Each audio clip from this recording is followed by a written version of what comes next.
The Analysis of Mind by Bertrand Russell. Preface. This book has grown out of an attempt to harmonize two different tendencies, one in psychology, the other in physics, with both of which I find myself in sympathy, although at first sight they might seem inconsistent. On the one hand, many psychologists, especially those of the behaviorist school, tend to adopt what is essentially a materialistic position, as a matter of method, if not of metaphysics. They make psychology increasingly dependent on physiology and external observation, and tend to think of matter as something much more solid and indubitable than mind. Meanwhile, the physicists, especially Einstein and the other exponents of the theory of relativity, have been making matter less and less material. Their world consists of events, from which matter is derived by a logical construction. Whoever reads, for example, Professor Eddington's Space, Time, and Gravitation will see that an old-fashioned materialism can receive no support from modern physics. I think that what has permanent value in the outlook of the behaviorists is the feeling that physics is the most fundamental science at present in existence. But this position cannot be called materialistic if, as seems to be the case, physics does not assume the existence of matter. The view that seems to me to reconcile the materialistic tendency of psychology with the anti-materialistic tendency of physics is the view of William James and the American New Realists, according to which the stuff of the world is neither mental nor material, but a neutral stuff, out of which both are constructed. I have endeavored in this work to develop this view in some detail as regards the phenomena with which psychology is concerned.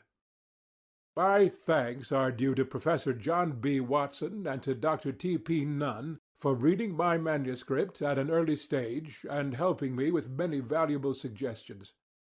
Also to Mr. A. Wohlgemuth for much very useful information as regards important literature. I have also to acknowledge the help of the editor of this Library of Philosophy, Professor Muirhead, for several suggestions by which I have profited. The work has been given in the form of lectures, both in London and Beijing, and one lecture, that on Desire, has been published in the Athenaeum. There are a few allusions to China in this book, all of which were written before I had been in China and are not intended to be taken by the reader as geographically accurate. I have used China merely as a synonym for a distant country, when I wanted illustrations of unfamiliar things. Beijing, January 1921. End of preface. Lecture 1. Recent Criticisms of Consciousness. Part 1. There are certain occurrences which we are in the habit of calling mental. Among these we may take as typical believing and desiring. The exact definition of the word mental will, I hope, emerge as the lectures proceed. For the present, I shall mean by it whatever occurrences would commonly be called mental. I wish in these lectures to analyze as fully as I can what it is that really takes place when we, for example, believe or desire. In this first lecture I shall be concerned to refute a theory which is widely held, and which I formerly held myself. The theory that the essence of everything mental is a certain quite peculiar something called consciousness, conceived either as a relation to objects or as a pervading quality of psychical phenomena. The reasons which I shall give against this theory will be mainly derived from previous authors. There are two sorts of reasons, which will divide my lecture into two parts. 1. Direct reasons, derived from analysis and its difficulties. 2. Indirect reasons, derived from observation of animals, comparative psychology, and of the insane and hysterical, psychoanalysis. Few things are more firmly established in popular philosophy than the distinction between mind and matter. Those who are not professional metaphysicians are willing to confess that they do not know what mind actually is, or how matter is constituted. but they remain convinced that there is an impassable gulf between the two, and that both belong to what actually exists in the world. Philosophers, on the other hand, have maintained often that matter is a mere fiction imagined by mind, and sometimes that mind is a mere property of a certain kind of matter. Those who maintain that mind is reality and matter an evil dream are called idealists, a word which has a different meaning in philosophy from that which it bears in ordinary life. Those who argue that matter is the reality and mind a mere property of protoplasm are called materialists. They have been rare among philosophers, but common at certain periods among men of science. Idealists, materialists, and ordinary mortals have been in agreement on one point, that they knew sufficiently what they meant by the words mind and matter to be able to conduct their debate intelligently. Yet it was just in this point, as to which they were at one, that they seem to me to have been all alike in error. The stuff of which the world of our experience is composed is, in my belief, neither mind nor matter, but something more primitive than either. Both mind and matter seem to be composite, and the stuff of which they are compounded lies in a sense between the two, in a sense above them both, like a common ancestor. As regards matter, I have set forth my reasons for this view on former occasions, and I shall not now repeat them. But the question of mind is more difficult, and it is this question that I propose to discuss in these lectures. A great deal of what I shall have to say is not original. Indeed, much recent work in various fields has tended to show the necessity of such theories as those which I shall be advocating.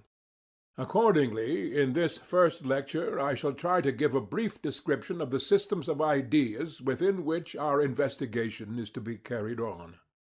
If there is one thing that may be said in the popular estimation to characterize mind, that one thing is consciousness. We say that we are conscious of what we see and hear, of what we remember, and of our own thoughts and feelings. Most of us believe that tables and chairs are not conscious. We think that when we sit in a chair we are aware of sitting in it, but it is not aware of being sat in.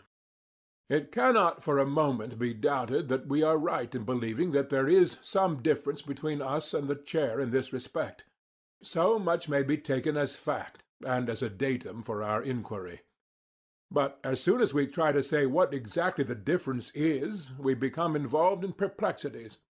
Is consciousness ultimate and simple, something to be merely accepted and contemplated? Or is it something complex, perhaps consisting in our way of behaving in the presence of objects, or alternatively, in the existence in us of things called ideas, having a certain relation to objects, though different from them, and only symbolically representative of them?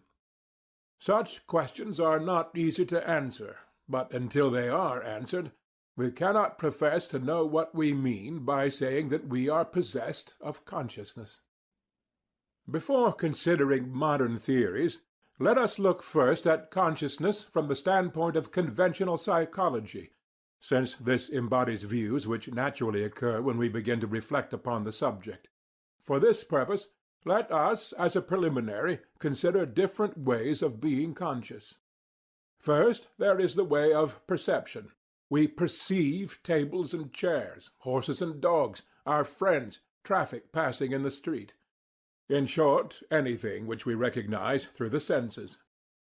I leave on one side for the present the question whether pure sensation is to be regarded as a form of consciousness. What I am speaking of now is perception where, according to conventional psychology, we go beyond the sensation to the thing which it represents. When you hear a donkey bray, you not only hear a noise, but realize that it comes from a donkey. When you see a table, you not only see a colored surface, but realize that it is hard. The addition of these elements that go beyond a crude sensation is said to constitute perception. We shall have more to say about this at a later stage. For the moment, I am merely concerned to note that perception of objects is one of the most obvious examples of what is called consciousness. We are conscious of anything that we perceive. We may take next the way of memory. If I set to work to recall what I did this morning, that is a form of consciousness different from perception, since it is concerned with the past. There are various problems as to how we can be conscious now of what no longer exists. These will be dealt with incidentally when we come to the analysis of memory. From memory, it is an easy step to what are called ideas, not in the Platonic sense, but in that of Locke, Berkeley, and Hume, in which they are opposed to impressions. You may be conscious of a friend either by seeing him or thinking of him, and by thought you can be conscious of objects which cannot be seen, such as the human race or physiology. Thought, in the narrower sense, is that form of consciousness which consists in ideas as opposed to impressions or mere memories. We may end our preliminary catalogue with belief, by which I mean that way of being conscious which may be either true or false. We say that a man is conscious of looking a fool, by which we mean that he believes he looks a fool, and is not mistaken in his belief. This is a different form of consciousness from any of the earlier ones. It is the form which gives knowledge in the strict sense, and also error.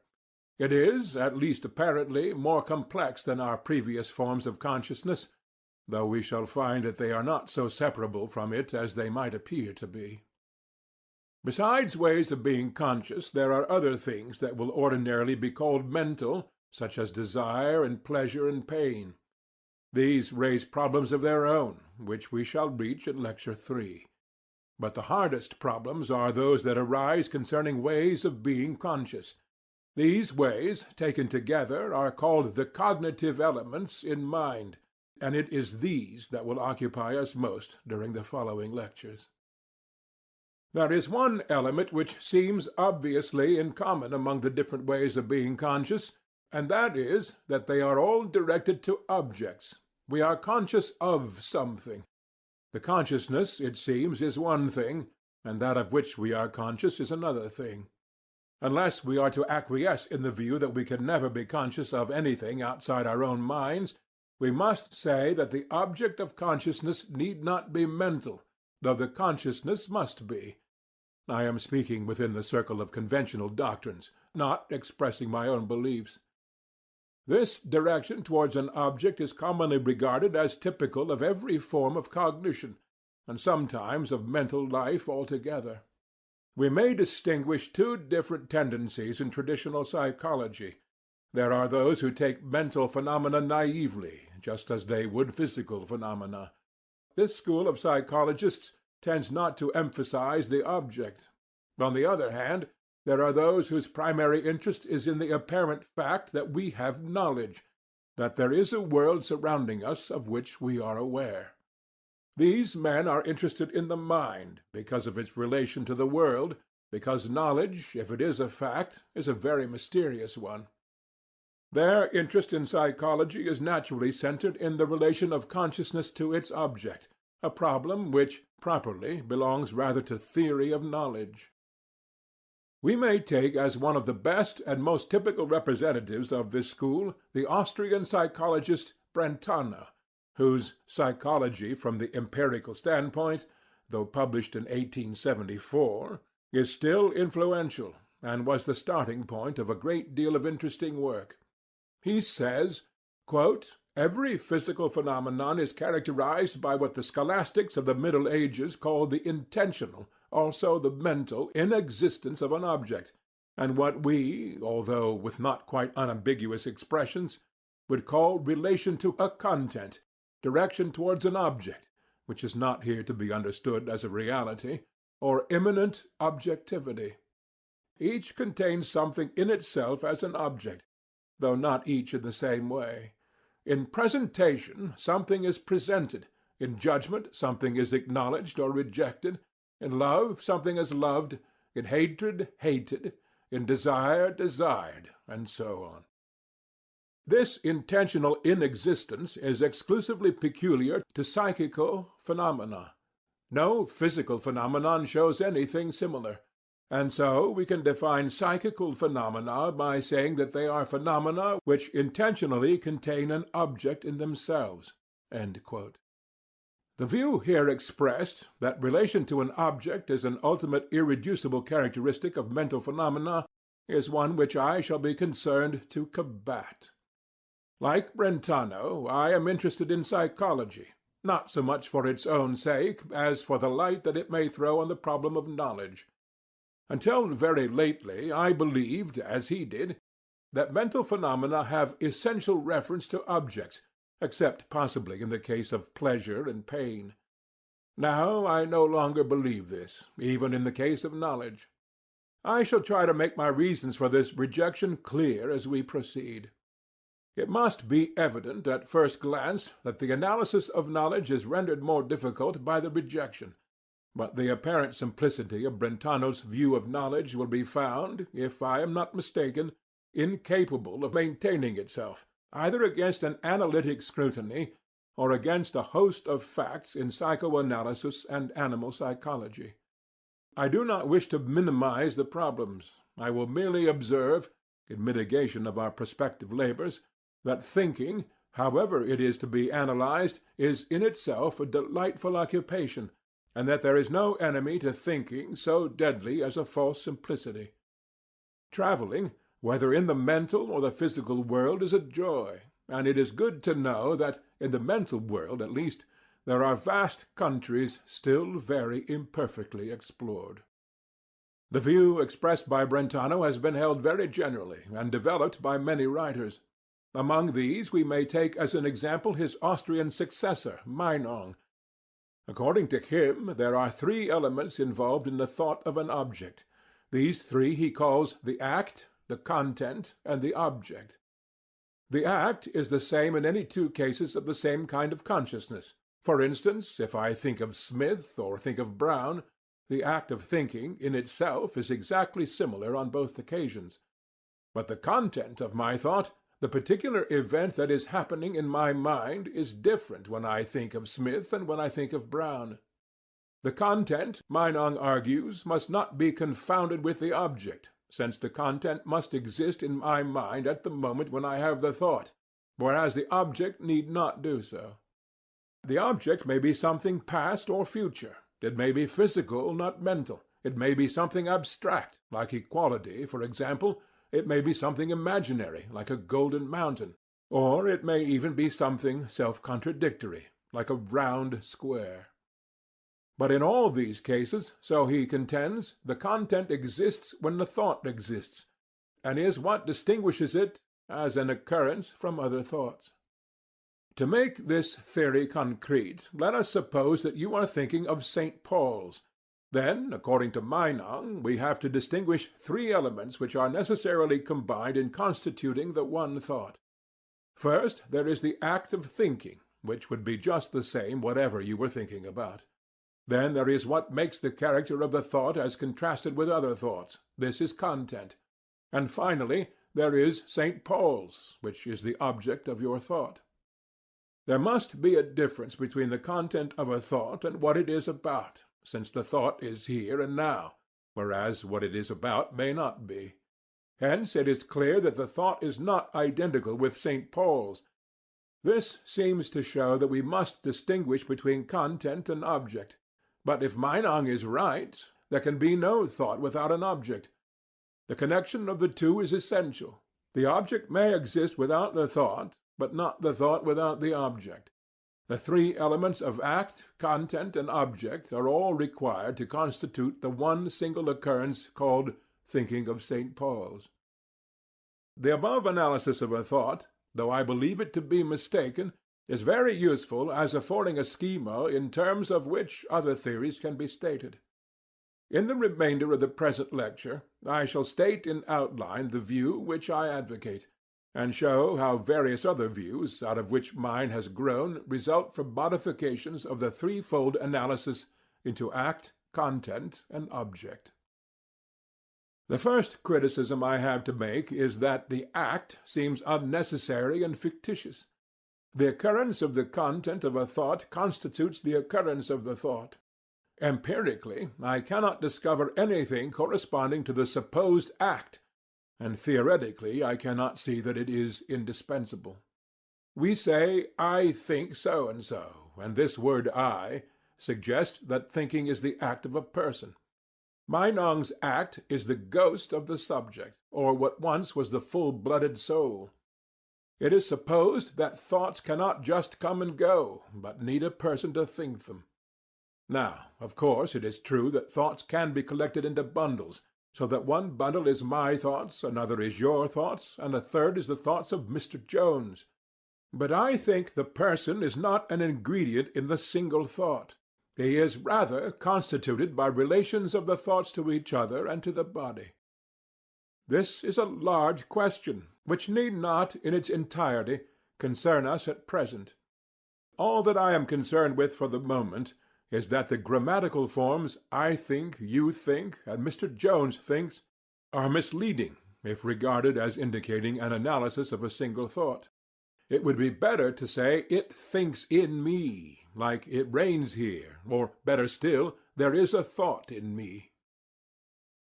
This is simply on the ground that what Meinong calls the act in thinking is not empirically discoverable, or logically deducible from what we can observe.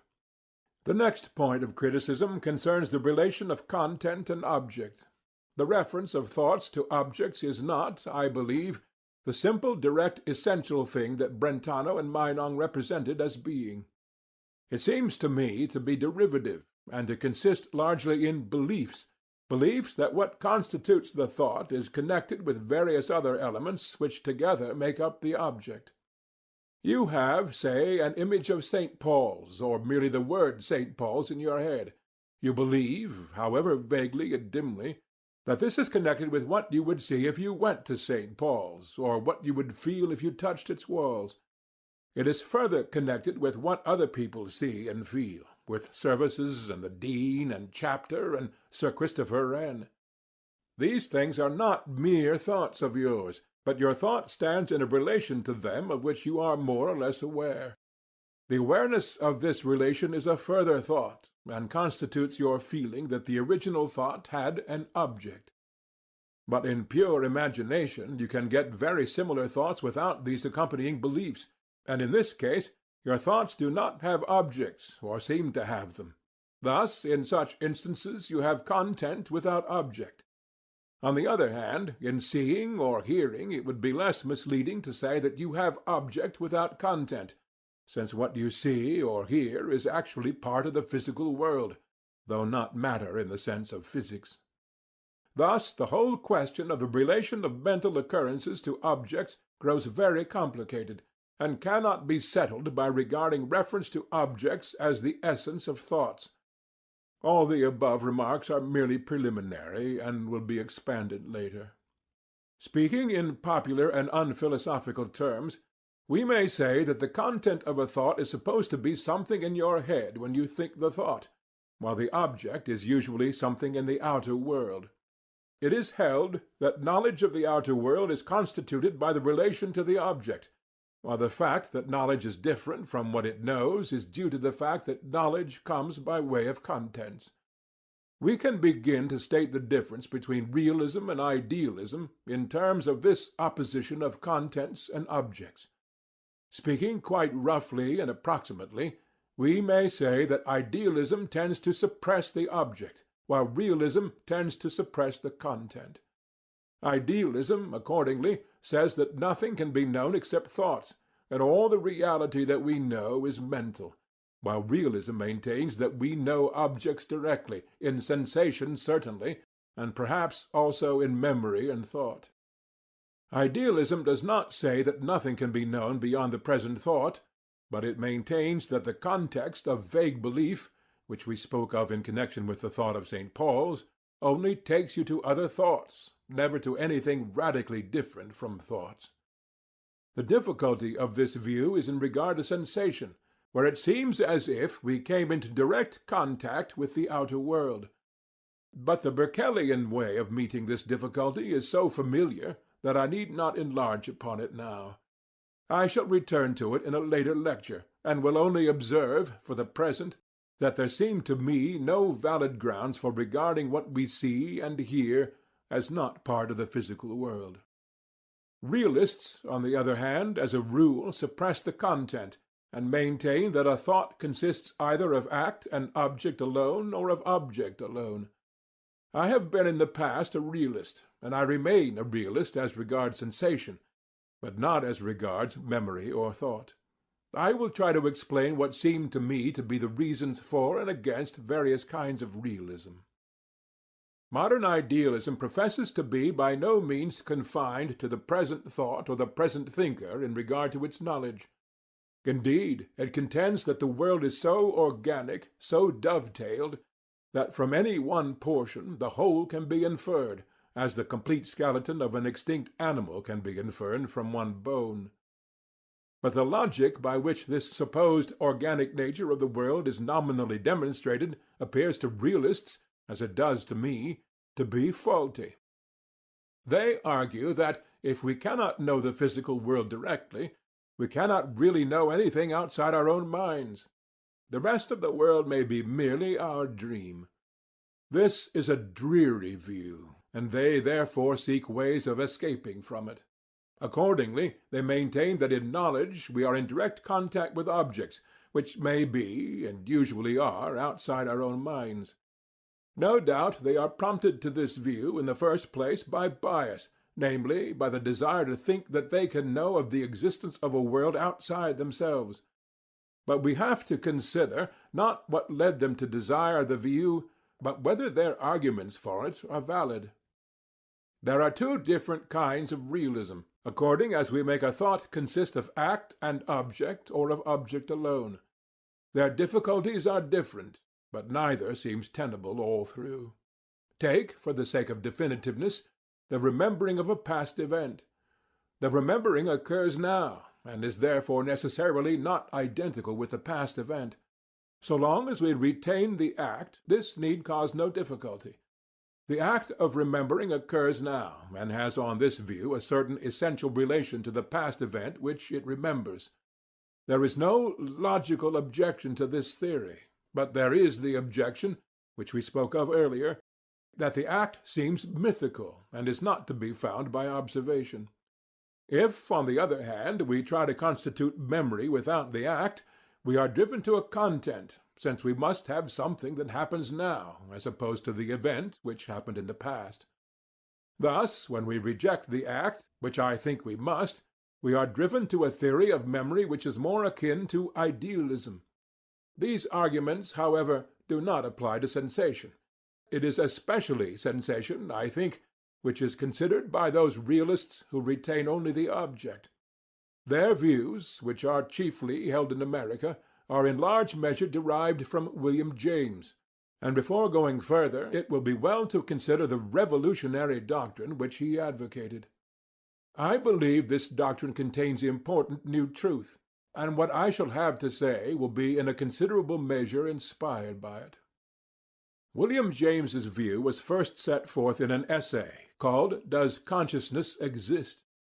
In this essay he explains how what used to be the soul has gradually been refined down to the transcendental ego, which, he says, attenuates itself to a thoroughly ghostly condition, being only a name for the fact that the content of experience is known. It loses personal form and activity, these passing over to the content, and becomes a bare Bewusstheit or Bewusstsein überhaupt, of which in its own right absolutely nothing can be said. I believe, he continues, that consciousness, when once it has evaporated to this estate of pure diaphaneity, is on the point of disappearing altogether. It is the name of a nonentity, and has no right to a place among first principles. Those who still cling to it are clinging to a mere echo, the faint rumour left behind by the disappearing soul upon the air of philosophy. He explains that this is no sudden change in his opinions. For 20 years past, he says, I have mistrusted consciousness as an entity. For 7 or 8 years past I have suggested its non-existence to my students, and tried to give them its pragmatic equivalent in realities of experience. It seems to me that the hour is ripe for it to be openly and universally discarded. His next concern is to explain away the air of paradox, for James was never wilfully paradoxical. Undeniably, he says, thoughts do exist. I mean only to deny that the word stands for an entity, but to insist most emphatically that it does stand for a function. There is, I mean, no aboriginal stuff or quality of being, contrasted with that of which material objects are made, out of which our thoughts of them are made. But there is a function in experience which thoughts perform, and for the performance of which this quality of being is invoked. That function is knowing. James's view is that the raw material out of which the world is built up is not of two sorts, one matter and the other mind, but that it is arranged in different patterns by its interrelations, and that some arrangements may be called mental, while others may be called physical. My thesis is, he says, that if we start with the supposition that there is only one primal stuff or material in the world, a stuff of which everything is composed, and if we call that stuff pure experience, then knowing can easily be explained as a particular sort of relation towards one another, into which portions of pure experience may enter.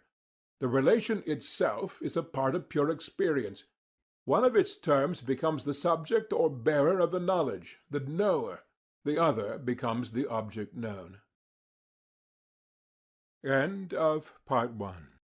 Lecture 1. Recent Criticisms of Consciousness. Part 2. After mentioning the duality of subject and object, which is supposed to constitute consciousness, he proceeds in italics. Experience, I believe, has no such inner duplicity, and the separation of it into consciousness and content comes, not by way of subtraction, but by way of addition.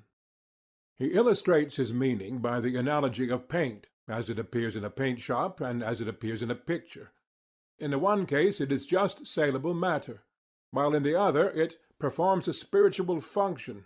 Just so, I maintain, he continues, does a given undivided portion of experience, taken in one context of associates, play a part of a knower, a state of mind, of consciousness, while in a different context the same undivided bit of experience plays the part of a thing known, of an objective content. In a word, in one group it figures as a thought, in another group as a thing.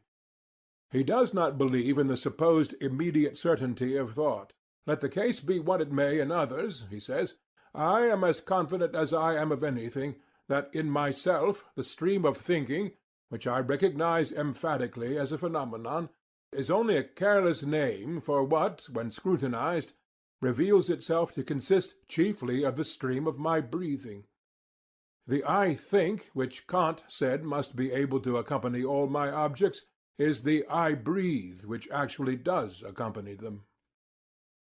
The same view of consciousness is set forth in the succeeding essay, A World of Pure Experience.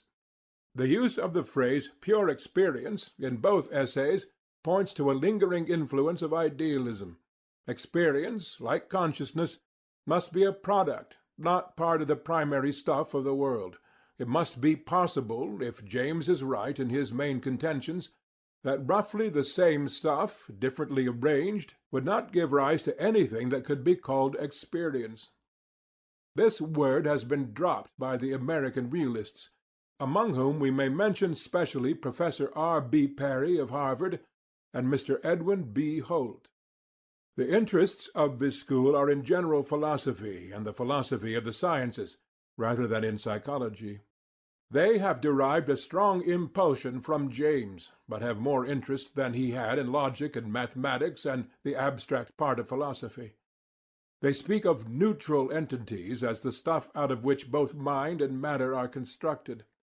Thus Holt says, quote, "If the terms and propositions of logic must be substantialized, they are all strictly of one substance, for which perhaps the least dangerous name is neutral stuff. The relation of neutral stuff to matter and mind we shall have presently to consider at considerable length." End quote. My own belief, for which the reasons will appear in subsequent lectures, is that James is right in rejecting consciousness as an entity, and that the American realists are partly right, though not wholly, in considering that both mind and matter are composed of a neutral stuff which, in isolation, is neither mental nor material. I should admit this view as regards sensations. What is heard or seen belongs equally to psychology and to physics. But I should say that images belong only to the mental world, while those occurrences, if any, which do not form part of any experience, belong only to the physical world. There are, it seems to me, prima facie, different kinds of causal laws, one belonging to physics and the other to psychology.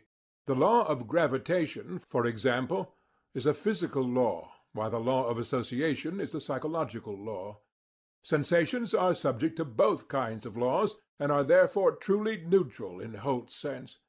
But entities subject only to physical laws, or only to psychological laws, are not neutral, and may be called respectively purely material and purely mental.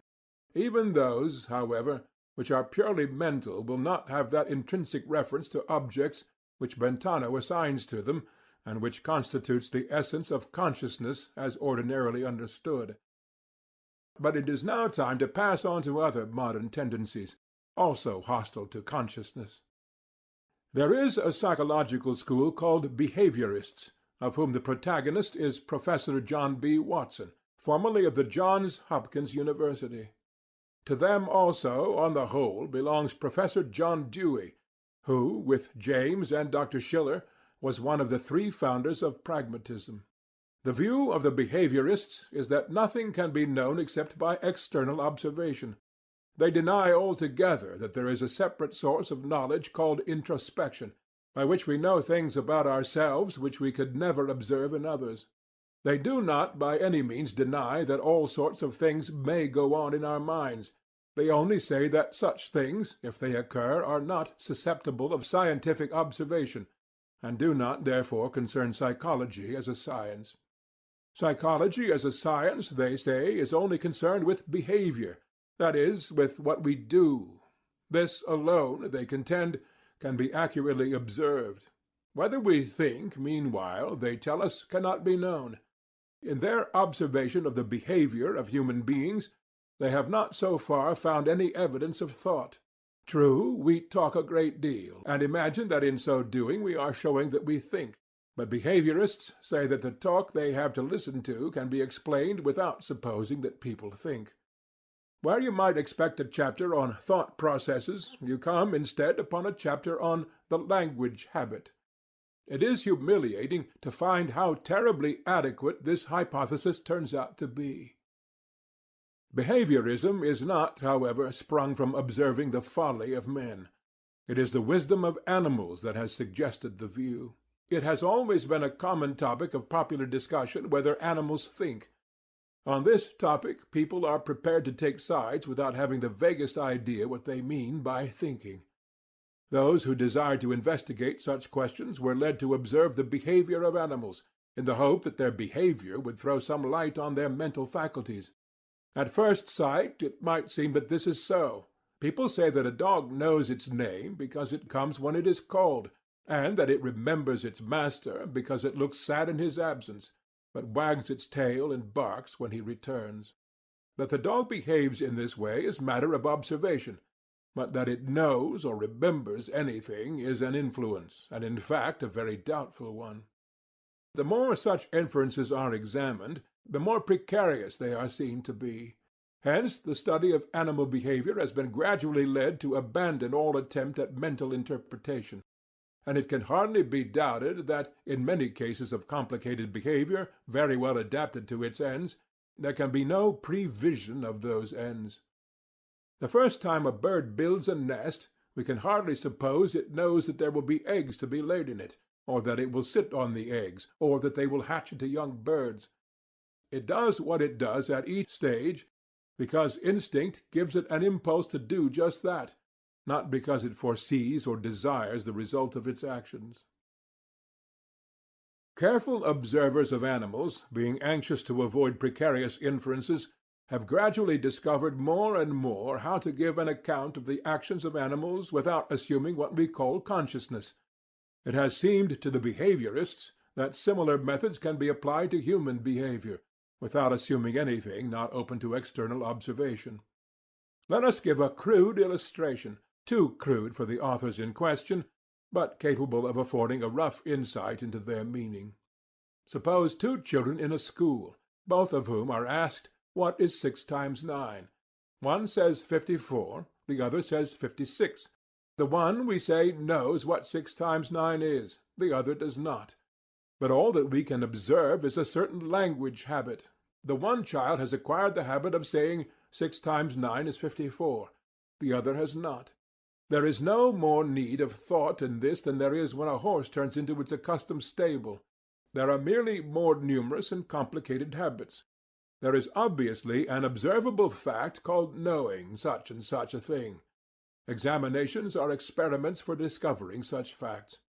But all that is observed or discovered is a certain set of habits in the use of words. The thoughts, if any, in the mind of the examinee are of no interest to the examiner, nor has the examiner any reason to suppose even the most successful examinee capable of even the smallest amount of thought. Thus what is called knowing, in the sense in which we can ascertain what other people know, is a phenomenon exemplified in their physical behavior, including spoken and written words. There is no reason, so Watson argues, to suppose that their knowledge is anything beyond the habits shown in this behavior. The inference that other people have something non-physical called mind or thought is therefore unwarranted. So far, we have been principally concerned with knowing, but it might well be maintained that desiring is what is really most characteristic of mind. Human beings are constantly engaged in achieving some end. They feel pleasure in success and pain in failure.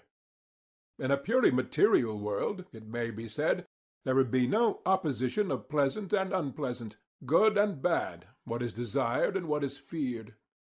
A man's acts are governed by purposes. He decides, let us suppose, to go to a certain place, whereupon he proceeds to the station, takes his ticket, and enters the train. If the usual route is blocked by an accident, he goes by some other route. All that he does is determined, or so it seems, by the end he has in view, by what lies in front of him, rather than by what lies behind. With dead matter this is not the case. A stone at the top of a hill may start rolling, but it shows no pertinacity in trying to get to the bottom. Any ledge or obstacle will stop it, and it will exhibit no signs of discontent if this happens. It is not attracted by the pleasantness of the valley, as a sheep or cow might be, but propelled by the steepness of the hill at the place where it is. In all this we have characteristic differences between the behavior of animals and the behavior of matter as studied by physics. Desire, like knowledge, is, of course, in one sense an observable phenomenon. An elephant will eat a bun, but not a mutton chop.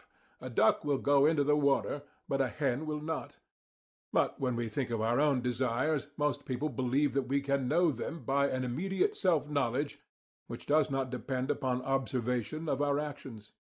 Yet if this were the case, it would be odd that people are so often mistaken as to what they desire. It is a matter of common observation that so-and-so does not know his own motives, or that A is envious of B and malicious about him, but quite unconscious of being so. Such people are called self-deceivers, and are supposed to have had to go through some more or less elaborate process of concealing from themselves what would otherwise have been obvious. I believe that this is an entire mistake. I believe that the discovery of our own motives can only be made by the same process by which we discover other people's, namely the process of observing our actions and inferring the desire which could prompt them. A desire is conscious when we have told ourselves that we have it. A hungry man may say to himself, "Oh, I do want my lunch." Then his desire is conscious, but only differs from an unconscious desire by the presence of appropriate words, which is by no means a fundamental difference. The belief that a motive is normally conscious makes it easier to be mistaken as to our own motives than as to other people's. When some desire that we should be ashamed of is attributed to us, we notice that we have never had it consciously, in the sense of saying to ourselves, "I wish that would happen." We therefore look for some other interpretation of our actions, and regard our friends as very unjust when they refuse to be convinced by our repudiation of what we hold to be a calumny. Moral considerations greatly increase the difficulty of clear thinking in this matter. It is commonly argued that people are not to blame for unconscious motives, but only for conscious ones. In order, therefore, to be wholly virtuous, it is only necessary to repeat virtuous formulas.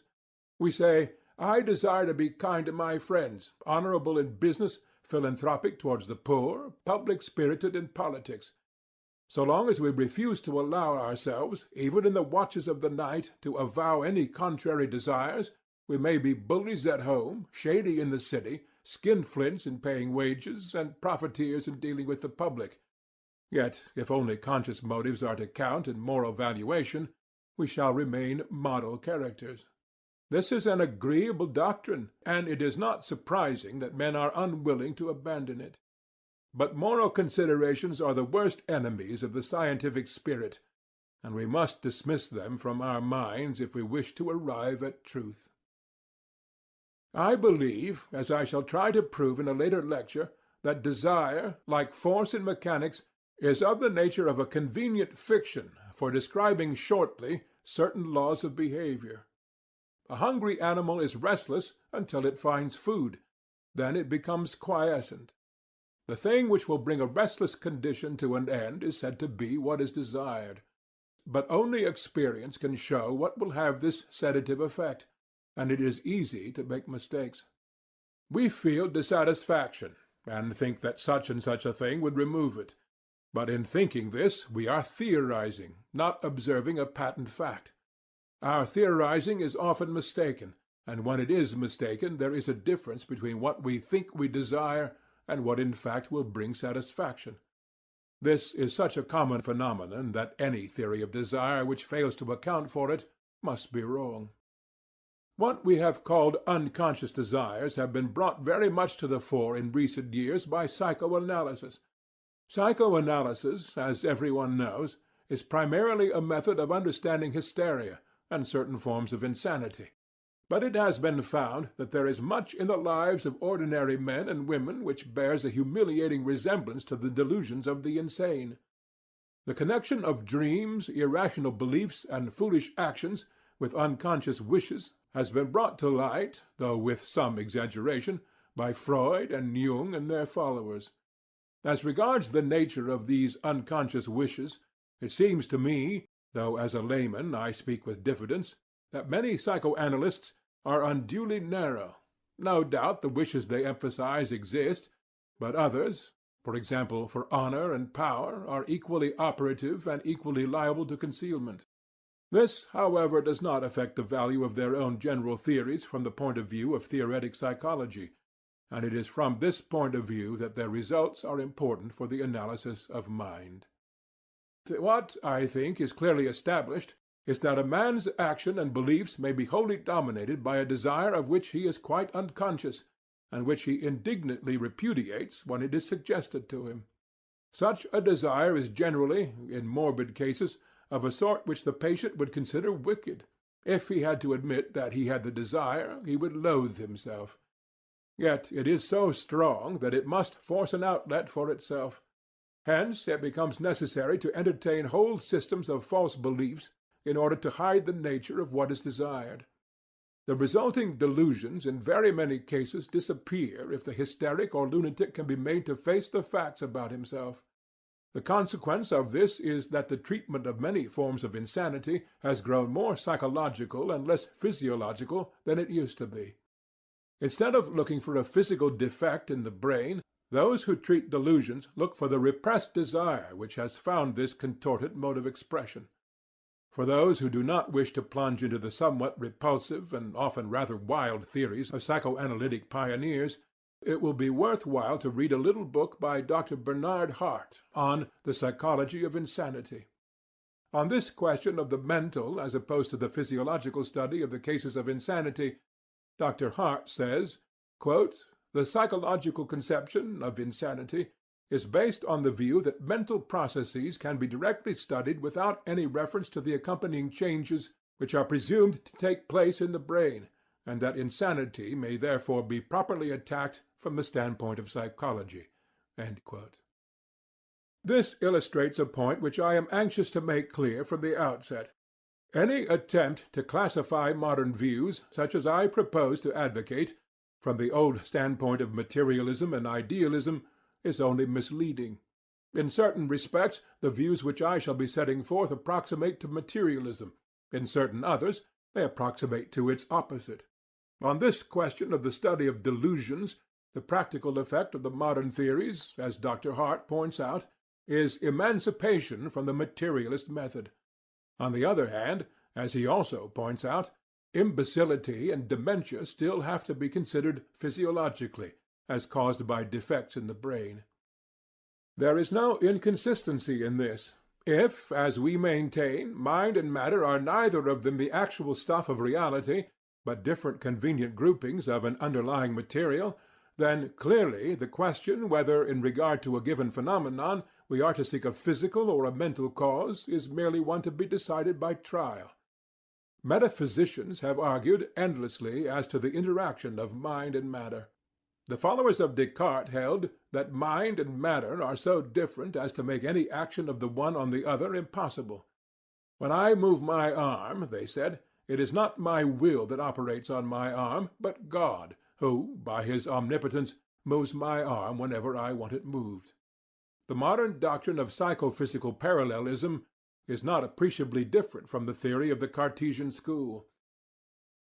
Psychophysical parallelism is the theory that mental and physical events each have causes in their own sphere, but run on side by side owing to the fact that every state of the brain coexists with a definite state of mind, and vice versa. This view of the reciprocal causal independence of mind and matter has no basis except in metaphysical theory. For us, there is no necessity to make any such assumption, which is very difficult to harmonize with obvious facts. I receive a letter inviting me to dinner. The letter is a physical fact, but my apprehension of its meaning is mental. Here we have an effect of matter on mind. In consequence of my apprehension of the meaning of the letter, I go to the right place at the right time. Here we have an effect of mind on matter. I shall try to persuade you, in the course of these lectures, that matter is not so material, and mind not so mental, as is generally supposed. When we are speaking of matter, it will seem as if we are inclining to idealism. When we are speaking of mind, it will seem as if we are inclining to materialism. Neither is the truth. Our world is to be constructed out of what the American realists call neutral entities, which have neither the hardness and indestructibility of matter, nor the reference to objects which is supposed to characterize mind. There is, it is true, one objection which might be felt, not indeed to the action of matter on mind, but to the action of mind on matter. The laws of physics, it may be urged, are apparently adequate to explain everything that happens to matter, even when it is matter in a man's brain. This, however, is only a hypothesis, not an established theory. There is no cogent empirical reason for supposing that the laws determining the motions of living bodies are exactly the same as those that appeal to dead matter. Sometimes, of course, they are clearly the same. When a man falls from a precipice or slips on a piece of orange peel, his body behaves as if it were devoid of life. These are the occasions that make Bergson laugh. But when a man's bodily movements are what we call voluntary, prima facie, very different in their laws from the movements of what is devoid of life. I do not wish to say dogmatically that the difference is irreducible. I think it is highly probable that it is not. I say only that the study of the behavior of living bodies, in the present state of our knowledge, is distinct from physics. The study of gases was originally quite distinct from that of rigid bodies, and would never have advanced to its present state if it had not been independently pursued. Nowadays, both the gas and the rigid body are manufactured out of a more primitive and universal kind of matter. In like manner, as a question of methodology, the laws of living bodies are to be studied, in the first place, without any undue haste to subordinate them to the laws of physics. Boyle's law and the rest had to be discovered before the kinetic theory of gases became possible. But in psychology we are hardly yet at the stage of Boyle's law. We need not be held up by the bogey of the universal rigid exactness of physics. This is as yet a mere hypothesis, to be tested empirically without any preconceptions. It might be true, or it might not. So far, that is all we can say. Returning from this digression to our main topic, namely the criticism of consciousness, we observe that Freud and his followers, though they have demonstrated beyond dispute the immense importance of unconscious desires in determining our actions and beliefs, have not attempted the task of telling us what an unconscious desire actually is, and have thus invested their doctrine with an air of mystery and mythology which forms a large part of its popular attractiveness. They speak always as though it were more normal for a desire to be conscious, and as though a positive cause had to be assigned for its being unconscious. Thus the unconscious becomes a sort of underground prisoner, living in a dungeon, breaking in at long intervals upon our daylight respectability, with dark groans and maledictions and strange atavistic lusts. The original reader, almost inevitably, thinks of this underground person as another consciousness, prevented by what Freud calls the censor from making his voice heard in company, except on rare and dreadful occasions when he shouts so loud that every one hears him and there is a scandal. Most of us like the idea that we could be desperately wicked if only we let ourselves go. For this reason, the Freudian unconscious has been a consolation to many quiet and well-behaved persons. I do not think the truth is quite so picturesque as this. I believe an unconscious desire is merely a causal law of our behavior, namely, that we remain restlessly active until a certain state of affairs is realized, when we achieve temporary equilibrium. If we know beforehand what this state of affairs is, our desire is conscious; if not, unconscious. The unconscious desire is not something actually existing, but merely a tendency to a certain behavior. It has exactly the same status as a force in dynamics. The unconscious desire is in no way mysterious. It is the natural primitive form of desire, from which the other has developed through our habit of observing and theorizing, often wrongly. It is not necessary to suppose, as Freud seems to do, that every unconscious wish was once conscious, and was then, in his terminology, repressed because we disapproved of it. On the contrary, we shall suppose that, although Freudian repression undoubtedly occurs and is important, it is not the usual reason for unconsciousness of our wishes. The usual reason is merely that wishes are all, to begin with, unconscious, and only become known when they are actively noticed. Usually, from laziness, people do not notice, but accept the theory of human nature which they find current, and attribute to themselves whatever wishes this theory would lead them to expect. We used to be full of virtuous wishes, but since Freud our wishes have become, in the words of the prophet Jeremiah, deceitful above all things and desperately wicked. But these views, in most of those who have held them, are the product of theory rather than observation, for observation requires effort, whereas repeating phrases does not. The interpretation of unconscious wishes which I have been advocating has been set forth briefly by Professor John B. Watson in an article called The Psychology of Wish Fulfillment, which appeared in the Scientific Monthly in November 1916. Two quotations will serve to show his point of view. Quote, "The Freudians," he says, "have made more or less of a metaphysical entity out of the censor. They suppose that when wishes are repressed, they are repressed into the unconscious, and that this mysterious censor stands at the trap-door lying between the conscious and the unconscious. Many of us do not believe in a world of the unconscious. A few of us even have grave doubts about the usefulness of the term consciousness. Hence we try to explain censorship along ordinary biological lines. We believe that one group of habits can down another group of habits, or instincts. In this case, our ordinary system of habits, those which we call expressive of our real selves, inhibit or quench, keep inactive or partially inactive, those habits and instinctive tendencies which belong largely in the past." End quote. Again, after speaking of the frustration of some impulses which is involved in acquiring the habits of a civilized adult, he continues, "It is among these frustrated impulses that I would find the biological basis of the unfulfilled wish. Such wishes need never have been conscious, and need never have been suppressed into Freud's realm of the unconscious.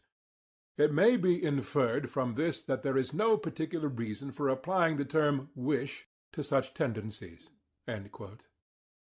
One of the merits of the general analysis of mind which we shall be concerned with in the following lectures is that it removes the atmosphere of mystery from the phenomena brought to light by the psychoanalysts. Mystery is delightful, but unscientific, since it depends upon ignorance. Man has developed out of the animals, and there is no serious gap between him and the amoeba. Something closely analogous to knowledge and desire, as regards its effects on behavior, exists among animals, even where what we call consciousness is hard to believe in. Something equally analogous exists in ourselves in cases where no trace of consciousness can be found. It is therefore natural to suppose that, whatever may be the correct definition of consciousness, consciousness is not the essence of life or mind. In the following lectures, accordingly, this term will disappear until we have dealt with words, when it will re-emerge as mainly a trivial and unimportant outcome of linguistic habits. End of Lecture 1. Lecture 2. Instinct and Habit. In attempting to understand the elements out of which mental phenomena are compounded, it is of the greatest importance to remember that from the protozoa to man there is nowhere a very wide gap either in structure or in behavior. From this fact it is a highly probable inference that there is also nowhere a very wide mental gap. It is, of course, possible that there may be, at certain stages in evolution, elements which are entirely new from the standpoint of analysis, though in their nascent form they have little influence on behavior and no very marked correlatives in structure. But the hypothesis of continuity in mental development is clearly preferable if no psychological facts make it impossible. We shall find, if I am not mistaken, that there are no facts which refute the hypothesis of mental continuity, and that, on the other hand, this hypothesis affords a useful test of suggested theories as to the nature of mind. The hypothesis of mental continuity throughout organic evolution may be used in two different ways. On the one hand, it may be held that we have more knowledge of our own minds than those of animals, and that we should use this knowledge to infer the existence of something similar to our own mental processes in animals and even in plants. On the other hand, it may be held that animals and plants present similar phenomena, more easily analyzed than those of human minds. On this ground it may be urged that explanations which are adequate in the case of animals ought not to be lightly rejected in the case of man. The practical effects of these two views are diametrically opposite. The first leads us to level up animal intelligence with what we believe ourselves to know about our own intelligence, while the second leads us to attempt a leveling down of our own intelligence to something not too remote from what we can observe in animals. It is therefore important to consider the relative justification of the two ways of applying the principle of continuity. It is clear that the question turns upon another, namely, which can we know best, the psychology of animals or that of human beings? If we can know most about animals, we shall use this knowledge as a basis for inference about human beings. If we can know most about human beings, we shall adopt the opposite procedure. And the question whether we can know most about the psychology of human beings or about that of animals turns upon yet another, namely, is introspection or external observation the surer method in psychology? This is a question which I propose to discuss at length in Lecture 6. I shall therefore content myself now with a statement of the conclusions to be arrived at. We know a great many things concerning ourselves which we cannot know nearly so directly concerning animals or even other people. We know when we have a toothache, what we are thinking of, what dreams we have when we are asleep, and a host of other occurrences which we only know about others when they tell us of them, or otherwise make them inferable by their behavior. Thus, so far as knowledge of detached facts is concerned, the advantage is on the side of self-knowledge as against external observation.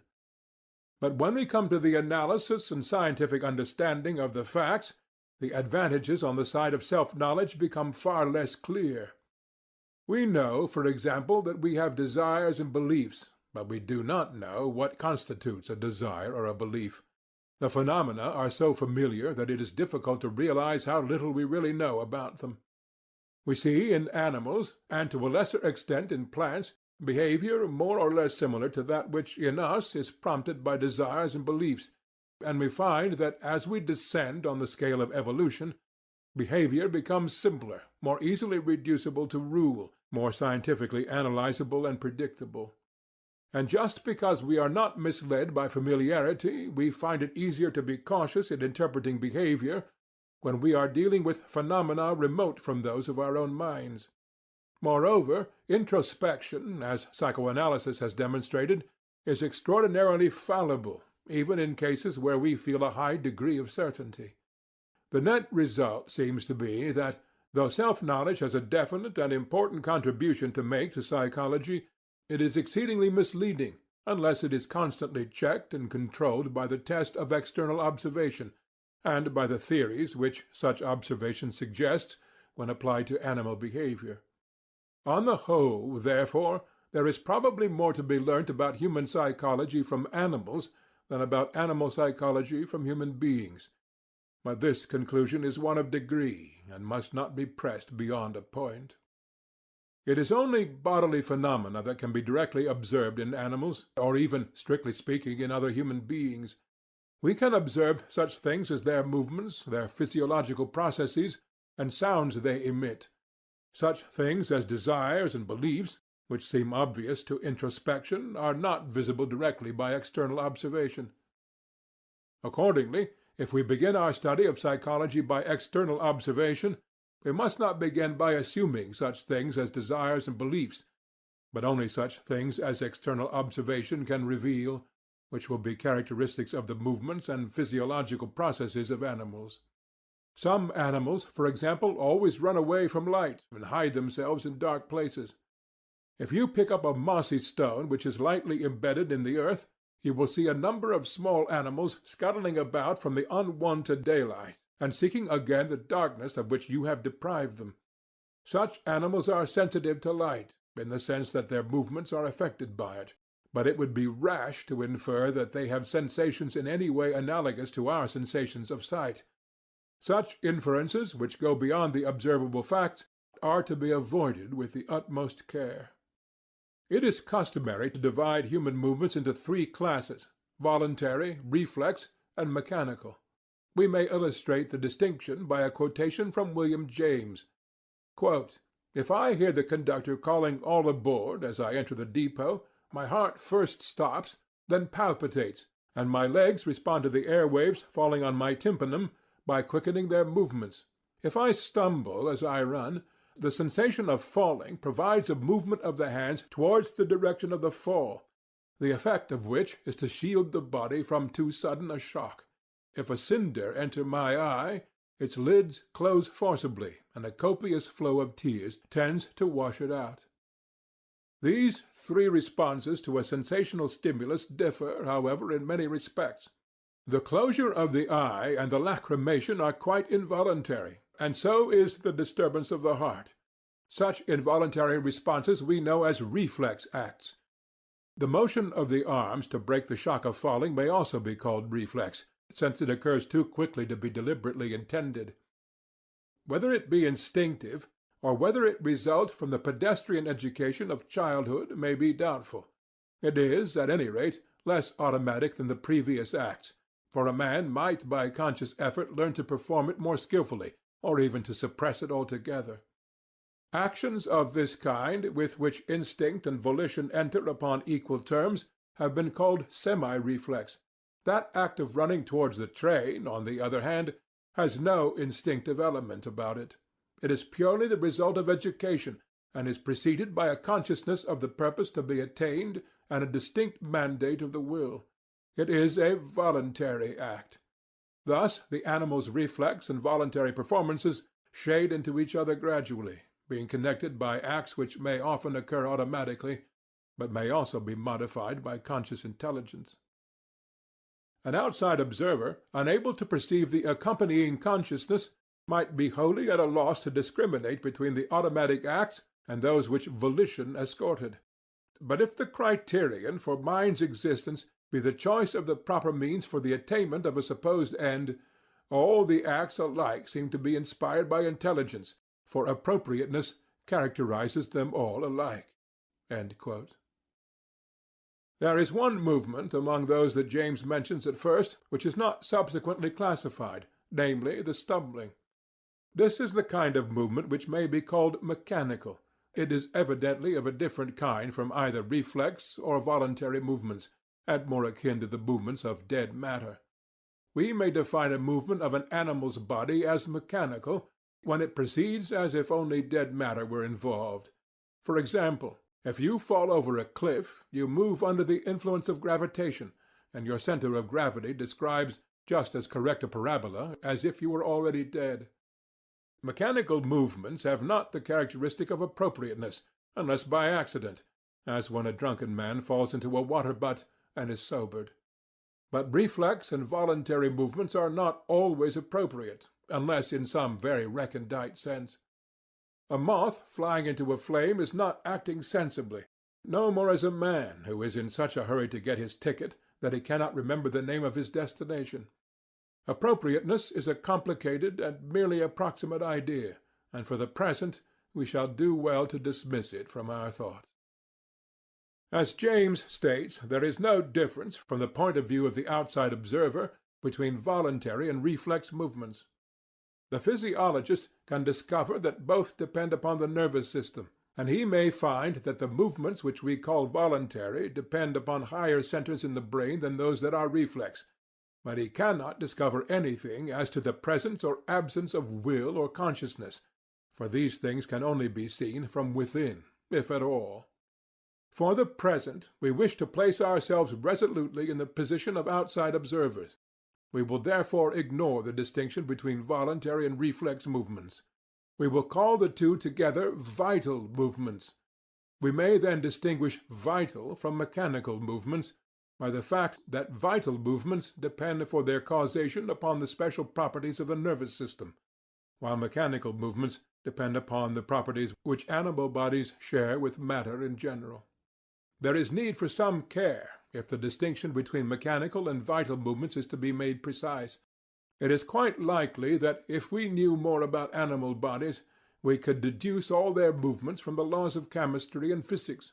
It is already fairly easy to see how chemistry reduces to physics, that is, how the differences between different chemical elements can be accounted for by differences of physical structure, the constituents of the structure being electrons, which are exactly alike in all kinds of matter. We only know in part how to reduce physiology to chemistry, but we know enough to make it likely that the reduction is possible. If we suppose it effected, what would become of the difference between vital and mechanical movements? Some analogies will make the difference clear. A shock to a mass of dynamite produces quite different effects from an equal shock to a mass of steel. In the one case there is a vast explosion, while in the other case there is hardly any noticeable difference. Similarly, we may sometimes find on a mountain-side a large rock poised so delicately that a touch will set it crashing down into the valley, while the rocks all around are so firm that only a considerable force can dislodge them. What is analogous in these two cases is the existence of a great store of energy in unstable equilibrium ready to burst into violent motion by the addition of a very slight disturbance. Similarly, it requires only a very slight expenditure of energy to send a postcard with the words, "All is discovered. Fly." But the effect in generating kinetic energy is said to be amazing. A human body, like a mass of dynamite, contains a store of energy in unstable equilibrium, ready to be directed in this direction or that by a disturbance which is physically very small, such as a spoken word. In all such cases, the reduction of behavior to physical laws can only be effected by entering into great minuteness. So long as we confine ourselves to the observation of comparatively large masses, The way in which the equilibrium will be upset cannot be determined. Physicists distinguish between macroscopic and microscopic equations. The former determine the visible movements of bodies of ordinary size, the latter the minute occurrences in the smaller parts. It is only the microscopic equations that are supposed to be the same for all sorts of matter. The macroscopic equations result from a process of averaging out, and may be different in different cases. So, in our instance, the laws of macroscopic phenomena are different for mechanical and vital movements, though the laws of microscopic phenomena may be the same. We may say, speaking somewhat roughly, that a stimulus applied to the nervous system, like a spark to dynamite, is able to take advantage of the stored energy in unstable equilibrium, and thus to produce movements out of proportion to the approximate cause. The movements produced in this way are vital movements, while mechanical movements are those in which the stored energy of a living body is not involved. Similarly, dynamite may be exploded, thereby displaying its characteristic properties, or may, with due precautions, be carted about like any other mineral. The explosion is analogous to vital movements, the carting about to mechanical movements. Mechanical movements are of no interest to the psychologist, and it has only been necessary to define them in order to be able to exclude them. When a psychologist studies behavior, it is only vital movements that concern him. We shall therefore proceed to ignore mechanical movements, and study only the properties of the remainder. The next point is to distinguish between movements that are instinctive and movements that are acquired by experience. This distinction also is to some extent one of degree.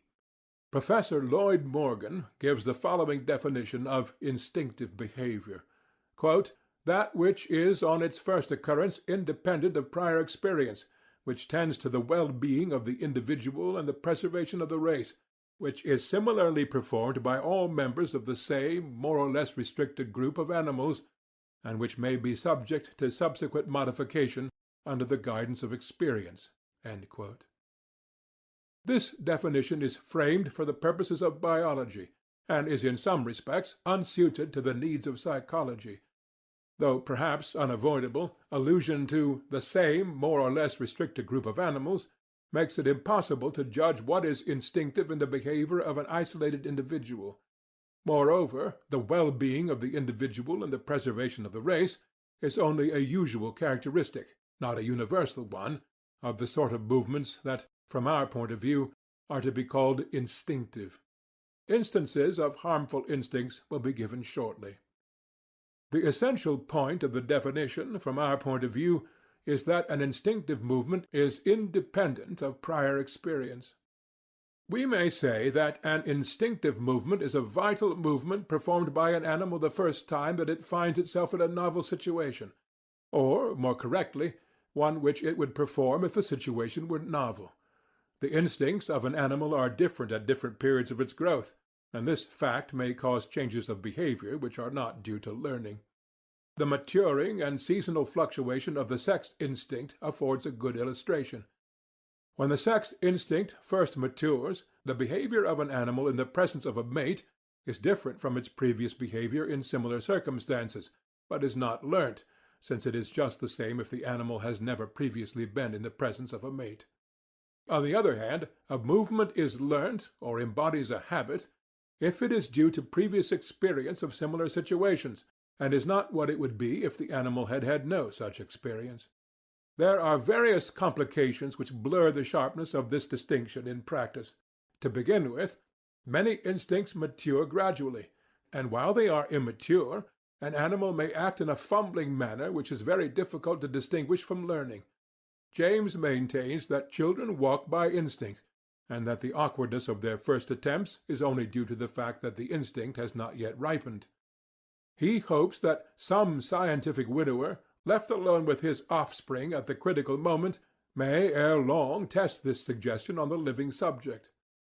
However this may be, he quotes evidence to show that the birds do not learn to fly, but fly by instinct when they reach the appropriate age. In the second place, instinct often gives only a rough outline of the sort of thing to do, in which case learning is necessary, in order to acquire certainty and precision in action. In the third place, even in the clearest cases of acquired habit, such as speaking, some instinct is required to set in motion the process of learning. In the case of speaking, the chief instinct involved is commonly supposed to be that of imitation, but this may be questioned. In spite of these qualifications, the broad distinction between instinct and habit is undeniable. To take extreme cases, every animal at birth can take food by instinct, before it has had opportunity to learn. On the other hand, no one can ride a bicycle by instinct, though, after learning, the necessary movements become just as automatic as if they were instinctive. The process of learning, which consists in the acquisition of habits, has been much studied in various animals. For example, you put a hungry animal, say a cat, in a cage which has a door that can be opened by lifting a latch. Outside the cage you put food. The cat at first dashes all round the cage, making frantic efforts to force a way out. At last, by accident, the latch is lifted, and the cat pounces on the food. Next day repeat the experiment, and you find that the cat gets out much more quickly than the first time, although it still makes some random movements. The third day it gets out still more quickly, and before long it goes straight to the latch and lifts it at once. Or you make a model of the Hampton Court maze and put a rat in the middle, assaulted by the smell of food on the outside. The cat starts running down the passages and is constantly stopped by blind alleys, but at last, by persistent attempts, it gets out. You repeat this experiment day after day. You measure the time taken by the rat in reaching the food. You find that the time rapidly diminishes, and that after a while the rat ceases to make any wrong turnings. It is by essentially similar processes that we learn speaking, writing, mathematics, or the government of an empire. Professor Watson has an ingenious theory as to the way in which habit arises out of random movements. I think there is a reason why his theory cannot be regarded as alone sufficient, but it seems not unlikely that it is partly correct. Suppose, for the sake of simplicity, that there are just 10 random movements which may be made by the animal, say 10 paths down which it may go, and that only one of these leads to food, or whatever else represents success in the case in question. Then the successful movement always occurs during the animal's attempts, whereas each of the others, on the average, occurs in only half the attempts. Thus the tendency to repeat a previous performance, which is easily explicable without the intervention of consciousness, leads to a greater emphasis on the successful movement than on any other, and in time causes it alone to be performed. The objection to this view, if taken as the sole explanation, is that an improvement ought to set in till after the second trial, whereas experiment shows that already at the second attempt the animal does better than the first time. Something further is therefore required to account for the genesis of habit from random movements, but I see no reason to suppose that what is further required involves consciousness. Mr. Thorndike formulates 2 provisional laws of acquired behavior or learning, as follows. Quote, "The law of effect is that, of several responses made to the same situation, those which are accompanied or closely followed by satisfaction to the animal will, other things being equal, be more firmly connected with the situation, so that when it occurs they will be more likely to recur. Those which are accompanied or closely followed by discomfort to the animal will, other things being equal, have their connections with that situation weakened, so that when it occurs they will be less likely to occur. The greater the satisfaction or discomfort, the greater the strengthening or weakening of the bond. The law of exercise is that any response to a situation will, other things being equal, will be more strongly connected with the situation in proportion to the number of times it has been connected with that situation, and to the average vigor and duration of the connections." End quote. With the explanation to be presently given of the meaning of satisfaction and discomfort, there seems every reason to accept these 2 laws. What is true of animals, as regards instinct and habit, is equally true of men. But the higher we rise in the evolutionary scale, broadly speaking, the greater becomes the power of learning, and the fewer are the occasions when pure instinct is exhibited unmodified in adult life. This applies with great force to man. So much so that some have thought instinct less important in the life of man than in that of animals. This, however, would be a mistake. Learning is only possible when instinct supplies the driving force. The animals in cages, which gradually learn to get out, perform random movements at first, which are purely instinctive. But for these random movements they would never acquire the experience which afterwards enables them to produce the right movement. This is partly questioned by Hobhouse, wrongly, I think. Similarly, children learning to talk make all sorts of sounds, until one day the right sound comes by accident. It is clear that the original making of random sounds, without which speech would never be learnt, is instinctive. I think we may say the same of all the habits and aptitudes that we acquire.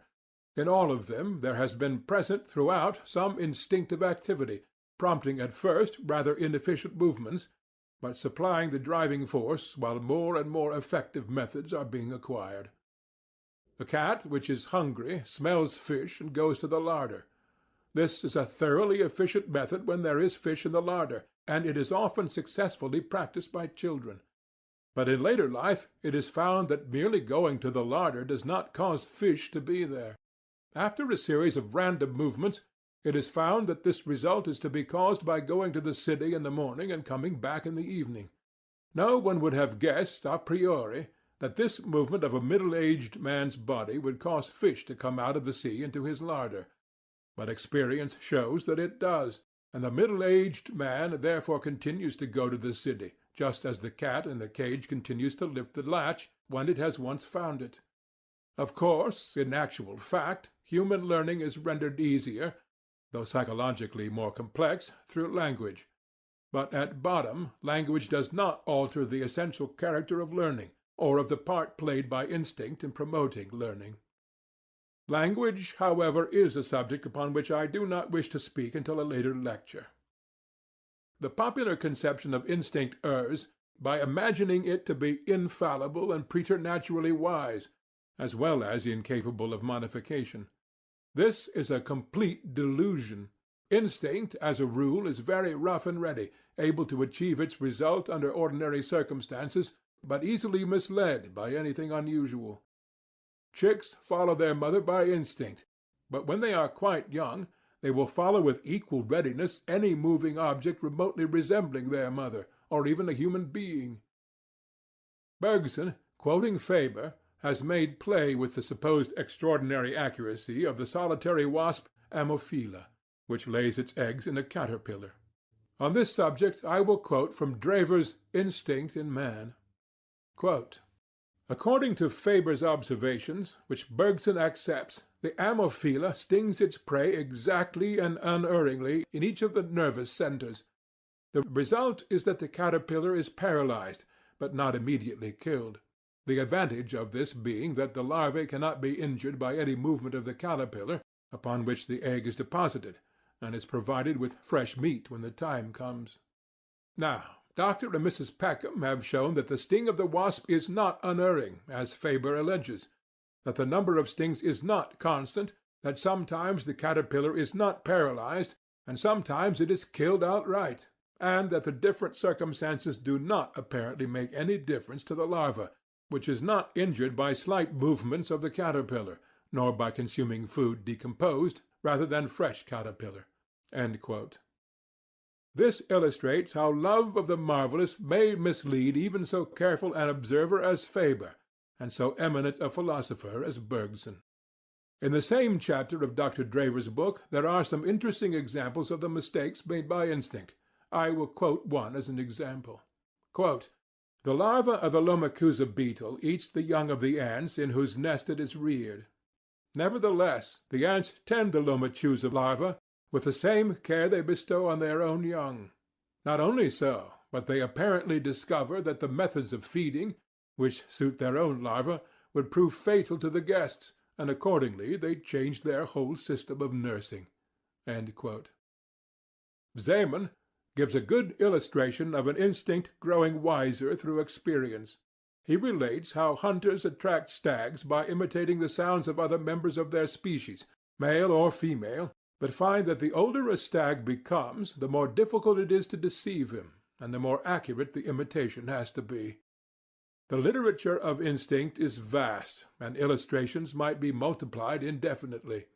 The main points as regards instinct, which need to be emphasized as against the popular conceptions of it, are: 1. The instinct requires no prevision of the biological end which it serves. 2. That instinct is only adapted to achieve this end in the usual circumstances of the animal in question, and has no more precision than is necessary for his success, as a rule.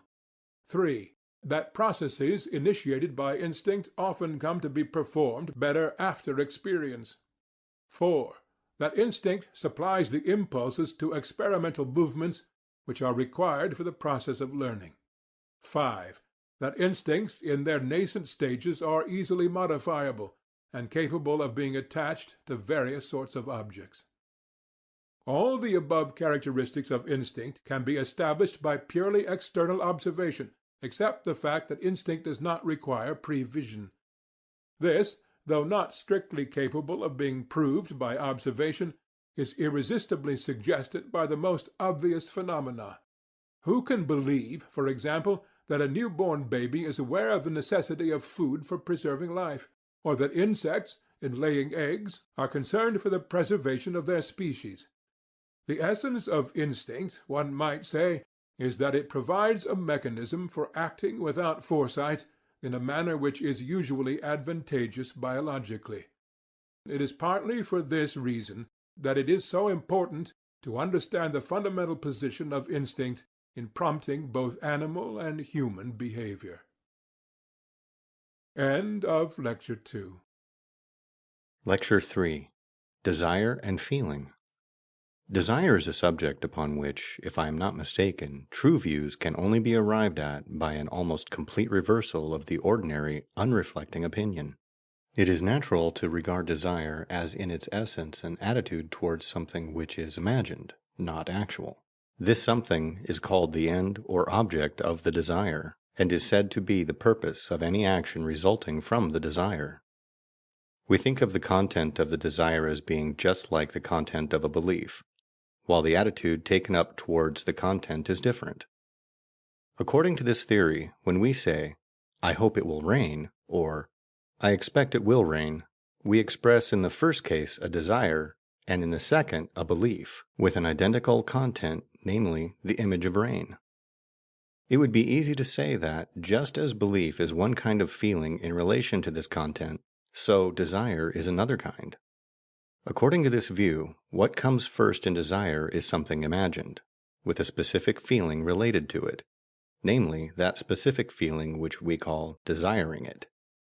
The discomfort associated with unsatisfied desire and the actions which aim at satisfying desire are, in this view, both of them effects of the desire. I think it is fair to say that this is a view against which common sense would not rebel. Nevertheless, I believe it to be radically mistaken.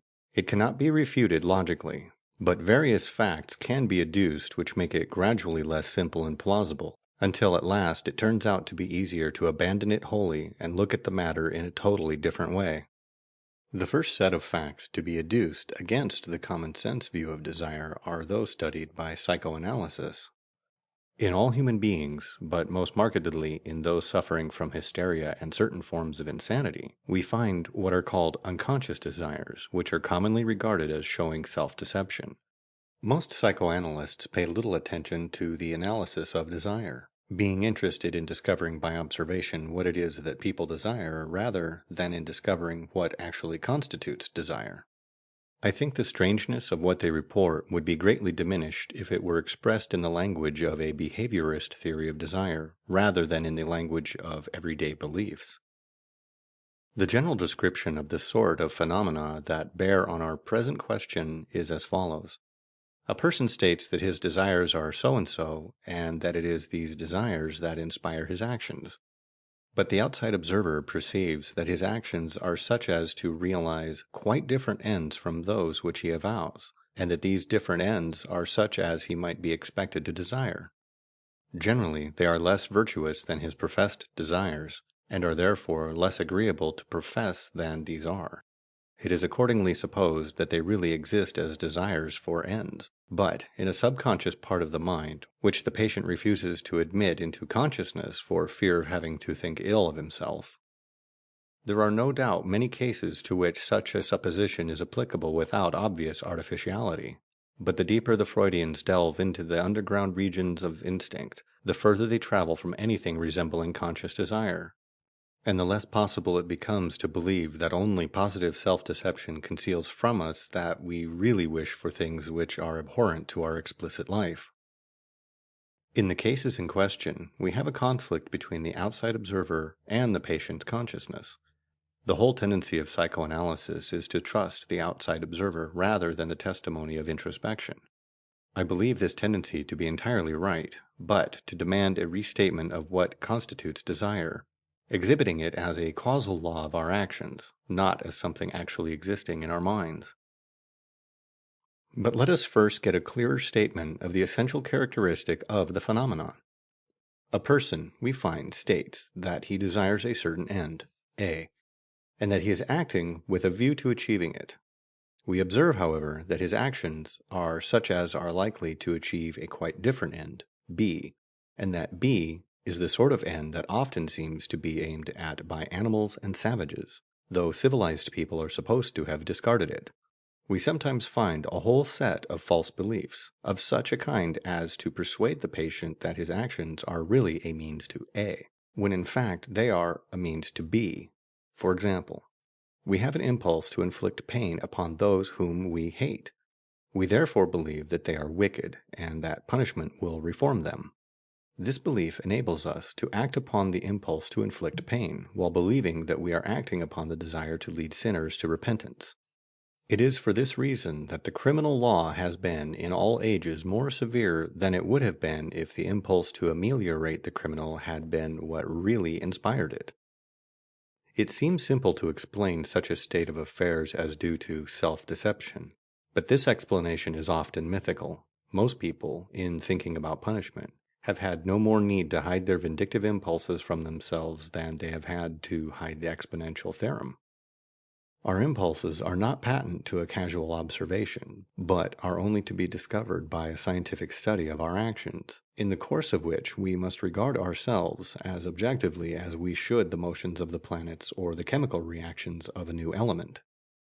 The study of animals reinforces this conclusion, and is in many ways the best preparation for the analysis of desire.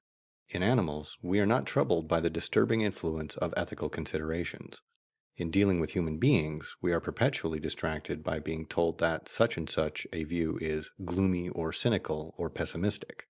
Ages of human conceit have built up such a vast myth as to our wisdom and virtue that any intrusion of the mere scientific desire to know the facts is instantly resented by those who cling to comfortable illusions. But no one cares whether animals are virtuous or not, and no one is under the delusion that they are rational. Moreover, we do not expect them to be so conscious, and are prepared to admit that their instincts prompt useful actions without any prevision of the ends which they achieve. For all these reasons, there is much in the analysis of mind which is more easily discovered by the study of animals than by the observation of human beings. We all think that, by watching the behavior of animals, we can discover more or less what they desire. If this is the case, and I fully agree that it is, desire must be capable of being exhibited in actions, for it is only the actions of animals that we can observe. They may have minds in which all sorts of things take place, but we can know nothing about their minds except by means of inferences from their actions. And the more such inferences are examined, the more dubious they appear. It would seem, therefore, that actions alone must be the test of the desires of animals. From this, it is an easy step to the conclusion that an animal's desire is nothing but a characteristic of a certain series of actions, namely, those which would be commonly regarded as inspired by the desire in question. And when it has been shown that this view affords a satisfactory account of animal desires, it is not difficult to see that the same explanation is applicable to the desires of human beings. We judge easily from the behavior of an animal of a familiar kind, whether it is hungry or thirsty, or pleased or displeased, or inquisitive or terrified. The verification of our judgment, so far as verification is possible, must be derived from the immediate succeeding actions of the animal. Most people would say that they infer first something about the animal's state of mind, whether it is hungry or thirsty, and so on, and thence derive their expectations as to its subsequent conduct. But this detour through the animal's supposed mind is wholly unnecessary. We can say simply, the animal's behavior during the last minute has had those characteristics which distinguish what is called hunger, and it is likely that its actions during the next minute will be similar in this respect, unless it finds food, or is interrupted by a stronger impulse such as fear. An animal which is hungry is restless. It goes to the places where food is often to be found. It sniffs with its nose, or peers with its eyes, or otherwise increases the sensitiveness of its sense organs. As soon as it is near enough to food for its sense organs to be affected, it goes to it with all speed and proceeds to eat. After which, if the quantity of food has been sufficient, its whole demeanor changes. It may very likely lie down and go to sleep. These things and others like them are observable phenomena distinguishing a hungry animal from one which is not hungry. The characteristic mark by which we recognize a series of actions which display hunger is not the animal's mental state, which we cannot observe, but something in its bodily behavior. It is this observable trait in the bodily behavior that I am proposing to call hunger, not some possibly mythical and certainly unknowable ingredient of the animal's mind. Generalizing what occurs in the case of hunger, we may say that what we call a desire in an animal is always displayed in a cycle of actions having certain fairly well-marked characteristics. There is first a state of activity consisting, with qualifications to be mentioned presently, of movements likely to have a certain result. These movements, unless interrupted, continue until the result is achieved, after which there is usually a period of comparative quiescence.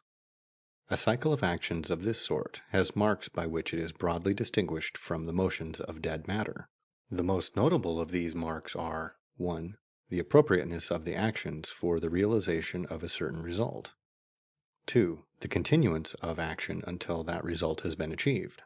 Neither of these can be pressed beyond a point. Either may be A. to some extent present in dead matter, and B. to a considerable extent absent in animals, while vegetables are intermediate, and display only a much fainter form of the behavior which leads us to attribute desire to animals. A. One might say rivers desire the seawater. Roughly speaking, remains in restless motion until it reaches either the sea or a place from which it cannot issue without going uphill, and therefore we might say that this is what it wishes while it is flowing. We do not say so, because we can account for the behavior of water by the laws of physics. And if we knew more about animals, we might equally cease to attribute desires to them, since we might find physical and chemical reactions sufficient to account for their behavior. B. Many of the movements of animals do not exhibit the characteristics of the cycles which seem to embody desire.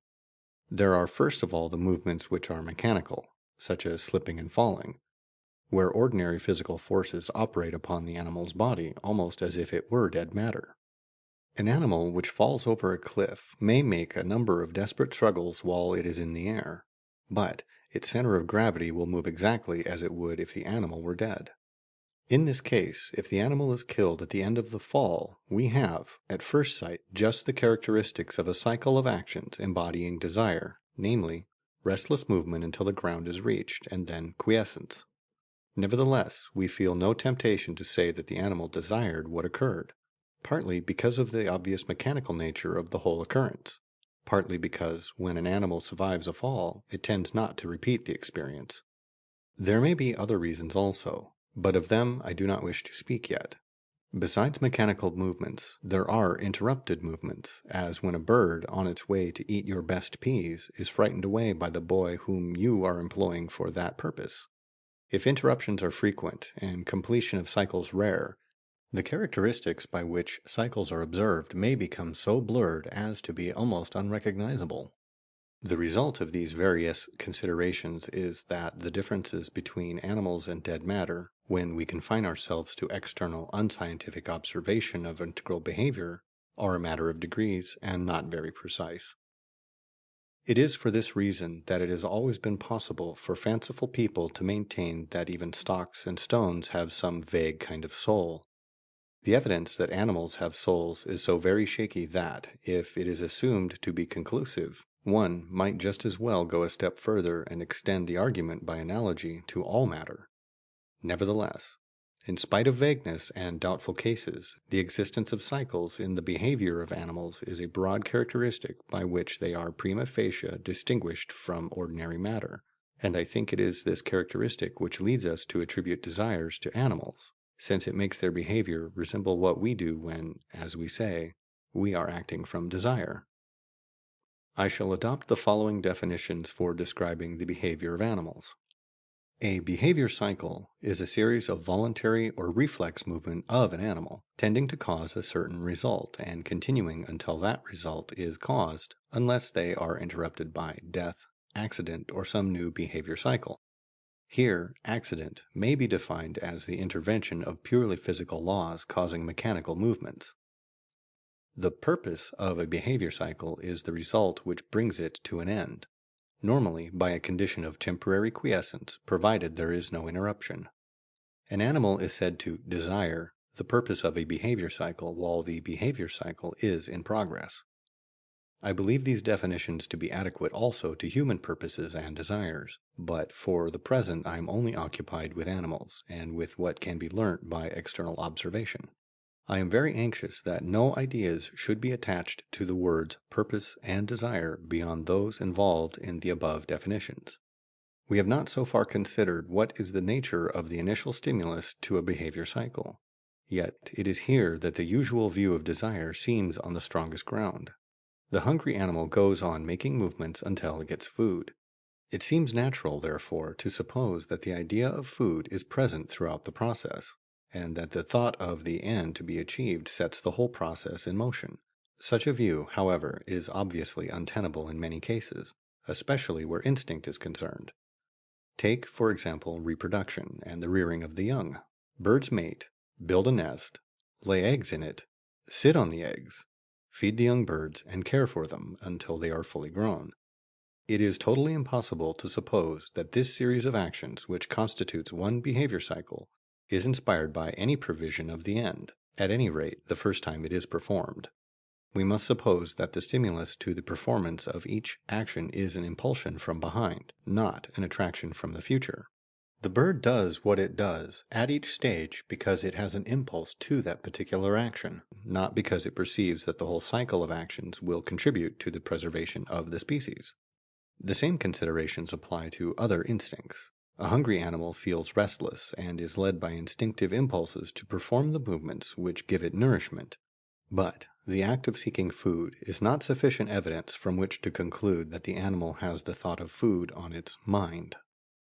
Coming now to human beings, and to what we know about our own actions, it seems clear that what, with us, sets a behavior cycle in motion is some sensation of the sort which we call disagreeable. Take the case of hunger. We have first an uncomfortable feeling inside, producing a disinclination to sit still, a sensitiveness to savory smells, and an attraction towards any food that there may be in our neighborhood. At any moment during this process we may become aware that we are hungry, in the sense of saying to ourselves, "I am hungry." But we may have been acting with reference to food for some time before this moment. While we are talking or reading, we may eat in complete unconsciousness, but we perform the actions of eating just as we should if we were conscious, and they cease when our hunger is appeased. What we call consciousness seems to be a mere spectator of the process. Even when it issues orders, they are usually, like those of a wise parent, just such as would have been obeyed even if they had not been given. This view may seem at first exaggerated, but the more our so-called volitions and their causes are examined, the more it is forced upon us. The part played by words in all this is complicated, and a potent source of confusions. I shall return to it later. For the present, I am still concerned with primitive desire, as it exists in man, but in the form in which man shows his affinity to his animal ancestors. Conscious desire is made up partly of what is essential to desire, partly of beliefs as to what we want. It is important to be clear as to the part which does not consist of beliefs. The primitive, non-cognitive element in desire seems to be a push, not a pull, an impulsion away from the actual rather than an attraction towards the ideal. Certain sensations and other mental occurrences have a property which we call discomfort. These cause such bodily movements as are likely to lead to their cessation. When the discomfort ceases, or even when it appreciably diminishes, we have sensations possessing a property which we call pleasure. Pleasurable sensations either stimulate no action at all, or at most stimulate such action as is likely to prolong them. I shall return shortly to the consideration of what discomfort and pleasure are in themselves. For the present, it is their connection with action and desire that concerns us. Abandoning momentarily the standpoint of behaviorism, we may presume that hungry animals experience sensations involving discomfort and stimulating such movements as seem likely to bring them to the food which is outside the cages. When they have reached the food and eaten it, their discomfort ceases and their sensations become pleasurable. It seems, mistakenly, as if the animal had had this situation in mind throughout, when in fact they have been continually pushed by discomfort. And when an animal is reflective, like some men, it comes to think that it had the final situation in mind throughout. Sometimes it comes to know what situation will bring satisfaction, so that in fact the discomfort does bring the thought of what will allay it. Nevertheless, the sensation involving discomfort remains the prime mover. This brings us to the question of the nature of discomfort and pleasure.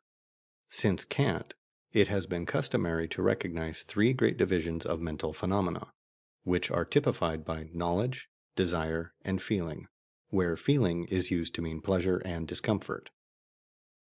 Of course, knowledge is too definite a word. The states of mind concerned are grouped together as cognitive and are to embrace not only beliefs, but perceptions, doubts, and the understanding of concepts. Desire, also, is narrower than what is intended. For example, will is to be included in this category, and in fact everything that involves any kind of striving, or conation as it is technically called. I do not myself believe that there is any value in this threefold division of the contents of mind. I believe that sensations, including images, supply all the stuff of the mind, and that everything else can be analyzed into groups of sensations related in various ways or characteristics of sensations, or of groups of sensations. As regards belief, I shall give grounds for this view in later lectures. As regards desires, I have given some grounds in this lecture. For the present, it is pleasure and discomfort that concern us. There are broadly three theories that might be held in regard to them. We may regard them as separate existing items in those who experience them, or we may regard them as intrinsic qualities of sensations and other mental occurrences, or we may regard them as mere names for the causal characteristics of the occurrences which are uncomfortable or pleasant. The first of these theories, namely, that which regards discomfort and pleasure as actual contents in those who experience them, has, I think, nothing conclusive to be said in its favor. It is suggested chiefly by an ambiguity in the word pain, which has misled many people, including Berkeley, whom it supplied with one of his arguments for subjective idealism. We may use pain as the opposite of pleasure, and painful as the opposite of pleasant, or we may use pain to mean a certain sort of sensation, on a level with the sensations of heat and cold and touch. The latter use of the word has prevailed in psychological literature, and it is now no longer used as the opposite of pleasure. Dr. H. Head, in a recent publication, has stated this distinction as follows. It is necessary at the outset to distinguish clearly between discomfort and pain. Pain is a distinct sensory quality equivalent to heat and cold, and its intensity can be roughly graded according to the force expended in stimulation. Discomfort, on the other hand, is that feeling tone which is directly opposed to pleasure. It may accompany sensations not in themselves essentially painful, as for instance that produced by tickling the sole of the foot. The reaction produced by repeated pricking contains both these elements, for it invokes that sensory quality known as pain, accompanied by a disagreeable feeling tone, which we have called discomfort. On the other hand, excessive pressure, except when applied directly over some nerve trunk, tends to excite more discomfort than pain. The confusion between discomfort and pain has made people regard discomfort as a more substantial thing than it is, and this, in turn, has reacted upon the view taken of pleasure, since discomfort and pleasure are evidently on a level in this respect. As soon as discomfort is clearly distinguished from the sensation of pain, it becomes more natural to regard discomfort and pleasure as properties of mental occurrences than to regard them as separate mental occurrences on their own account. I shall therefore dismiss the view that they are separate mental occurrences and regard them as properties of such experiences as would be called, respectively, uncomfortable and pleasant. It remains to be examined whether they are actual qualities of such occurrences or are merely differences as to causal properties. I do not myself see any way of deciding this question. Either view seems equally capable of accounting for the facts. If this is true, it is safer to avoid the assumption that there are such intrinsic qualities of mental occurrences as are in question, and to assume only the causal differences which are undeniable. Without condemning the intrinsic theory, we can define discomfort and pleasure as consisting in causal properties, and say only what will hold on either of the two theories. Following this course, we shall say: discomfort is a property of a sensation or other mental occurrence consisting in the fact that the occurrence in question stimulates voluntary or reflex movements tending to produce some more or less definite change involving the cessation of the occurrence. Pleasure is a property of a sensation or other mental occurrence consisting in the fact that the occurrence in question either does not stimulate any voluntary or reflex movement, or, if it does, stimulates only such as tend to prolong the occurrence in question. Conscious desire, which we have now to consider, consists of desire in the sense hitherto discussed, together with a true belief as to its purpose, i.e., as to the state of affairs that will bring quiescence with cessation of the discomfort. If our theory of desire is correct, a belief as to its purpose may very well be erroneous, since only experience can show what causes a discomfort to cease. When the experience needed is common and simple, as in the case of hunger, a mistake is not very probable. But in other cases, e.g., erotic desire in those who have had little or no experience of its satisfaction, mistakes are to be expected, and do in fact very often occur. The practice of inhibiting impulses, which is to a great extent necessary to civilized life, makes mistakes easier, by preventing experience of the actions to which a desire would otherwise lead, and by often causing the inhibited impulses themselves to be unnoticed or quickly forgotten. The perfectly natural mistakes which thus arise constitute a large portion of what is, mistakenly in part, called self-deception, and attributed by Freud to the censor. But there is a further point which needs emphasizing, namely, that a belief that something is desired has often a tendency to cause the very desire that is believed in. It is this fact that makes the effect of consciousness on desire so complicated. When we believe that we desire a certain state of affairs, that often tends to cause a real desire for it. This is due partly to the influence of words upon our emotions, in rhetoric, for example, and partly to the general fact that discomfort normally belongs to the belief that we desire such and such a thing that we do not possess. Thus, what was originally a false opinion as to the object of a desire requires a certain truth. The false opinion generates a secondary subsidiary desire, which nevertheless becomes real. Let us take an illustration. Suppose you have been jilted in a way which wounds your vanity. Your natural impulsive desire will be of the sort expressed in Donne's poem, in which he explains how he will haunt the poor lady as a ghost and prevent her from enjoying a moment's peace. But two things stand in the way of your expressing yourself so naturally. On the one hand, your vanity, which will not acknowledge how hard you are hit. On the other hand, your conviction that you are a civilized and humane person, who could not possibly indulge so crude a desire as revenge. You will, therefore, experience a restlessness which at first seems quite aimless, but will finally resolve itself in a conscious desire to change your profession, or go round the world, or conceal your identity and live in Putney like Arnold Bennett's hero. Although the prime cause of this desire is a false judgment as to your previous unconscious desire, yet the new conscious desire has its own derivative genuineness, and may influence your actions to the extent of sending you round the world. The initial mistake, however, will have effects of two kinds.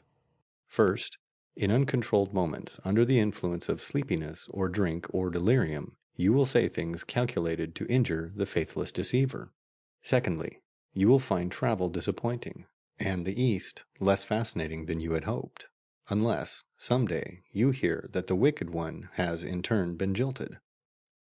If this happens, you will believe that you feel sincere sympathy, but you will suddenly be much more delighted than before with the beauties of tropical islands or the wonders of Chinese art.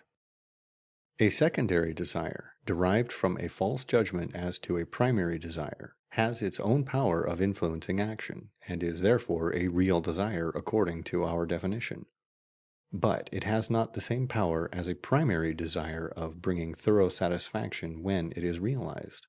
So long as the primary desire remains unsatisfied, restlessness continues in spite of the secondary desire's success.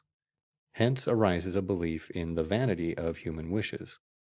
The vain wishes are those that are secondary, but mistaken beliefs prevent us from realizing that they are secondary. What may, with some propriety, be called self-deception arises through the operation of desires for beliefs. We desire many things which it is not in our power to achieve: that we should be universally popular and admired, that our work should be the wonder of the age, and that the universe should be so ordered as to bring ultimate happiness to all, though not to our enemies until they have repented and been purified by suffering. Such desires are too large to be achieved through our own efforts, but it is found that a considerable portion of the satisfaction which these things would bring us if they were realized is to be achieved by the much easier operation of believing that they are or will be realized. This desire for beliefs, as opposed to desire for the actual facts, is a particular case of secondary desire, and, like all secondary desire, its satisfaction does not lead to a complete cessation of the initial discomfort. Nevertheless, desire for beliefs, as opposed to desire for facts, is exceedingly potent both individually and socially. According to the form of belief desired, it is called vanity, optimism, or religion. Those who have sufficient power usually imprison or put to death anyone who tries to shake their faith in their own excellence, or in that of the universe. It is for this reason that seditious libel and blasphemy have always been, and still are, criminal offenses. It is very largely through desires for beliefs that the primitive nature of desire has become so hidden, and that the part played by consciousness has been so confusing and so exaggerated. We may now summarize our analysis of desire and feeling.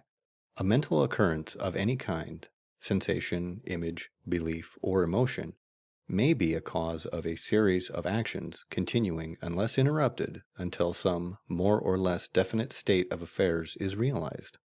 Such a series of actions we call a behavior cycle. The degree of definiteness may vary greatly. Hunger requires only food in general, whereas the sight of a particular piece of food raises a desire which requires the eating of that piece of food. The property of causing such a cycle of occurrences is called discomfort. The property of the mental occurrence in which the cycle ends is called pleasure. The actions constituting the cycle must not be purely mechanical, i.e., they must be bodily movements in whose causation the special properties of nervous tissue are involved. The cycle ends in a condition of quiescence, or of such action as tends only to preserve the status quo. The state of affairs in which this condition of quiescence is achieved is called the purpose of the cycle, and the initial mental occurrence involving discomfort is called a desire for the state of affairs that brings quiescence. A desire is called conscious when it is accompanied by a true belief as to the state of affairs that will bring quiescence. Otherwise, it is called unconscious. All primitive desire is unconscious, and in human beings, beliefs as to the purpose of desires are often mistaken. These mistaken beliefs generate secondary desires, which cause various interesting complications in the psychology of human desire, without fundamentally altering the character which it shares with animal desire. End of Lecture 3. Lecture 4. Influence of past history on present occurrences in living organisms. In this lecture, we shall be concerned with a very general characteristic which broadly, though not absolutely, distinguishes the behavior of living organisms from that of dead matter. The characteristic in question is this: the response of an organism to a given stimulus is very often dependent upon the past history of the organism, and not merely upon the stimulus and the hitherto discoverable present state of the organism. This characteristic is embodied in the saying, "A burnt child fears the fire." The burn may have left no visible traces, yet it modifies the reaction of the child in the presence of fire. It is customary to assume that, in such cases, the past operates by modifying the structure of the brain, not directly. I have no wish to suggest that this hypothesis is false. I wish only to point out that it is a hypothesis. At the end of the present lecture, I shall examine the grounds in its favor. If we confine ourselves to facts which have been actually observed, we must say that past occurrences, in addition to the present stimulus and the present ascertainable condition of the organism, enter into the causation of the response. The characteristic is not wholly confined to living organisms. For example, magnetized steel looks just like steel which has not been magnetized, but its behavior is in some ways different. In the case of dead matter, however, such phenomena are less frequent and important in the case of living organisms, and it is far less difficult to invent satisfactory hypotheses as to the microscopic changes of structure which mediate between the past occurrence and the present changed response. In the case of living organisms, practically everything that is distinctive both of their physical and of their mental behavior is bound up with this persistent influence of the past. Further, speaking broadly, the change in response is usually of a kind that is biologically advantageous to the organism. Following a suggestion derived from Semen, we will give the name of mnemic phenomena to those responses of an organism which, so far as hitherto observed facts are concerned, can only be brought under causal laws by including past occurrences in the history of the organism as part of the causes of the present response. I do not mean merely, what would always be the case, that past occurrences are part of a chain of causes leading to the present event. I mean that in attempting to state the proximate cause of the present event, some past event or events must be included, unless we take refuge in hypothetical modifications of brain structure. For example, you smell peat smoke, and you recall some occasion when you smelt it before. The cause of your recollection, so far as hitherto observable phenomena are concerned, consists both of the peat smoke, present stimulus, and of the former occasion, past experience. The same stimulus will not produce the same recollection in another man who did not share your former experience, although the former experience left no observable traces in the structure of the brain. According to the maxim, same cause, same effect, we cannot therefore regard the peat smoke alone as the cause of your recollection, since it does not have the same effect in other cases. The cause of your recollection must be both the peat smoke and the past occurrence. Accordingly, your recollection is an instance of what we are calling mnemic phenomena. Before going further, it will be well to give illustrations of different classes of mnemic phenomena. A. Acquired habits. In Lecture 2, we saw how animals can learn by experience how to get out of cages or mazes, or perform other actions which are useful to them but not provided for by their instincts alone. A cat which is put into a cage of which it has had experience behaves differently from the way in which it behaved at first. We can easily invent hypotheses which are quite likely to be true as to connections in the brain caused by past experience, and themselves causing the different response. But the observable fact is that the stimulus of being in the cage produces differing results with repetition, and that the ascertainable cause of the cat's behavior is not merely the cage and its own ascertainable organization, but also its past history in regard to the cage. From our present point of view, the matter is independent of the question whether the cat's behavior is due to some mental fact called knowledge or displays a merely bodily habit. Our habitual knowledge is not always in our minds, but is called up by the appropriate stimuli. If we are asked, "What is the capital of France?" we answer, "Paris." Because of past experience, the past experience is as essential as the present question in the causation of our response.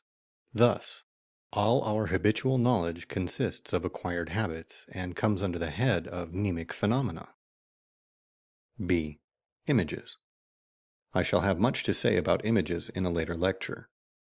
For the present, I am merely concerned with them insofar as they are copies of past sensations. When you hear New York spoken of, some image probably comes into your mind, either of the place itself, if you have been there, or of some picture of it, if you have not. The image is due to your past experience, as well as to the present stimulus of the words New York. Similarly, the images you have in dreams are all dependent upon your past experience, as well as upon the present stimulus to dreaming. It is generally believed that all images in their simpler parts are copies of sensations. If so, their mnemic character is evident.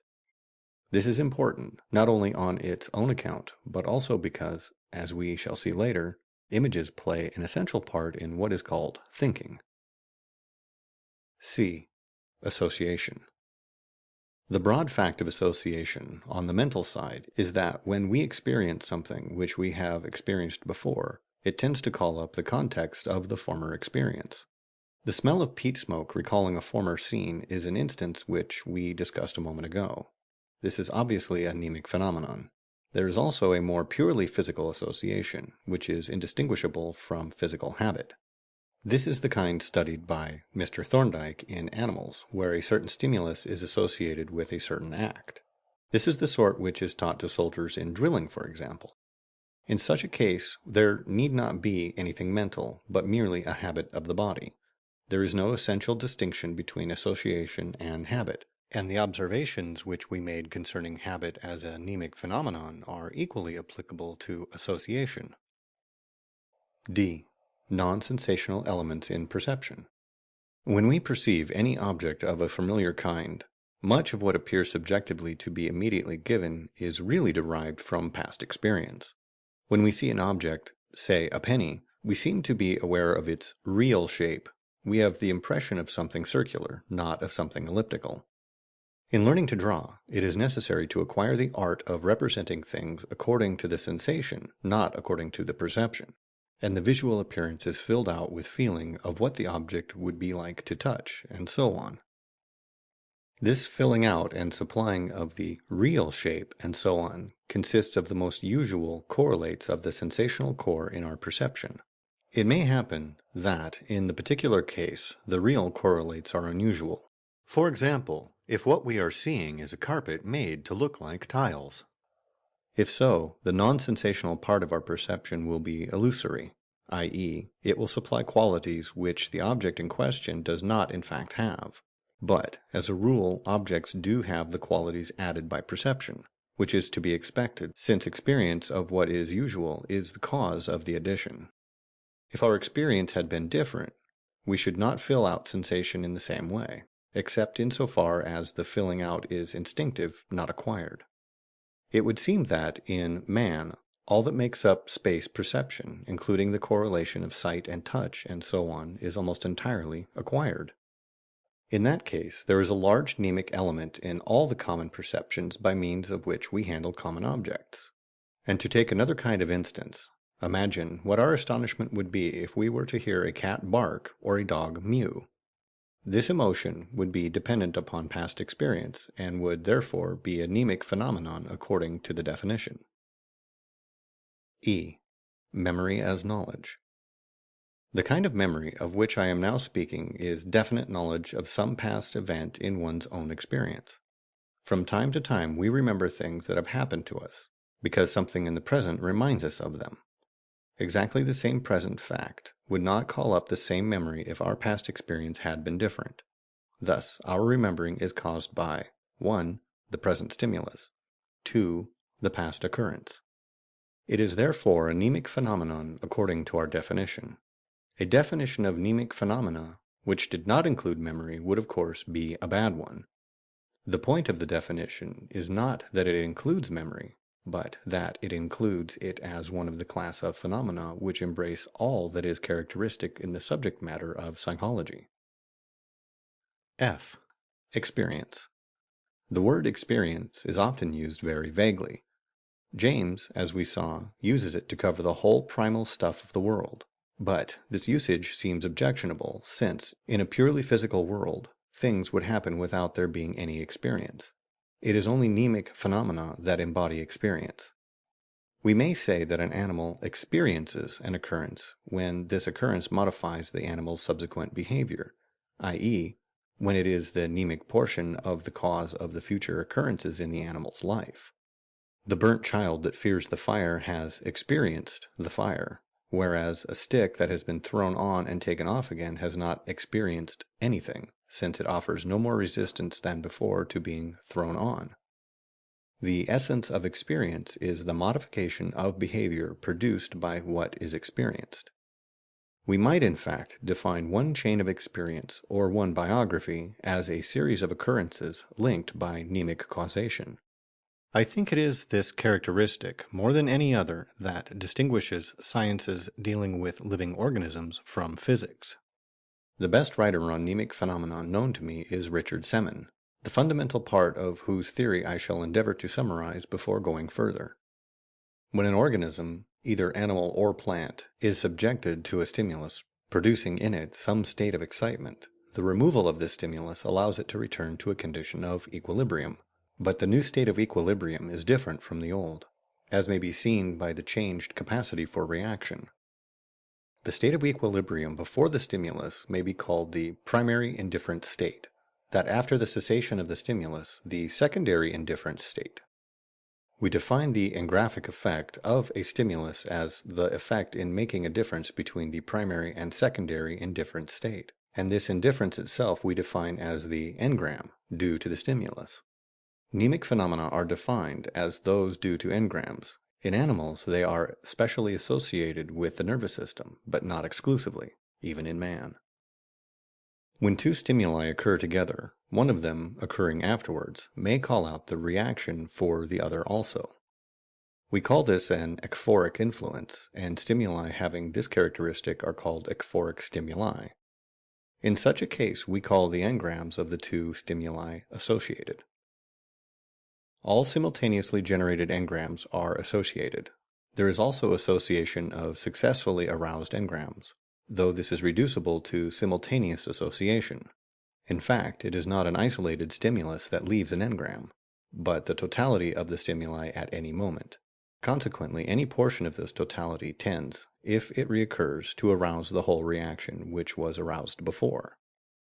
Semon holds that engrams can be inherited, and that an animal's innate habits may be due to the experience of its ancestors. On this subject he refers to Samuel Butler. Semon formulates two mnemic principles.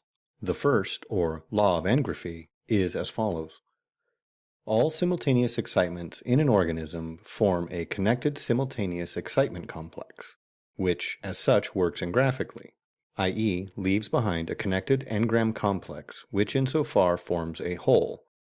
The second mnemic principle, or law of ekphory, is as follows.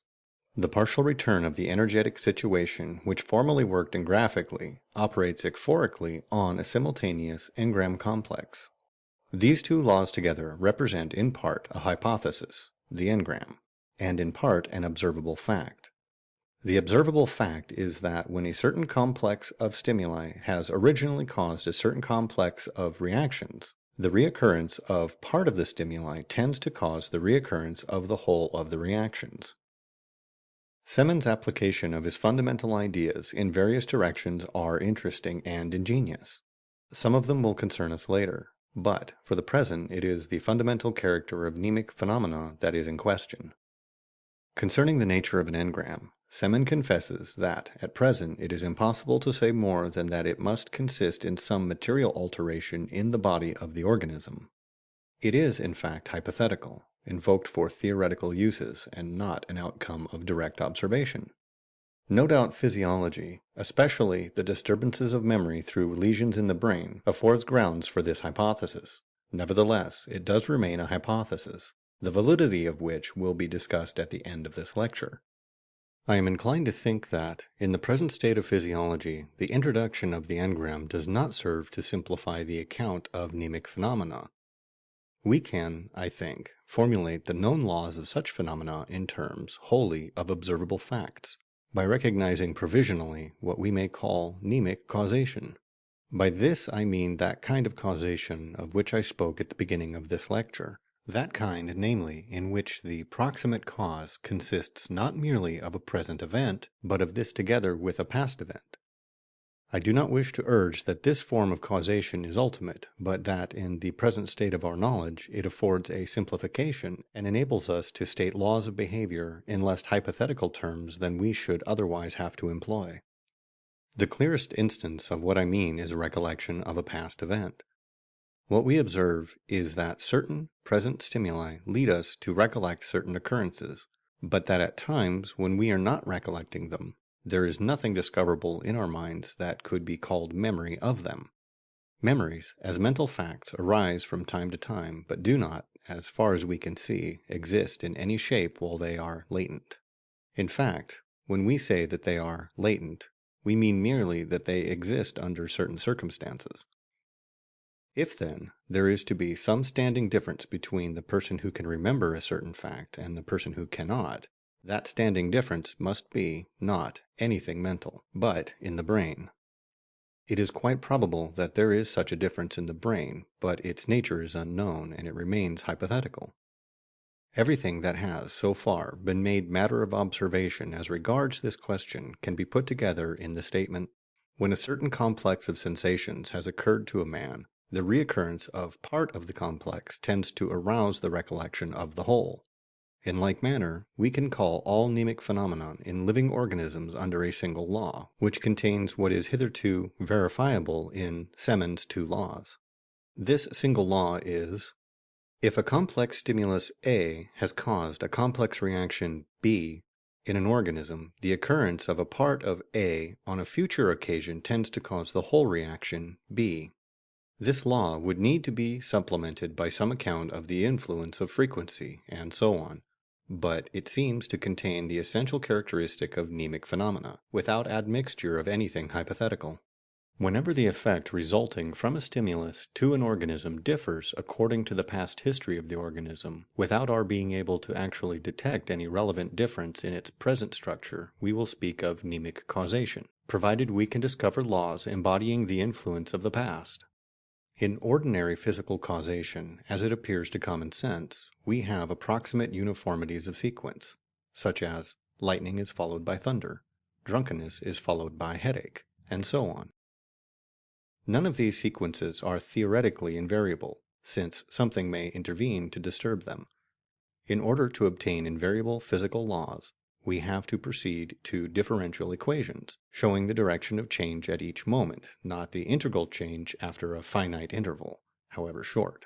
But, for the purposes of daily life, many sequences are to all intents and purposes invariable. With the behavior of human beings, however, this is by no means the case. If you say to an Englishman, "You have a smut on your nose," he will proceed to remove it. But there will be no such effect if you say the same thing to a Frenchman who knows no English. The effect of words upon the hearer is a mnemic phenomena, since it depends upon the past experience which gave him understanding of the words. If there are to be purely psychological causal laws, taking no account of the brain and the rest of the body, they will have to be of the form not X now causes Y now, but A, B, C, in the past together with X now cause Y now. For it cannot be successfully maintained that our understanding of a word, for example, is an actual existent content of the mind at times when we are not thinking of the word. It is merely what may be called a disposition, i.e., it is capable of being aroused whenever we hear the word or happen to think of it. A disposition is not something actual, but merely a mnemic portion of a mnemic causal law.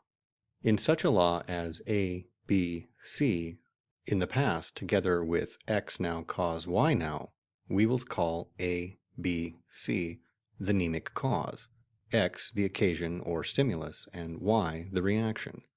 All cases in which experience influences behavior are instances of mnemic causation. Believers in psychophysical parallelism hold that psychology can theoretically be freed entirely from all dependence on physiology or physics. That is to say, they believe that every psychical event has a psychical cause and a physical concomitant. If there is to be parallelism, it is easy to prove by mathematical logic that the causation in physical and psychical matters must be of the same sort, and it is impossible that mnemic causation should exist in psychology but not in physics. But if psychology is to be independent of physiology, and if physiology can be reduced to physics, it would seem that mnemic causation is essential in psychology. Otherwise, we shall be compelled to believe that all our knowledge, all our store of images and memories, all our mental habits, are at all times existing in some latent mental form, and are not merely aroused by the stimuli which led to their display.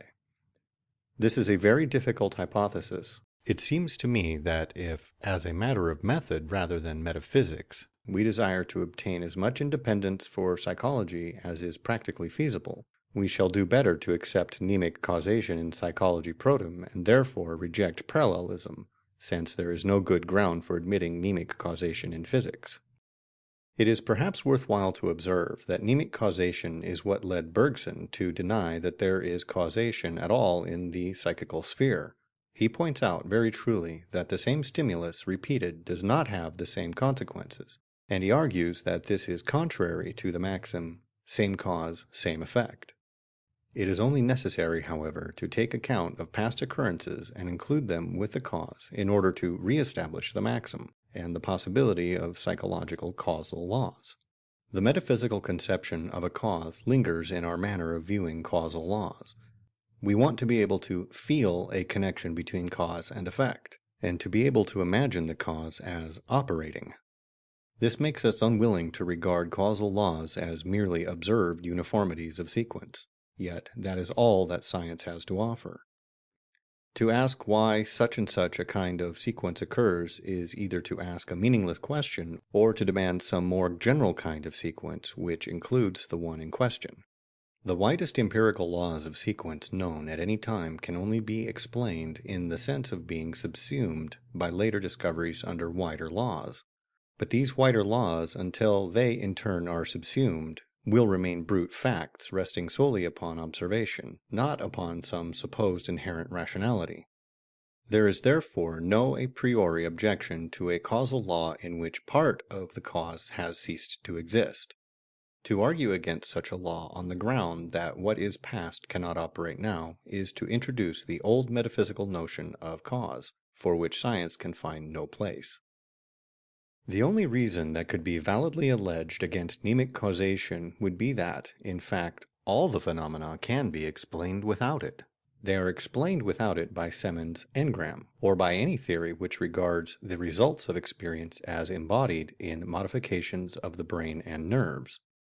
But they are not explained unless with extreme artificiality by any theory which regards the latent effects of experience as psychical rather than physical. Those who desire to make psychology as far as possible independent of physiology would do well, it seems to me, if they adopted mnemic causation. For my part, however, I have no such desire, and I shall therefore endeavor to state the grounds which occur to me in favor of some such view as that of the engram. One of the first points to be urged is that mnemic phenomena are just as much to be found in physiology as in psychology. They are even to be found in plants, as Sir Francis Darwin pointed out. Habit is a characteristic of the body at least as much as of the mind.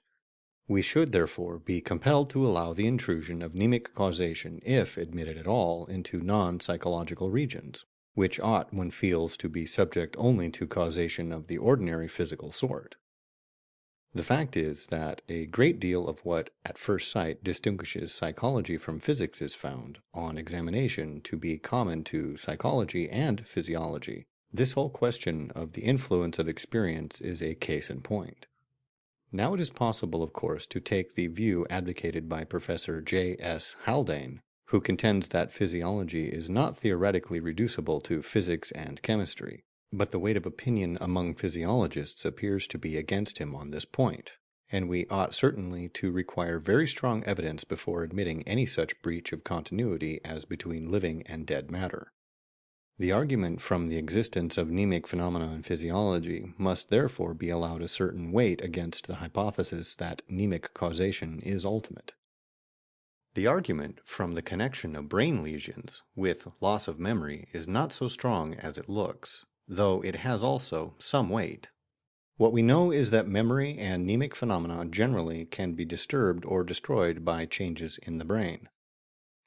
This certainly proves that the brain plays an essential part in the causation of memory, but does not prove that a certain state of the brain is, by itself, a sufficient condition for the existence of memory. Yet it is this last that has to be proved. The theory of the engram, or any similar theory, has to maintain that, given a body and brain in a suitable state, a man will have a certain memory, without the need of any further conditions. What is known, however, is only that he will not have memories if his body and brain are not in a suitable state. That is to say, the appropriate state of body and brain is proved to be necessary for memory, but not to be sufficient. So far, therefore, as our definite knowledge goes, memory may require for its causation a past occurrence as well as a certain present state of the brain. In order to prove conclusively that mnemic phenomena arise whenever certain physiological conditions are fulfilled, we ought to be able actually to see differences between the brain of a man who speaks English and that of a man who speaks French, between the brain of a man who has seen New York and can recall it, and that of a man who has never seen that city. It may be that the time will come when this will be possible, but at present we are very far removed from it. At present there is, so far as I am aware, no good evidence that every difference between the knowledge possessed by A and that possessed by B is paralleled by some difference in their brains.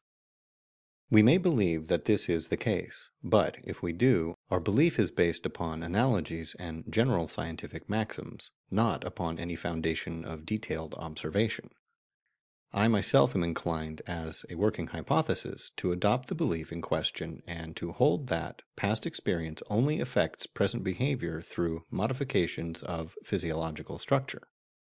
But the evidence seems not quite conclusive, so that I do not think we ought to forget the other hypothesis, or to reject entirely the possibility that mnemic causation may be the ultimate explanation of mnemic phenomena. I say this not because I think it likely that mnemic causation is ultimate, but merely because I think it possible, and because it often turns out important to the progress of science to remember hypotheses which have previously seemed improbable. End of Lecture 4.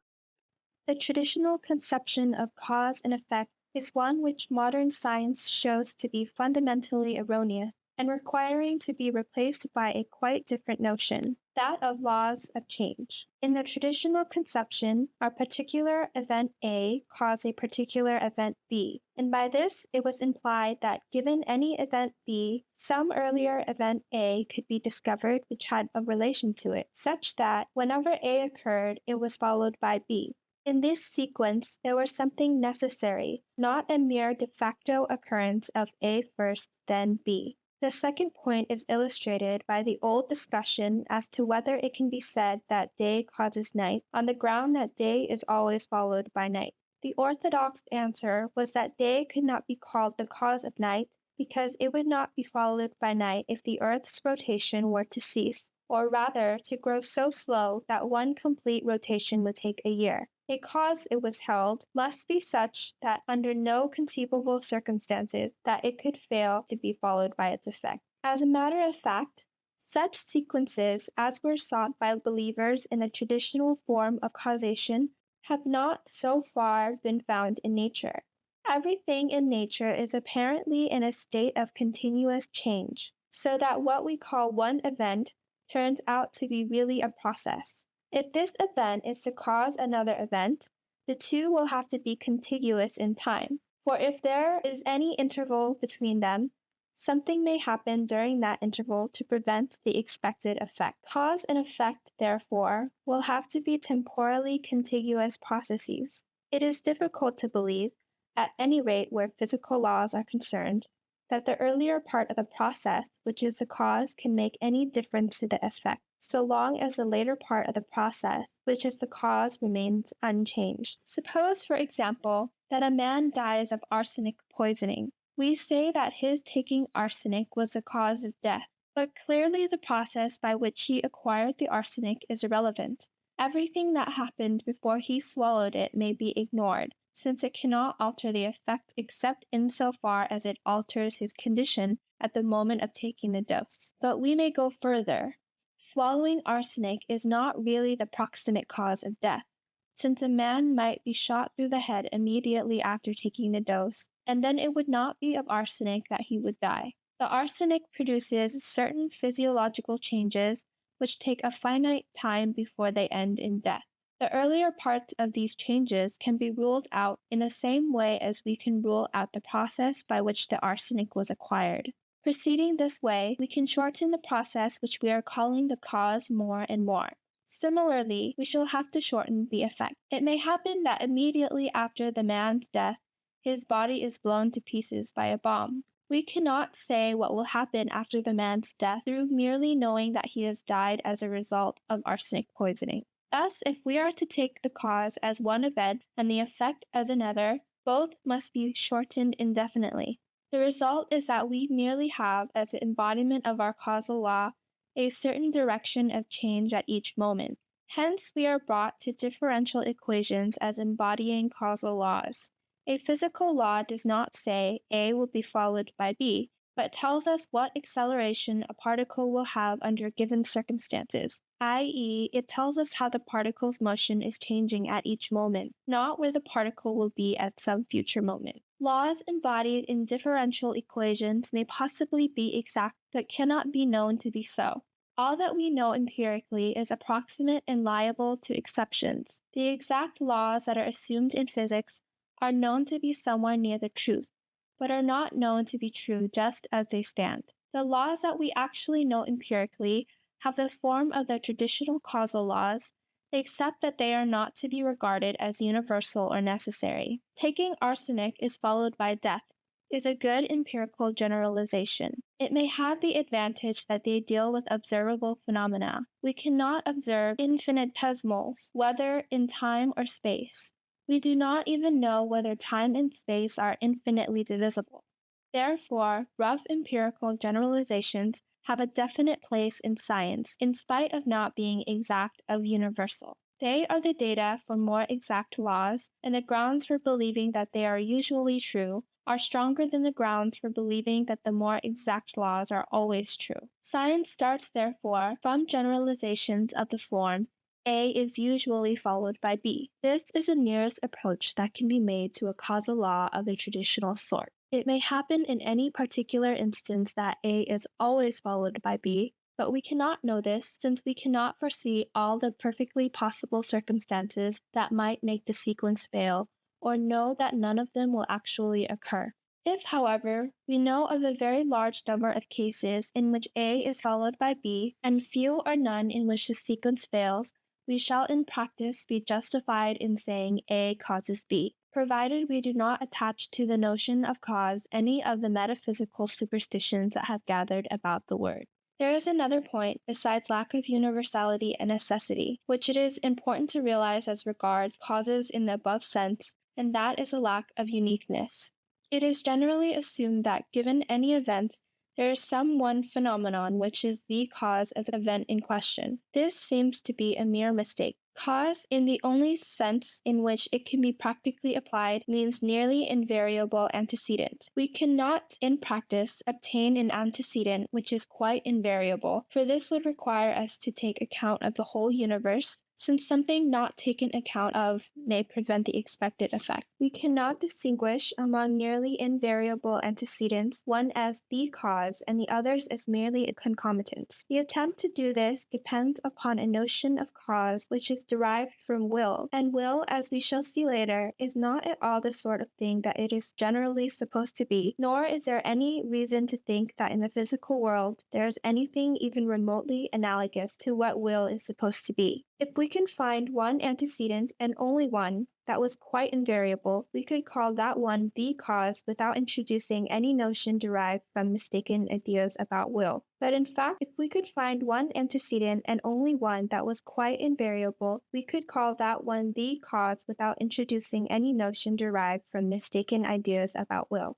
But in fact, we cannot find any antecedent that we know to be quite invariable, and we can find many that are nearly so. For example, men leave a factory for dinner when the hooter sounds at 12 o'clock. You may say that the hooter is the cause of their leaving.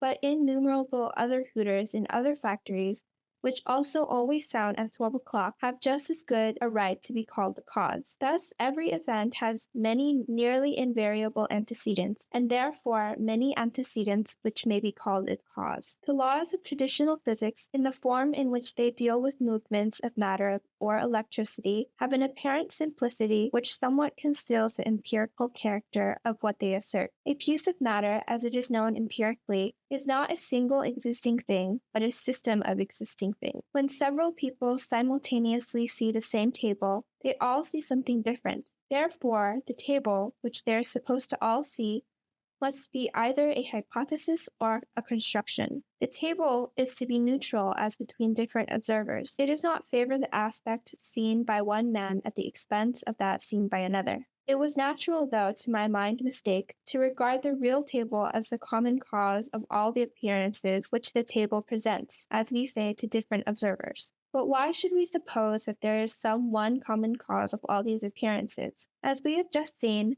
the notion of cause is not so reliable as to allow us to infer the existence of something that, by its very nature, can never be observed. Instead of looking for an impartial source, we can secure neutrality by the equal representation of all parties. Instead of supposing that there is some unknown cause, the real table, behind the different sensations of those who are said to be looking at the table, we may take the whole set of these sensations, together possibly with certain other particulars, as actually being the table. That is to say, the table which is neutral as between different observers, actual and possible, is a set of all those particulars which would naturally be called aspects of the table from different points of view. It may be said, if there is no single existence which is the source of all these aspects, how are they collected together? The answer is simple, just as they would be if there were such a single existence. The supposed real table underlying its appearances is in any case not itself perceived, but inferred.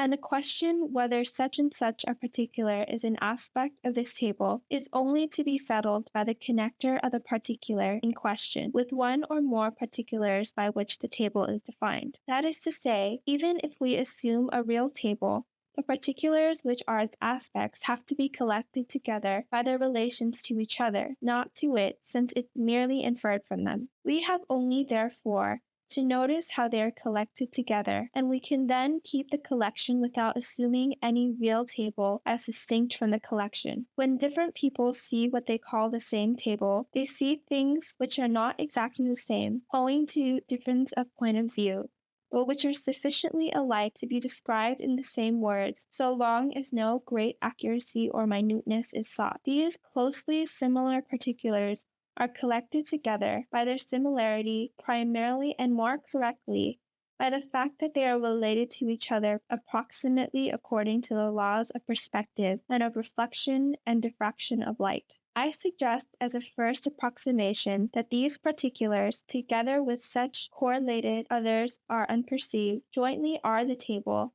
and that a similar definition applies to all physical objects. In order to eliminate the reference to our perception, which introduces an irrelevant psychological suggestion, I will take a different illustration, namely stellar photography. A photographic plate exposed on a clear night reproduces the appearance of the portion of the sky concerned, with more or fewer stars according to the power of the telescope that is being used.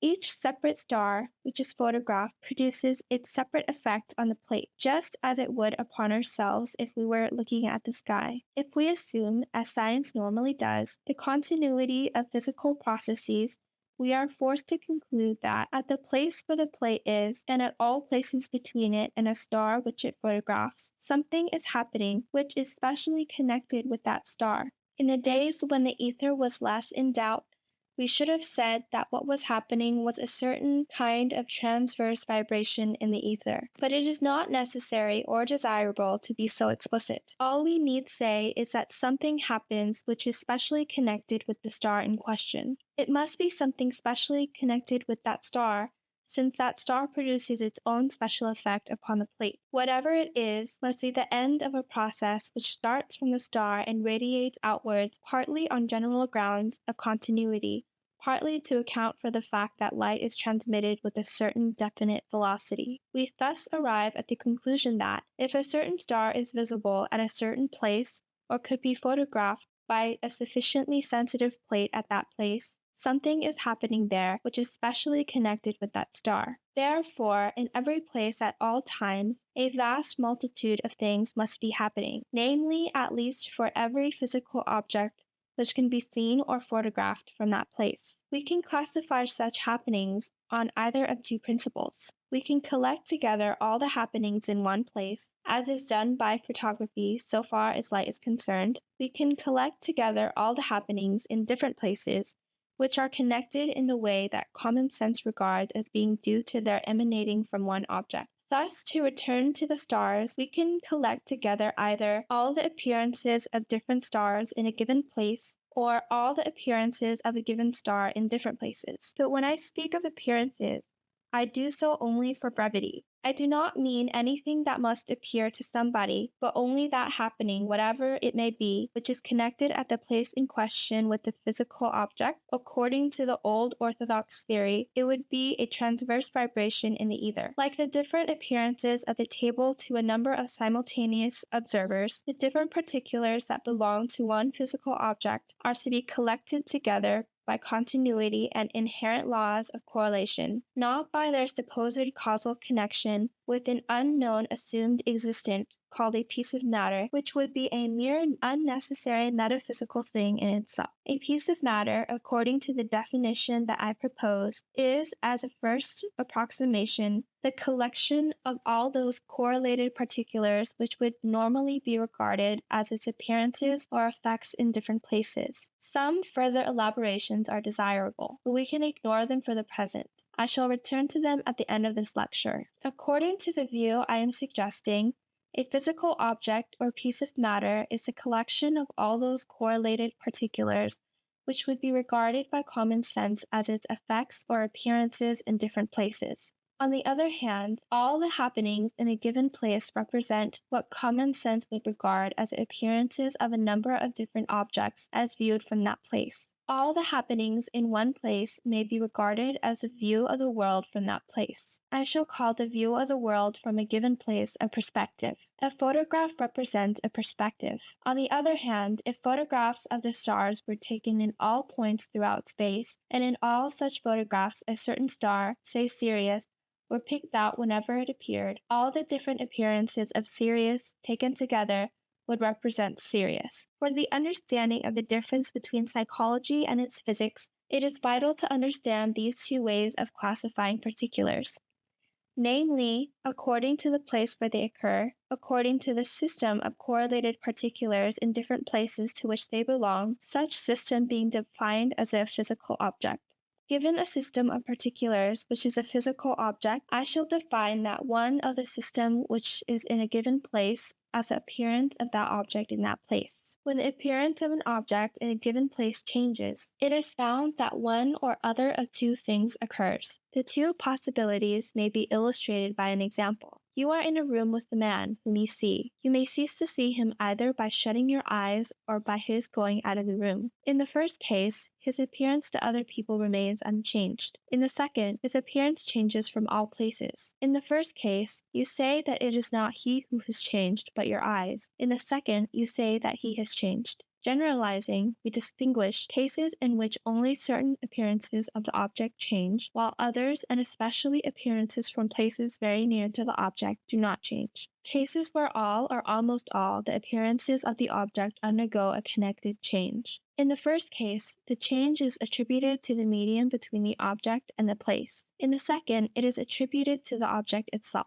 It is the frequency of the latter kind of change and the comparatively simple nature of the laws governing the simultaneous alterations of appearances in such cases that have made it possible to treat a physical object as one thing, and to overlook the fact that it is a system of particulars. When a number of people at a theater watch an actor, the changes in their several perspectives are so similar and so closely correlated that all are popularly regarded as identical with each other and with the changes of the actor himself. So long as all the changes in the appearances of a body are thus correlated, there is no pressing prima facie need to break up the system of appearances or to realize that the body in question is not really one thing, but a set of correlated particulars. It is especially and primarily such changes that physics deals with, i.e., it deals primarily with the processes in which the unity of a physical object need not be broken up because all its appearances change simultaneously according to the same law, or if not at all, at any rate from places sufficiently near to the object with increasing accuracy as we approach the object. The changes in appearances of an object which are due to changes in the intervening medium will not affect or will affect only very slightly the appearances from places close to the object. If the appearances from sufficiently neighboring places are either wholly unchanged or changed to a diminishing extent which has zero for its limit, it is usually found that the changes can be accounted for by changes in objects which are between the object in question and the places from which its appearance has changed appreciably. Thus, physics is able to reduce the laws of most changes with which it deals to changes in physical objects, and to state most of its fundamental laws in terms of matter. It is only in those cases in which the unity of the system of appearances constituting a piece of matter has to be broken up, that the statement of what is happening cannot be made exclusively in terms of matter. The whole of psychology, we shall find, is included among such cases, hence their importance for our purposes. We can now begin to understand one of the fundamental differences between physics and psychology. Physics treats as a unit the whole system of appearances of a piece of matter, whereas psychology is interested in certain of these appearances themselves. Confining ourselves for the moment to the psychology of perceptions, we observe that perceptions are certain of the appearances of physical objects. From the point of view that we have been hitherto adopting, we might define them as the appearances of objects at places from which sense organs and the suitable parts of the nervous system form part of the intervening medium. Just as a photographic plate receives a different impression of a cluster of stars when a telescope is part of the intervening medium, so a brain receives a different impression when an eye and an optic nerve are part of the intervening medium. An impression due to this sort of intervening medium is called a perception, and is interesting to psychology on its own account, not merely as one of the set of correlated particulars, which is the physical object of which, as we say, we are having a perception. We spoke earlier of two ways of classifying particulars. One way collects together the appearances commonly regarded as a given object from different places. This is, broadly speaking, the way of physics, leading to the construction of physical objects as sets of appearances. The other way collects together the appearances of different objects from a given place, the result being what we call a perspective. In the particular case where the place concerned is a human brain, the perspective belonging to the place consists of all perceptions of a certain man at a given time. Thus, classification by perspective is relevant to psychology and is essential in defining what we mean by one mind. I do not wish to suggest that the way in which I have been defining perceptions is the only possible way, or even the best way. It is a way that arose naturally out of our present topic. But when we approach psychology from a more introspective standpoint, we have to distinguish sensations and perceptions, if possible, from other mental occurrences, if any. We have also to consider the psychological effects of sensations as opposed to their physical causes and correlates. These problems are quite distinct from those with which we have been concerned in the present lecture, and I shall not deal with them until a later stage. It is clear that psychology is concerned essentially with actual particulars, not merely with systems of particulars. In this it differs from physics, which broadly speaking is concerned with the cases in which all the particulars which make up one physical object can be treated as a single causal unit, or rather the particulars which are sufficiently near to the object of which they are appearances can be so treated. The laws which physics seeks can, broadly speaking, be stated by treating such systems of particulars as causal units. The laws which psychology seeks cannot be so stated, since the particulars themselves are what interest the psychologist. This is one of the fundamental differences between physics and psychology, and to make it clear has been the main purpose of this lecture. I will conclude with an attempt to give a more precise definition of a piece of matter.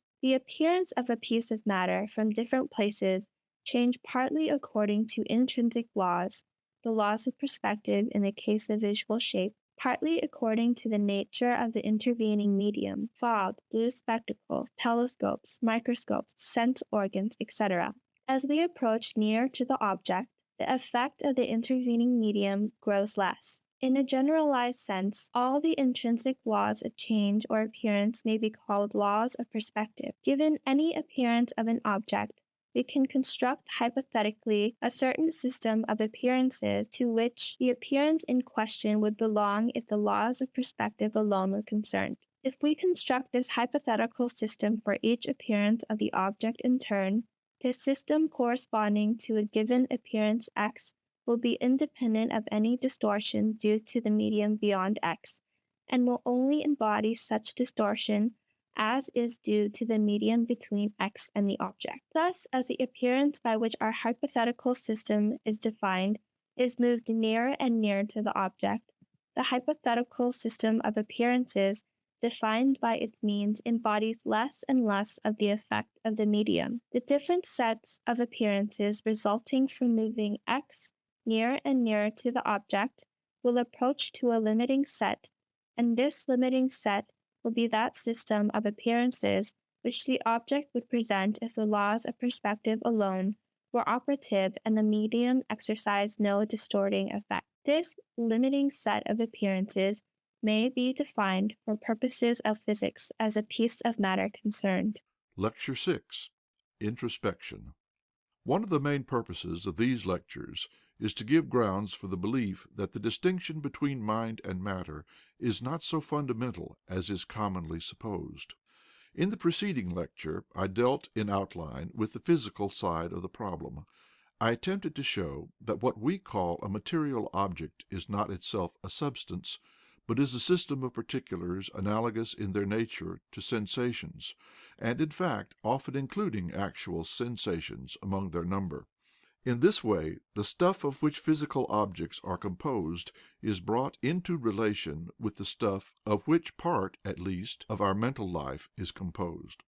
There is, however, a converse task which is equally necessary for our thesis, and that is, to show that the stuff of our mental life is devoid of many qualities which it is commonly supposed to have, and is not possessed of any attributes which make it incapable of forming part of the world of matter.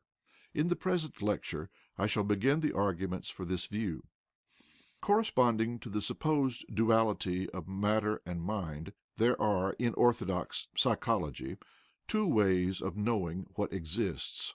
One of these, the way of sensation and external perception, is supposed to furnish data for our knowledge of matter. The other, called introspection, is supposed to furnish data for knowledge of our mental processes. To common sense, this distinction seems clear and easy. When you see a friend coming along the street, you acquire knowledge of an external physical fact. When you realize that you are glad to meet him, you acquire knowledge of a mental fact. Your dreams and memories and thoughts, of which you are often conscious, are mental facts, and the process by which you become aware of them seems to be different from sensation. Kant calls it the inner sense. Sometimes it is spoken of as consciousness of self, but its commonest name in modern English psychology is introspection. It is this supposed method of acquiring knowledge of our mental processes that I wish to analyze and examine in this lecture. I will state at the outset the view which I shall aim at establishing. I believe that the stuff of our mental life, as opposed to its relations and structure, consists wholly of sensations and images. Sensations are connected with matter in the way that I tried to explain in Lecture 5, that is, each is a member of a system which is a certain physical object. Images, though they usually have certain characteristics, especially lack of vividness, that distinguish them from sensations, are not invariably so distinguished, and cannot therefore be defined by these characteristics. Images, as opposed to sensations, can only be defined by their different causation. They are caused by association with a sensation, not by a stimulus external to the nervous system, or perhaps one should say external to the brain, where the higher animals are concerned. The occurrence of a sensation or image does not in itself constitute knowledge, but any sensation or image may come to be known if the conditions are suitable. When a sensation, like the hearing of a clap of thunder, is normally correlated with closely similar sensations in our neighbors, we regard it as giving knowledge of the external world, since we regard the whole set of similar sensations as due to a common external cause. But images and bodily sensations are not so correlated. Bodily sensations can be brought into a correlation by physiology, and thus take their place ultimately among the sources of knowledge of the physical world. But images cannot be made to fit with the simultaneous sensations and images of others. Apart from their hypothetical causes in the brain, they have a causal connection with physical objects, through the fact that they are copies of past sensations. But the physical objects with which they are thus connected are in the past, not in the present. These images remain private in a sense in which sensations are not. A sensation seems to give us knowledge of a present physical object, while an image does not, except when it amounts to a hallucination, and in this case the seeming is deceptive.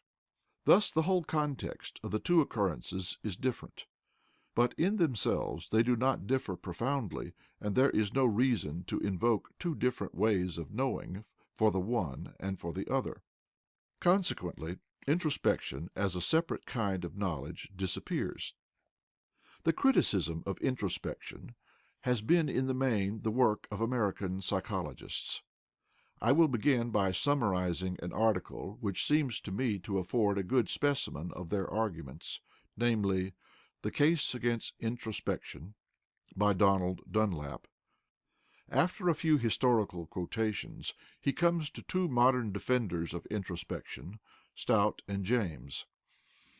He quotes from Stout such statements as the following: "Psychical states as such become objects only when we attend to them in an introspective way.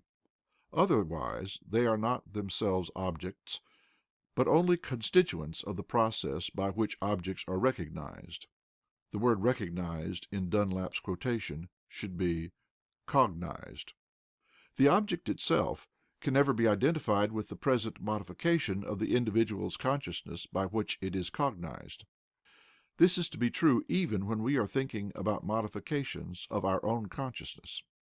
Such modifications are to be always at least partially distinct from the conscious experience in which we think of them.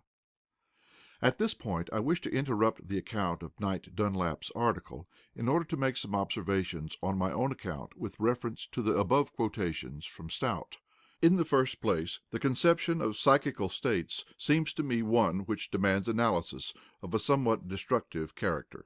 This analysis I shall give in later lectures as regards cognition. I have already given it as regards desire. In the second place, the conception of objects depends upon a certain view as to cognition which I believe to be wholly mistaken, namely the view which I discussed in my first lecture in connection with Brentano. In this view, a single cognitive occurrence contains both content and object, the content being essentially mental, while the object is physical, except in introspection and abstract thought.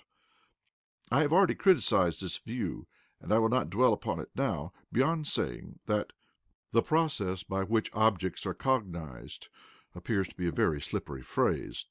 When we see a table, as common sense would say, the table as a physical object is not the object, in the psychological sense, of our perception. Our perception is made up of sensations, images, and beliefs, but the supposed object is something inferential, externally related, not logically bound up with what is occurring in us. This question of the nature of the object also affects the view we take of self-consciousness. Obviously, a conscious experience is different from a physical object. Therefore, it is natural to assume that a thought or perception, whose object is a conscious experience, must be different from a thought or perception whose object is a physical object. But if the relation to the object is inferential and external, as I maintain, the difference between two thoughts may bear very little relation to the difference between their objects.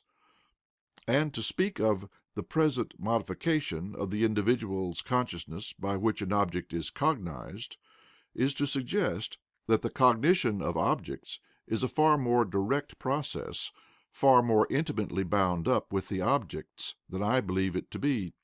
All these points will be amplified when we come to the analysis of knowledge, but it is necessary briefly to state them now, in order to suggest the atmosphere in which our analysis of introspection is to be carried on. Another point in which Stout's remarks seems to me to suggest what I regard as mistakes is his use of consciousness.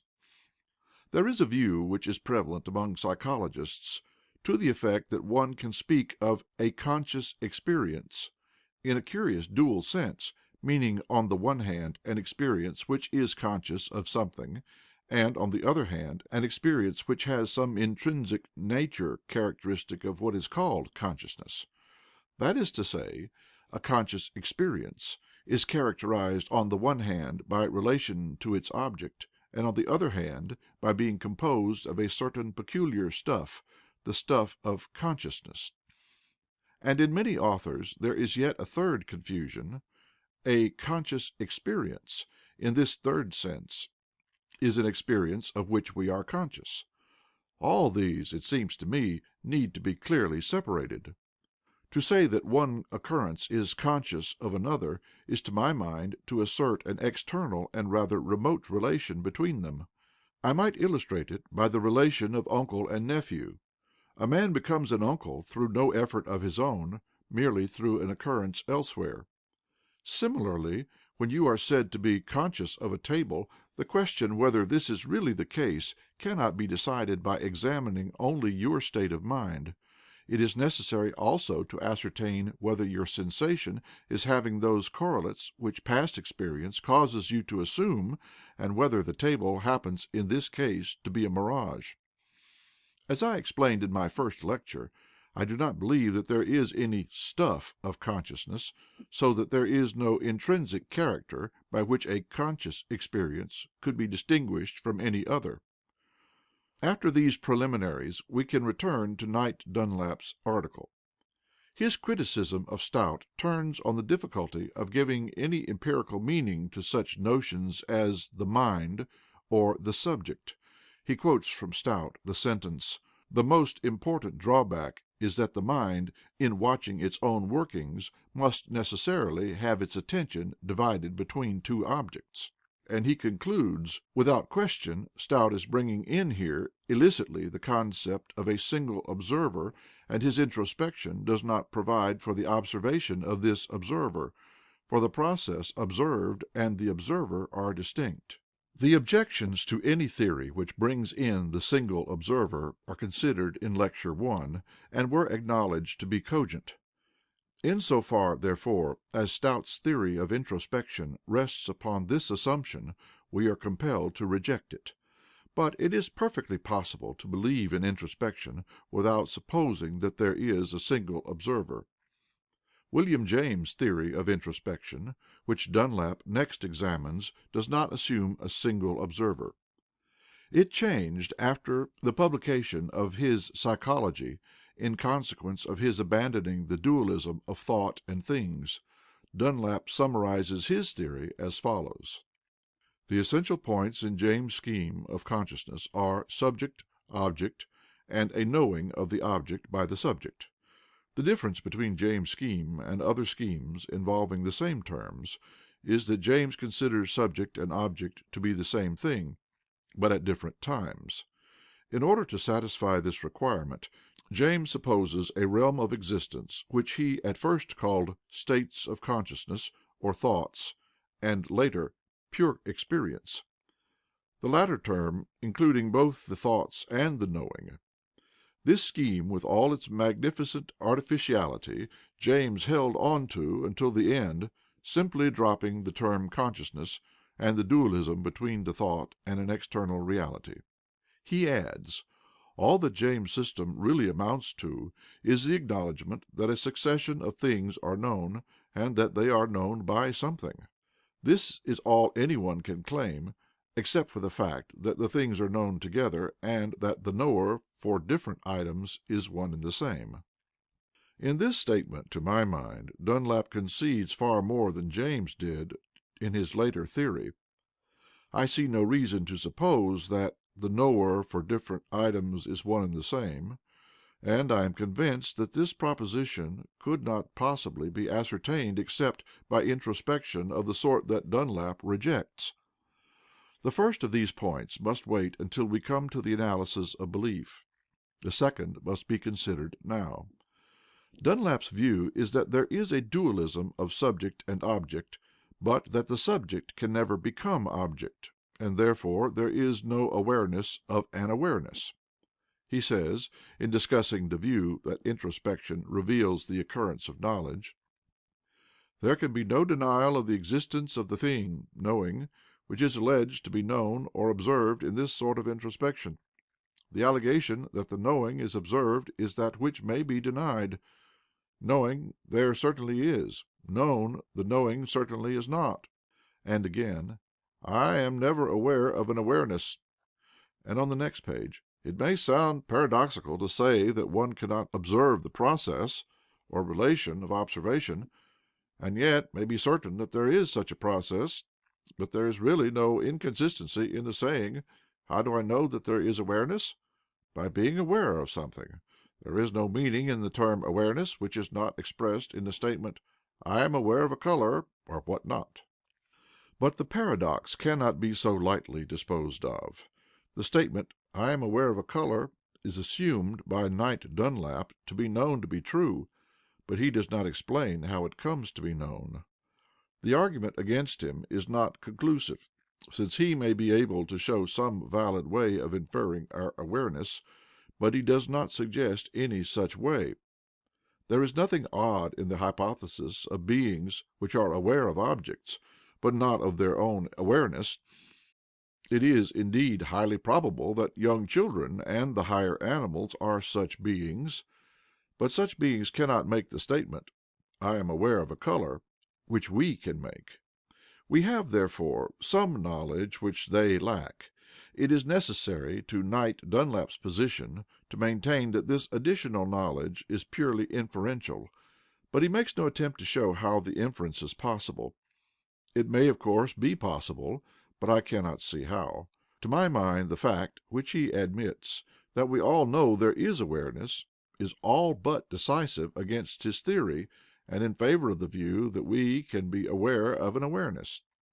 Dunlap asserts, to return to James, that the real ground for James' original belief in introspection was his belief in two sorts of objects, namely, thoughts and things.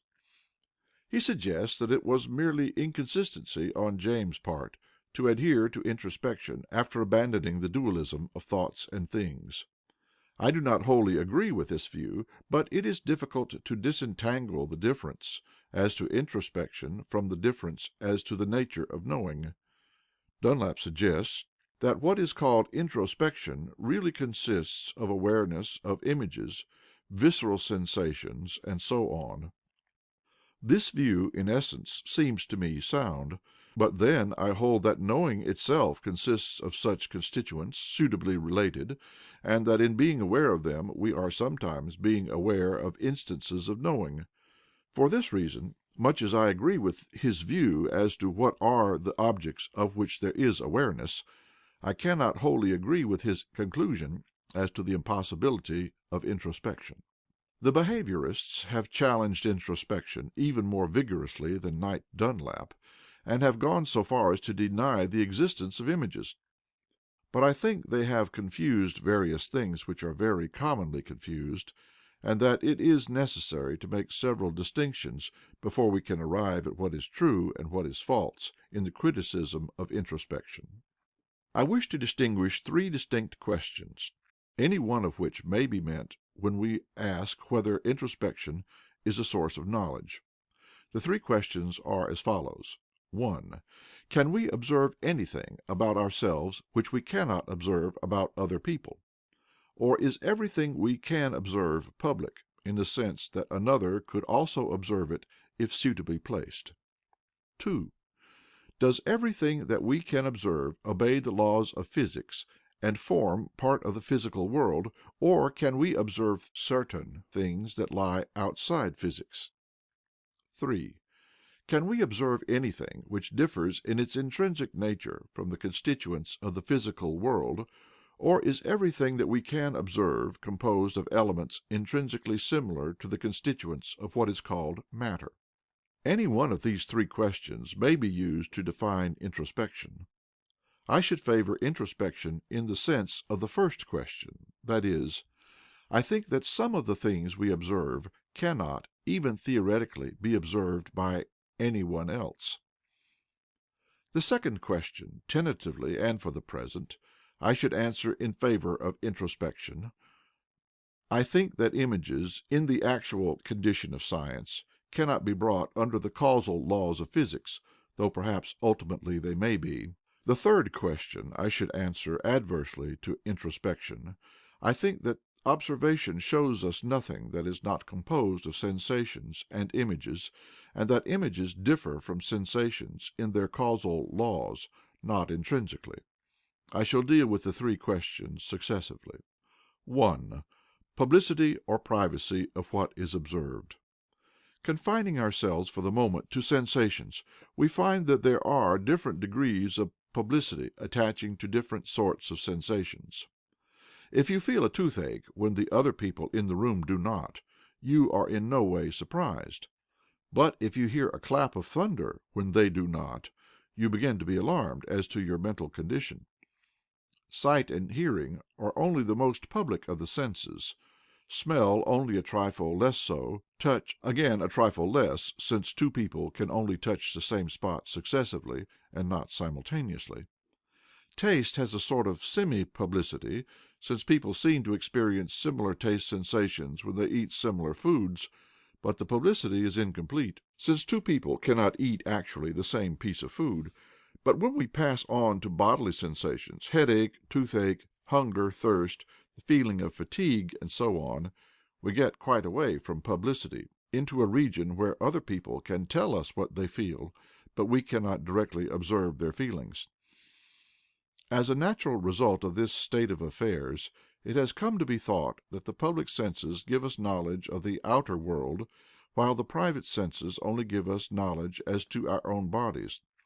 As regards privacy, all images of whatever sort belong with the sensations which only give knowledge of our own bodies. That is, each is only observable by one observer.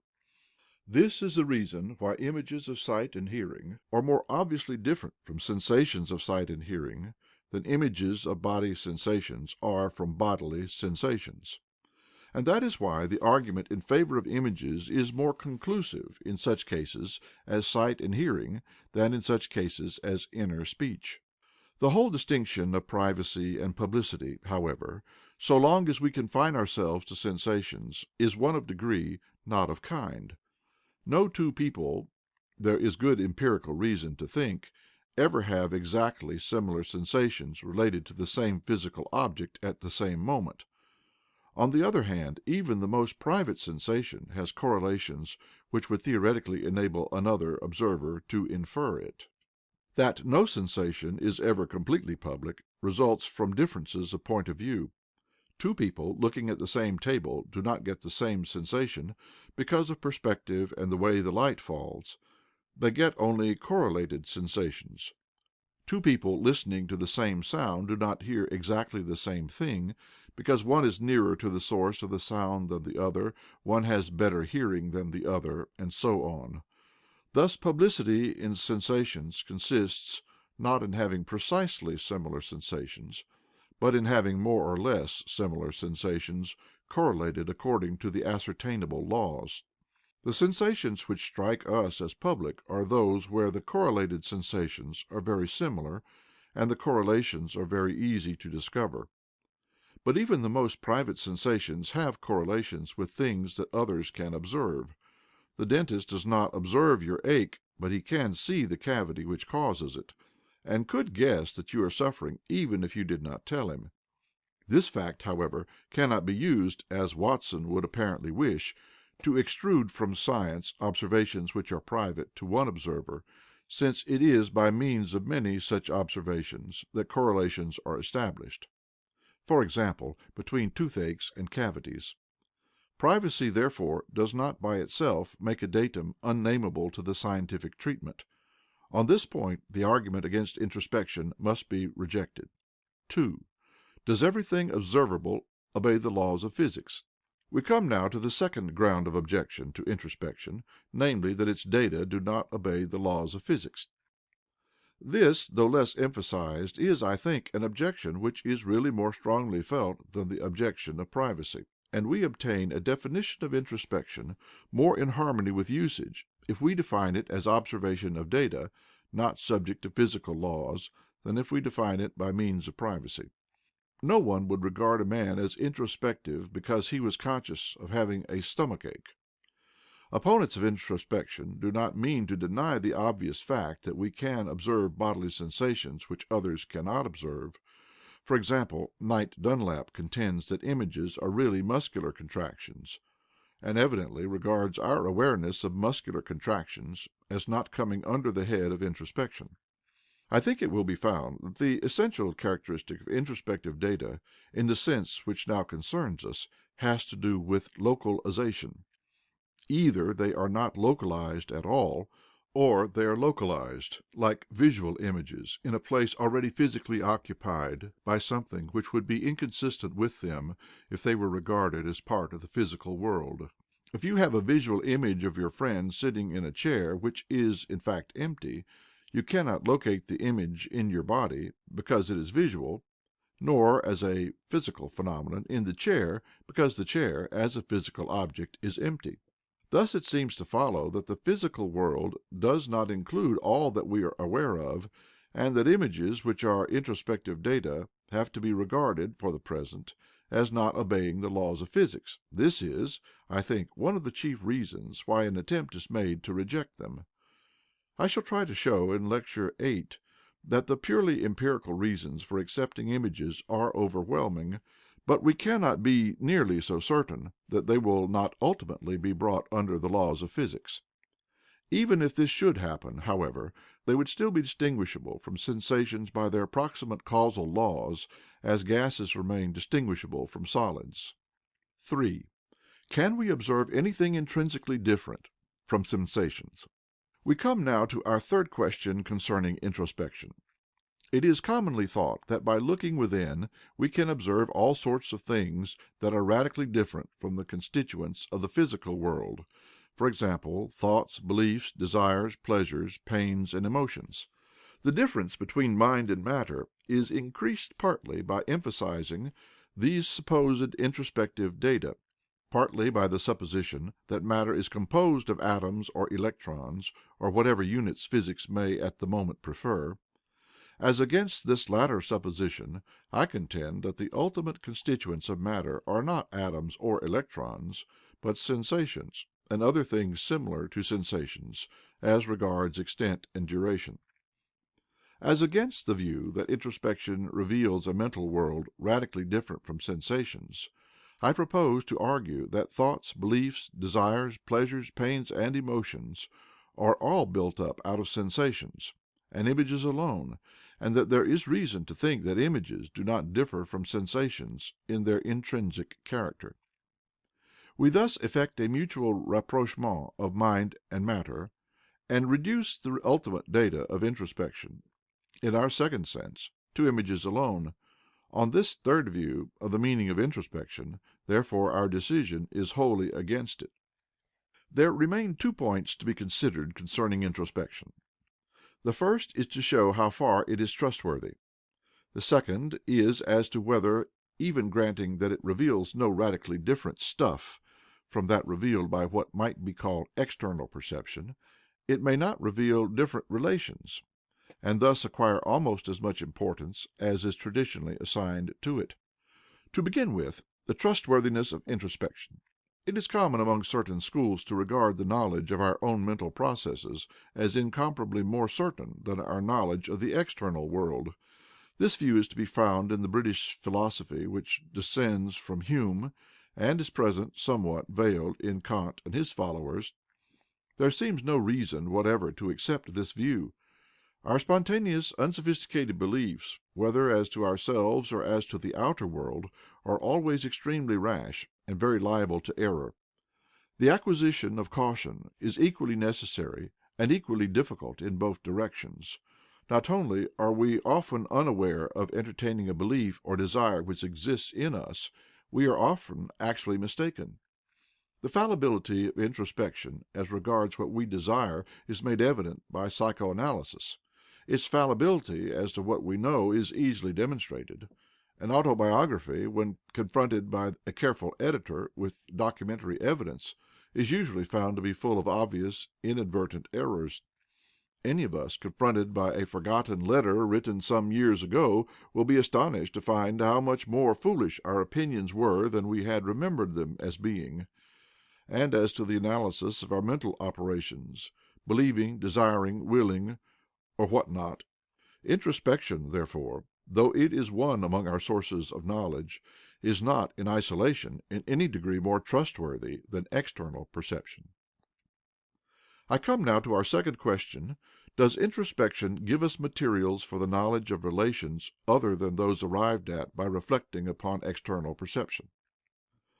It might be contended that the essence of what is mental consists of relations, such as knowing, for example, and that our knowledge concerning these essentially mental relations is entirely derived from introspection. If knowing were an unanalyzable relation, this view would be incontrovertible, since clearly no such relation forms part of the subject matter of physics. But it would seem that knowing is really various relations, all of them complex. Therefore, until they have been analyzed, our present question must remain unanswered. I shall return to it at the end of the present course of lectures. End of Lecture 6. The definition of perception. In Lecture 5, we found reason to think that the ultimate constituents of the world do not have the characteristics of either mind or matter as ordinarily understood. They are not solid, persistent objects moving through space, nor are they fragments of consciousness. But we found 2 ways of grouping particulars, one into things or pieces of matter, the other into series of perspectives, each series being what may be called a biography. Before we can define either sensations or images, it is necessary to consider this twofold classification in somewhat greater detail, and to derive from it a definition of perception. It should be said that, in so far as the classification assumes the whole world of physics, including its unperceived portions, it contains hypothetical elements. But we will not linger on the grounds for admitting these, which belong to the philosophy of physics rather than of psychology. When I speak of ultimate constituents, I do not mean necessarily such as are theoretically incapable of analysis, but only such as, at present, we can see no means of analyzing. I speak of such constituents as particulars, or as relative particulars, when I wish to emphasize the fact that they may be themselves complex. The physical classification of particulars collects together all those that are aspects of one thing. Given any one particular, it is often found, we do not say always, that there are a number of other particulars differing from this one in gradually increasing degrees. Those, or some of those, that differ from it only very slightly will be found to differ approximately according to certain laws, which may be called, in a generalized sense, the laws of perspective as a special case. This approximation grows more and more nearly exact as the difference grows less. In technical language, the laws of perspective account for the differences to the first order of small quantities, and other laws are only required to account for the second order differences. That is to say, as the difference diminishes, the part of the difference which is not according to the laws of perspective diminishes much more rapidly, and bears to the total difference, a ratio which tends towards zero as both are made smaller and smaller. By this means, we can theoretically collect together a number of particulars which may be defined as the aspects, or appearances of one thing at one time. If the laws of perspective were sufficiently known, the connection between different aspects could be expressed in differential equations. This gives us, so far, only those particulars which constitute one thing at one time. This set of particulars may be called a momentary thing. To define that series of momentary things that constitute the successive states of one thing is a problem involving the laws of dynamics. This gives the laws governing the change of aspects from one time to a slightly later time, with the same sort of differential approximation to exactness as we obtain for spatially neighboring aspects to the laws of perspective. Thus, a momentary thing is a set of particulars, while a thing, which may be identified with the whole history of the thing, is a series of such set of particulars. The particulars in one set are collected together by the laws of perspective. The successive sets are collected together by the laws of dynamics. This is the view of the world which is appropriate to traditional physics. The definition of a momentary thing involves problems concerning time, since the particulars constituting a momentary thing will not be all simultaneous, but will travel outward from the thing with the velocity of light, in case the thing is in vacuum. There are complications connected with relativity, but for our present purpose, they are not vital, and I shall ignore them. Instead of first collecting together all the particulars constituting a momentary thing, and then forming the series of successive sets, we might have first collected together a series of successive aspects related by the laws of dynamics, and then have formed the set of such series related by the laws of perspective. To illustrate by the case of an actor on the stage, our first plan was to collect together all the aspects which he presents to different spectators at one time, and then to form the series of such sets. Our second plan is first to collect together all the aspects which he presents successively to a given spectator, and then to do the same thing for the other spectators, thus forming a set of series instead of a series of sets. The first plan tells us what he does, the second, the impressions he produces. This second way of classifying particulars is one which obviously has more relevance to psychology than the other. It is partly by this second method of classification that we obtain definitions of one experience or biography or person. This method of classification is also essential to the definition of sensations and images, as I shall endeavor to prove later on. But we must first amplify the definition of perspectives and biographies. In our illustration of the actor, we spoke, for the moment, as though each spectator's mind were wholly occupied by the one actor. If this were the case, it might be possible to define the biography of one spectator as a series of successive aspects of the actor related according to the laws of dynamics. But in fact, this is not the case. We are at all times during our waking life receiving a variety of impressions, which are aspects of a variety of things. We have to consider what binds together two simultaneous sensations in one person, or more generally, any two occurrences which form part of one experience. We might say, adhering to the standpoint of physics, that two aspects of different things belong to the same perspective when they are in the same place. But this would not really help us, since a place has not yet been defined. Can we define what is meant by saying the two aspects are in the same place without introducing anything beyond the laws of perspective and dynamics? I do not feel sure whether it is possible to frame such a definition or not. Accordingly, I shall not assume that it is possible, but shall seek other characteristics by which a perspective or biography may be defined. When, for example, we see one man and hear another speaking at the same time, what we see and what we hear have a relation which we can perceive, which makes the two together form, in some sense, one experience.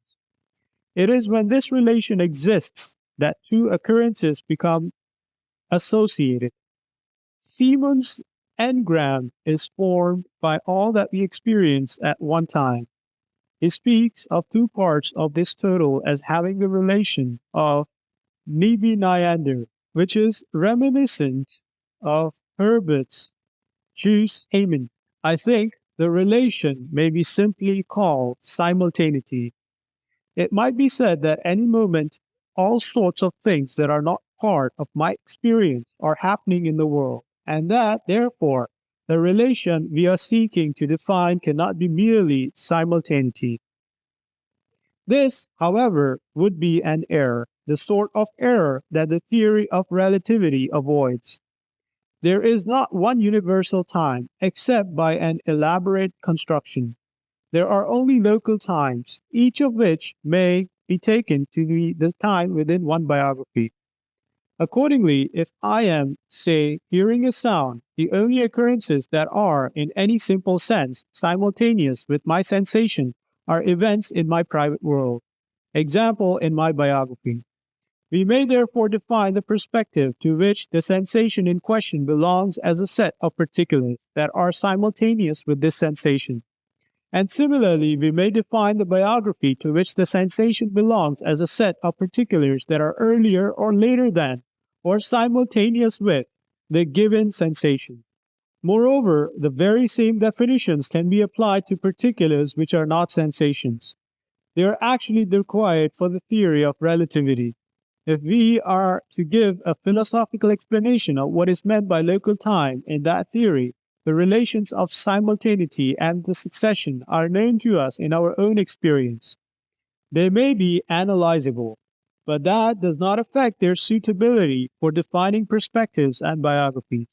Such time relations as can be constructed between events in different biographies are of a different kind. They are not experienced and are merely logical, being designed to afford convenient ways of stating the correlations between different biographies. It is not only by time relations that the parts of one biography are collected together in the case of living beings. In this case, there are the mnemic phenomena which constitute the unity of one experience and transform mere occurrences into experiences. I have already dwelt upon the importance of mnemic phenomena for psychology and shall not enlarge upon them now, beyond observing that they are what transforms a biography, in our technical sense, into a life. It is they that give the continuity of a person or a mind. But there is no reason to suppose that mnemic phenomena are associated with biographies except in the case of animals and plants. Our twofold classification of particulars gives rise to the dualism of body and biography in regard to everything in the universe, and not only in regard to living things. This arises as follows. Every particular of the sort considered by physics is a member of two groups. 1. The group of particulars constituting the other aspects of the same physical object. 2. The group of particulars that have direct time relations to the given particular. Each of these is associated with a place. When I look at a star, my sensation is 1. A member of a group of particulars, which is the star, and which is associated with the place where the star is. 2. A member of the group of particulars which is my biography and which is associated with the place where I am. I have explained elsewhere the manner in which space is constructed on this theory, and in which the position of perspective is brought into relation with the position of a physical object. The result is that every particular of the kind relevant to physics is associated with two places. Example, my sensation of the star is associated with the place where I am, and with the place where the star is. This dualism has nothing to do with any mind that I may be supposed to possess. It exists in exactly the same sense if I am replaced by a photographic plate. We may call the two places the active and the passive place, respectively. Thus, in the case of a perception or photograph of a star, the active place is the place where the star is, while the passive place is the place where the percipient or the photographic plate is. I use these as mere names. I do not want to introduce any notion of activity. We can thus, without departing from physics, collect together all the particulars actively at a given place, or all the particulars passively at a given place. In our own case, the one group is our body or our brain, while the other is our mind, in so far as it consists of perceptions. In the case of the photographic plate, the first group is a plate as dealt with by physics, the second, the aspect of the heavens which it photographs. For the sake of schematic simplicity, I am ignoring various complications connected with time, which require some tedious but perfectly feasible elaborations. Thus, what may be called subjectivity in the point of view is not a distinctive peculiarity of mind. It is present just as much in the photographic plate, and the photographic plate has its biography as well as its matter. But this biography is an affair of physics and has none of the peculiar characteristics by which mental phenomena are distinguished, with the sole exception of subjectivity. Adhering, for the moment, to the standpoint of physics, we may define a perception of an object as the appearance of the object from a place where there is a brain, or in lower animals, some suitable nervous structure, with sense organs and nerves forming part of intervening medium. Such appearances of objects are distinguished from appearances in other places by certain peculiarities, namely, 1. They give rise to mnemic phenomena. 2. They are themselves affected by mnemic phenomena. That is to say, they may be remembered and associated or influence our habits, or give rise to images, etc. And they are themselves different from what they would have been if our past experience had been different. For example, the effect of a spoken sentence upon the hearer depends upon whether the hearer knows the language or not, which is a question of past experience. It is these two characteristics, both connected with mnemic phenomena, that distinguish perceptions from the appearance of objects in places where there is no living being. Theoretically, though often not practically, we can, in our perception of an object, separate the part which is due to past experience from the part which proceeds without mnemic influences out of the character of the object.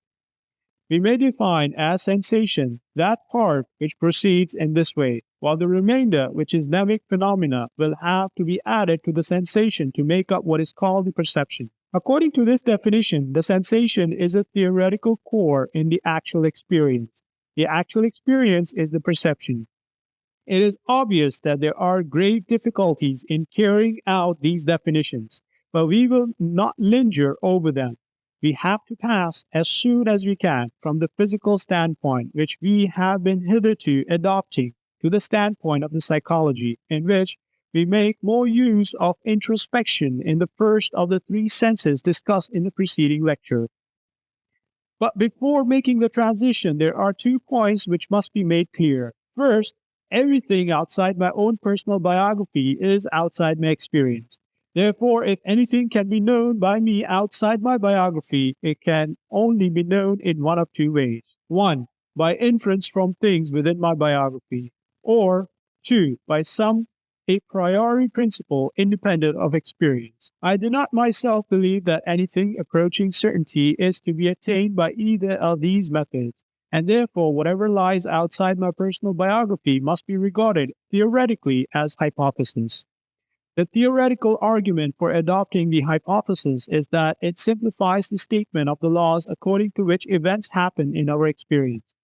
But there is no very good ground for supposing that a simple law is more likely to be true than a complicated law, though there is good ground for assuming a simple law in scientific practice as a working hypothesis, if it explains the facts as well as another which is less simple. Belief in the existence of things outside my own biography exists antecedently to evidence, and can only be destroyed, if at all, by a long course of philosophic doubt. For purposes of science, it is justified practically by the simplification which it introduces into the laws of physics. But from the standpoint of theoretical logic, it must be regarded as a prejudice, not as a well-grounded theory. With this provision, I propose to continue yielding to the prejudice. The second point concerns the relating of our point of view to that which regards sensations as caused by stimuli external to the nervous system, or at least to the brain, and distinguishes images as centrally excited. Example, due to causes in the brain which cannot be traced back to anything affecting the sense organs. It is clear that if our analysis of physical objects has been valid, this way of defining sensations need reinterpretation. It is also clear that we must be able to find such a new interpretation if our theory is to be admissible. To make the matter clear, we will take the simplest possible illustration. Consider a certain star and suppose for the moment that its size is negligible. That is to say, we will regard it as, for practical purposes, a luminous point. Let us further suppose that it exists only for a very brief time, say a second. Then, according to physics, what happens is that a spherical wave of light travels outward from the star through space, just as when you drop a stone into a stagnant pond, ripples travel outward from the place where the stone hit the water.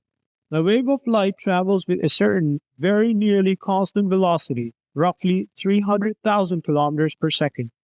This velocity may be ascertained by sending a flash of light to a mirror and observing how long it takes before the reflected flash reaches you, just as the velocity of the sound may be ascertained by means of an echo. What it is that happens when a wave of light reaches a given place, we cannot tell, except in the sole case when the place in question is a brain connected with an eye which is turned in the right direction. In this one very special case, we know what happens. We have the sensation called seeing the star. In all other cases, though we know, more or less hypothetically, some of the correlations and abstract properties of the appearance of the star, we do not know the appearance itself. Now you may, for the sake of illustration, compare the different appearances of the star to the conjugation of the Greek verb, except that the number of its parts is really infinitive, and not only apparently so to the despairing schoolboy. In vacuum, the parts are regular and can be derived from the imaginary root according to the laws of grammar. Example of perspective. The star being situated in empty space, it may be defined, for purposes of physics, as consisting of all those appearances which it presents in vacuum, together with those which, according to the laws of perspective, it would present elsewhere if its appearances elsewhere were regular.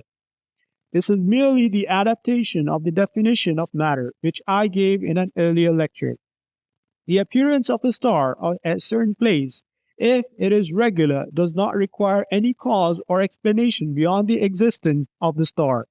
Every regular appearance is an actual member of the system which is the star, and its causation is entirely internal to that system. We may express this by saying that a regular appearance is due to the star alone, and is actually part of the star, in the sense in which a man is part of the human race. But presently the light of the star reaches our atmosphere. It begins to be refracted and dimmed by mist, and its velocity is slightly diminished. At last it reaches a human eye, where a complicated process takes place, ending in a sensation which gives us our grounds for believing in all that has gone before. Now, the irregular appearances of the star are not, strictly speaking, members of the system which is the star, according to our definition of matter. The irregular appearances, however, are not merely irregular. They proceed according to laws which cannot be stated in terms of the matter through which the light has passed on its way. The sources of an irregular appearance are therefore twofold. 1. The object which is appearing irregularly.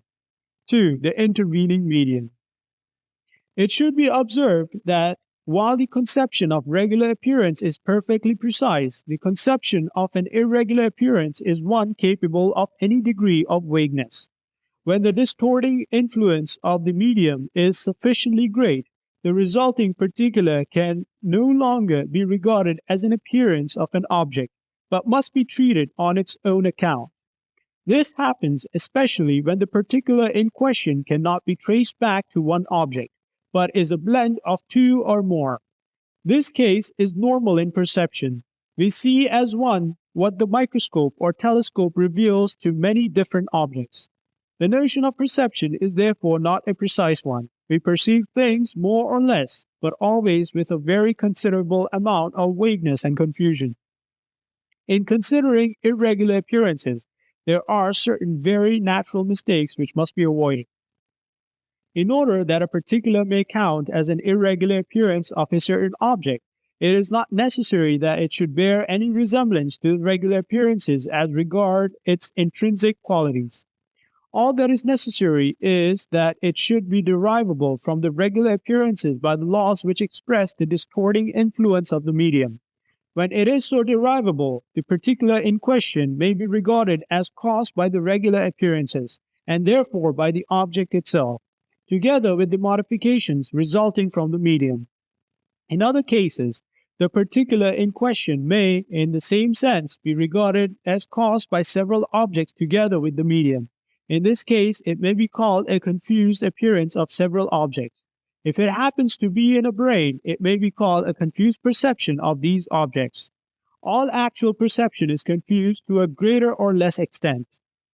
We can now interpret in terms of our theory the distinction between those mental occurrences which are said to have an external stimulus, and those which are said to have a centrally excited, example, to have no stimulus external to the brain.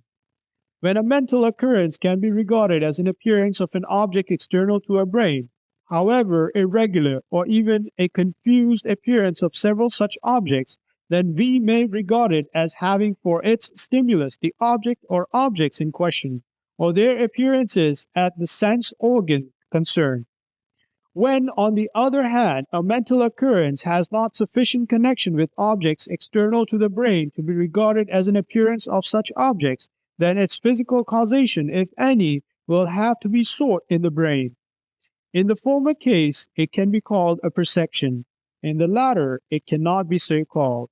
But the distinction is one of degree, not of kind. Until this is realized, no satisfactory theory of perception, sensation, or imagination is possible. Sensations and images.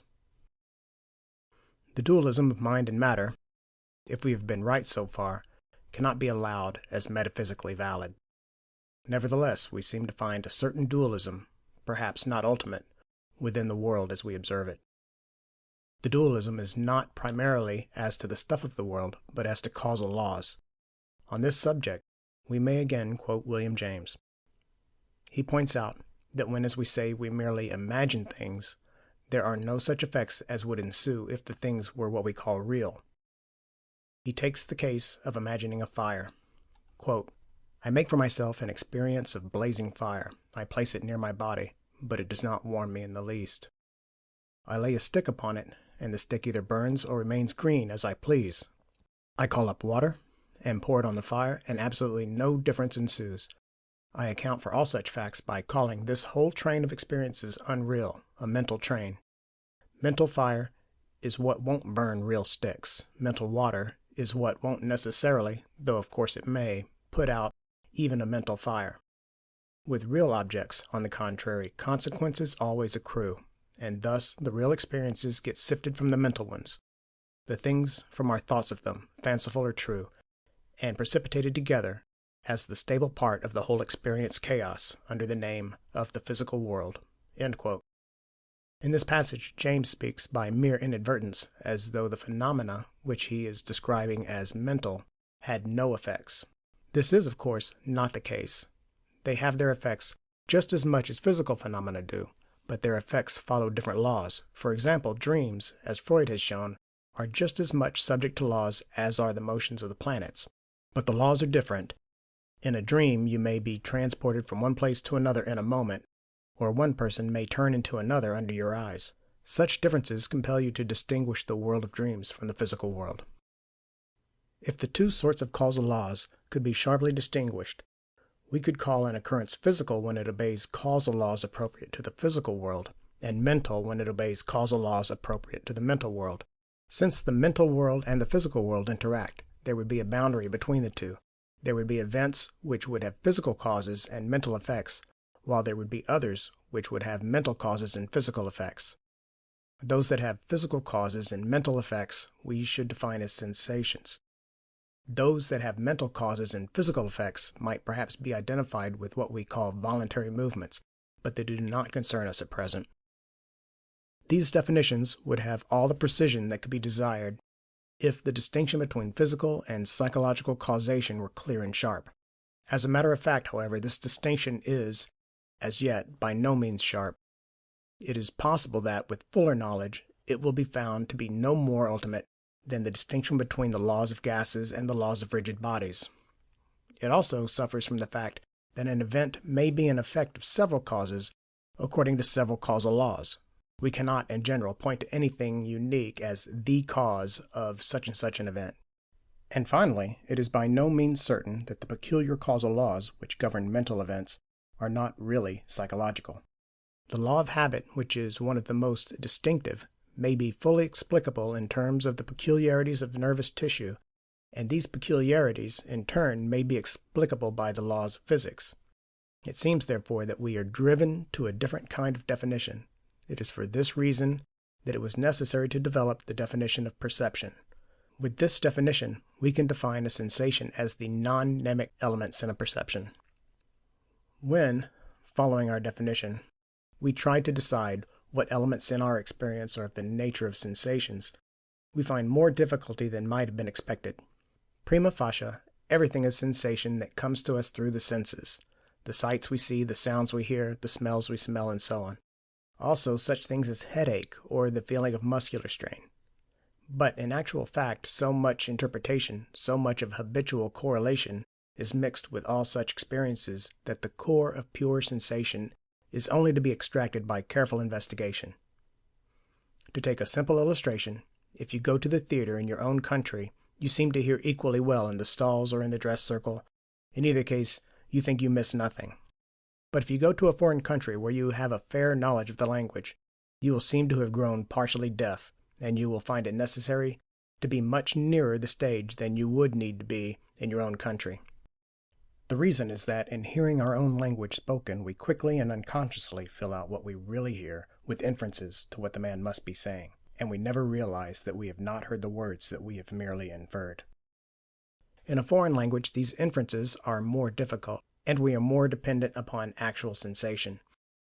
If we found ourselves in a foreign world where tables look like cushions and cushions like tables, we should similarly discover how much of what we think we see is really inference. Every fairly familiar sensation is to us a sign of the things that usually go with it, and many of these things will seem to form part of the sensation. I remember in the early days of motor cars being with a friend when a tire burst with a loud report. He thought it was a pistol, and supported his opinion by maintaining that he had seen the flash. But of course there had been no flash. Nowadays no one sees a flash when a tire bursts. In order, therefore, to arrive at what really is sensation in an occurrence which, at first sight, seems to contain nothing else, we have to pare away all that is due to habit or expectation or interpretation. This is a matter for the psychologist, and by no means an easy matter. For our purposes, it is not important to determine what exactly is the sensational core in any case.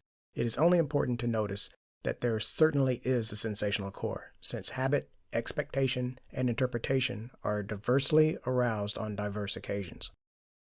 And the diversity is clearly due to differences in what is presented to the senses. When you open your newspaper in the morning, the actual sensations of seeing the print form a very minute part of what goes on in you, but they are the starting point of all the rest. and it is through them that the newspaper is a means of information or misinformation.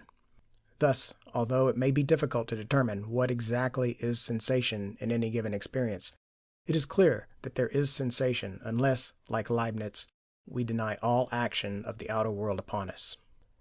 Sensations are obviously the source of our knowledge of the world, including our own body.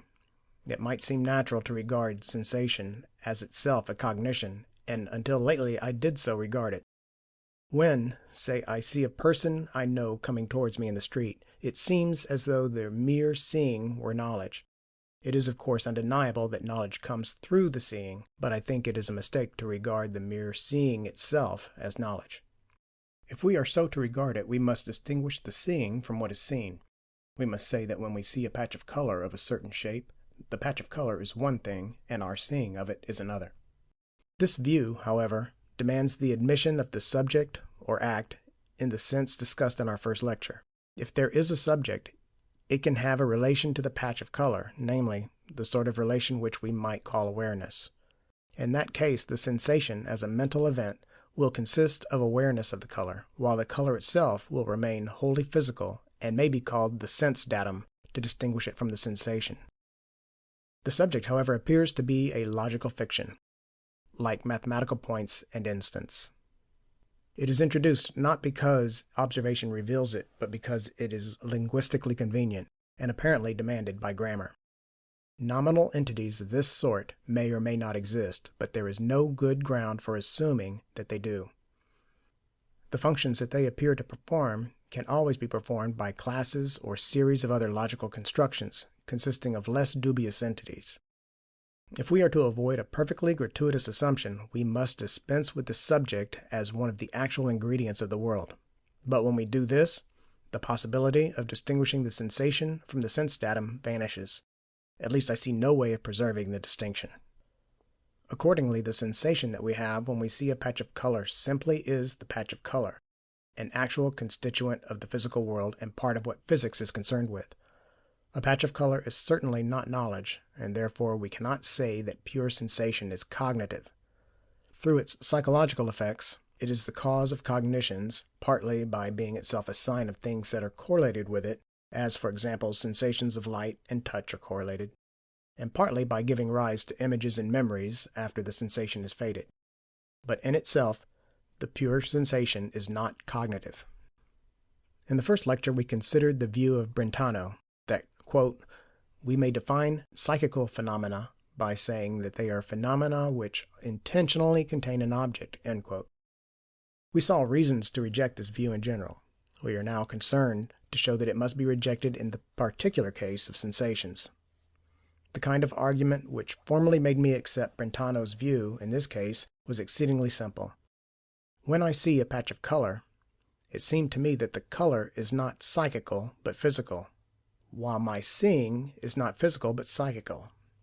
Hence, I concluded that the color is something other than my seeing of the color. This argument to me historically was directed against idealism. The emphatic part of it was the assertion that the color is physical, not psychical.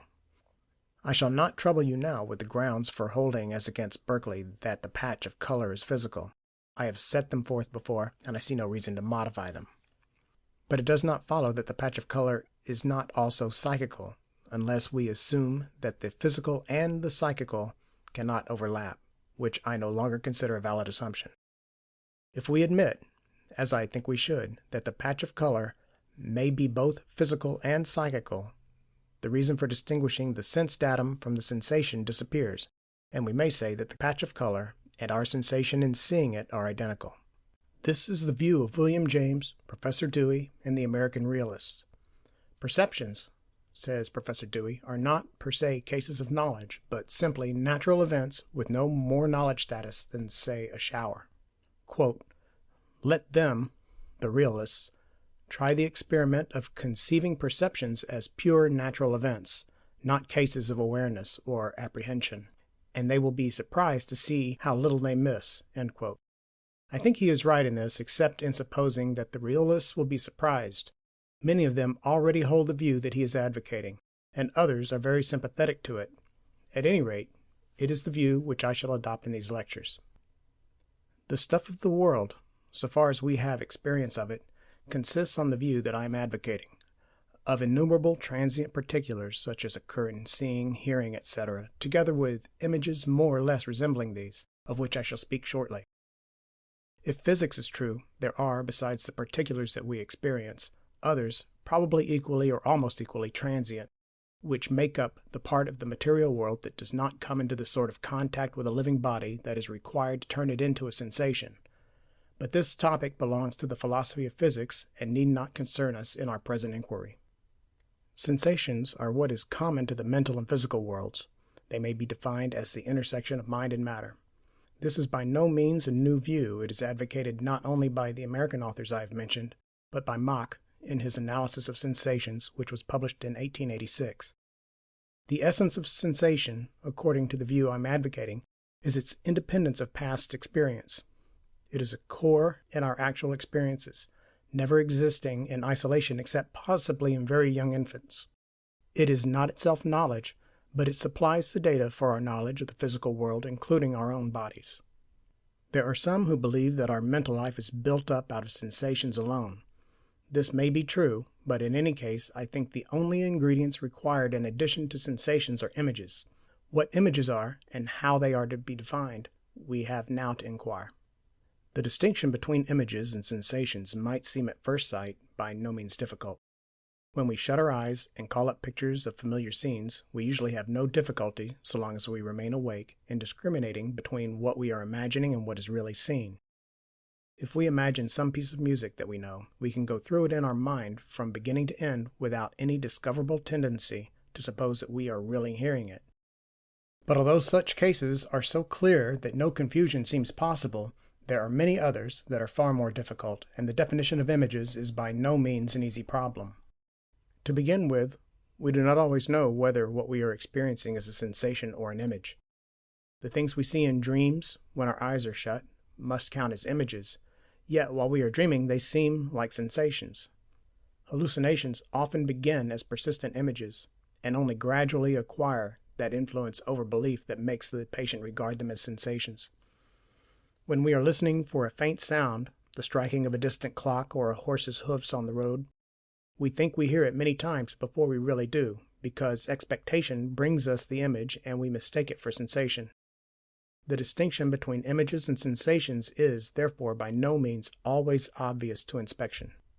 We may consider three different ways in which it has been sought to distinguish images from sensations, namely, 1. By the less degree of vividness in images, 2. By our absence of belief in their physical reality, 3. By the fact that their causes and effects are different from those of sensations. I believe the third of these to be the only universally acceptable criterion.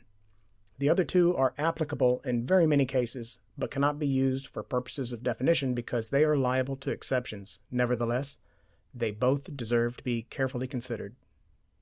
1. Hume, who gives the names impressions and ideas to what may, for present purposes, be identified with our sensations and images, speaks of impressions as those perceptions which enter with most force and violence, while he defines ideas as the faint images of these, that is, of impressions, in thinking and reasoning. His immediately following observations, however, show the inadequacy of his criteria of force and faintness. He says, quote, "I believe it will not be very necessary to employ many words in explaining this distinction. Every one of himself will readily perceive the difference betwixt feeling and thinking. The common degrees of these are easily distinguished, though it is not impossible, but in particular instances they may very nearly approach to each other. Thus, in sleep, in a fever, in madness, or in any violent emotions of soul, our ideas may approach to our impressions, as, on the other hand, it sometimes happens that our impressions are so faint and low that we cannot distinguish them from our ideas. But notwithstanding this near resemblance in a few instances, they are in general so very different that no one can make a scruple to rank them under distinct heads, and assign to each a peculiar name to mark the difference." End quote. I think Hume is right in holding that they should be ranked under distinct heads, with a peculiar name for each, but by his own confession in the above passage, His criterion for distinguishing them is not always adequate. A definition is not sound if it only applies in cases where the difference is glaring. The essential purpose of a definition is to provide a mark which is applicable even in marginal cases, except, of course, when we are dealing with a conception, like, for example, baldness, which is one of degree and has no sharp boundaries. But so far we have seen no reason to think that the difference between sensations and images is only one of degree. Professor Stout, in his Manual of Psychology, after discussing various ways of distinguishing sensations and images, arrives at a view which is a modification of Hume's. He says, quote, "Our conclusion is that at bottom the distinction between image and percept, as respectively faint and vivid states, is based on a difference of quality. The percept has an aggressiveness which does not belong to the image. It strikes the mind with varying degrees of force or liveliness according to the varying intensity of the stimulus. This degree of force or liveliness is part of what we ordinarily mean by the intensity of a sensation, but this constituent of the intensity of sensations is absent in mental imagery." End quote. This view allows for the fact that sensations may reach any degree of faintness, for example, in the case of a just visible star or a just audible sound, without becoming images, and that therefore mere faintness cannot be the characteristic mark of images. After explaining the sudden shock of a flash of lightning or a steam whistle, Stout says that no mere image ever does strike the mind in this manner. But I believe that this criterion fails in very much the same instances as those in which Hume's criterion fails in its original form. Macbeth speaks of, quote, "that suggestion whose horrid image doth unfix my hair, and make my seated heart knock at my ribs against the use of nature." End quote. The whistle of a steam engine could hardly have a stronger effect than this. A very intense emotion will often bring with it, especially where some future action or some undecided issue is involved, powerful, compelling images which may determine the whole course of life, sweeping aside all contrary solicitations to the will by their capacity for exclusively possessing the mind. And in all cases where images, originally recognized as such, gradually pass into hallucinations, there must be just that force or liveliness which is supposed to be always absent from images. The cases of dreams and fever delirium are as hard to adjust to Professor Stout's modified criterion as to Hume's. I conclude, therefore, that the test of liveliness, however applicable in ordinary instances, cannot be used to define the differences between sensations and images. 2. We might attempt to distinguish images from sensations by our absence of belief in the physical reality of images. When we are aware that what we are experiencing is an image, we do not give it the same kind of belief that we should give to a sensation. We do not think that it has the same power of producing knowledge of the external world. Images are imaginary. In some sense, they are unreal. But this difference is hard to analyze or state correctly. What we call the unreality of images requires interpretation. It cannot mean what would be expressed by saying, "There's no such thing." Images are just as truly part of the actual world as sensations are. All that we really mean by calling an image unreal is that it does not have all the concomitants which it would have if it were a sensation. When we call up a visual image of a chair, we do not attempt to sit in it, because we know that, like Macbeth's dagger, it is not sensible to feeling as to sight. That is, it does not have the correlations with tactile sensations, which it would have if it were a visual sensation and not merely a visual image. But this means that the so-called unreality of images consists merely in their not obeying the laws of physics, and thus brings us back to the causal distinction between images and sensations. This view is confirmed by the fact that we only feel images to be unreal when we already know them to be images. Images cannot be defined by the feeling of unreality, because when we falsely believe an image to be a sensation, as in the case of dreams, it feels just as real as if it were a sensation. Our feeling of unreality results from our having already realized that we are dealing with an image, and cannot therefore be the definition of what we mean by an image. As soon as an image begins to deceive us as to its status, it also deceives us as to its correlations, which are what we mean by its reality. 3. This brings us to the third mode of distinguishing images from sensations, namely by their causes and effects. I believe this to be the only valid ground of distinction. James, in the passage about the mental fire, which won't burn real sticks, distinguishes images by their effects, but I think the more reliable distinction is by their causes. Professor Stout says, one characteristic mark of what we agree in calling sensation is its mode of production. It is caused by what we call a stimulus. A stimulus is always some condition external to the nervous system itself and operating upon it." End quote. I think that this is the correct view, and that the distinction between images and sensations can only be made by taking account of their causation. Sensations come through sense organs, while images do not. We cannot have visual sensations in the dark or with our eyes shut, but we can very well have visual images under these circumstances. Accordingly, images have been defined as centrally excited sensations, that is, sensations which have their physiological cause in the brain only, not also in the sense organs and the nerves that run from the sense organs to the brain. I think the phrase centrally excited sensations assumes more than is necessary, since it takes it for granted that an image must have approximate physiological cause. This is probably true, but it is an hypothesis, and, for our purposes, an unnecessary one. It would seem to fit better with what we can immediately observe if we were to say that an image is occasioned, through association, by a sensation or another image. In other words, that it has a mnemic cause, which does not prevent it from also having a physical cause. And I think it will be found that the causation of an image always proceeds according to mnemic laws, that is, that it is governed by habit and past experience. If you listen to a man playing the pianola without looking at him, you will have images of his hands on the keys as if he were playing the piano. If you suddenly look at him while you are absorbed in the music, you will experience a shock of surprise when you notice that his hands are not touching the notes. Your image of his hands is due to the many times that you have heard similar sounds and at the same time seen the player's hands on the piano. When habit and past experience play this part, we are in the region of mnemic as opposed to ordinary physical causation. And I think that if we could regard as ultimately valid the difference between physical and mnemic causation, we could distinguish images from sensations as having mnemic causes, though they may also have physical causes. Sensations, on the other hand, will only have physical causes. However this may be, the practically effective distinction between sensations and images is that in the causation of sensations, but not of images, the stimulation of nerves carrying an effect into the brain, usually from the surface of the body, plays an essential part. And this accounts for the fact that images and sensations cannot always be distinguished by their intrinsic nature. Images also differ from sensations as regards their effects. Sensations, as a rule, have both physical and mental effects.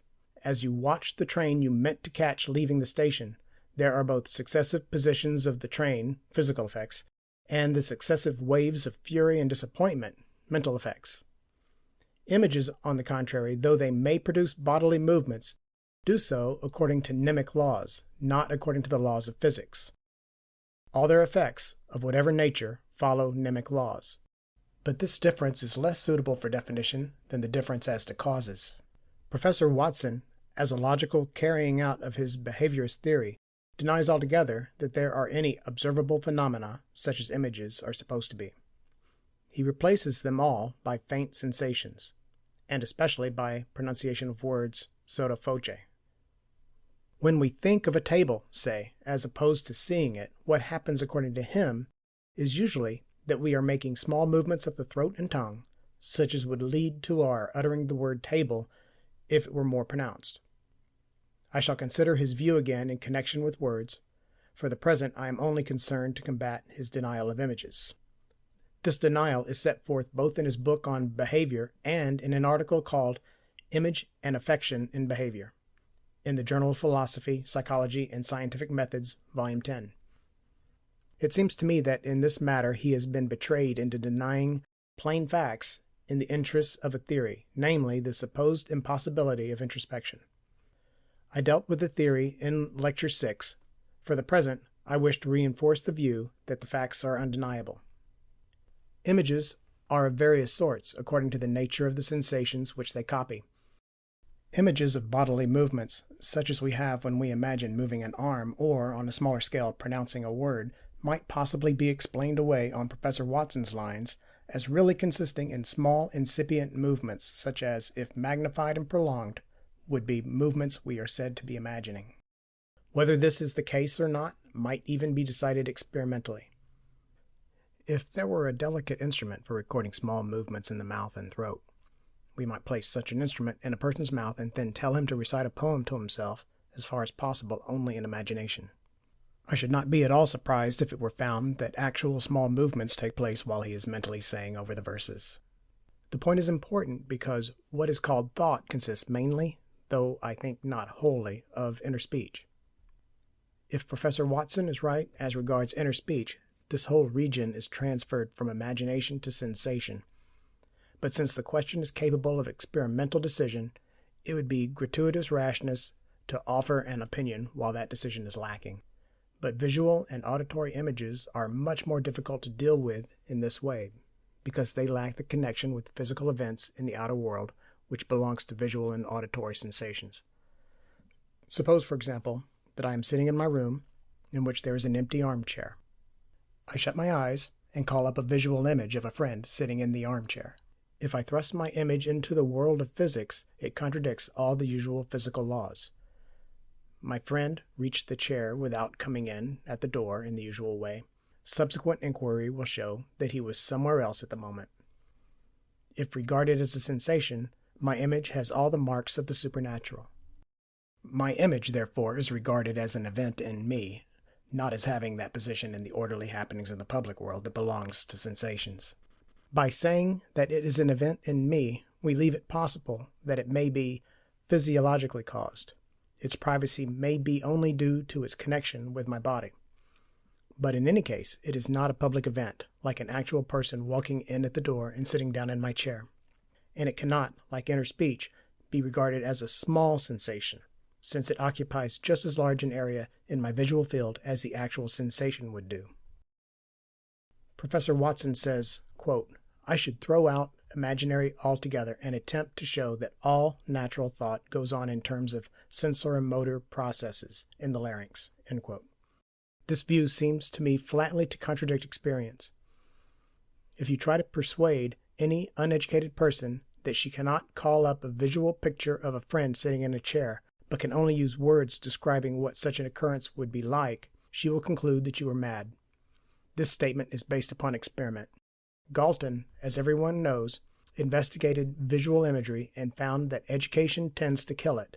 The Fellows of the Royal Society turned out to have much less of it than their wives.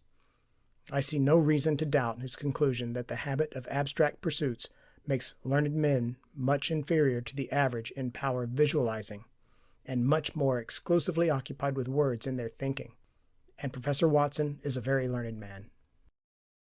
I shall henceforth assume that the existence of images is admitted, and that they are to be distinguished from sensations by their causes, as well as, in a lesser degree, by their effects.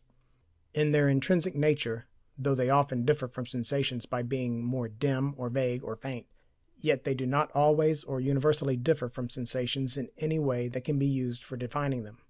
Their privacy need form no bar to the scientific study of them any more than the privacy of bodily sensations does. Bodily sensations are admitted by even the most severe critics of introspection, although, like images, they can only be observed by one observer. It must be admitted, however, that the laws of the appearance and disappearance of images are little known and difficult to discover, because we are not assisted, as in the case of sensations, by our knowledge of the physical world. There remains one very important point concerning images which will occupy us much hereafter, and that is their resemblance to previous sensations. They are said to be copies of sensations, always as regards the simple qualities that enter into them, though not always as regards the manner in which these are put together. It is generally believed that we cannot imagine a shade of color that we have never seen, or a sound that we have never heard. On this subject, Hume is the classic. He says in the definitions already quoted, quote, "Those perceptions which enter with most force and violence we may name impressions. And under this name I comprehend all our sensations, passions, and emotions as they make their first appearance in the soul. By ideas I mean the faint images of these in thinking and reasoning." End quote. He next explains the difference between simple and complex ideas, and explains that a complex idea may occur without any similar complex impression. But as regards simple ideas, he states that every simple idea has a simple impression which resembles it, and every simple impression a correspondent idea. He goes on to enunciate the general principle that all our simple ideas in their first appearance are derived from simple impressions, which are correspondent to them, and which they exactly represent. It is this fact that images resemble antecedent sensations which enables us to call them images of this or that. For the understanding of memory and of knowledge generally, the recognizable resemblance of images and sensations is of fundamental importance. There are difficulties in establishing Hume's principles, and doubts as to whether it is exactly true. Indeed, he himself signalized an exception immediately after stating his maxim.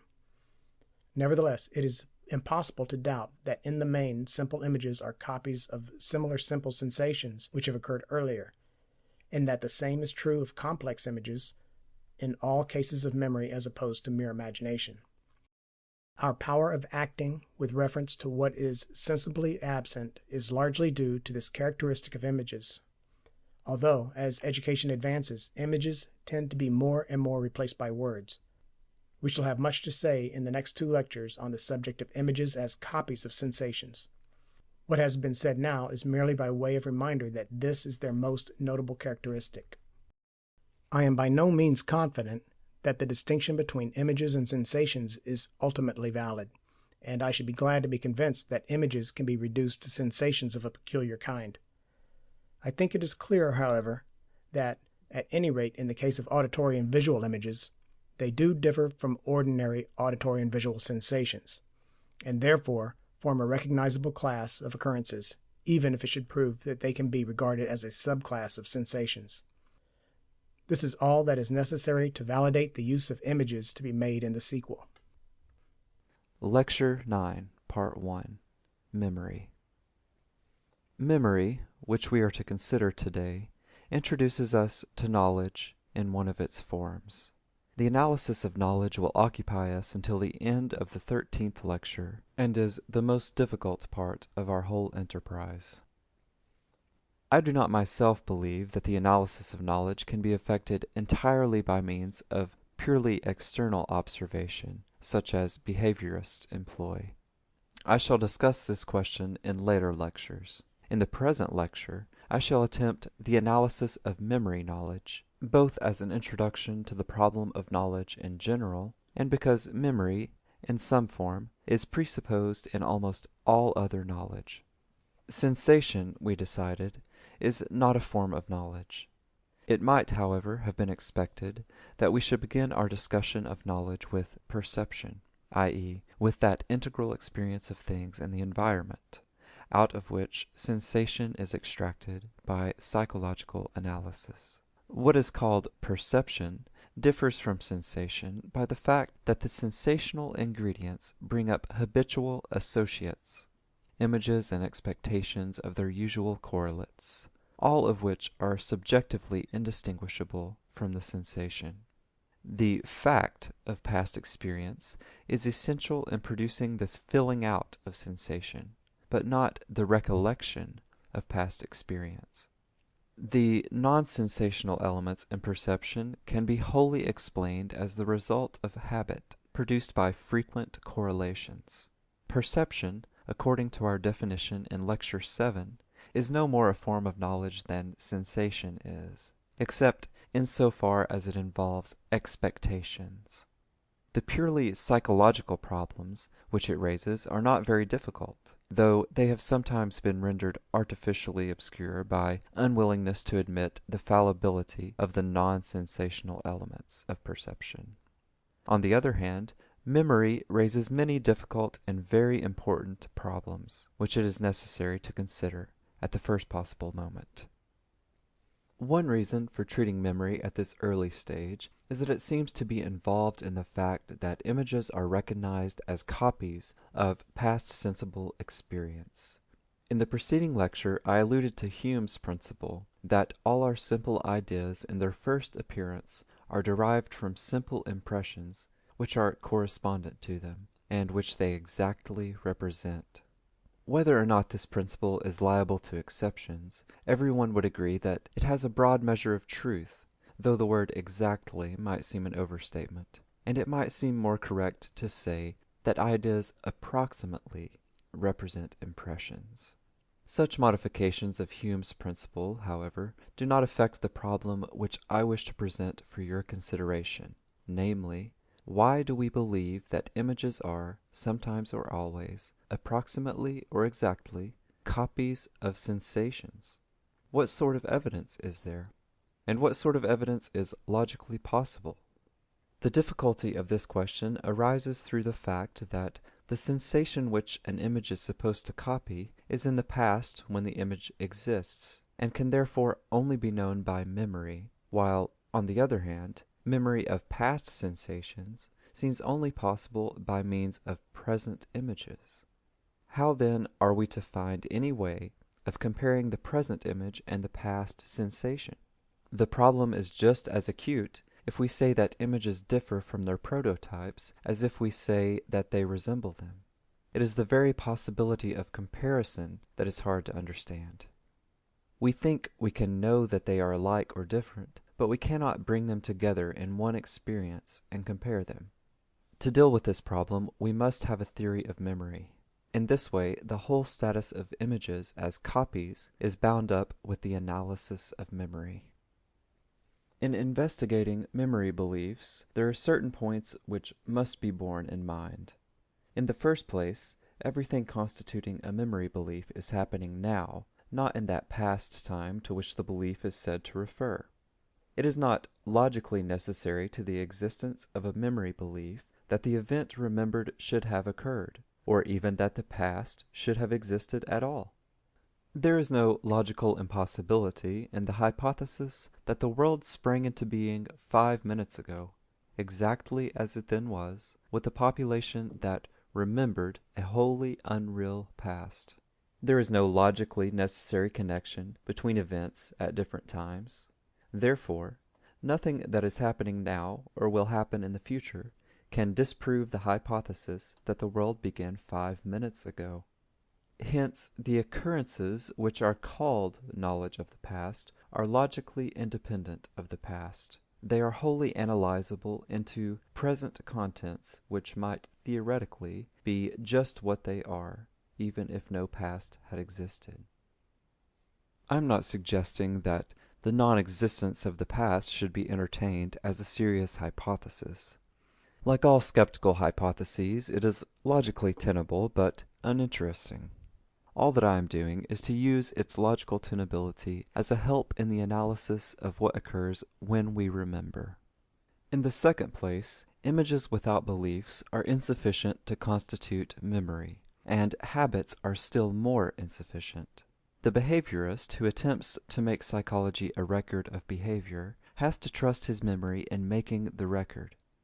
Habit is a concept involving the occurrence of similar events at different times. If the behaviorist feels confident that there is such a phenomenon as habit, that can only be because he trusts his memory, when it assures him that there have been other times. And the same applies to images. If we are to know, as it is supposed we do, that images are copies, accurate or inaccurate, of past events, something more than the mere occurrence of images must go to constitute this knowledge. For their mere occurrence by itself would not suggest any connection with anything that had happened before. Can we constitute memory out of images together with suitable beliefs? We may take it that memory images, when they occur in true memory, are A. known to be copies, B. sometimes known to be imperfect copies. How is it possible to know that a memory image is an imperfect copy without having a more accurate copy by which to replace it? This would seem to suggest that we have a way of knowing the past which is independent of images, by means of which we can criticize image memories. But I do not think such an inference is warranted.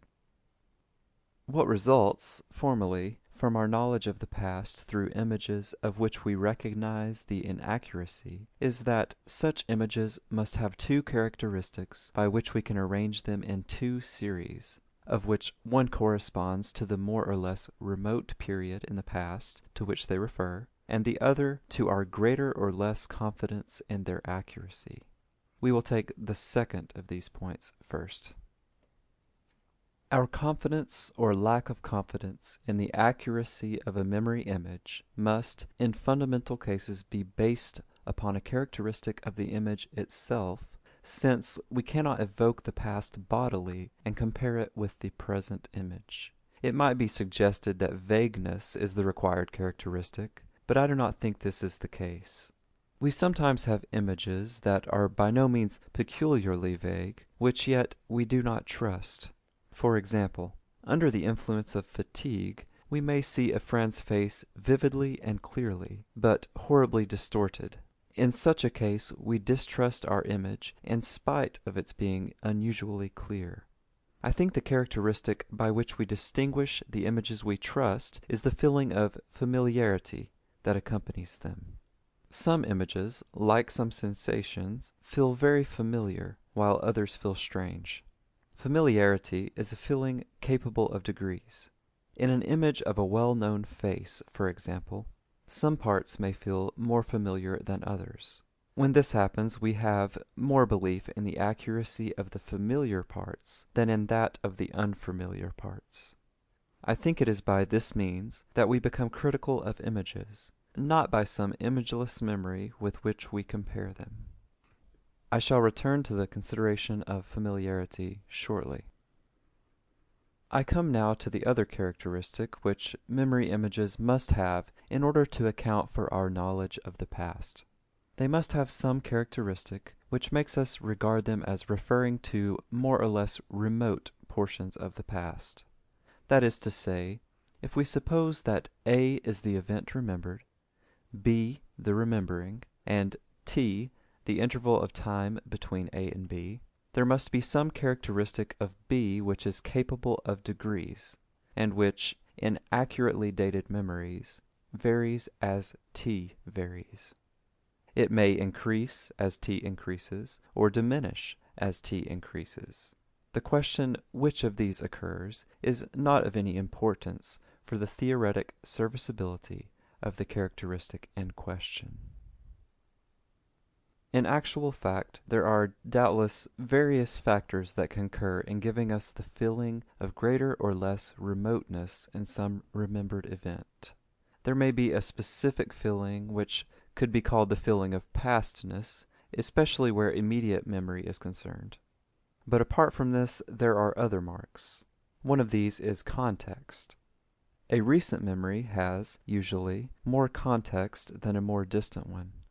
When a remembered event has a remembered context, this may occur in two ways, either A, by successive images in the same order as their prototypes, or B, by remembering a whole process simultaneously, in the same way in which a present process may be apprehended, through acolythic sensations which, by fading, acquire the mark of just pastness in an increasing degree as they fade, and are thus placed in a series while all sensibly present. It will be the context in this second sense, more specially, that will give us a sense of the nearness or remoteness of a remembered event. There is, of course, a difference between knowing the temporal relation of a remembered event to the present and knowing the time order of two remembered events. Very often, our knowledge of the temporal relation of a remembered event to the present is inferred from its temporal relations to other remembered events. It would seem that only rather recent events can be placed at all accurately by means of feelings giving their temporal relation to the present. But it is clear that such feelings must play an essential part in the process of dating remembered events. We may say, then, that images are regarded by us as more or less accurate copies of past occurrences because they come to us with two sorts of feelings. One, those that may be called feelings of familiarity. 2. Those that may be collected together as feelings giving a sense of pastness. The first lead us to trust our memories, the second to assign places to them in the time order. We have now to analyze the memory belief, as opposed to the characteristics of images which led us to base memory beliefs upon them. If we had retained the subject or act in knowledge, the whole problem of memory would have been comparatively simple. We could then have said that remembering is a direct relation between the present act or subject and the past occurrence remembered. The act of remembering is present, though its object is past. But the rejection of the subject renders some more complicated theory necessary. Remembering has to be a present occurrence in some way resembling or related to what is remembered. And it is difficult to find any ground, except a pragmatic one, for supposing that memory is not sheer delusion, if, as seems to be the case, there is not, apart from memory, any way of ascertaining that there really was a past occurrence having the required relation to our present remembering. What, if we followed Menon's terminology, we would call the object in memory, i.e., the past event which we are said to be remembering, is unpleasantly remote from the content, i.e., the present mental occurrence in remembering. There is an awkward gulf between the two, which raises difficulties for the theory of knowledge. But we must not falsify observation to avoid theoretical difficulties. For the present, therefore, let us forget these problems, and try to discover what actually occurs in memory. Some points may be taken as fixed, and such as any theory of memory must arrive at. In this case, as in most others, what may be taken as certain in advance is rather vague. The study of any topic is like the continued observation of an object which is approaching us along a road. What is certain to begin with is the quite vague knowledge that there is some object on the road. If you attempt to be less vague and to assert that the object is an elephant, or a man, or a mad dog, you run a risk of error. But the purpose of continued observation is to enable you to arrive at such more precise knowledge. In like manner, in the study of memory, the certainties with which you begin are very vague, and the more precise propositions at which you try to arrive are less certain than the hazy data from which you set out. Nevertheless, in spite of the risk of error, precision is the goal at which we must aim. The first of our vague but indubitable data is that there is knowledge of the past. We do not yet know with any precision what we mean by knowledge, and we must admit that in any given instance our memory may be at fault. Nevertheless, whatever a skeptic might urge in theory, we cannot practically doubt that we got up this morning, that we did various things yesterday, that a great war has been taking place, and so on.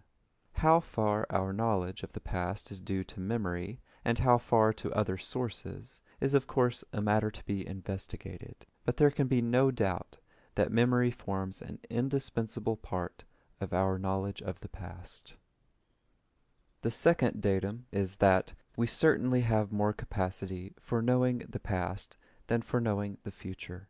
We know some things about the future, for example, what eclipses there will be, but this knowledge is a matter of elaborate calculation and inference, whereas some of our knowledge of the past comes to us without effort, in the same sort of immediate way in which we acquire knowledge of occurrences in our present environment. We might provisionally, though perhaps not quite correctly, define memory as that way of knowing about the past which has no analogue in our knowledge of the future. Such a definition would at least serve to mark the problem with which we are concerned, though some expectations may deserve to rank with memory as regards immediacy. A third point, perhaps not quite so certain as our previous two, is that the truth of memory cannot be wholly practical, as pragmatists wish all truth to be.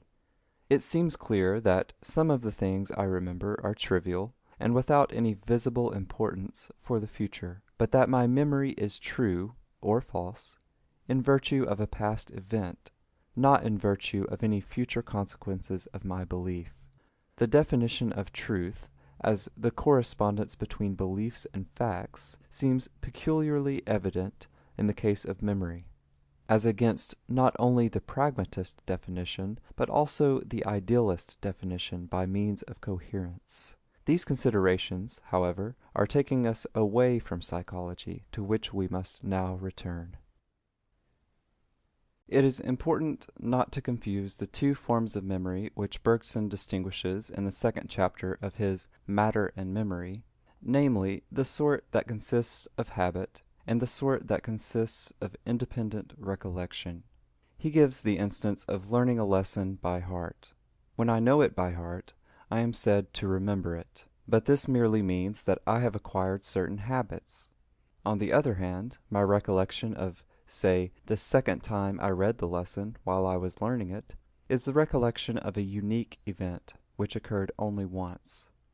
The recollection of a unique event cannot, so Bergson contends, be wholly constituted by habit, and is in fact something radically different from the memory which is habit. The recollection alone is true memory. This distinction is vital to the understanding of memory, but it is not so easy to carry out in practice as it is to draw in theory. Habit is a very intrusive feature of our mental life, and is often present where at first sight it seems not to be. There is, for example, a habit of remembering a unique event. When we have once described the event, the words we have used easily become habitual. We may even have used words to describe it to ourselves while it was happening. In that case, the habit of these words may fulfill the function of Bergson's true memory, while in reality it is nothing but habit memory. A gramophone, by the help of suitable records, might relate to us the incidents of its past, and people are not so different from gramophones as they like to believe. In spite, however, of a difficulty in distinguishing the two forms of memory in practice, there can be no doubt that both forms exist. I can set to work now to remember things I never remembered before, such as what I had to eat for breakfast this morning, and it can hardly be wholly habit that enables me to do this. It is this sort of occurrence that constitutes the essence of memory. Until we have analyzed what happens in such a case as this, we have not succeeded in understanding memory.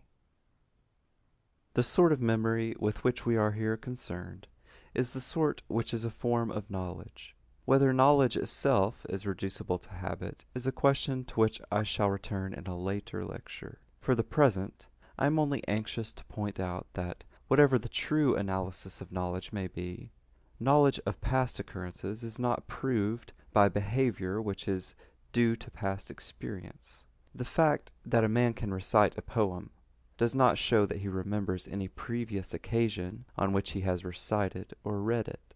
Similarly, the performances of animals in getting out of cages or mazes to which they are accustomed do not prove that they remember having been in the same situation before.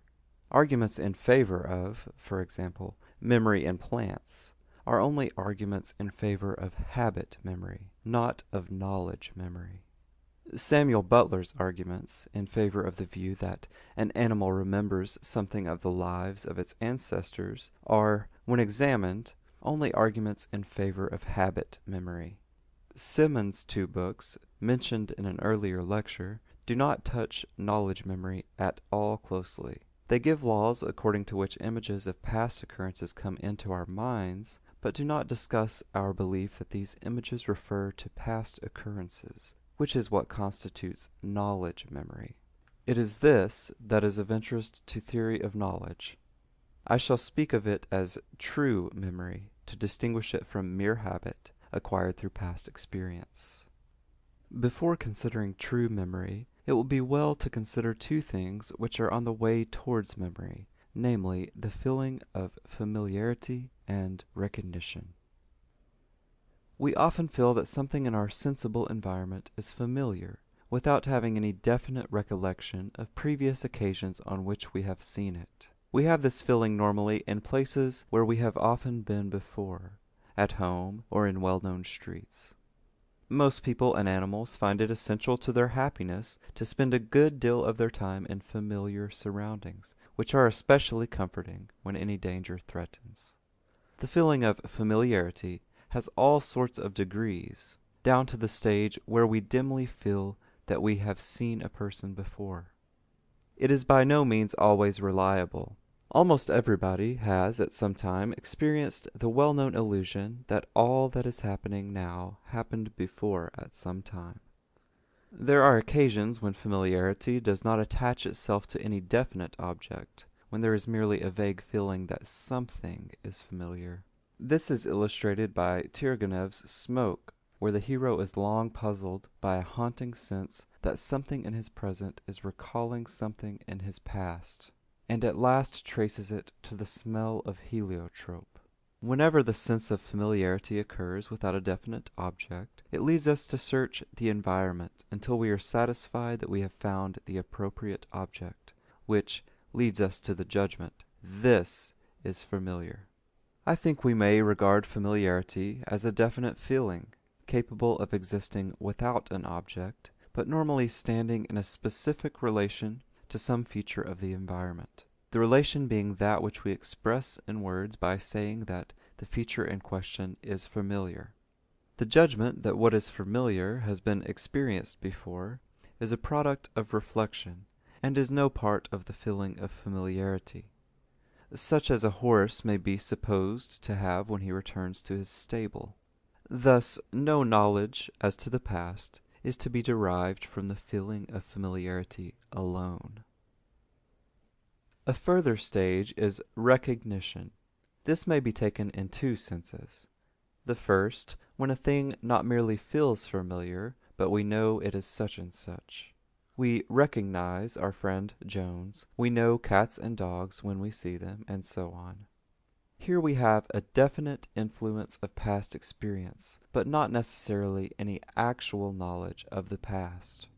When we see a cat, we know it is a cat because of previous cats we have seen.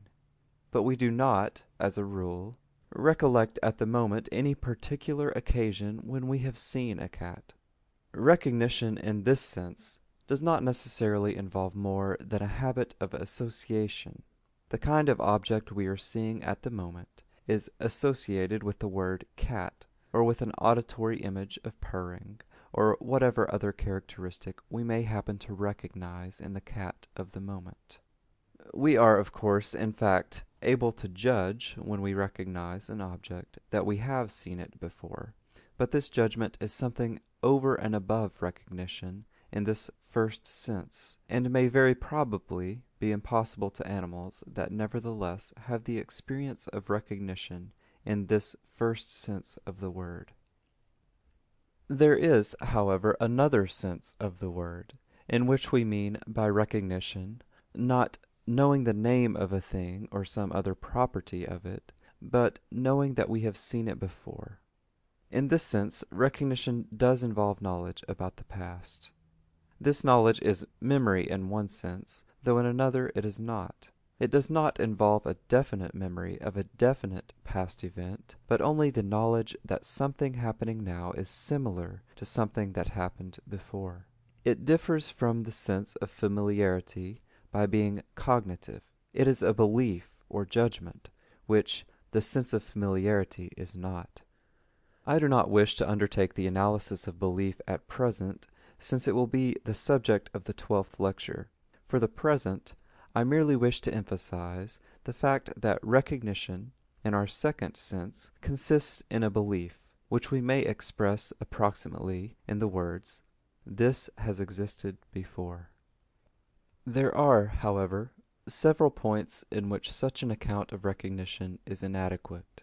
To begin with, it might seem at first sight more correct to define recognition as "I have seen this before," than as "this has existed before." We recognize a thing, it may be urged, as having been in our experience before, whatever that may mean. We do not recognize it as merely having been in the world before. I am not sure that there is anything substantial in this point. The definition of my experience is difficult. Broadly speaking, it is everything that is connected with what I am experiencing now by certain links, of which the various forms of memory are among the most important. Thus, if I recognize a thing, the occasion of its previous existence in virtue of which I recognize it forms part of my experience by definition. Recognition will be one of the marks by which my experience is singled out from the rest of the world. Of course, the words "this has existed before" are a very inadequate translation of what actually happens when we form a judgment of recognition, but that is unavoidable. Words are framed to express a level of thought which is by no means primitive, and are quite incapable of expressing such an elementary occurrence as recognition. I shall return to what is virtually the same question in connection with true memory, which raises exactly similar problems. End of Lecture 9. Memory, Part 2. A second point is that when we recognize something, it was not in fact the very same thing, but only something similar, that we experienced on a former occasion. Suppose the object in question is a friend's face. A person's face is always changing, and is not exactly the same on any two occasions. Common sense treats it as one face with varying expressions, but the varying expressions actually exist each at its proper time, while the one face is merely a logical construction. We regard two objects as the same, for common sense purposes, when the reaction they call for is practically the same. Two visual appearances, to both of which it is appropriate to say, "Hello, Jones," are treated as appearances of one identical object, namely Jones.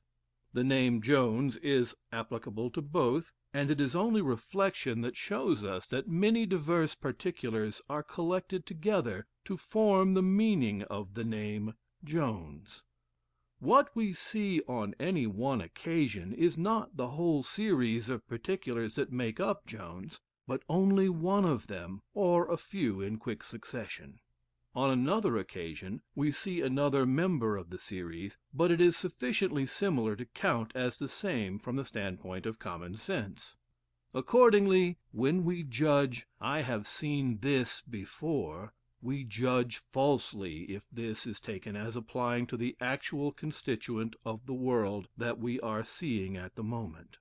The word "this" must be interpreted vaguely so as to include anything sufficiently like what we are seeing at the moment. Here again we shall find a similar point as regards true memory, and in connection with true memory we will consider the point again. It is sometimes suggested, by those who favor behaviorist views, that recognition consists in behaving in the same way when a stimulus is repeated as we behaved on the first occasion when it occurred. This seems to be the exact opposite of the truth. The essence of recognition is in the difference between a repeated stimulus and a new one. On the first occasion there is no recognition, on the second occasion there is.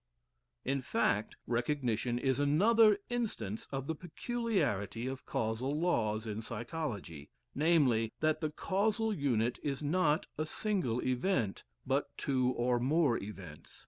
Habit is the great instance of this, but recognition is another. A stimulus occurring once has a certain effect. Occurring twice, it has the further effect of recognition. Thus, the phenomenon of recognition has as its cause the two occasions when the stimulus has occurred. Either alone is insufficient.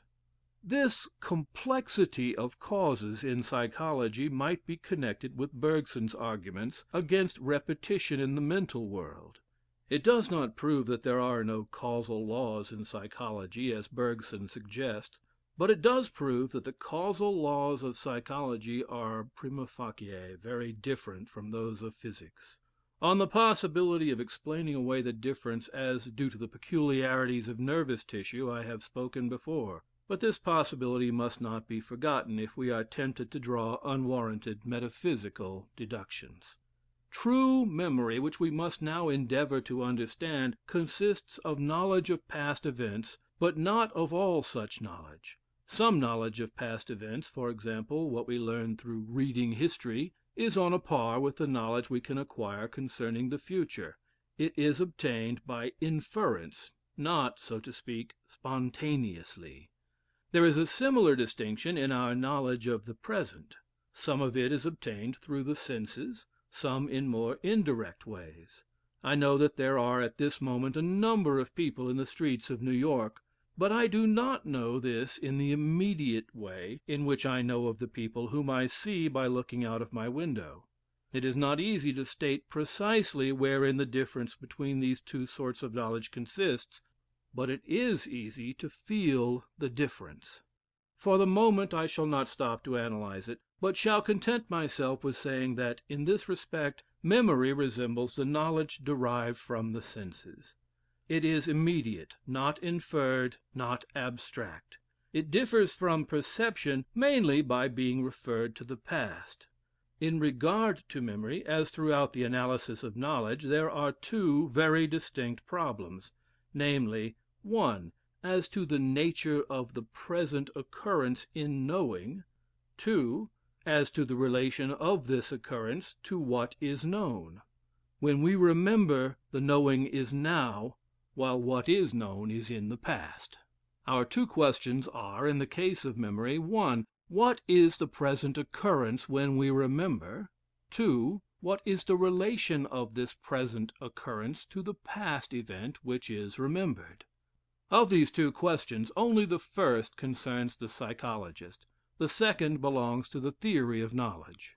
At the same time, if we accept the vague datum with which we began, to the effect that, in some sense, there is knowledge of the past, we shall have to find, if we can, such an account of the present occurrence in remembering as will make it not impossible for remembering to give us knowledge of the past.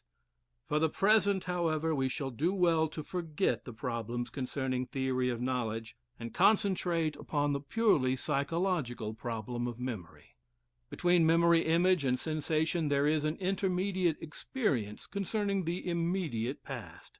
For example, a sound that we have just heard is present to us in a way which differs both from the sensation while we are hearing the sound, and from the memory image of something heard days or weeks ago. James states that it is this way of apprehending the immediate past that is the original of our experience of pastness, from whence we get the meaning of the term. Every one knows the experience of noticing, say, that the clock has been striking, when we did not notice it while it was striking. And when we hear a remark spoken, we are conscious of the earlier words while the later ones are being uttered, and this retention feels different from recollection of something definitely past. A sensation fades gradually, passing by continuous gradations to the status of an image. This retention of the immediate past in a condition intermediate between sensation and image may be called immediate memory. Everything belonging to it is included with sensation in what is called the specious present. The specious present includes elements at all stages on the journey from sensation to image. It is this fact that enables us to apprehend such things as movements, or the order of the words in a spoken sentence. Succession can occur within the specious present, of which we can distinguish some parts as earlier and others as later. It is to be supposed that the earliest parts are those that have faded most from their original force, while the latest parts are those that retain their full sensational character. At the beginning of a stimulus we have a sensation, then a gradual transition, and at the end an image. Sensations, while they are fading, are called acholuthic sensations. When the process of fading is completed, which happens very quickly, we arrive at the image, which is capable of being revived on subsequent occasions with very little change. True memory, as opposed to immediate memory, applies only to events sufficiently distant to have come to an end of the period of fading. Such events, if they are represented by anything present, can only be represented by images, not by those intermediate stages between sensations and images, which occur during the period of fading. Immediate memory is important, both because it provides experience of succession, and because it bridges the gulf between sensations and the images which are their copies. But it is now time to resume the consideration of true memory. Suppose you ask me what I ate for breakfast this morning. Suppose further that I have not thought about my breakfast in the meantime, and that I did not, while I was eating it, put into words what it consisted of. In this case, my recollection will be true memory, not habit memory. The process of remembering will consist of calling up images of my breakfast, which will come to me with a feeling of belief such as distinguishes memory images from mere imagination images. Or sometimes words may come without the intermediary of images, but in this case equally the feeling of belief is essential. Let us omit from our consideration, for the present, the memories in which words replace images. These are always, I think, really habit memories, the memories that use images being the typical true memories. Memory images and imagination images do not differ in their intrinsic qualities, so far as we can discover. They differ by the fact that the images that constitute memories, unlike those that constitute imagination, are accompanied by a feeling of belief, which may be expressed in the words, "This happened." The mere occurrence of images without this feeling of belief constitutes imagination. It is the element of belief that is the distinctive thing in memory. There are, if I am not mistaken, at least 3 different kinds of belief feeling, which we may call respectively memory, expectation, and bare assent. In what I call bare assent, there is no time element in the feeling of belief, though there may be in the content of what is believed. If I believe that Caesar landed in Britain in B.C. 55, the time determination lies not in the feeling of belief, but in what is believed.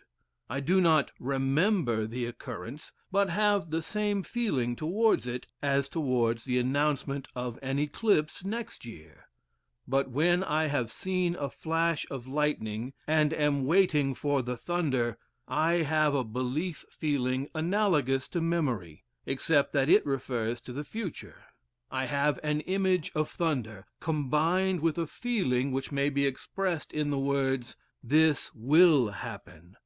So in memory the pastness lies not in the content of what is believed, but in the nature of the belief feeling. I might have just the same images and expect their realization. I might entertain them without any belief, as in reading a novel, or I might entertain them together with a time determination, and give bare assent, as in reading history. I shall return to this subject in a later lecture, when we come to the analysis of belief. For the present, I wish to make it clear that a certain special kind of belief is the distinctive characteristic of memory. The problem as to whether memory can be explained as habit or association requires to be considered afresh in connection with the causes of our remembering something. Let us take again the case of my being asked what I had for breakfast this morning. In this case, the question leads to my setting to work to recollect. It is a little strange that the question should instruct me as to what it is that I am to recall. This has to do with understanding words, which will be the topic of the next lecture, but something must be said about it now.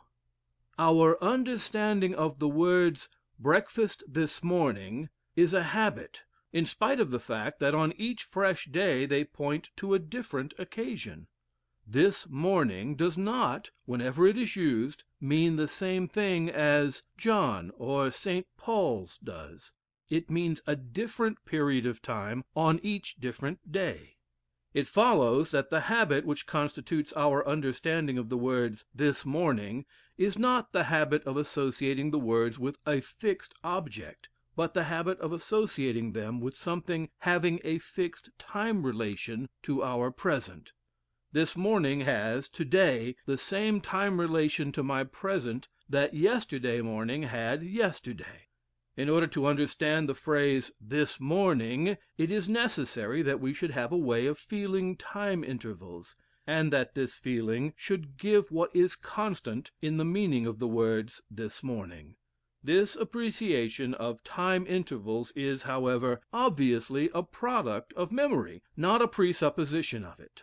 It will be better, therefore, if we wish to analyze the causation of memory by something not presupposing memory, to take some other instance than that of a question about this morning. Let us take the case of coming into a familiar room where something has been changed, say a new picture hung on the wall. We may at first have only a sense that something is unfamiliar, but presently we shall remember and say, that picture was not on the wall before. In order to make the case definite, we will suppose that we were only in the room on one former occasion. In this case, it seems fairly clear what happens. The other objects in the room are associated, through the former occasion, with a blank space of wall where now there is a picture. They call up an image of a blank wall, which clashes with perception of the picture. The image is associated with the belief feeling, which we found to be distinctive of memory, since it can neither be abolished nor harmonized with perception. If the room had remained unchanged, we might have had only the feeling of familiarity, without the definite remembering. It is the change that drives us from the present to memory of the past. We may generalize this instance so as to cover the causes of many memories. Some present feature of the environment is associated, through past experiences, with something now absent. This absent something comes before us as an image, and is contrasted with present sensation. In cases of this sort, habit, or association, explains why the present feature of the environment brings up the memory image, but it does not explain the memory belief. Perhaps a more complete analysis could explain the memory belief also on lines of association and habit, but the causes of beliefs are obscure, and we cannot investigate them yet. For the present, we must content ourselves with the fact that the memory image can be explained by habit. As regards the memory belief, we must, at least provisionally, accept Bergson's view that it cannot be brought under the head of habit, at any rate when it first occurs, i.e., when we remember something we never remembered before. We must now consider somewhat more closely the content of a memory belief. The memory belief confers upon the memory image something which we may call meaning. It makes us feel that the image points to an object which existed in the past. In order to deal with this topic, we must consider the verbal expression of the memory belief. We might be tempted to put the memory belief into the words, "something like this image occurred." But such words would be very far from an accurate translation of the simplest kind of memory belief. Something like this image is a very complicated conception. In the simplest kind of memory we are not aware of the difference between an image and the sensation which it copies, which may be called its prototype. When the image is before us, we judge rather this occurred. The image is not distinguished from the object, which existed in the past. The word this covers both, and enables us to have a memory belief which does not introduce the complicated notion something like this. It might be objected that, if we judge this occurred, when in fact this is a present image, we judge falsely, and the memory belief so interpreted becomes deceptive. This, however, would be a mistake, produced by attempting to give to words a precision which they do not possess when used by unsophisticated people. It is true that the image is not absolutely identical with its prototype. and if the word this meant the image to the exclusion of everything else, the judgment this occurred would be false. But identity is a precise conception, and no word in ordinary speech stands for anything precise. Ordinary speech does not distinguish between identity and close similarity. A word always applies not only to one particular, but to a group of associated particulars, which are not recognized as multiple in common thought or speech. Thus, primitive memory, when it judges that this occurred, is vague, but not false. Vague identity, which is really close similarity, has been a source of many of the confusions by which philosophy has lived.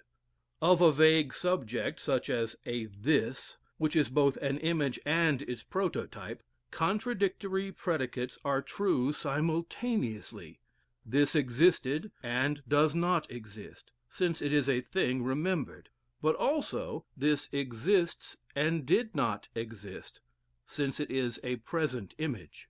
Hence Bergson's interpenetration of the present by the past, Hegelian continuity and identity in diversity, and a host of other notions which are thought to be profound because they are obscure and confused. The contradictions resulting from confounding image and prototype in memory force us to precision. But when we become precise, our remembering becomes different from that of ordinary life, and if we forget this, we shall go wrong in the analysis of ordinary memory. Vagueness and accuracy are important notions, which it is very necessary to understand. Both are a matter of degree. All thinking is vague to some extent, and complete accuracy is a theoretical ideal not practically attainable. To understand what is meant by accuracy, it will be well to consider first instruments of measurement, such as a balance or a thermometer. These are said to be accurate when they give different results for very slightly different stimuli. A clinical thermometer is accurate when it enables us to detect very slight differences in the temperature of the blood.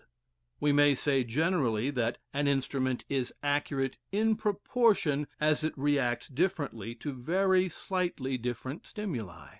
When a small difference of stimulus produces a great difference of reaction, the instrument is accurate; in the contrary case it is not.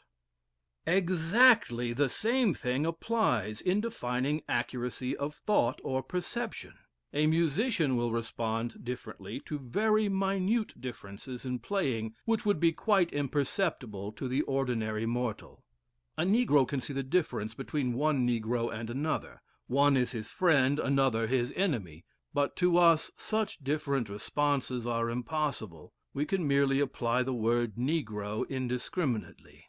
Accuracy of response in regard to any particular kind of stimulus is improved by practice. Understanding a language is a case in point. Few Frenchmen can hear any difference between the sounds hall and hole, which produce quite different impressions upon us. The two statements, "the hall is full of water," and "the hole is full of water," call for different responses, and a hearing which cannot distinguish between them is inaccurate or vague in this respect. Precision and vagueness in thought, as in perception, depend upon the degree of difference between responses to more or less similar stimuli. In the case of thought, the response does not follow immediately upon the sensational stimulus, but that makes no difference as regards our present question.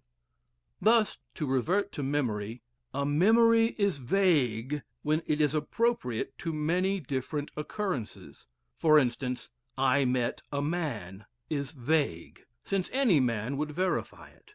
A memory is precise when the occurrences that would verify it are narrowly circumscribed. For instance, "I met Jones" is precise as compared to "I met a man." A memory is accurate when it is both precise and true, i.e., in the above instance, if it was Jones I met. It is precise even if it is false, provided some very definite occurrence would have been required to make it true. It follows from what has been said that a vague thought has more likelihood of being true than a precise one. To try and hit an object with a vague thought is like trying to hit the bull's-eye with a lump of putty. When the putty reaches the target, it flattens out all over it, and probably covers the bull's-eye along with the rest. To try and hit an object with a precise thought is like trying to hit the bull's-eye with a bullet. The advantage of the precise thought is that it distinguishes between the bull's-eye and the rest of the target. For example, if the whole target is represented by the fungus family, and the bull's-eye by mushrooms, a vague thought which can only hit the target as a whole is not much use from a culinary point of view. And when I merely remember that I met a man, my memory may be very inadequate to my practical requirements, since it may make a great difference whether I met Brown or Jones. The memory "I met Jones" is relatively precise. It is accurate if I met Jones, inaccurate if I met Brown, but precise in either case, as against the mere recollection that I met a man. The distinction between accuracy and precision is, however, not fundamental. We may omit precision from our thoughts and confine ourselves to the distinction between accuracy and vagueness. We may then set up the following definitions. An instrument is reliable with respect to a given set of stimuli, when to stimuli which are not relevantly different, it gives always responses which are not relatively different. An instrument is a measure of a set of stimuli which are serially ordered, when its responses, in all cases where they are relevantly different, are arranged in a series in the same order. The degree of accuracy of an instrument, which is a reliable measurer, is the ratio of the difference of response to the difference of stimulus, in cases where the difference of stimulus is small. That is to say, if a small difference of stimulus produces a great difference of response, the instrument is very accurate. In the contrary sense, very inaccurate. A mental response is called vague in proportion to its lack of accuracy, or rather precision. These definitions will be found useful not only in the case of memory, but in almost all questions concerned with knowledge. It should be observed that vague beliefs, so far from being necessarily false, have a better chance of truth than precise ones, though their truth is less valuable than that of precise beliefs, since they do not distinguish between occurrences which may differ in important ways. The whole of the above discussion of vagueness and accuracy was occasioned by the attempt to interpret the word "this" when we judge in verbal memory that "this occurred." The word "this" in such a judgment is a vague word, equally applicable to the present memory image and to the past occurrence which is its prototype. A vague word is not to be identified with a general word, though in practice the distinction may often be blurred. A word is general when it is understood to be applicable to a number of different objects in virtue of some common property. A word is vague when it is in fact applicable to a number of different objects, because, in virtue of some common property, they have not appeared to the person using the word to be distinct. I emphatically do not mean that he has judged them to be identical, but merely that he has made the same response to them all, and has not judged them to be different. We may compare a vague word to a jelly, and a general word to a heap of shot. Vague words precede judgments of identity and difference. Both general and particular words are subsequent to such judgments. The word "this" in the primitive memory belief is a vague word, not a general word. It covers both the image and its prototype, because the two are not distinguished. But we have not yet finished our analysis of the memory belief. The tense in the belief that "this occurred" is provided by the nature of the belief feeling involved in memory. The word "this," as we have seen, has a vagueness which we have tried to describe. but we must still ask what we mean by occurred.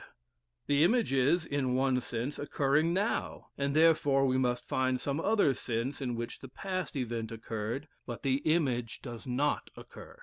There are two distinct questions to be asked. 1.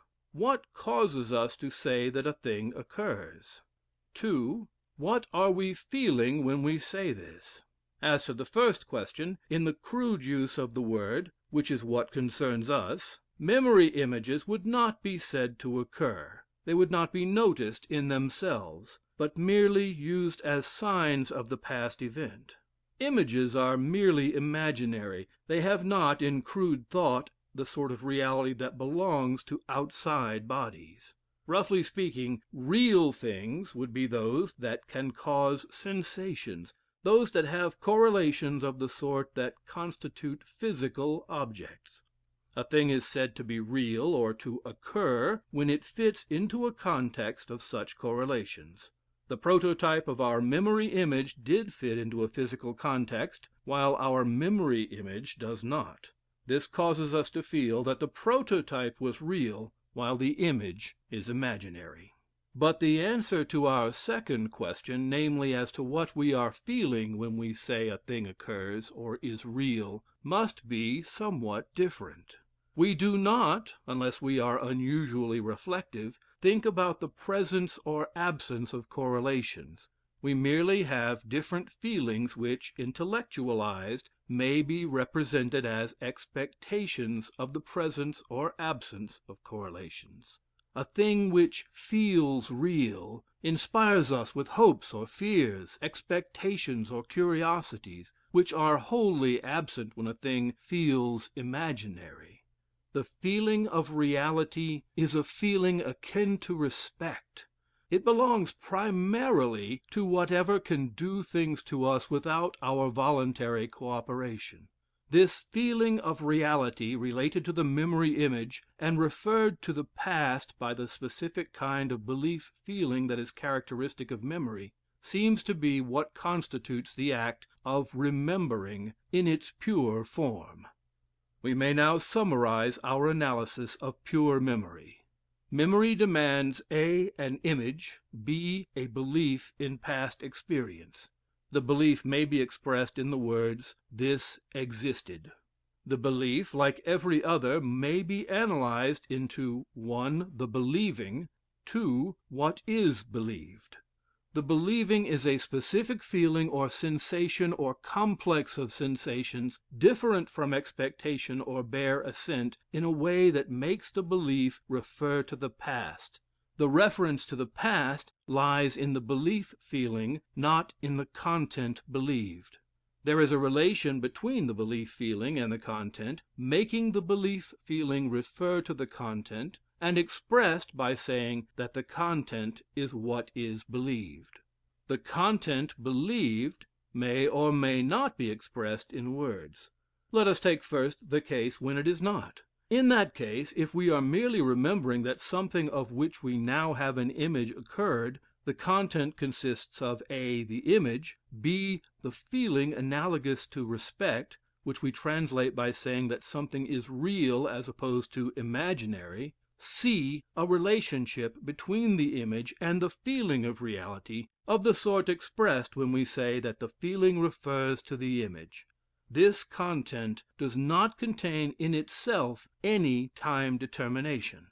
The time determination lies in the nature of the belief feeling, which is that called remembering, or better, recollecting. It is only subsequent reflection upon this reference to the past that makes us realize the distinction between the image and the event recollected. When we have made this distinction, we can say that the image means the past event. The content expressed in words is best represented by the words, "the existence of this," since these words do not involve tense, which belongs to the belief feeling, not to the content. Here, "this" is a vague term covering the memory image and anything very like it, including its prototype. "Existence" expresses the feeling of a reality aroused primarily by whatever can have effects upon us without our voluntary cooperation. The word of in the phrase, the existence of this, represents the relation which subsists between the feeling of reality and the this. This analysis of memory is probably extremely faulty, but I do not know how to improve it. Note, when speaking of a feeling of belief, I use the word feeling in a popular sense, to cover a sensation or an image, or a complex of sensations or images, or both. I use this word because I do not wish to commit myself to any special analysis of the belief feeling. End of Memory, Part 2. Lecture 10. Words and Meaning. The problem with which we shall be concerned in this lecture is the problem of determining what is the relation called meaning. The word Napoleon, we say, "means," a certain person. In saying this, we are asserting a relation between the word Napoleon and the person so designated. It is this relation that we must now investigate. Let us first consider what sort of object a word is when considered simply as a physical thing, apart from its meaning. To begin with, there are many instances of a word, namely all the different occasions when it is employed. Thus, a word is not something unique and particular, but a set of occurrences. If we confine ourselves to spoken words, a word has two aspects, according as we regard it from the point of view of the speaker or from that of the hearer. From the point of view of the speaker, a single instance of the use of a word consists of a certain set of movements in the throat and mouth, combined with breath.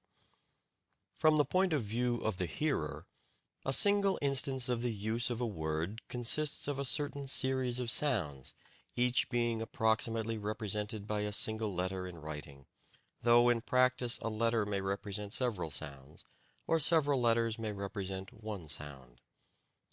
The connection between the spoken word and the word as it reaches the hearer is causal. Let us confine ourselves to the spoken word, which is the more important for the analysis of what is called "thought." Then we may say that a single instance of the spoken word consists of a series of movements, and the word consists of a whole set of such series, each member of the set being very similar to each other member. That is to say, any two instances of the word Napoleon are very similar, and each instance consists of a series of movements in the mouth. A single word, accordingly, is by no means simple. It is a class of similar series of movements, confining ourselves still to the spoken word. The degree of similarity required cannot be precisely defined. A man may pronounce the word Napoleon so badly that it can hardly be determined whether he has really pronounced it or not. The instances of a word shade off into other movements by imperceptible degrees, and exactly analogous observations apply to words heard or written or read. But in what has been said so far, we have not even broached the question of the definition of a word, since meaning is clearly what distinguishes a word from other sets of similar movements, and meaning remains to be defined. It is natural to think of the meaning of a word as something conventional. This, however, is only true with great limitations. A new word can be added to an existing language by a mere convention, as is done, for instance, with new scientific terms. But the basis of a language is not conventional, either from the point of view of the individual or from that of the community.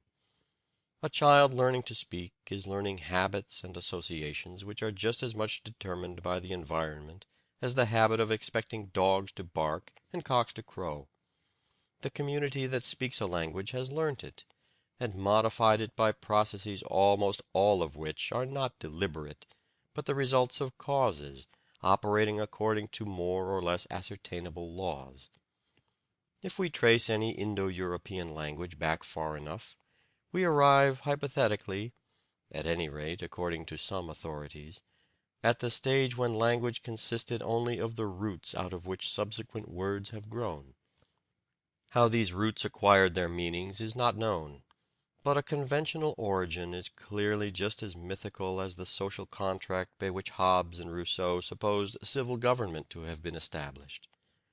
We can hardly suppose a parliament of hitherto speechless elders meeting together and agreeing to call a cow and a wolf a wolf. The association of words with their meanings must have grown up by some natural process, though at present the nature of the process is unknown. Spoken and written words are, of course, not the only way of conveying meaning. A large part of one of Wundt's two vast volumes on language in his Volkerpsychologie is concerned with gesture language. Ants appear to be able to communicate with a certain amount of information by means of their antennae. Probably writing itself, which we now regard as merely a way of representing speech, was originally an independent language, as it has remained to this day in China. Writing seems to have consisted originally of pictures, which gradually became conventionalized, coming in time to represent syllables, and finally letters, on the telephone principle of "T for Tommy." But it would seem that writing nowhere began as an attempt to represent speech. It began as a direct pictorial representation of what was to be expressed. The essence of language lies not in the use of this or that special means of communication, but in the employment of fixed associations, however these may have originated, in order that something now sensible, a spoken word, a picture, a gesture, or what not, may call up the idea of something else. Whenever this is done, what is now sensible may be called a sign or symbol, and that of which it is intended to call up the idea may be called its meaning. This is a rough outline of what constitutes meaning, but we must fill in the outline in various ways. And since we are concerned with what is called thought, we must pay more attention than we otherwise should do to the private as opposed to the social use of language. Language profoundly affects our thoughts, and it is this aspect of language that is of most importance to us in our present inquiry. We are almost more concerned with the internal speech that is never uttered than we are with the things said out loud to other people. When we ask what constitutes meaning, we are not asking what is the meaning of this or that particular word. The word Napoleon means a certain individual, but we are asking not who is the individual meant, but what is the relation of the word to the individual which makes the one mean the other. But just as it is useful to realize the nature of a word as part of the physical world, so it is useful to realize the sort of thing that a word may mean. When we are clear both as to what a word is in its physical aspect, and as to what sort of thing it can mean, we are in a better position to discover the relation of the two, which is meaning. The things that words mean differ more than words do. There are different sorts of words distinguished by the grammarians, and there are logical distinctions which are connected to some extent, though not so closely as was formerly supposed, with the grammatical distinctions of parts of speech. It is easy, however, to be misled by grammar, particularly if all the languages we know belong to one family. In some languages, according to some authorities, the distinction of parts of speech does not exist. In many languages it is widely different from that to which we are accustomed in the Indo-European languages. These facts have to be borne in mind if we are to avoid giving metaphysical importance to mere accidents of our own speech. In considering what words mean, it is natural to start with proper names, and we will again take Napoleon as our instance. We commonly imagine, when we use a proper name, that we mean one definite entity, the particular individual who was called Napoleon. But what we know as a person is not simple. There may be a single simple ego which was Napoleon, and remained strictly identical from his birth to his death. There is no way of proving that this cannot be the case. But there is also not the slightest reason to suppose that it is the case. Napoleon, as he was empirically known, consisted of a series of gradually changing appearances. First a squalling baby, then a boy, then a slim and beautiful youth, then a fat and slothful person very magnificently dressed. This series of appearances, and various occurrences having certain kinds of causal connections with them, constitute Napoleon as empirically known, and therefore are Napoleon in so far as he forms part of the experienced world. Napoleon is a complicated series of occurrences, bound together by causal laws, not, like instances of a word, by similarities. For although a person changes gradually, and presents similar appearances on two nearly contemporaneous occasions, it is not these similarities that constitute the person, as appears from the comedy of errors, for example. Thus, in the case of a proper name, while the word is a set of similar series of movements, what it means is a series of occurrences bound together by causal laws of that special kind that makes the occurrences taken together constitute what we call one person, or one animal or thing, in case the name applies to an animal or thing instead of to a person. Neither the word nor what it names is one of the ultimate indivisible constituents of the world. In language there is no direct way of designating one of the ultimate brief existents that go to make up the collections we call things or persons. If we want to speak of such existence, which hardly happens except in philosophy, we have to do it by means of some elaborate phrase, such as, "the visual sensation which occupied the center of my field of vision at noon on January 1, 1919." Such ultimate simples I call "particulars." Particulars might have proper names, and no doubt would have if language had been invented by scientifically trained observers for purposes of philosophy and logic. But as language was invented for practical ends, particulars have remained one and all without a name. We are not, in practice, much concerned with the actual particulars that come into our experience and sensation. We are concerned rather with whole systems to which the particulars belong and of which they are signs. What we see makes us say, "Hello, there's Jones."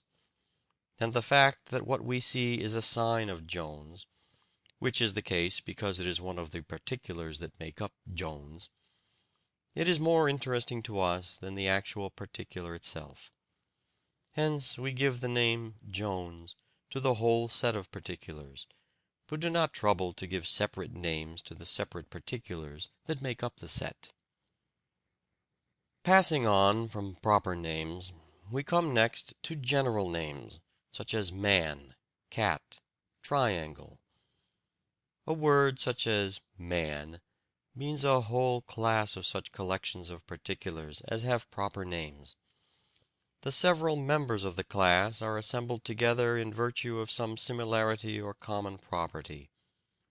All men resemble each other in certain important respects.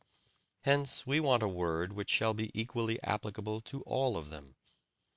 We only give proper names to the individuals of a species when they differ, inter se, in particularly important respects. In other cases we do not do this. A poker, for example, is just a poker. We do not call one John and another Peter. There is a large class of words, such as eating, walking, speaking, which mean a set of similar occurrences. Two instances of walking have the same name because they resemble each other, whereas two instances of Jones have the same name because they are causally connected. In practice, however, it is difficult to make any precise distinction between a word such as walking and a general name such as man. One instance of walking cannot be concentrated into an instant.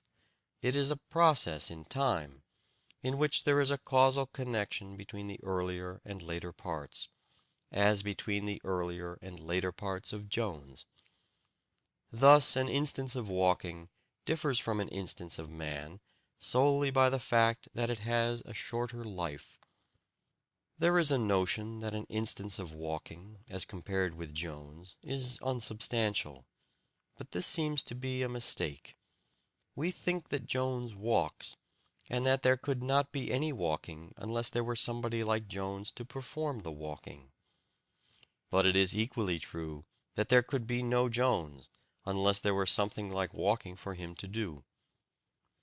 The notion that actions are performed by an agent is liable to the same kind of criticism as the notion that thinking needs a subject or ego, which we rejected in Lecture 1. To say that it is Jones who is walking is merely to say that the walking in question is part of the whole series of occurrences which is Jones.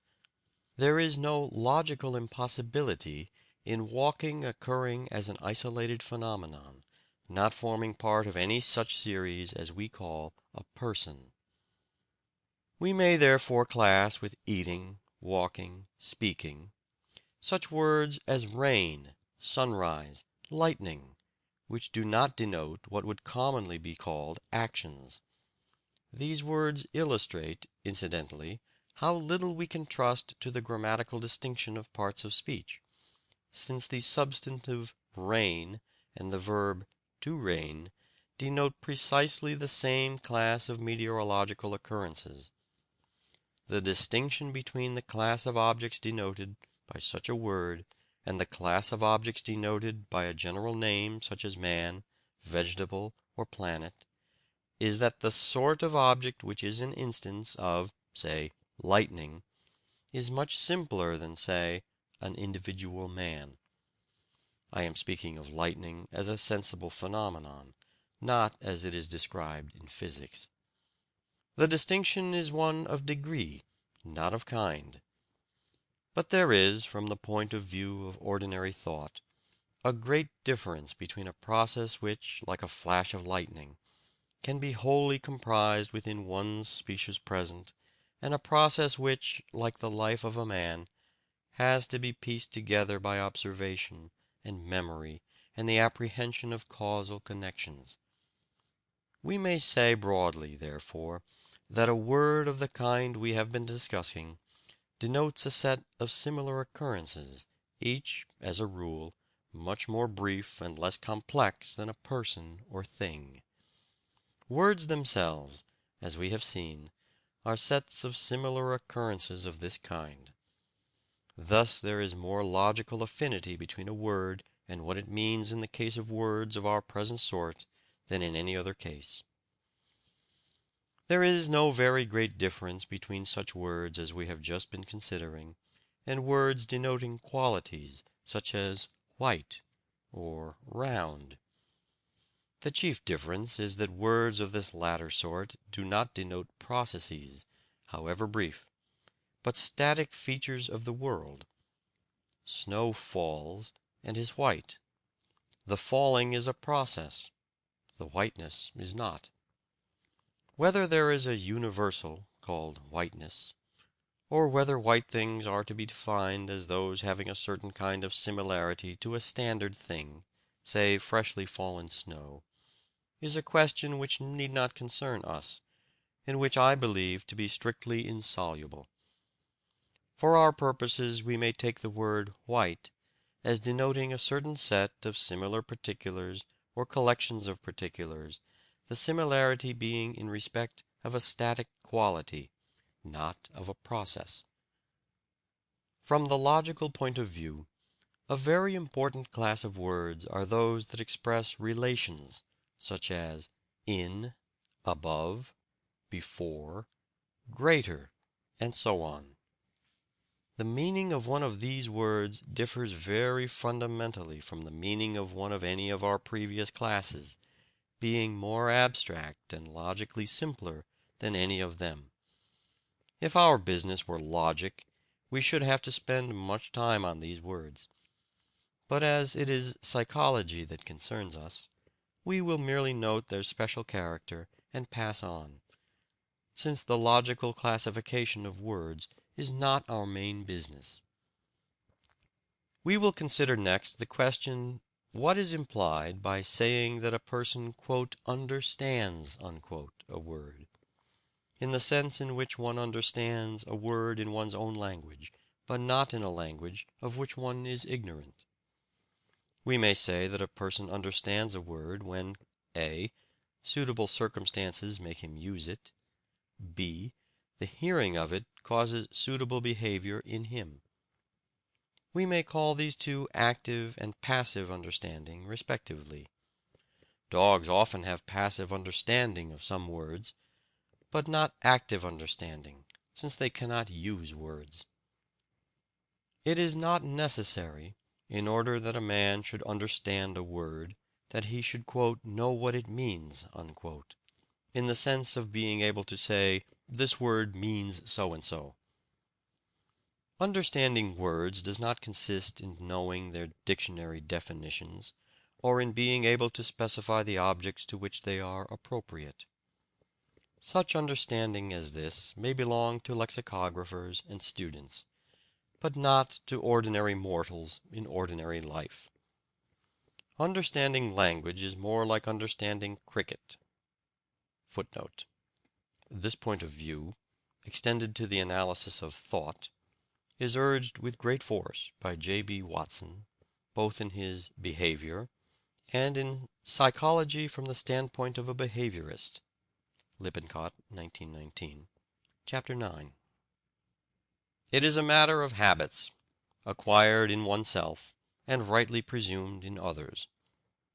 To say that a word has meaning is not to say that those who use the word correctly have ever thought out what the meaning is. The use of the word comes first, and the meaning is to be distilled out of it by observation and analysis. Moreover, the meaning of a word is not absolutely definite. There is always a greater or less degree of vagueness. The meaning is an area, like a target. It may have a bull's eye, but the outlying parts of the target are still more or less within the meaning, in a gradually diminishing degree as we travel further from the bull's eye. As language grows more precise, there is less and less of the target outside the bull's eye, and the bull's eye itself grows smaller and smaller. But the bull's eye never shrinks to a point, and there is always a doubtful region, however small, surrounding it. Footnote. On the understanding of words, a very admirable little book is Ribot's Evolution of General Ideas.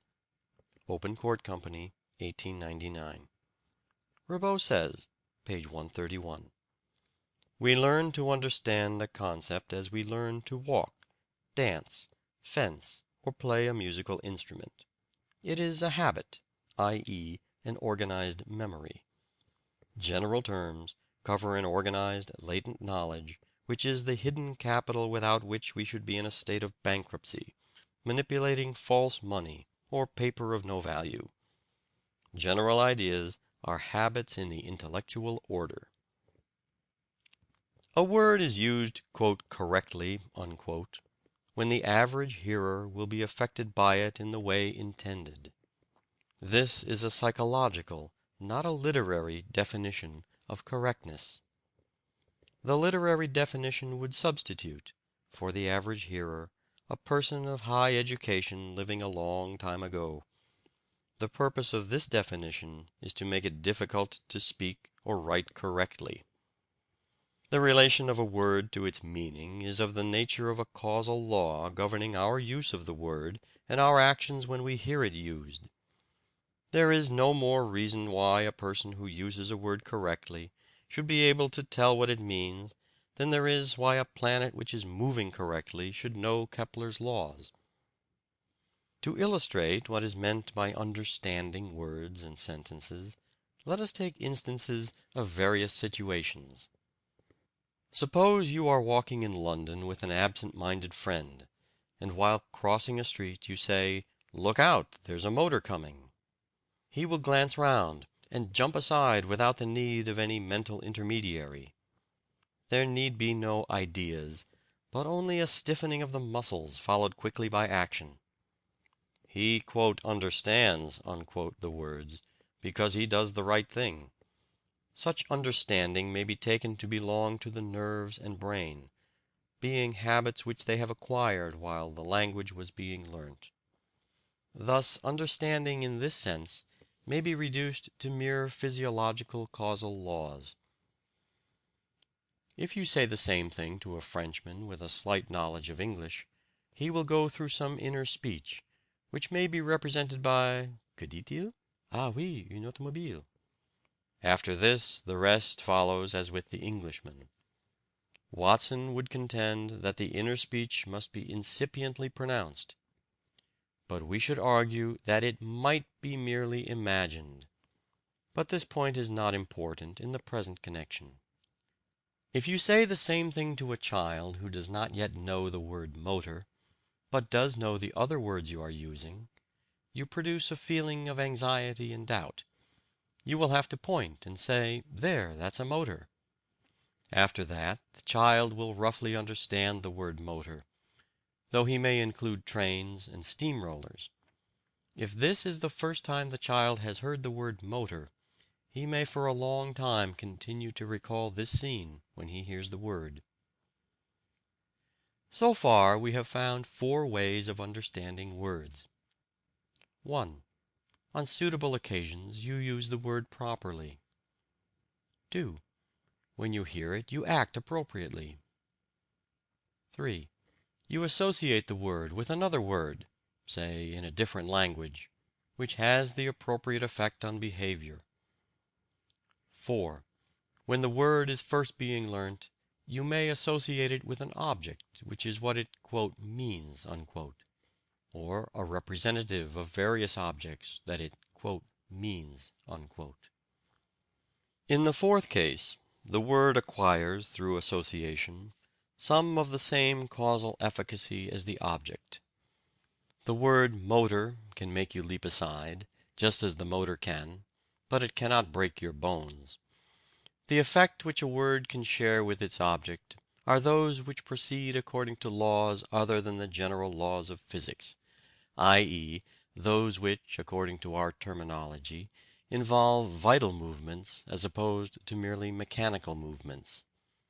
The effects of a word that we understand are always mnemic phenomena in the sense explained in Lecture 4, insofar as they are identical with, or similar to, the effects which the object itself might have. So far, all the uses of words that we have considered can be accounted for on the lines of behaviorism. But so far we have only considered what may be called the demonstrative use of language, to point out some feature in the present environment. This is only one of the ways in which language may be used. There are also its narrative and imaginative uses, as in history and novels. Let us take as an instance the telling of some remembered event. We spoke a moment ago of a child who hears the word motor for the first time when crossing a street along which a motor car is approaching. On a later occasion, we will suppose the child remembers the incident and relates it to someone else. In this case, both the active and passive understanding of words is different from what it is when words are used demonstratively. The child is not seeing a motor, but only remembering one. The hearer does not look round in expectation of seeing a motor coming, but "understands" that a motor came at some earlier time. The whole of this occurrence is much more difficult to account for on behaviorist lines. It is clear that, in so far as the child is genuinely remembering, he has a picture of the past occurrence, and his words are chosen so as to describe the picture, and in so far as the hearer is genuinely apprehending what is said, the hearer is acquiring a picture more or less like that of the child. It is true that this process may be telescoped through the operation of the word habit. the child may not genuinely remember the incident, but only have the habit of the appropriate words, as in the case of a poem which we know by heart, though we cannot remember learning it. And the hearer also may only pay attention to the words, and not call up any corresponding picture. But it is, nevertheless, the possibility of a memory image in the child and an imagination image in the hearer that makes the essence of the narrative meaning of the words. Insofar as this is absent, the words are mere counters, capable of meaning, but not at the moment possessing it. Yet this might perhaps be regarded as something of an overstatement. The words alone, without the use of images, may cause appropriate emotions and appropriate behavior. The words have been used in an environment which produced certain emotions. By a telescoped process, the words alone are now capable of producing similar emotions. On these lines it might be sought to show that images are unnecessary.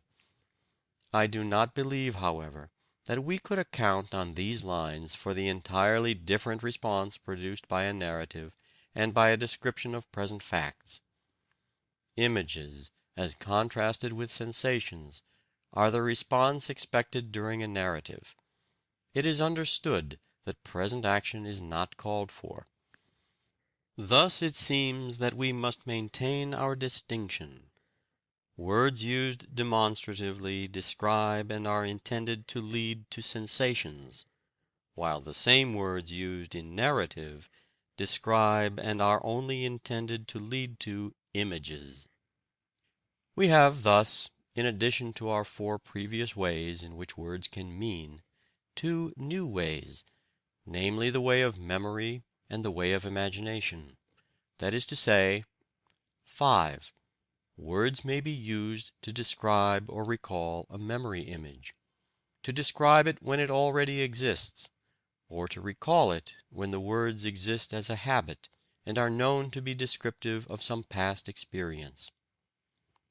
6.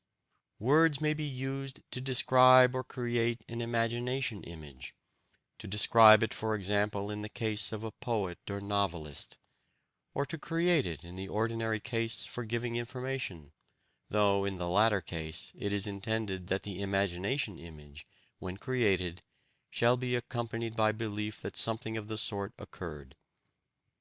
These 2 ways of using words, including their occurrence in inner speech, may be spoken of together as the use of words in "thinking."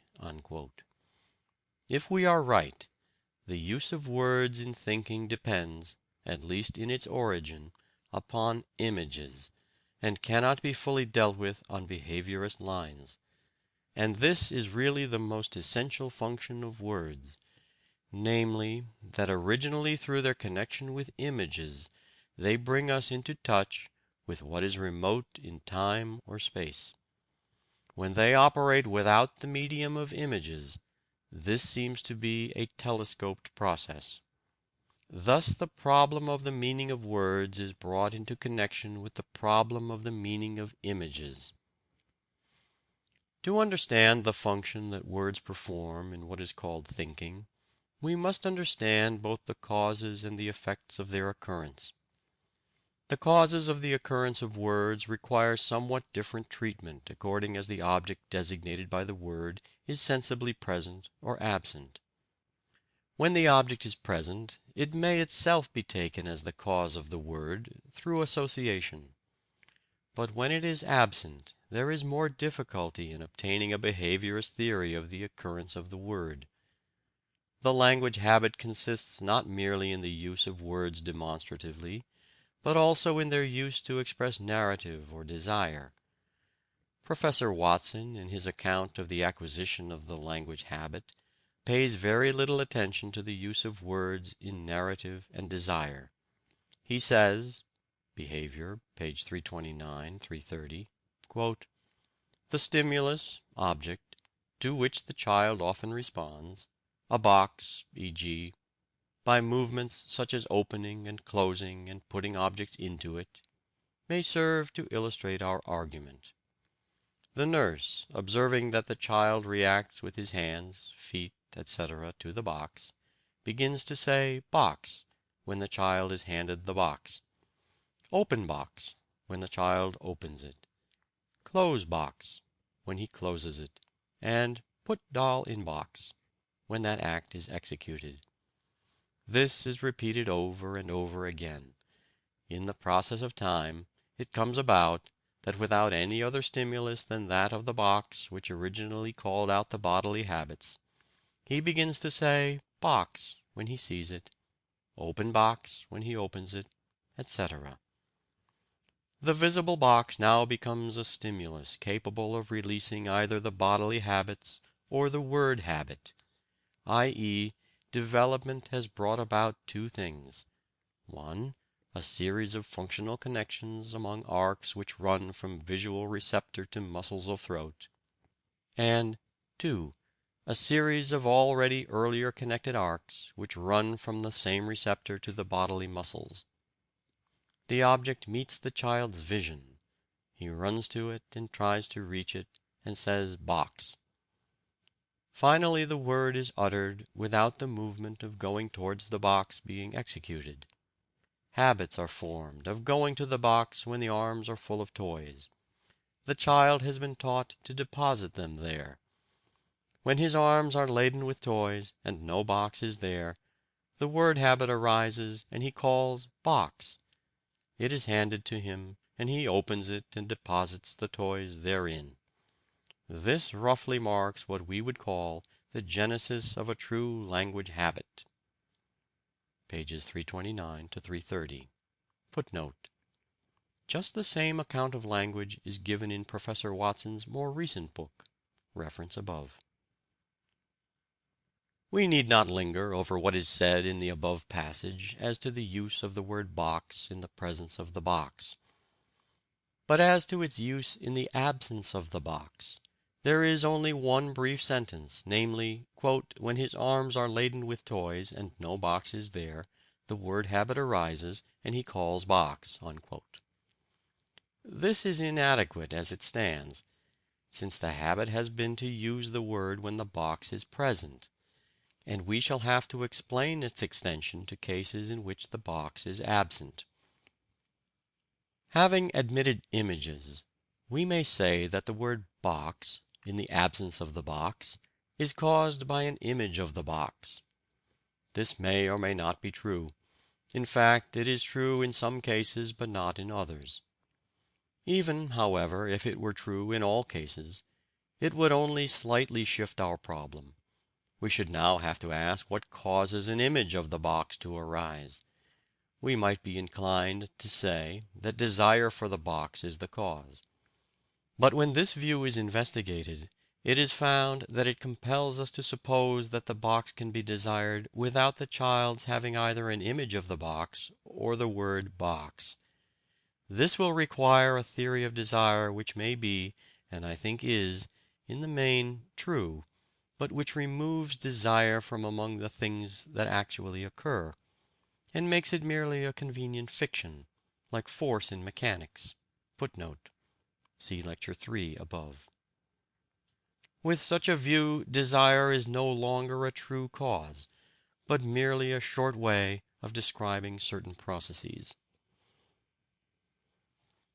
In order to explain the occurrence of either the word or the image in the absence of the box, we have to assume that there is something, either in the environment or in our own sensations, which has frequently occurred at about the same time as the word "box." One of the laws that distinguish psychology, or nerve psychology, from physics is the law that when two things have frequently existed in close temporal contiguity, either comes in time to cause the other. Footnote: for a more exact statement of this law, with the limitations suggested by experiment, see A. Wohlgemuth, On Memory and the Direction of Associations, British Journal of Psychology, Volume 5, Part 4, March, 1913.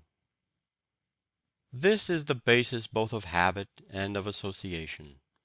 Thus, in our case, the arms full of toys have frequently been followed quickly by the box, and the box in turn by the word box.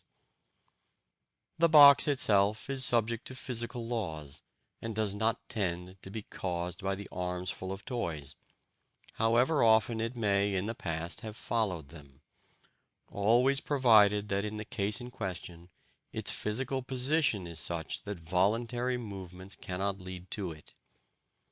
But the word box and the image of the box are subject to the law of habit. Hence it is possible for either to be caused by the arms full of toys. And we may lay it down generally that whenever we use a word, either aloud or in inner speech, there is some sensation or image, either of which may be itself a word, which has frequently occurred at about the same time as the word, and now, through habit, causes the word. It follows that the law of habit is adequate to account for the use of words in the absence of their objects. Moreover, it would be adequate even without introducing images. Although, therefore, images seem undeniable, we cannot derive an additional argument in their favor from the use of words, which could, theoretically, be explained without introducing images. When we understand a word, there is a reciprocal association between it and the images of what it means. Images may cause us to use words which mean them, and these words, heard or read, may in turn cause the appropriate images. Thus, speech is a means of producing in our hearers the images which are in us. Also, by a telescoped process, words come in time to produce directly the effects which would have been produced by the images with which they were associated.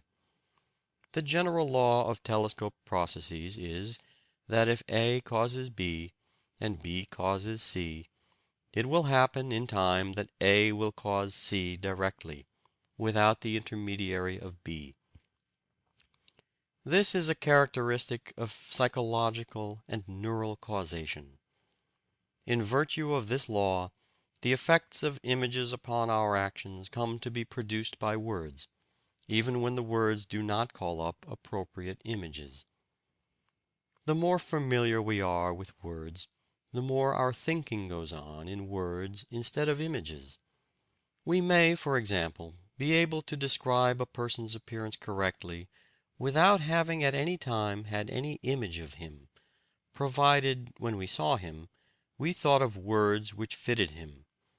The words alone may remain with us as a habit, and enable us to speak as if we could recall a visual image of the man. In this and other ways the understanding of a word often comes to be quite free from imagery. But in first learning the use of language, it would seem that imagery always plays a very important part. Images, as well as words, may be said to have meaning. Indeed, the meaning of images seems more primitive than the meaning of words. What we call, say, an image of St. Paul's, may be said to mean St. Paul's. But it is not at all easy to say exactly what constitutes the meaning of an image. A memory image of a particular occurrence, when accompanied by a memory belief, may be said to mean the occurrence of which it is an image. But most actual images do not have this degree of definiteness.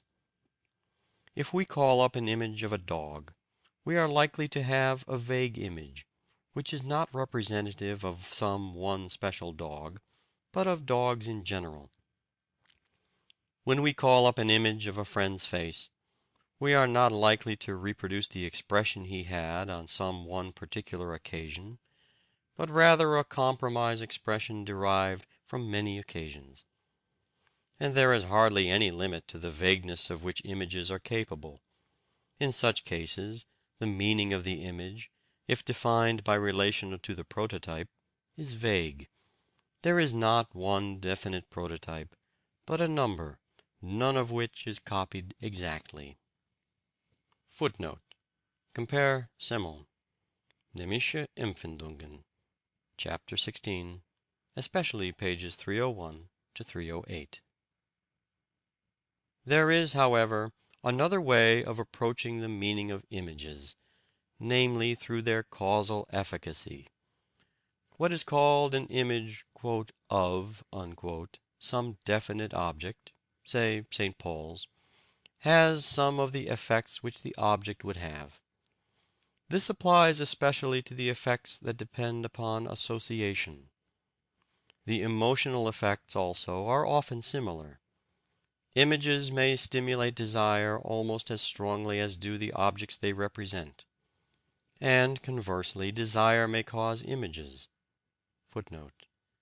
This phrase is in need of interpretation, as appears from the analysis of desire, but the reader can easily supply the interpretation for himself.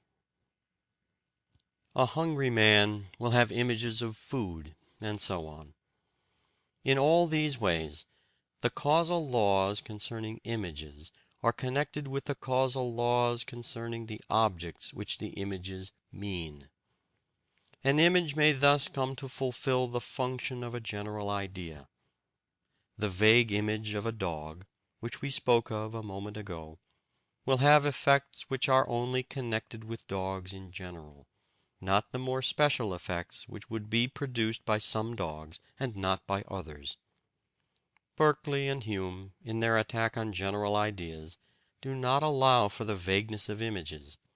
They assume that every image has the definiteness that a physical object would have. This is not the case, and a vague image may well have a meaning which is general. In order to define the meaning of an image, we have to take account both of its resemblance to one or more prototypes and of its causal efficacy. If there were such a thing as a pure imagination image, without any prototype whatever, it would be destitute of meaning. But according to Hume's principle, the simple elements in an image, at least, are derived from prototypes, except possibly in very rare exceptional cases. Often, in such instances as our image of a friend's face or of a nondescript dog, an image is not derived from one prototype, but from many. When this happens, the image is vague, and blurs the features in which the various prototypes differ. To arrive at the meaning of the image in such a case, we observe that there are certain respects, notably associations, in which the effects of images resemble those of their prototypes. If we find, in a given case, that our vague image, say, of a nondescript dog, has those associative effects which all dogs would have, but not those belonging to any special dog or kind of dog, we may say that our image means dog in general. If it has all the associations appropriate to spaniels but no others, we shall say it means spaniel, while if it has all the associations appropriate to one particular dog, it will mean that dog, however vague it may be as a picture. The meaning of an image, according to this analysis, is constituted by a combination of likeness and associations. It is not a sharp or definite conception, and in many cases it will be impossible to decide with any certainty what an image means. I think this lies in the nature of things, and not in defective analysis. We may give somewhat more precision to the above account of the meaning of images, and extend it to meaning in general. We find sometimes that in mnemic causation, an image or word as stimulus has the same effect, or very nearly the same effect, as would belong to some object, say a certain dog. In that case, we say that the image or word means that object. In other cases, the mnemic effects are not all those of one object, but only those shared by objects of a certain kind, e.g., by all dogs. In other cases, the mnemic effects are not all those of one object, but only those shared by objects of a certain kind, e.g., by all dogs. In this case, the meaning of the image or word is general. It means the whole kind. Generality and particularity are a matter of degree. If two particulars differ sufficiently little, their mnemic effects will be the same. Therefore no image or word can mean the one as opposed to the other. This sets a bound to the particularity of meaning. On the other hand, the mnemic effects of a number of sufficiently dissimilar objects will have nothing discoverable in common. Hence a word which aims at complete generality, such as entity, for example, will have to be devoid of mnemic effects, and therefore of meaning. In practice this is not the case. Such words have verbal associations, the learning of which constitutes the study of metaphysics. The meaning of a word, unlike that of an image, is wholly constituted by mnemic causal laws, and not in any degree by likeness, except in exceptional cases. The word dog bears no resemblance to a dog, but its effects, like those of an image of a dog, resemble the effects of an actual dog in certain respects. It is much easier to say definitely what a word means than what an image means, since words, however they originated, have been framed in later times for the purpose of having meaning, and men have been engaged for ages in giving increased precision to the meanings of words. But although it is easier to say what a word means than what an image means, the relation which constitutes meaning is much the same in both cases. A word, like an image, has the same associations as its meaning has. In addition to other associations, it is associated with images of its meaning, so that the word tends to call up the image, and the image tends to call up the word. But this association is not essential to the intelligent use of words. If a word has the right associations with other objects, we shall be able to use it correctly, and understand its use by others, even if it evokes no image. The theoretical understanding of words involves only the power of associating them correctly with other words. The practical understanding involves associations with other bodily movements. The use of words is, of course, primarily social, for the purpose of suggesting to others ideas which we entertain, or at least wish them to entertain. But the aspect of words that specially concerns us is their power of promoting our own thought. Almost all higher intellectual activity is a matter of words, to the nearly total exclusion of everything else. The advantages of words for purposes of thought are so great that I should never end if I were to enumerate them. But a few of them deserve to be mentioned. In the first place, there is no difficulty in producing a word, whereas an image cannot always be brought into existence at will, and when it comes, it often contains much irrelevant detail. In the second place, much of our thinking is concerned with abstract matters which do not readily lend themselves to imagery, and are apt to be falsely conceived if we insist upon finding images that may be supposed to represent them. The word is always concrete and sensible, however abstract its meaning may be, and thus by the help of words we are able to dwell on abstractions in a way which would otherwise be impossible. In the third place, two instances of the same word are so similar that neither has associations not capable of being shared by the other. Two instances of the word dog are much more alike than, say, a pug and a Great Dane. Hence the word dog makes it much easier to think about dogs in general. When a number of objects have a common property which is important but not obvious, the invention of a name for the common property helps us to remember it and to think of the whole set of objects that possess it. But it is unnecessary to prolong the catalogue of the uses of language and thought. At the same time, It is possible to conduct rudimentary thought by means of images, and it is important, sometimes, to check purely verbal thought by reference to what it means. In philosophy especially, the tyranny of traditional words is dangerous, and we have to be on our guard against assuming that grammar is the key to metaphysics, or that the structure of a sentence corresponds at all accurately with the structure of the fact that it asserts. Sayce maintained that all European philosophy since Aristotle has been dominated by the fact that the philosophers spoke Indo-European languages, and therefore supposed the world, like the sentences that they were used to, necessarily divisible into subjects and predicates. When we come to the consideration of truth and falsehood, we shall see how necessary it is to avoid assuming too close a parallelism between facts and the sentences which assert them. Against such errors, the only safeguard is to be able, once in a way, to discard words for a moment and contemplate facts more directly through images.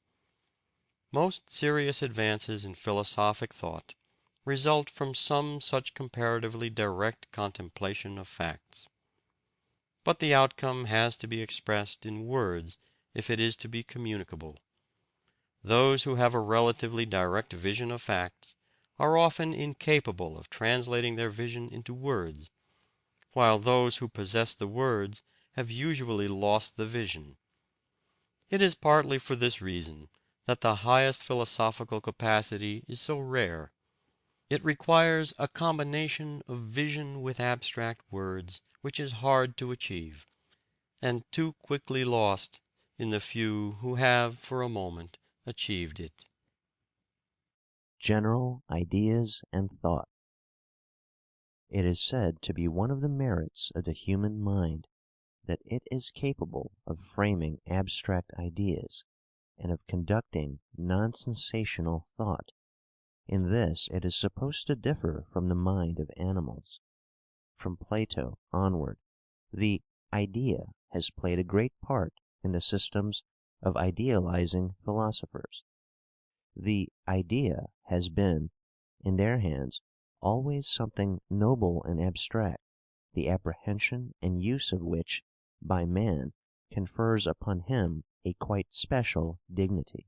The thing we have to consider today is this: seeing that there certainly are words of which the meaning is abstract, and seeing that we can use these words intelligently, what must be assumed or inferred, or what can be discovered by observation in the way of mental content to account for the intelligent use of abstract words? Taken as a problem in logic, the answer is, of course, that absolutely nothing in the way of abstract mental content is inferable from the mere fact that we can use intelligently words of which the meaning is abstract.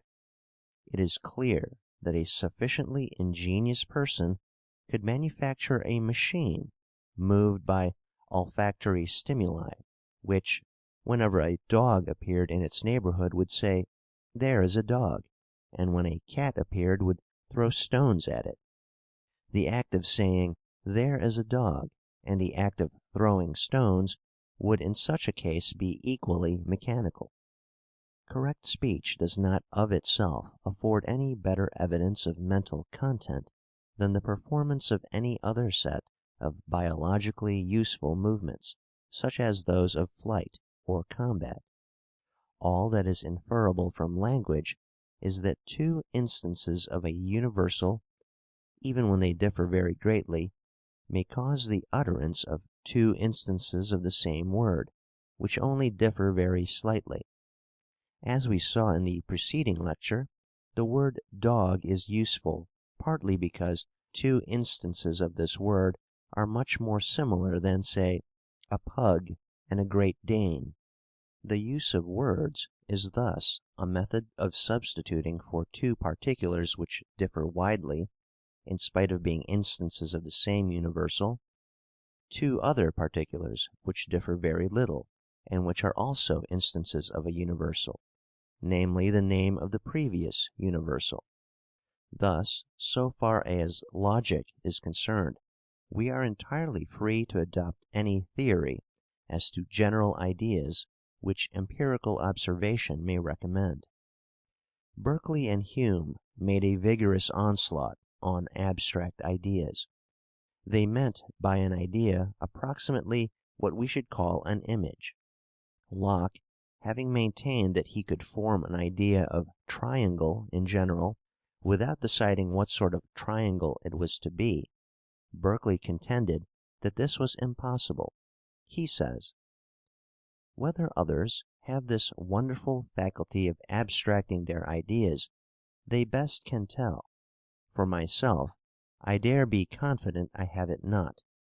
I find, indeed, I have indeed a faculty of imagining or representing to myself the ideas of those particular things I have perceived, and of variously compounding and dividing them. I can imagine a man with two heads, or the upper parts of a man joined to the body of a horse. I can consider the hand, the eye, the nose, each by itself abstracted or separated from the rest of the body.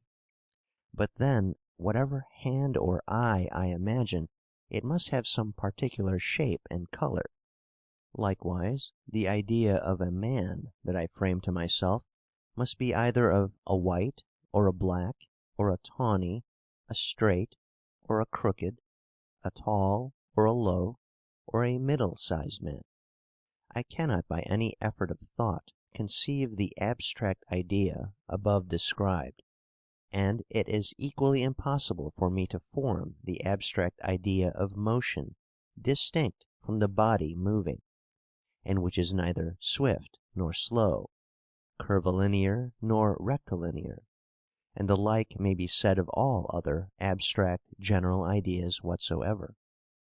To be plain, I own myself able to abstract in one sense, as when I consider some particular parts of qualities separated from others, with which, though they are united in some object, yet it is possible they may really exist without them.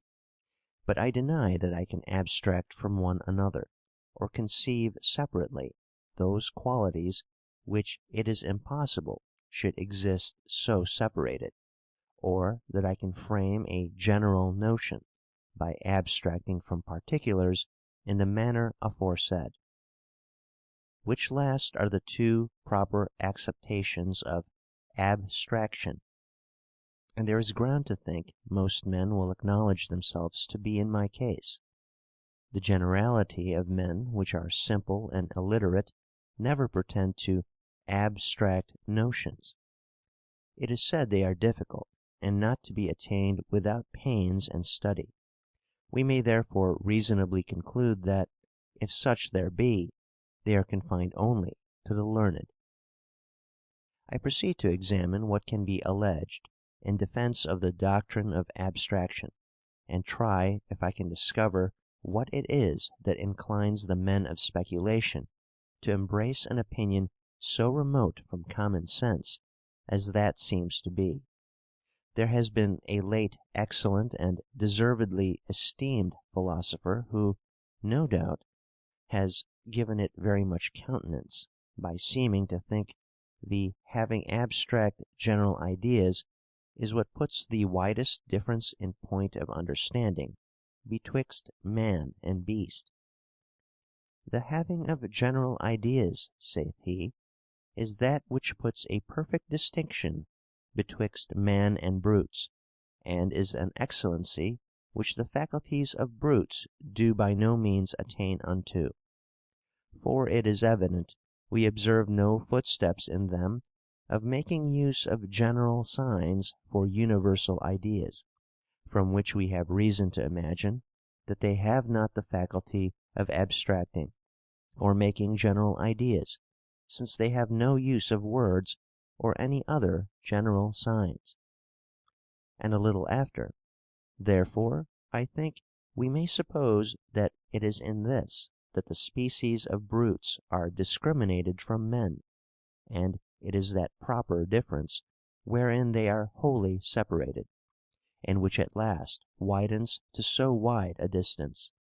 For if they have any ideas at all, and are not bare machines, as some would have them, we cannot deny them to have some reason.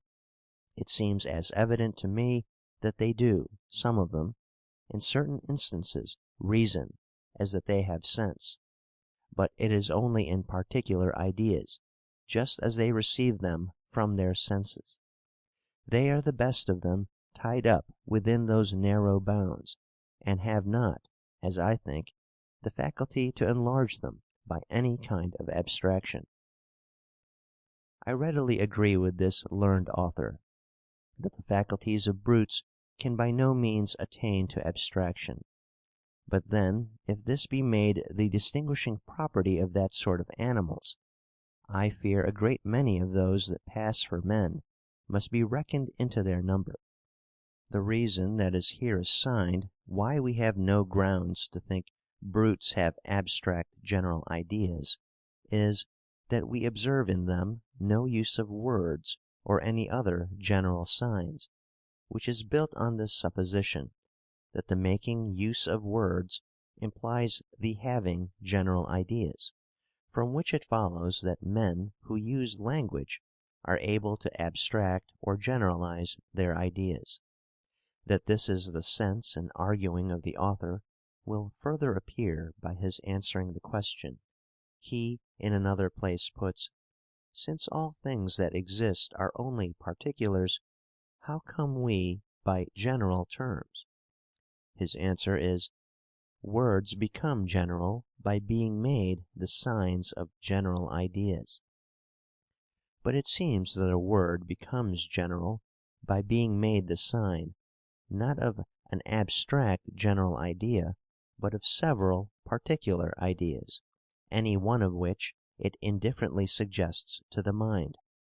For example, when it is said, "The change of motion is proportional to the impressed force," or that "whatever has extension is divisible," these propositions are to be understood of motion and extension in general, and nevertheless it will not follow that they suggest to my thoughts an idea of motion without a body moved, or any determinate direction and velocity, or that I must conceive an abstract general idea of extension, which is neither line, surface, nor solid, neither great nor small, black, white, nor red, nor of any other determinate color. It is only implied that whatever particular motion I consider, whether it be swift or slow, perpendicular, horizontal, or oblique, or in whatever object, the axiom concerning it holds equally true, as does the other of every particular extension. It matters not whether line, surface, or solid, whether of this or that magnitude or figure. By observing how ideas become general, we may the better judge how words are made so. And here it is to be noted that I do not deny absolutely there are general ideas, but only that there are any abstract general ideas. For, in the passages we have quoted, wherein there is mention of general ideas, it is always supposed that they are formed by abstraction, after the manner set forth in sections 8 and 9.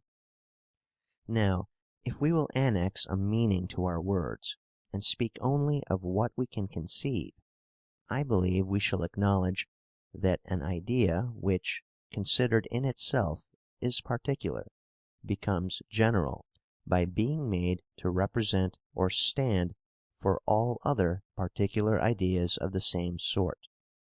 To make this plain by an example, suppose a geometrician is demonstrating the method of cutting a line in two equal parts. He draws, for instance, a black line of an inch in length. This, which in itself is a particular line, is nevertheless, with regard to its signification, general, since, as it is there used, it represents all particular lines whatsoever, so that what is demonstrated of it is demonstrated of all lines, or in other words, of a line in general. And as that particular line becomes general by being made a sign, so the name line, which taken absolutely is particular, by being a sign is made general. And as the former owes its generality not to its being the sign of an abstract or general line, but of all particular right lines that may possibly exist, so the latter must be thought to derive its generality from the same cause, namely, the various particular lines which it indifferently denotes. Berkeley's view in the above passage, which is essentially the same as Hume's, does not wholly agree with modern psychology, although it comes nearer to agreement than does the view of those who believe that there are in the mind single contents which can be called abstract ideas. The way in which Berkeley's view is inadequate is chiefly in the fact that images are, as a rule, not of one definite prototype, but of a number of related similar prototypes. On this subject Semon has written well. In De Nemi, pages 217 following, discussing the effect of repeated similar stimuli in producing and modifying our images, he says, "We choose a case of mnemic excitement whose existence we can perceive for ourselves by introspection, and seek to ekphore the bodily picture of our nearest relation in his absence, and have thus a pure mnemic excitement before us. At first it may seem to us that a determinate, quite concrete picture becomes manifest in us, but just when we are concerned with a person with whom we are in constant contact, we shall find that the ekphored picture has something, so to speak, generalized. It is something like those American photographs which seek to display what is general about a type by combining a great number of photographs of different heads over each other on one plate.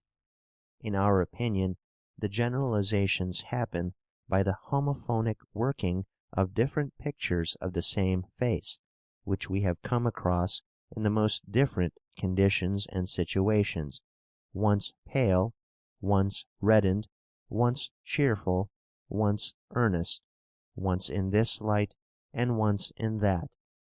As soon as we do not let the whole series of repetitions resound in us uniformly, but give our attention to one particular moment out of the many, this particular mnemic stimulus at once overbalances its simultaneously roused predecessors and successors, and we perceive the face in question with concrete definiteness in that particular situation. A little later he says, "The result is, at least in man, but probably also in the higher animals, the development of a sort of physiological abstraction. Mnemic homophony gives us, without the addition of other processes of thought, a picture of our friend X, which is in a certain sense abstract, not the concrete in any one situation, but X cut loose from any particular point of time. If the circle of ekphored engrams is drawn even more widely, abstract pictures of a higher order appear, for instance, a white man or a negro. In my opinion, the first form of abstract concepts in general is based upon such abstract pictures. The physiological abstraction which takes place in the above described manner is a predecessor of purely logical abstraction. It is by no means a monopoly of the human race, but shows itself in various ways also among the more highly organized animals." The same subject is treated in more detail in chapter 16 of Die Nemischen Empfindungen, but what is said there adds nothing vital to what is contained in the above quotations. It is necessary, however, to distinguish between the vague and the general. So long as we are content with Semon's composite image, we may get no farther than the vague. The question whether this image takes us to the general or not depends, I think, upon the question whether, in addition to the generalized image, we have also particular images of some of the instances out of which it is compounded. Suppose, for example, that on a number of occasions you had seen one negro, and that you did not know whether this one was the same or different on the different occasions. Suppose that in the end you had an abstract memory image of the different appearances presented by the negro on different occasions, but no memory image of any one of the single appearances. In that case, your image would be vague. If, on the other hand, you have, in addition to the generalized image, particular images of the several appearances sufficiently clear to be recognized as different, and as instances of the generalized picture, you will then not feel the generalized picture to be adequate to any one particular appearance, and you will be able to make it function as a general idea rather than a vague idea. If this view is correct, no new general content needs to be added to the generalized image. What needs to be added is particular images compared and contrasted with the generalized image. So far as I can judge by introspection, this does occur in practice. Take, for example, Semon's instance of a friend's face. Unless we make some special effort of recollection, the face is likely to come before us with an average expression, very blurred and vague. But we can at will recall how our friend looked on some special occasion when he was pleased, or angry, or unhappy, and this enables us to realize the generalized character of the vague image. There is, however, another way of distinguishing between the vague, the particular, and the general, and this is not by their content, but by the reaction which they produce. A word, for example, may be said to be vague when it is applicable to a number of different individuals, but to each as individuals. The name Smith, for example, is vague. It is always meant to apply to one man, but there are many men to each of whom it applies. The word man, on the other hand, is general. We say, "This is Smith," but we do not say, "This is man," but "This is a man." Thus we may say that a word embodies a vague idea when its effects are appropriate to an individual, but are the same for various similar individuals, while a word embodies a general idea when its effects are different from those appropriate to individuals. In what this difference consists, it is, however, not easy to say. I am inclined to think that it consists merely in the knowledge that no one individual is represented, so that what distinguishes a general idea from a vague idea is merely the presence of a certain accompanying belief. If this view is correct, a general idea differs from a vague one in a way analogous to that in which a memory image differs from an imagination image. There also we found that the difference consists merely of the fact that a memory image is accompanied by a belief, in this case as to the past. It should also be said that our images, even of quite particular occurrences, have always a greater or a less degree of vagueness. That is to say, the occurrence might have varied within certain limits without causing our image to vary recognizably. To arrive at the general, it is necessary that we should be able to contrast it with a number of relatively precise images or words for particular occurrences. So long as all our images and words are vague, we cannot arrive at the contrast by which the general is defined. This is the justification for the view which I quoted on page 184 from Ribot, namely that intelligence progresses from the indefinite to the definite, and that the vague appears earlier than either the particular or the general. I think the view which I have been advocating, to the effect that a general idea is distinguished from a vague one by the presence of a judgment, is also that intended by Ribot when he says, "The generic image is never, the concept is always, a judgment." We know that for logicians, formerly at any rate, the concept is the simple and primitive element. Next comes the judgment, uniting two or several concepts. Then ratiocination, combining two or several judgments. For the psychologists, on the contrary, affirmation is the fundamental act. The concept is the result of judgment, explicit or implicit, of similarities with exclusion of differences. A great deal of work, professing to be experimental, has been done in recent years on the psychology of thought.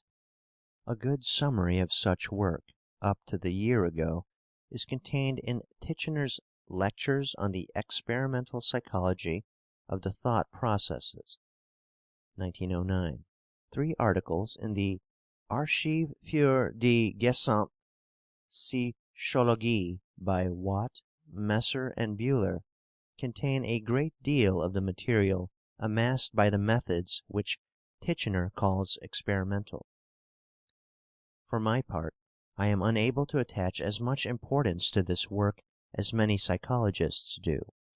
The method employed appears to me hardly to fulfill the conditions of scientific experiment.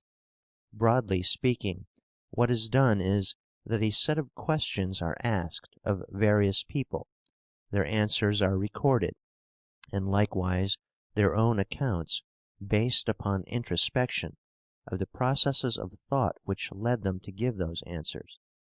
Much too much reliance seems to me to be placed upon the correctness of their introspection. On introspection as a method I have spoken earlier. I am not prepared, like Professor Watson, to reject it wholly, but I do consider that it is exceedingly fallible, and quite peculiarly liable to falsification in accordance with preconceived theory. It is like depending upon the report of a short-sighted person as to whom he sees coming along the road at a moment when he is firmly convinced that Jones is sure to come. If everybody were short-sighted and obsessed with beliefs as to what was going to be visible, we might have to make the best of such testimony, but we should need to correct its errors by taking care to collect the simultaneous evidence of people with the most divergent expectations. There is no evidence that this was done in the experiments in question, nor indeed that the influence of theory in falsifying the introspection was at all adequately recognized. I feel convinced that if Professor Watson had been one of the subjects of the questionnaires, he would have given answers totally different from those recorded in the articles in question. Titchener quotes an opinion of Wundt on these investigations, which appears to me thoroughly justified. These experiments, he says, are not experiments at all in the sense of a scientific methodology. They are counterfeit experiments that seem methodical simply because they are ordinarily performed in a psychological laboratory, and involve the cooperation of two persons, who purport to be experimenter and observer. In reality, they are as unmethodical as possible. They possess none of the special features by which we distinguish the introspections of experimental psychology from the casual introspections of everyday life. Titchener, of course, dissents from this opinion, but I cannot see that his reasons for dissent are adequate. My doubts are only increased by the fact that Bühler, at any rate, used trained psychologists as his subjects. A trained psychologist is, of course, supposed to have acquired the habit of observation, but he is at least equally likely to have acquired a habit of seeing what his theories require. We may take Büller's Übergedanken to illustrate the kind of results arrived at by such methods. Bühler says, "We ask ourselves the general question, what do we experience when we think? Then we do not at all attempt a preliminary determination of the concept thought, but choose for analysis only such processes as everyone would describe as processes of thought. The most important thing in thinking," he says, "is awareness that Bewusstheit das, which he calls a thought. It is," he says, "thoughts in this sense that are essential to thinking. Thinking," he maintains, "does not need language or sensuous presentations. I assert rather that in principle every object can be thought, meant distinctly, without any help from sensuous presentation, Anschauungsvermögen. Every individual shade of blue color on the picture that hangs in my room I can think with complete distinctness unsensuously, unanschaulich, provided it is possible that the object should be given to me in another manner than by the help of sensations. How that is possible we shall see later. What he calls a thought, Gedanke, cannot be reduced, according to him, to other psychic occurrences. He maintains that thoughts consist for the most part of known rules. It is clearly essential to the interest of this theory that the thought or rule alluded to by Bühler should not need to be expressed in words, for if it is expressed in words, it is immediately capable of being dealt with on the lines with which the behaviorists have familiarized us. It is clear also that the supposed absence of words rests solely upon the introspective testimony of the persons experimented upon.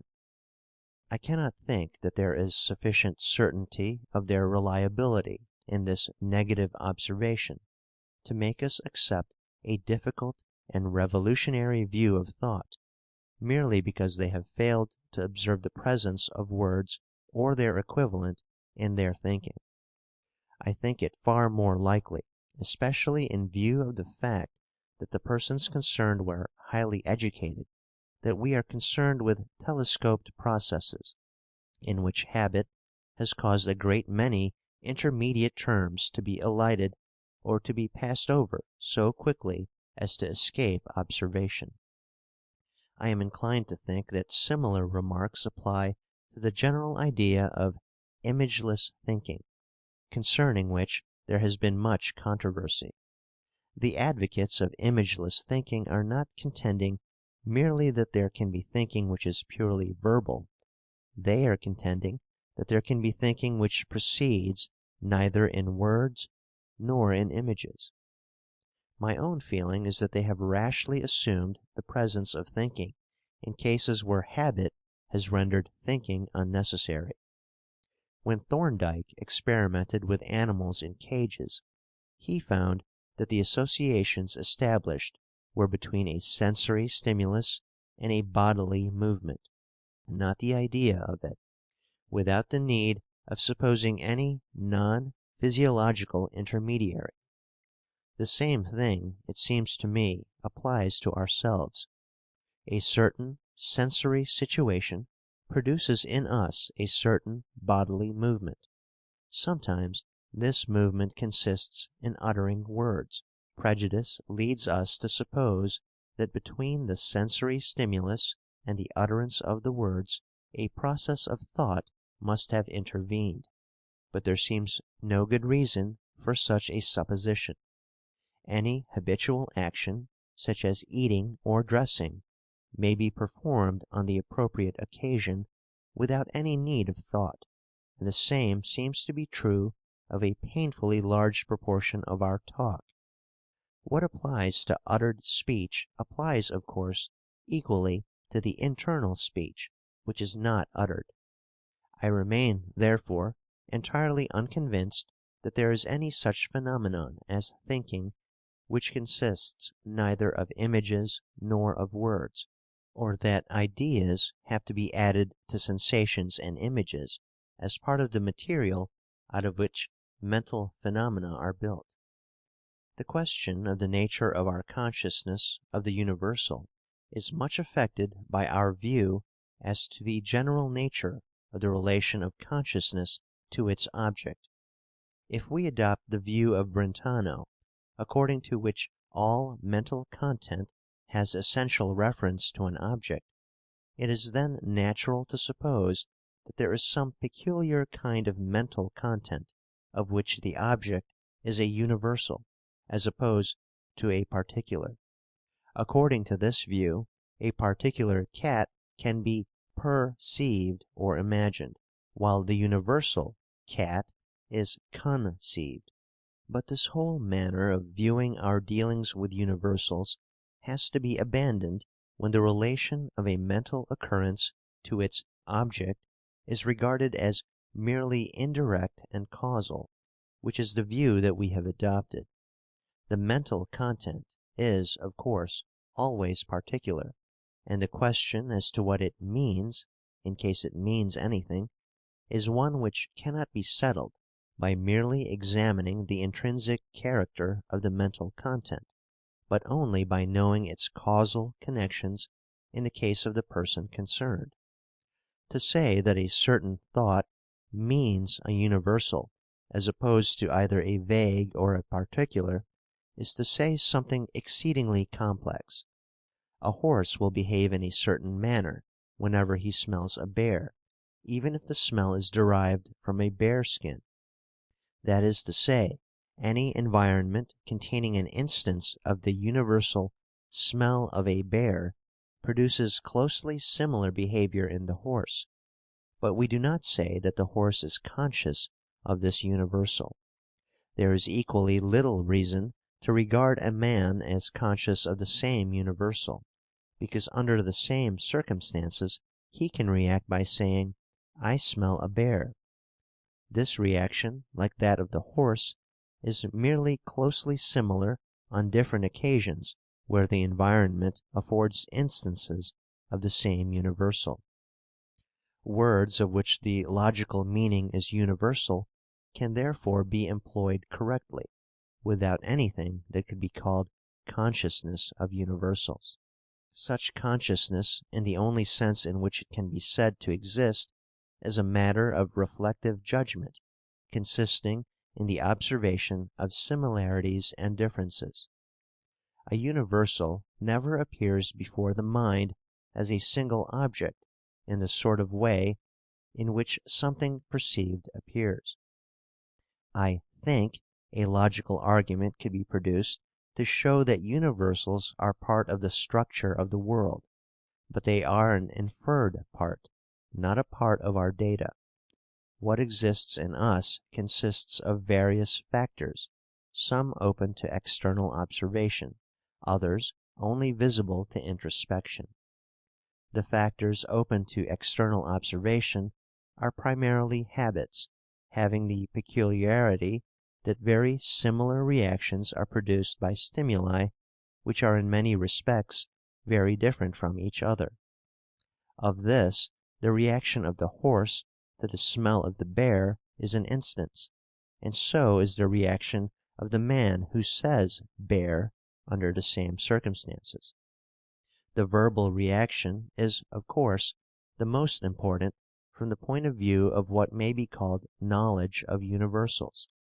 A man who can always use the word dog when he sees a dog may be said, in a certain sense, to know the meaning of the word dog, and in that sense to have knowledge of the universal dog. But there is, of course, a further stage reached by the logician in which he not merely reacts with the word dog, but sets to work to discover what it is in the environment that causes in him this almost identical reaction on different occasions. This further stage consists in knowledge of similarities and differences, similarities which are necessary to the applicability of the word dog, and differences which are compatible with it. Our knowledge of these similarities and differences is never exhaustive, and therefore our knowledge of the meaning of a universal is never complete. In addition to external, observable habits, including the habit of words, there is also the generic image produced by the superposition, or in Semon's phrase, homophony, of a number of similar perceptions. This image is vague so long as the multiplicity of its prototypes is not recognized, but becomes universal when it exists alongside of the more specific images of its instances, and is knowingly contrasted with them. In this case we find again, as we found when we were discussing words in general in the preceding lecture, that images are not logically necessary in order to account for observable behavior, that is, in this case, intelligent speech. Intelligent speech could exist as a motor habit, without any accompaniment of images, and this conclusion applies to words of which the meaning is universal, just as much as to words of which the meaning is relatively particular. If this conclusion is valid, it follows that behaviorist psychology, which eschews introspective data, is capable of being an independent science, and of accounting for all that part of the behavior of other people which is commonly regarded as evidence that they think.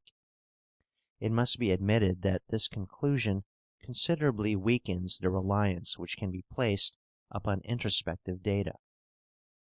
They must be accepted simply on account of the fact that we seem to perceive them, not on account of their supposed necessity for explaining the data of external observation. This, at any rate, is the conclusion to which we are forced, so long as, with the behaviorists, we accept common sense views of the physical world. But if, as I have urged, the physical world itself as known is infected through and through with subjectivity, if, as the theory of relativity suggests, the physical universe contains the diversity of points of view which we have been accustomed to regard as distinctively psychological, then we are brought back by this different road to the necessity for trusting observations which are, in an important sense, private, and it is the privacy of introspective data which causes much of the behaviorist's objection to them. This is an example of the difficulty of constructing an adequate philosophy of any one science without taking account of other sciences.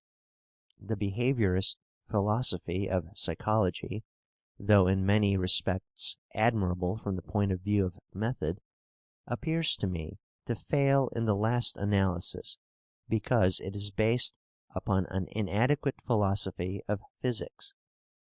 In spite, therefore, of the fact that the evidence for images, whether generic or particular, is merely introspective, I cannot admit that images should be rejected, or that we should minimize their function in our knowledge of what is remote in time or space.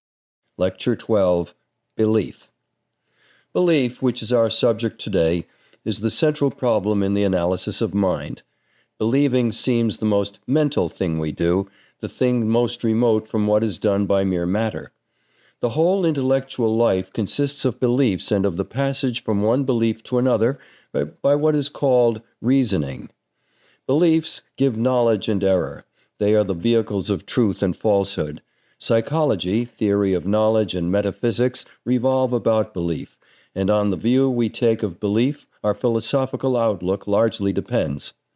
Before embarking upon the detailed analysis of belief, we shall do well to note certain requisites which any theory must fulfill.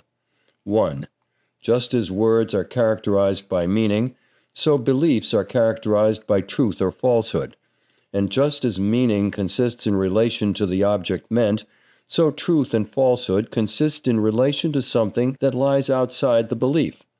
You may believe that such and such a horse will win the Derby. The time comes, and your horse wins or does not win. According to the outcome, your belief was true or false. You may believe that 6 times 9 is 56. In this case also, there is a fact which makes your belief false. You may believe that America was discovered in 1492, or that it was discovered in 1066. In the one case, your belief is true, in the other false. In either case, its truth or falsehood depends upon the actions of Columbus, not upon anything present or under your control. What makes a belief true or false I call a fact. The particular fact that makes a given belief true or false I call its objective, and the relation of the belief to its objective I call the reference, or the objective reference of the belief. Thus, if I believe that Columbus crossed the Atlantic in 1492, the objective of my belief is Columbus's actual voyage, and the reference of my belief is the relation between my belief and the voyage. That relation, namely, in virtue of which the voyage makes my belief true, or in another case, false. Reference of beliefs differs from meaning of words in various ways, but especially in the fact that it is of two kinds, true reference and false reference. The truth or falsehood of a belief does not depend upon anything intrinsic to the belief, but upon the nature of its relation to its objective. The intrinsic nature of belief can be treated without reference to what makes it true or false. In the remainder of the present lecture, I shall ignore truth and falsehood, which will be the subject of Lecture 13. It is the intrinsic nature of belief that will concern us today. 2. We must distinguish between believing and what is believed. I may believe that Columbus crossed the Atlantic, that all Cretans are liars, that 2 and 2 are 4, or that 9 times 6 is 56. In all these cases, the believing is just the same, and only the contents believed are different. I may remember my breakfast this morning, my lecture last week, or my first sight of New York. In all these cases, the feeling of memory belief is just the same, and only what is remembered differs. Exactly similar remarks apply to expectations. Bare assent, memory, and expectation are forms of belief. All three are different from what is believed, and each has a constant character which is independent of what is believed. In Lecture 1, we criticized the analysis of a presentation into act, content, and object. But our analysis of belief contains three very similar elements, namely, the believing, which is believed, and the objective. The objections to the act, in the case of presentations, are not valid against the believing in the case of beliefs, because the believing is an actual experienced feeling, not something postulated like the act.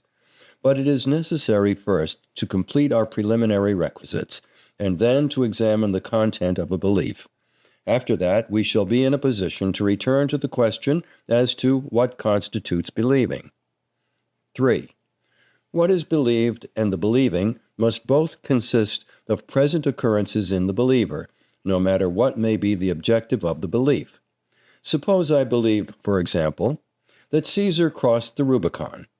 The objective of my belief is an event which happened long ago, which I never saw and do not remember. This event itself is not in my mind when I believe that it happened. It is not correct to say that I am believing the actual event. What I am believing is something now in my mind, something related to the event, in a way which we shall investigate in Lecture 13.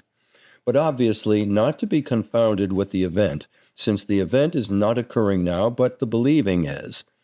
What a man is believing at a given moment is wholly determinate if we know the contents of his mind at that moment. But Caesar's crossing of the Rubicon was an historical physical event, which is distinct from the present contents of every present mind. What is believed, however, true it may be, is not the actual fact that makes the belief true, but a present event related to the fact. This present event, which is what is believed, I shall call the content of the belief. We have already had occasion to notice the distinction between content and objective in the case of memory beliefs, where the content is "this occurred" and the objective is the past event. 4. Between content and objective, There is sometimes a very wide gulf, for example, in the case of Caesar crossed the Rubicon. This gulf may, when it is first perceived, give us a feeling that we cannot really know anything about the outer world. All we can know, it may be said, is what is now in our thoughts. If Caesar and the Rubicon cannot be bodily in our thoughts, it might seem as though we must remain cut off from knowledge of them. I shall not now deal at length with this feeling, since it is necessary first to define knowing, which cannot be done yet. But I will say, as a preliminary answer, that the feeling assumes an ideal of knowing which I believe to be quite mistaken. It assumes, if it is thought out, something like the mystic unity of knower and known. These two are often said to be combined into a unity by the fact of cognition. Hence, when this unity is plainly absent, it may seem as if there were no genuine cognition. For my part, I think such theories and feelings wholly mistaken. I believe knowing to be a very external and complicated relation, incapable of exact definition, dependent upon causal laws, and involving no more unity than there is between a signpost and the town to which it points. I shall return to this question on a later occasion. For the moment, these provisional remarks must suffice. 5. The objective reference of a belief is connected with the fact that all or some of the constituents of its content have meaning.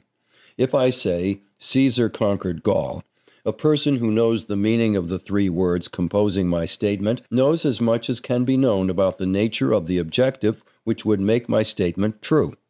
It is clear that the objective reference of a belief is, in general, in some way derivative from the meanings of the words or images that occur in its content. There are, however, certain complications which must be borne in mind. In the first place, it might be contended that a memory image acquires meaning only through the memory belief, which would seem, at least in the case of memory, to make belief more primitive than the meaning of images. In the second place, it is a very singular thing that meaning, which is single, should generate objective reference, which is dual, namely true and false. This is one of the facts which any theory of belief must explain if it is to be satisfactory. It is now time to leave these preliminary requisites and attempt the analysis of the contents of beliefs. The first thing to notice about what is believed, that is, about the content of a belief, is that it is always complex. We believe that a certain thing has a certain property, or a certain relation to something else, or that it occurred or will occur, in the sense discussed at the end of Lecture 9. Or we may believe that all the members of a certain class have a certain property, or that a certain property sometimes occurs among the members of a class. Or we may believe that if one thing happens, another will happen. For example, if it rains, I shall bring my umbrella. Or we may believe that something does not happen, or did not or will not happen. For example, it won't rain. Or that one of two things must happen. For example, either you withdraw your accusation, or I shall bring a libel action. The catalogue of the sorts of things we may believe is infinite, but all of them are complex. Language sometimes conceals the complexity of a belief. We say that a person believes in God, and it might seem as if God formed the whole content of the belief. But what is really believed is that God exists, which is very far from being simple. Similarly, when a person has a memory image with a memory belief, the belief is, this occurred, in the sense explained in Lecture 9, and this occurred is not simple. In like manner, all cases where the content of a belief seems simple at first sight will be found, on examination, to confirm the view that the content is always complex. The content of a belief involves not merely a plurality of constituents, but definite relations between them. It is not determinate when its constituents alone are given. For example, Plato preceded Aristotle and Aristotle preceded Plato are both contents which may be believed, but although they consist of exactly the same constituents, they are different and even incompatible. The content of a belief may consist of words only, or of images only, or of a mixture of the two, or of either or both together with one or more sensations. It must contain at least one constituent which is a word or an image, and it may or may not contain one or more sensations as constituents. Some examples will make these various possibilities clear. We may take first recognition in either of the forms, "This is of such and such a kind," or "This has occurred before." In either case, present sensation is a constituent. For example, you hear a noise and you say to yourself, "Tram." Here, the noise and the word tram are both constituents of your belief. There is also a relation between them, expressed by is in the proposition, "That is a tram." As soon as your act of recognition is completed by the occurrence of the word tram, your actions are affected. You hurry if you want the tram, or cease to hurry if you want a bus. In this case, the content of your belief is a sensation, the noise, and a word, tram, related in a way which may be called predication. The same noise may bring into your mind the visual image of a tram instead of the word tram. In this case, your belief consists of a sensation and an image suitably related. Beliefs of this class are what are called judgments of perception. As we saw in Lecture 8, the images associated with a sensation often come with such spontaneity and force that the unsophisticated do not distinguish them from the sensation.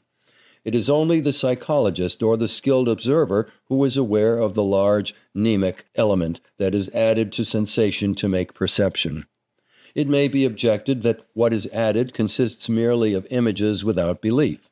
This is no doubt sometimes the case, but is certainly sometimes not the case. It is enough for our purposes to note that it sometimes occurs, and that when it does, the content of our belief consists of a sensation and an image suitably related. In a pure memory belief, only images occur, but a mixture of words and images is very common in memory. You have an image of the past occurrence, and you say to yourself, "Yes, that's how it was." Here the image and the words together make up the content of the belief. And when the remembering of an incident has become a habit, it may be purely verbal, and the memory belief may consist of words alone. The more complicated forms of belief tend to consist only of words. Often images of various kinds accompany them, but they are apt to be irrelevant and to form no part of what is actually believed. For example, in thinking of the solar system, you are likely to have vague images of pictures you have seen of the Earth surrounded by clouds, Saturn and his rings, the sun during an eclipse, and so on. But none of these form part of your belief that the planets revolve around the sun in elliptical orbits. The only images that form an actual part of such beliefs are, as a rule, images of words. And images of words, for the reasons considered in Lecture 8, cannot be distinguished with any certainty from sensations, when, as is often, if not usually the case, they are kinesthetic images of pronouncing the words.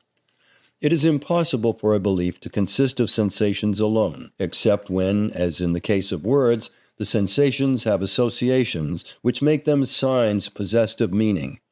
The reason is that objective reference is of the essence of belief, and objective reference is derived from meaning.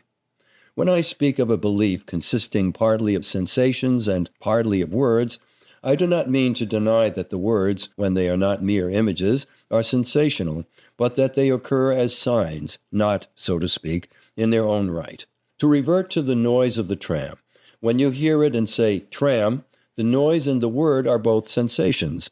If you actually pronounce the word, but the noise is part of the fact which makes your belief true, whereas the word is not part of this fact. It is the meaning of the word tram, not the actual word, that forms part of the fact which is the objective of your belief. Thus the word occurs in the belief as a symbol, in virtue of its meaning, whereas the noise enters into both the belief and its objective. It is this that distinguishes the occurrence of words as symbols from the occurrence of sensations in their own right. The objective contains the sensations that occur in their own right, but contains only the meanings of the words that occur as symbols. For the sake of simplicity, we may ignore the cases in which sensations in their own right form part of the content of a belief, and confine ourselves to images and words. We may also omit the cases in which both images and words occur in the content of a belief. Thus we become confined to two cases: A, when the content consists wholly of images; B, when it consists wholly of words. The case of mixed images and words has no special importance, and its omission will do no harm. Let us take in illustration a case of memory. Suppose you are thinking of some familiar room. You may call up an image of it, and in your image the window may be to the left of the door. Without any intrusion of words, you may believe in the correctness of your image. You then have a belief consisting wholly of images, which becomes, when put into words, the window is to the left of the door. You may yourself use these words and proceed to believe them. You thus pass from an image content to the corresponding word content. The content is different in the two cases, but its objective reference is the same. This shows the relation of image beliefs to word beliefs in a very simple case. In more elaborate cases, the relation becomes much less simple. It may be said that even in this very simple case, the objective reference of the word content is not quite the same as that of the image content, that images have a wealth of concrete features which are lost when words are substituted, that the window in the image is not a mere window in the abstract, but a window of a certain shape and size, not merely to the left of the door, but a certain distance to the left, and so on. In reply, it may be admitted at once that there is, as a rule, a certain amount of truth in the objection, but 2 points may be urged to minimize its force. First, images do not, as a rule, have that wealth of concrete detail that would make it impossible to express them fully in words. They are vague and fragmentary. A finite number of words, though perhaps a large number, would exhaust at least their significant features. For, and this is our second point, images enter into the content of a belief through the fact that they are capable of meaning, and their meaning does not, as a rule, have as much complexity as they have. Some of their characteristics are usually devoid of meaning. Thus, it may well be possible to extract in words all that has meaning in an image content. In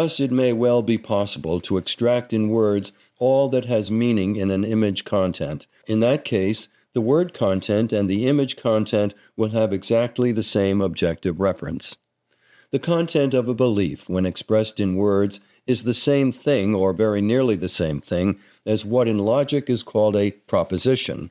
A proposition is a series of words, or sometimes a single word, expressing the kind of thing that can be asserted or denied.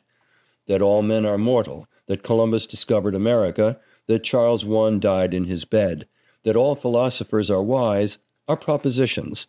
Not any series of words is a proposition, but only such series of words as have meaning, or in our phraseology, objective reference. Given the meanings of separate words and the rules of syntax, the meaning of a proposition is determinate. This is the reason why we can understand a sentence we never heard before. You probably never heard before the proposition that the inhabitants of the Andaman Islands habitually eat stewed hippopotamus for dinner, but there is no difficulty in understanding the proposition.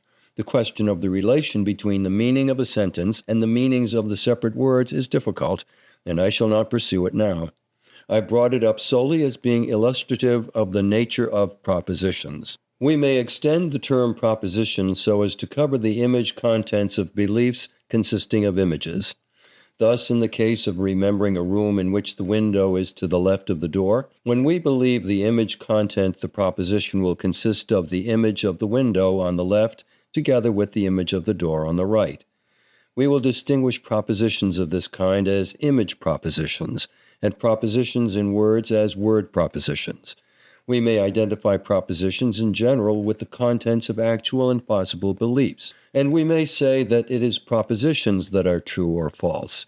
In logic, we are concerned with propositions rather than beliefs, since logic is not interested in what people do in fact believe, but only in the conditions which determine the truth or falsehood of possible beliefs. Whenever possible, except when actual beliefs are in question, it is generally a simplification to deal with propositions. It would seem that image propositions are more primitive than word propositions and may well antedate language. There is no reason why memory images, accompanied by that very simple belief feeling which we decided to be the essence of memory, should not have occurred before language arose. Indeed, it would be rash to assert positively that memory of this sort does not occur among the higher animals. Our more elementary beliefs, notably those that are added to sensation to make perception, often remain at the level of images.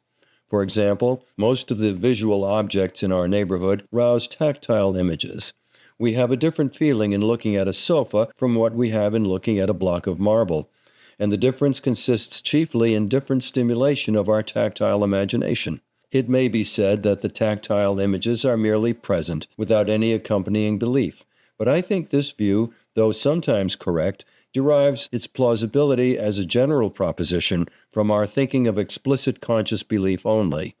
Most of our beliefs, like most of our wishes, are unconscious, in the sense that we have never told ourselves that we have them. Such beliefs display themselves when the expectations that they arouse fail in any way. For example, if someone puts tea, without milk, into a glass and you drink it under the impression that it is going to be beer, or if you walk on what appears to be a tiled floor and it turns out to be a soft carpet made to look like tiles. The shock of surprise on an occasion of this kind makes us aware of the expectations that habitually enter into our perceptions. And such expectations must be classed as beliefs, in spite of the fact that we do not normally take note of them or put them into words. I remember once watching a cock pigeon running over and over again to the edge of a looking-glass to try to wreak vengeance on the particularly obnoxious bird whom he expected to find there, judging by what he saw in the glass. He must have experienced each time the sort of surprise on finding nothing, which is calculated to lead in time to the adoption of Berkeley's theory that objects of sense are only in the mind. His expectation, though not expressed in words, deserved, I think, to be called a belief. I come now to the question, what constitutes believing, as opposed to the content believed? To begin with, there are various different attitudes that may be taken towards the same content. Let us suppose, for the sake of argument, that you have a visual image of your breakfast table. You may expect it while you are dressing in the morning. Remember it as you go to your work. Feel doubt as to its correctness when questioned as to your powers of visualizing. Merely entertain the image without connecting it with anything external when you are going to sleep. Desire it if you are hungry, or feel aversion for it if you are ill. Suppose, for the sake of definiteness, that the content is an egg for breakfast. Then you have the following attitudes. I expect there will be an egg for breakfast. I remember there was an egg for breakfast. Was there an egg for breakfast? An egg for breakfast? Well, what of it? I hope there will be an egg for breakfast. I am afraid there will be an egg for breakfast, and it is sure to be bad. I do not suggest that this is a list of all possible attitudes on the subject. I say only that they are different attitudes, all concerned with the one content, an egg for breakfast. These attitudes are not all equally ultimate. Those that involve desire and aversion have occupied us in Lecture 3. For the present, we are only concerned with such as are cognitive. In speaking of memory, we distinguished three kinds of belief directed towards the same content, namely memory, expectation, and bare assent without any time determination in the belief feeling. But before developing this view, we must examine two other theories which might be held concerning belief, and which, in some ways, would be more in harmony with a behaviorist outlook than the theory I wish to advocate. 1. The first theory to be examined is the view that the differentia of belief consists in its causal efficacy. I do not wish to make any author responsible for this theory. I wish merely to develop it hypothetically so that we may judge of its tenability. We defined the meaning of an image or word by causal efficacy, namely by associations. An image or word acquires meaning, we said, through having the same associations as what it means. We propose hypothetically to define belief by a different kind of causal efficacy, namely efficacy in causing voluntary movements. Voluntary movements are defined as those vital movements which are distinguished from reflexive movements as involving the higher nervous centers. I do not like to distinguish them by means of such notions as consciousness or will, because I do not think these notions in any definable sense are always applicable. Moreover, the purpose of the theory we are examining is to be, as far as possible, physiological and behaviorist, and this purpose is not achieved if we introduce such a conception as consciousness or will. Nevertheless, it is necessary for our purpose to find some way of distinguishing between voluntary and reflex movements, since the results would be too paradoxical if we were to say that reflex movements also involve beliefs. According to this definition, a content is said to be believed when it causes us to move. The images aroused are the same if you say to me, "Suppose there were an escaped tiger coming along the street," and if you say to me, "There is an escaped tiger coming along the street." But my actions will be very different in the two cases. In the first, I shall remain calm. In the second, it is possible that I may not. It is suggested by the theory we are considering that this difference of effects constitutes what is meant by saying that in the second case, I believe the proposition suggested, while in the first case I do not. According to this view, images or words are believed when they cause bodily movements. I do not think this theory is adequate, but I think it is suggestive of truth, and not so easily refutable as it might appear to be at first sight. It might be objected to the theory that many things which we certainly believe do not call for any bodily movements. I believe that Great Britain is an island, that whales are mammals, that Charles I was executed, and so on. And at first sight it seems obvious that such beliefs, as a rule, do not call for any action on my part. But when we investigate the matter more closely, it becomes more doubtful. To begin with, we must distinguish belief as a mere disposition from actual active belief. We speak as if we always believed that Charles I was executed, but that only means that we are always ready to believe it when the subject comes up. The phenomenon we are concerned to analyze is the active belief, not the permanent disposition. Now, what are the occasions when we actively believe that Charles I was executed? Primarily, examinations, when we perform the bodily movement of writing it down, conversation, when we assert it to display our historical erudition, and political discourses, when we are engaged in showing what Soviet government leads to. In all these cases, bodily movements, writing or speaking, result from our belief. But there remains the belief which merely occurs in thinking. One may set to work to recall some piece of history one has been reading, and what one recalls is believed, although it probably does not cause any bodily movement whatever. It is true that what we believe always may influence action. Suppose I am invited to become King of Georgia. I find the prospect attractive and go to Cook's to buy a third-class ticket to my new realm. At the last moment, I remember Charles I and all the other monarchs who have come to a bad end. I change my mind and walk out without completing the transaction. But such incidents are rare, and cannot constitute the whole of my belief that Charles I was executed. The conclusion seems to be that, although a belief always may influence action, if it becomes relevant to a practical issue, it often exists actively, not as a mere disposition, without producing any voluntary movement whatever. If this is true, we cannot define belief by the effect on voluntary movements. There is another, more theoretical ground for rejecting the view we are examining. It is clear that a proposition can be either believed or merely considered, and that the content is the same in both cases. We can expect an egg for breakfast or merely entertain the supposition that there may be an egg for breakfast. A moment ago, I considered the possibility of being invited to become King of Georgia, but I do not believe that this will happen. Now, it seems clear that since believing and considering have different effects, if one produces bodily movements while the other does not, there must be some intrinsic difference between believing and considering, for if they were precisely similar, their effects would also be precisely similar. We have seen that the difference between believing a given proposition and merely considering it does not lie in the content. Therefore, there must be in one case or in both something additional to the content which distinguishes the occurrence of a belief from the occurrence of a mere consideration of the same content. So far as the theoretical argument goes, this additional element may exist only in belief, or only in consideration, or there may be one sort of additional element in the case of belief, and another in the case of consideration. This brings us to the second view which we have to examine. 1. The theory which we have now to consider regards belief as belonging to every idea which is entertained, except insofar as some positive counteracting force interferes. In this view, belief is not a positive phenomenon, though doubt and disbelief are so.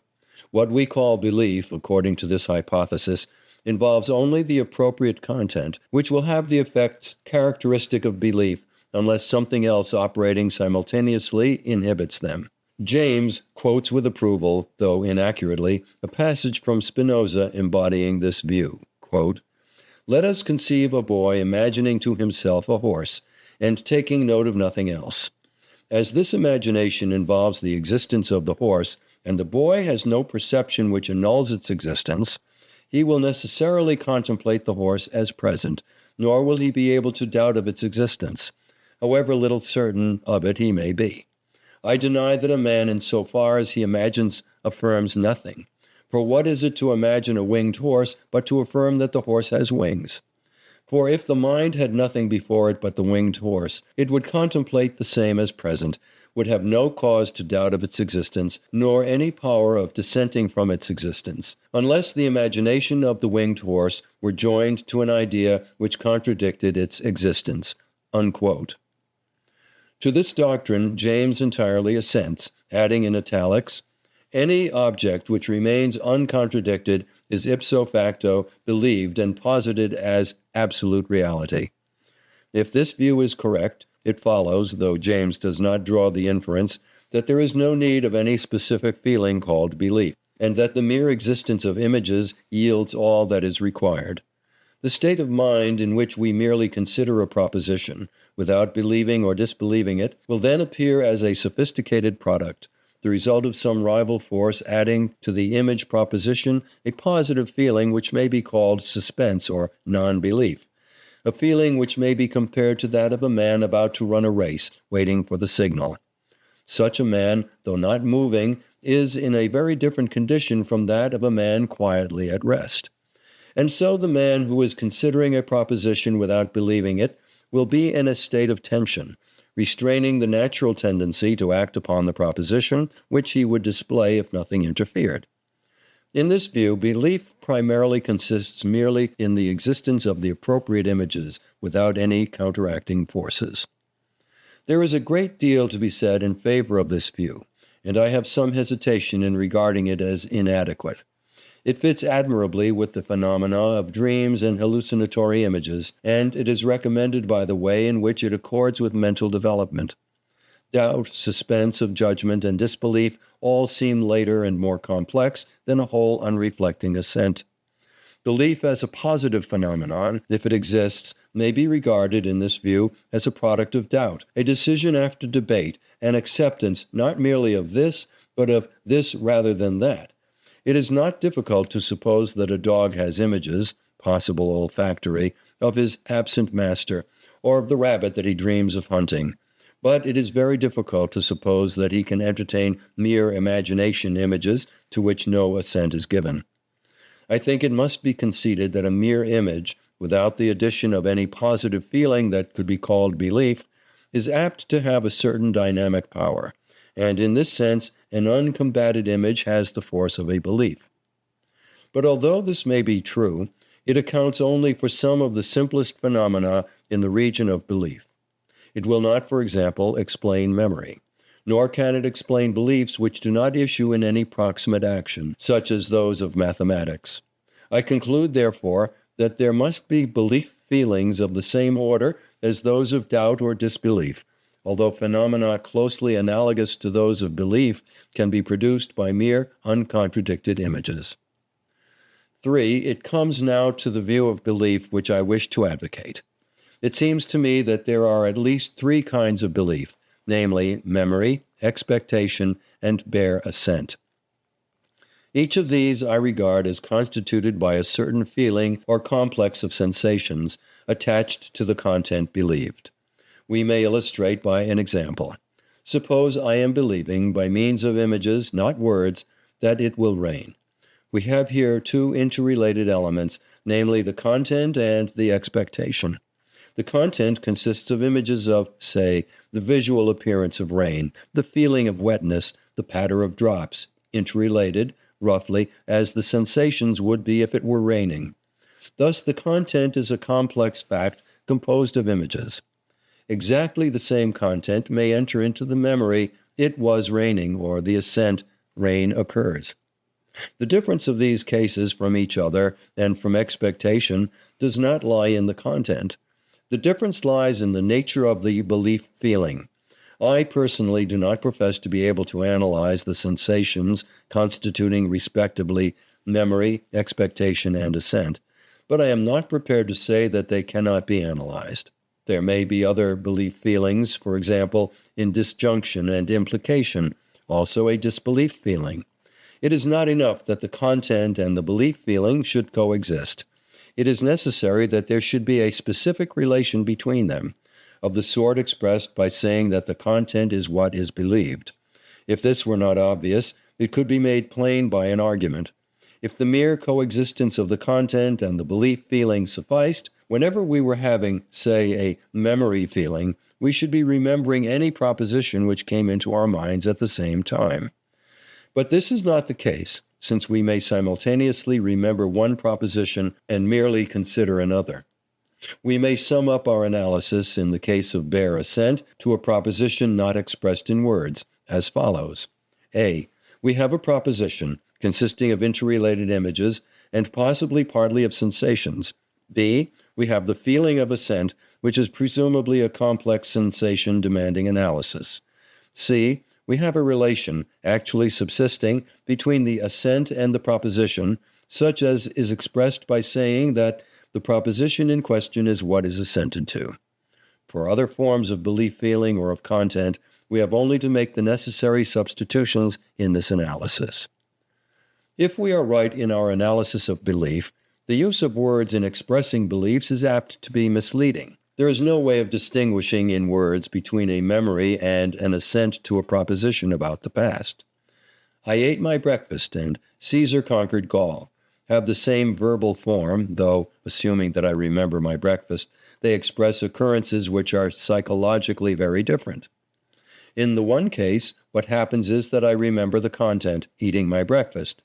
In the other case, I assent to the content, Caesar's conquest of Gaul occurred. In the latter case, but not in the former, the pastness is part of the content believed. Exactly similar remarks apply to the difference between expectation, such as we have when waiting for the thunder after a flash of lightning, and assent to a proposition about the future, such as we have in all the usual cases of inferential knowledge as to what will occur. I think this difficulty in the verbal expression of the temporal aspects of beliefs is one among the causes which have hampered philosophy in the consideration of time. The view of belief which I have been advocating contains little that is novel except the distinction of kinds of belief feeling, such as memory and expectation. Thus James says, everyone knows the difference between imagining a thing and believing in its existence, between supposing a proposition and acquiescing in its truth. In its inner nature, belief, or the sense of reality, is a sort of feeling more allied to the emotions than to anything else. He proceeds to point out that drunkenness and still more nitrous oxide intoxication will heighten the sense of belief. In the latter case, he says a man's very soul may sweat with conviction, and he be all the time utterly unable to say what he is convinced of. It would seem that, in such cases, the feeling of belief exists unattached, without its usual relation to a content believed, just as the feeling of familiarity may sometimes occur without being related to any definite familiar object. The feeling of belief, when it occurs in this separated, heightened form, generally leads us to look for a content to which to attach it. Much of what passes for revelation or mystic insight probably comes in this way. The belief feeling in abnormal strength attaches itself more or less accidentally to some content which we happen to think of at the appropriate moment. But this is only a speculation, upon which I do not wish to lay too much stress. End of Lecture 12. Lecture 13, Truth and Falsehood. The definition of truth and falsehood, which is our topic today, lies strictly outside our general subject, namely the analysis of mind. From the psychological standpoint, there may be different kinds of belief and different degrees of certainty, but there cannot be any purely psychological means of distinguishing between true and false beliefs. A belief is rendered true or false by relation to a fact, which may lie outside the experience of the person entertaining the belief. Truth and falsehood, except in the case of beliefs about our own minds, depend upon the relations of mental occurrences to outside things, and thus take us beyond the analysis of mental occurrences as they are in themselves. Nevertheless, we can hardly avoid the consideration of truth and falsehood. We wish to believe that our beliefs, sometimes at least, yield knowledge, and a belief does not yield knowledge unless it is true. The question whether our minds are instruments of knowledge, and if so, in what sense, is so vital that any suggested analysis of mind must be examined in relation to this question. To ignore this question would be like describing a chronometer without regard to its accuracy as a timekeeper, or as a thermometer without mentioning the fact that it measures temperature. Many difficult questions arise in connection with knowledge. It is difficult to define knowledge, difficult to decide whether we have any knowledge, and difficult, even if it is conceded that we sometimes have knowledge, to discover whether we can ever know that we have knowledge in this or that particular case. I shall divide the discussion into 4 parts. 1. We may regard knowledge from a behaviorist standpoint, as exhibited in a certain kind of response to the environment. This response must have some characteristics which it shares with those of scientific instruments, but must also have others that are peculiar to knowledge. We shall find that this point of view is important, but not exhaustive of the nature of knowledge. 2. We may hold that the beliefs that constitute knowledge are distinguished from such as are erroneous or uncertain by properties which are intrinsic either to single beliefs or to systems of beliefs, being in either case discoverable without reference to outside fact. Views of this kind have been widely held among philosophers, but we shall find no reason to accept them. 3. We believe that some beliefs are true and some false. This raises the problem of verifiability. Are there any circumstances which can justifiably give us an unusual degree of certainty that such and such a belief is true? It is obvious that there are circumstances which in fact cause a certainty of this sort, and we wish to learn what we can from examining these circumstances. 4. Finally, there is the formal problem of defining truth and falsehood, and deriving the objective reference of a proposition from the meanings of its component words. We will consider these 4 problems in succession. 1. We may regard a human being as an instrument which makes various responses to various stimuli. If we observe these responses from outside, we shall regard them as showing knowledge when they display 2 characteristics: accuracy and appropriateness. These 2 are quite distinct, and even sometimes incompatible. If I am being pursued by a tiger, accuracy is furthered by turning round to look at him, but appropriateness by running away without making any search for further knowledge of the beast.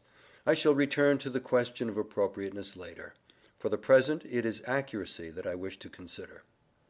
When we are viewing a man from the outside, it is not his beliefs but his bodily movements that we can observe. His knowledge must be inferred from his bodily movements, and especially from what he says and writes. For the present we may ignore beliefs, and regard a man's knowledge as actually consisting in what he says and does. That is to say, we will construct as far as possible a purely behavioristic account of truth and falsehood. If you ask a boy, "What is twice 2?" and the boy says 4, you take that as prima facie evidence that the boy knows what twice 2 is. But if you go on to ask what is twice 3, twice 4, twice 5, and so on, and the boy always answers 4, you come to the conclusion that he knows nothing about it.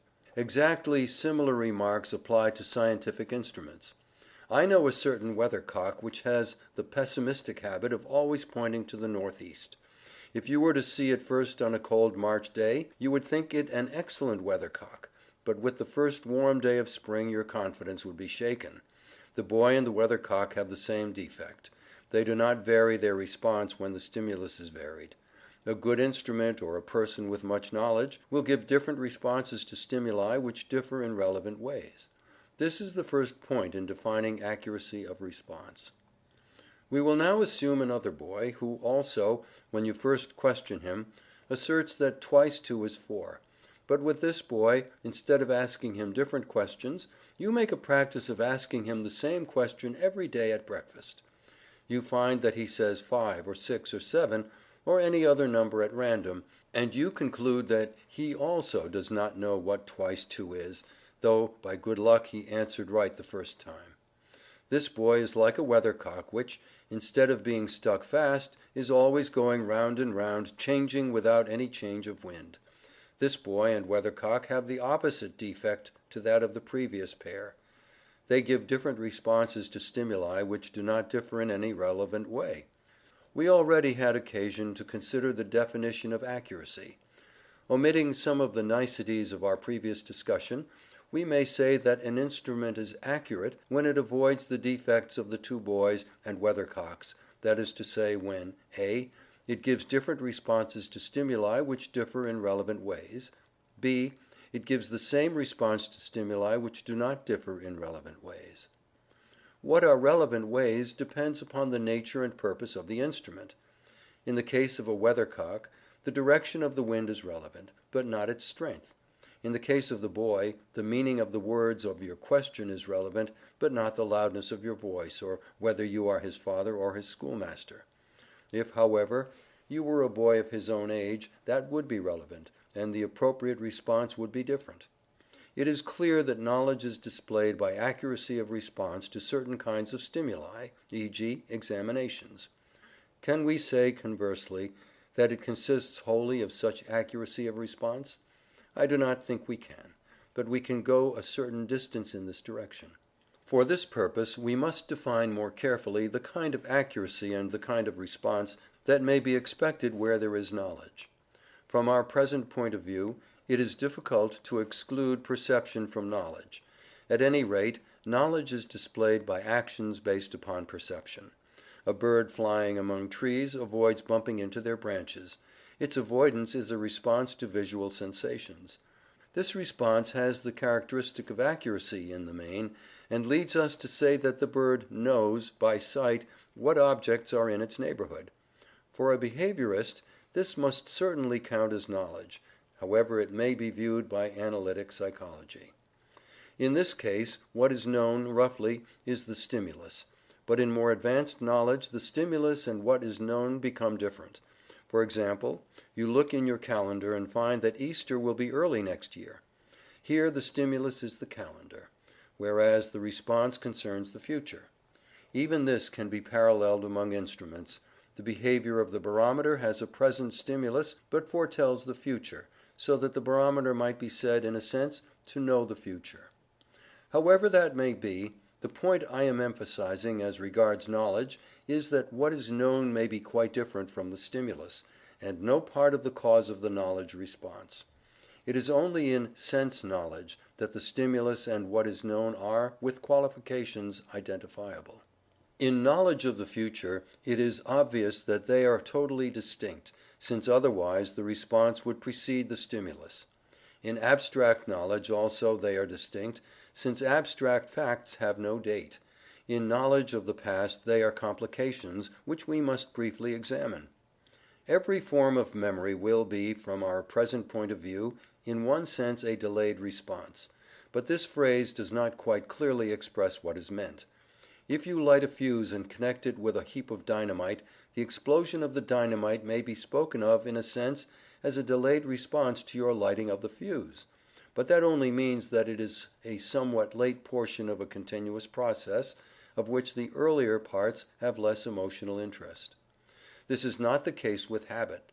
A display of habit has two sorts of causes: (a) the past occurrences which generated the habit, (b) the present occurrence which brings it into play.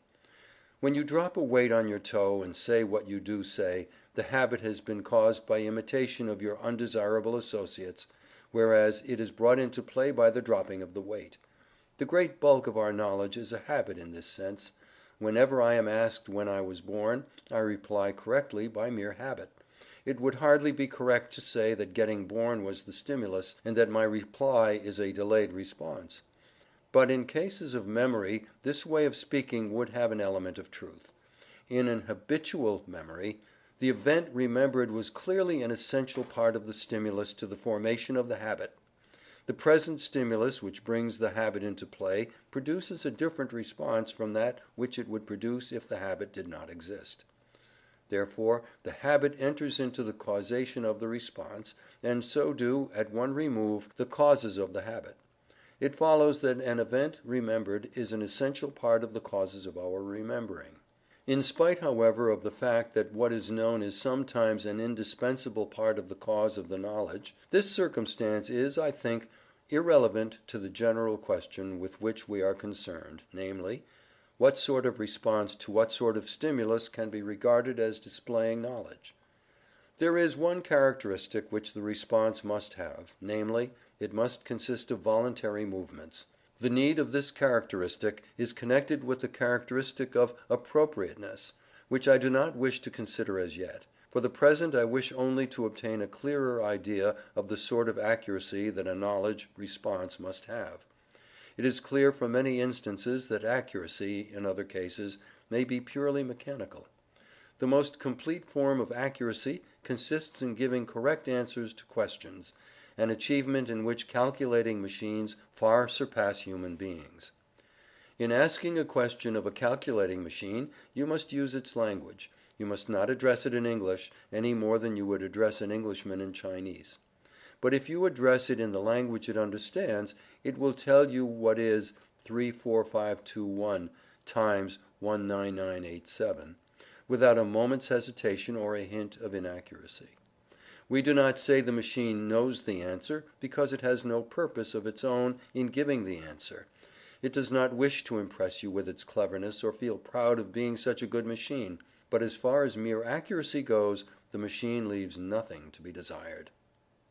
Accuracy of response is a perfectly clear notion in the case of answers to questions, but in other cases it is much more obscure. We may say generally that an object, whether animate or inanimate, is "sensitive" to a certain feature of the environment if it behaves differently according to the presence or absence of that feature. Thus iron is sensitive to anything magnetic. But sensitiveness does not constitute knowledge, and knowledge of a fact which is not sensible is not sensitiveness to that fact, as we have seen in distinguishing the fact known from the stimulus. As soon as we pass beyond the simple case of question and answer, the definition of knowledge by means of behavior demands the consideration of purpose.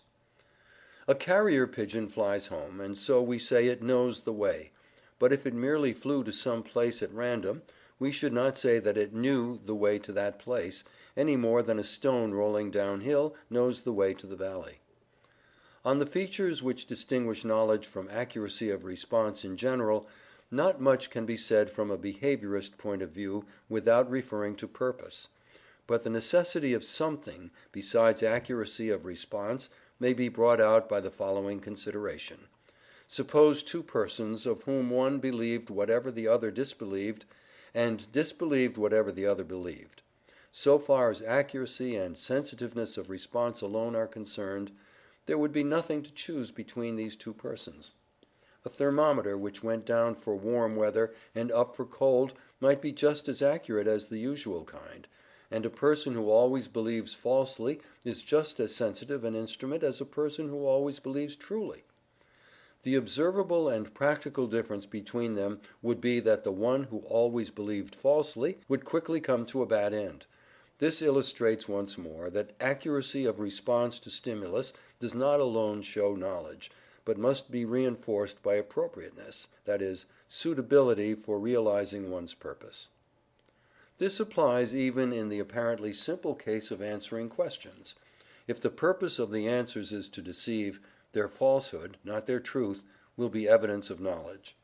The proportion of the combination of appropriateness with accuracy in the definition of knowledge is difficult. It seems that both enter in, but that appropriateness is only required as regards the general type of response, not as regards each individual instance. 2. I have so far assumed as unquestionable the view that the truth or falsehood of a belief consists in a relation to a certain fact, namely the objective of the belief. This view has, however, been often questioned. Philosophers have sought some intrinsic criterion by which true and false beliefs could be distinguished. I am afraid their chief reason for this search has been the wish to feel more certainty than seems otherwise possible as to what is true and what is false. If we could discover the truth of a belief by examining its intrinsic characteristics, or those of some collection of beliefs of which it forms part, the pursuit of truth, it is thought, would be a less arduous business than it otherwise appears to be. But the attempts which have been made in this direction are not encouraging. I will take two criteria which have been suggested, namely, 1. Self-evidence, 2. Mutual coherence. If we can show that these are inadequate, we may feel fairly certain that no intrinsic criterion hitherto suggested will suffice to distinguish true from false beliefs. 1. Self-evidence. Some of our beliefs seem to be peculiarly indubitable. One might instance the belief that 2 and 2 are 4, that two things cannot be in the same place at the same time, nor one thing in two places, or that a particular buttercup that we are seeing is yellow. The suggestion we are to examine is that such beliefs have some recognizable quality which secures their truth, and the truth of whatever is deduced from them according to self-evident principles of inference. 2. If this theory is to be logically tenable, self-evidence must not consist merely in the fact that we believe a proposition. We believe that our beliefs are sometimes erroneous, and we wish to be able to select a certain class of beliefs which are never erroneous.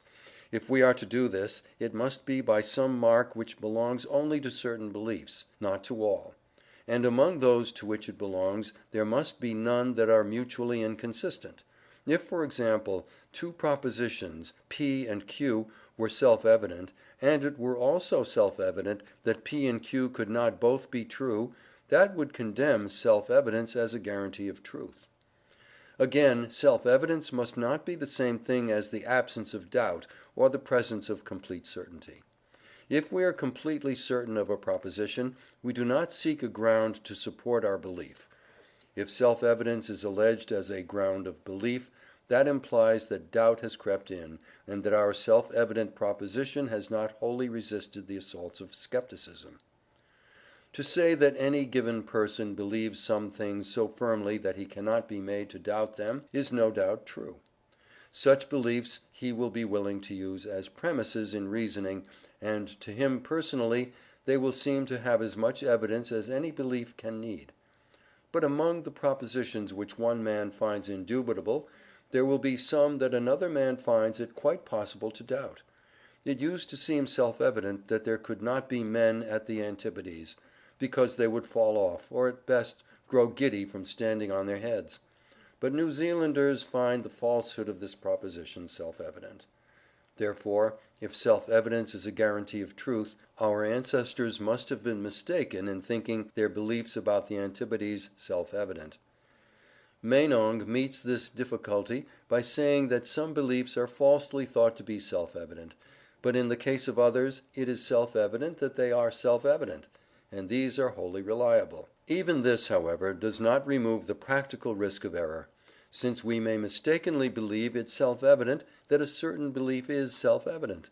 To remove all risk of error, we shall need an endless series of more and more complicated self-evident beliefs, which cannot possibly be realized in practice. It would seem, therefore, that self-evidence is useless as a practical criterion for ensuring truth. The same result follows from examining instances. If we take the 4 instances mentioned at the beginning of this discussion, we shall find that 3 of them are logical, while the 4th is a judgment of perception. The proposition that 2 and 2 are 4 follows by purely logical deduction from definitions. That means that its truth results not from the properties of objects, but from the meanings of symbols. Now, symbols in mathematics mean what we choose. Thus the feeling of self-evidence in this case seems explicable by the fact that the whole matter is within our control. I do not wish to assert that this is the whole truth about mathematical propositions, for the question is complicated, and I do not know what the whole truth is. But I do wish to suggest that the feeling of self-evidence in mathematical propositions has to do with the fact that they are concerned with the meanings of symbols, not with properties of the world such as external observation might reveal. Similar considerations apply to the impossibility of a thing being in two places at once, or of two things being in one place at the same time. These impossibilities result logically, if I am not mistaken, from the definitions of one thing and one place. That is to say, they are not laws of physics, but only part of the intellectual apparatus which we have manufactured for the manipulating physics. Their self-evidence, if this is so, lies merely in the fact that they represent our decision as to the use of words, not a property of physical objects. Judgments of perception, such as "this buttercup is yellow," are in a quite different position from judgments of logic, and their self-evidence must have a different explanation. In order to arrive at the nucleus of such a judgment, we will eliminate, as far as possible, the use of words which take us beyond the present fact, such as buttercup and yellow. The simplest kind of judgment underlying the perception that a buttercup is yellow would seem to be the perception of similarity in two colors seen simultaneously. Suppose we are seeing two buttercups, and we perceive that their colors are similar. This similarity is a physical fact, not a matter of symbols or words, and it certainly seems to be indubitable in a way that many judgments are not. The first thing to observe, in regard to such judgments, is that as they stand they are vague. The word "similar" is a vague word, since there are degrees of similarity, and no one can say where similarity ends and dissimilarity begins. It is unlikely that our two buttercups have exactly the same color, and if we judged that they had, we should have passed altogether outside the region of self-evidence. To make our proposition more precise, let us suppose that we are also seeing a red rose at the same time. Then we may judge that the colors of the buttercups are more similar to each other than to the color of the rose. This judgment seems more complicated, but has certainly gained in precision. Even now, however, it falls short of complete precision, since similarity is not prima facie measurable, and it would require much discussion to decide what we mean by greater or less similarity. To this process of the pursuit of precision there is strictly no limit. The next thing to observe, although I do not personally doubt that most of our judgments of perception are true, is that it is very difficult to define any class of such instruments which can be known, by its intrinsic quality, to be always exempt from error. Most of our judgments of perception involve correlations, as when we judge that a certain noise is that of a passing cart.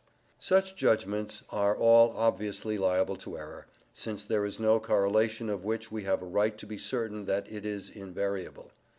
Other judgments of perception are derived from recognition, as when we say "this is a buttercup," or even merely "this is yellow." All such judgments entail some risk of error, though sometimes perhaps a very small one. Some flowers that look like buttercups are marigolds, and colors that some would call yellow others might call orange. Our subjective certainty is usually a result of habit, and may lead us astray in circumstances which are unusual in ways of which we are unaware. For such reasons, no form of self-evidence seems to afford an absolute criterion of truth. Nevertheless, it is perhaps true that judgments having a high degree of subjectivity certainly are more apt to be true than other judgments. But if this be the case, it is a result to be demonstrated, not a premise from which to start in defining truth and falsehood. As an initial guarantee, therefore, neither self-evidence nor subjective certainty can be accepted as adequate. 2. Coherence. Coherence as the definition of truth is advocated by idealists, particularly by those who in the main follow Hegel.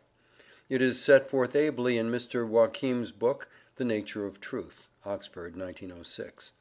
According to this view, any set of propositions other than the whole truth can be condemned on purely logical grounds as internally inconsistent. A single proposition, if it is what we should ordinarily call false, contradicts itself irremediably. While it is what we should ordinarily call true, it has implications which compel us to admit other propositions, which in turn lead to others, and so on, until we find ourselves committed to the whole of truth. One might illustrate by a very simple example. If I say, "So and so is a married man," That is not a self-subsistent proposition. We cannot logically conceive of a universe in which this proposition constituted the whole of truth. There must be also someone who is a married woman, and who is married to the particular man in question. The view we are considering regards everything that can be said about any one object as relative in the same sort of way as "so and so is a married man." But everything, according to this view, is relative, not to one or two other things, but to all other things, so that from one bit of truth the whole can be inferred. The fundamental objection to this view is logical, and consists in a criticism of its doctrine as to relations. I shall omit this line of argument, which I have developed elsewhere. For the moment I will content myself with saying that the powers of logic seem to me very much less than this theory supposes. If it were taken seriously, its advocates ought to profess that any one truth is logically inferable from any other, and that, for example, the fact that Caesar conquered Gaul, if adequately considered, would enable us to discover what the weather will be tomorrow. No such claim is put forward in practice, and the necessity of empirical observation is not denied, but according to the theory it ought to be. Another objection is that no endeavor is made to show that we cannot form a consistent whole composed partly or wholly of false propositions, as in a novel. Leibniz's conception of many possible worlds seems to accord much better with modern logic and with the practical empiricism which is now universal. The attempt to deduce the world by pure thought is attractive, and in former times was largely supposed capable of success. But nowadays most men admit that beliefs must be tested by observation, and not merely by the fact that they harmonize with other beliefs. A consistent fairy tale is a different thing from truth, however elaborate it may be. But to pursue this topic would lead us into difficult technicalities. I shall therefore assume, without further argument, that coherence is not sufficient as a definition of truth. 3. Many difficult problems arise as regards the verifiability of beliefs. We believe various things, and while we believe them we think we know them. But it sometimes turns out that we were mistaken, or at any rate we come to think we were. We must be mistaken either in our previous opinion or in our subsequent recantation. Therefore our beliefs are not all correct, and there are cases of belief which are not cases of knowledge. The question of verifiability is in essence this: can we discover any set of beliefs which are never mistaken, or any test which, when applicable, will always enable us to discriminate between true and false beliefs? Put thus broadly and abstractly, the answer must be negative. There is no way hitherto discovered of wholly eliminating the risk of error, and no infallible criterion. If we believe we have found a criterion, this belief itself may be mistaken. We should be begging the question if we try to test the criterion by applying the criterion to itself. But although the notion of an absolute criterion is chimerical, there may be relative criteria, which increase the probability of truth. Common sense and science hold that there are. Let us see what they have to say. One of the plainest cases of verification, perhaps ultimately the only case, consists in the happening of something expected. You go to the station believing that there will be a train at a certain time. You find the train, you get into it, and it starts at the expected time. This constitutes verification, and is a perfectly definite experience. It is, in a sense, the converse of memory. Instead of having first sensations and then images accompanied by belief, we have first images accompanied by belief, and then sensations. Apart from differences as to the time order and the accompanying feelings, the relation between image and sensation is closely similar in the two cases of memory and expectation. It is a relation of similarity, with difference as to causal efficacy. Broadly, the image has the psychological but not the physical effects that the sensation would have. When an image accompanied by an expectation belief is thus succeeded by a sensation which is the meaning of the image, we say that the expectation belief has been verified. The experience of verification in this sense is exceedingly familiar. It happens every time that accustomed activities have results that are not surprising, in eating and walking and talking and all our daily pursuits. But although the experience in question is common, it is not wholly easy to give a theoretical account of it. How do we know that the sensation resembles the previous image? Does the image persist in presence of the sensation, so that we can compare the two? And even if some image does persist, how do we know that it is the previous image unchanged? It does not seem as if this line of inquiry offered much hope of a successful issue. It is better, I think, to take a more external and causal view of the relation of expectation to expected occurrence. If the occurrence, when it comes, gives us the feeling of expectedness, and if the expectation beforehand enabled us to act in a way which proves appropriate to the occurrence, that must be held to constitute the maximum of verification. We have first an expectation, then a sensation with the feeling of expectedness related to memory of the expectation. This whole experience, when it occurs, may be defined as verification, and as constituting the truth of the expectation. Appropriate action during the period of expectation may be regarded as additional verification, but is not essential. The whole process may be illustrated by looking up a familiar quotation, finding it in the expected words, and in the expected part of the book. In this case, we can strengthen the verification by writing down beforehand the words which we expect to find. I think all verification is ultimately of the above sort. We verify a scientific hypothesis indirectly, by deducing consequences as to the future, which subsequent experience confirms. If somebody were to doubt whether Caesar had crossed the Rubicon, verification could only be obtained from the future. We could proceed to display manuscripts to our historical skeptic, in which it was said that Caesar had behaved in this way. We could advance arguments, verifiable by future experience, to prove the antiquity of the manuscript from its texture, color, etc.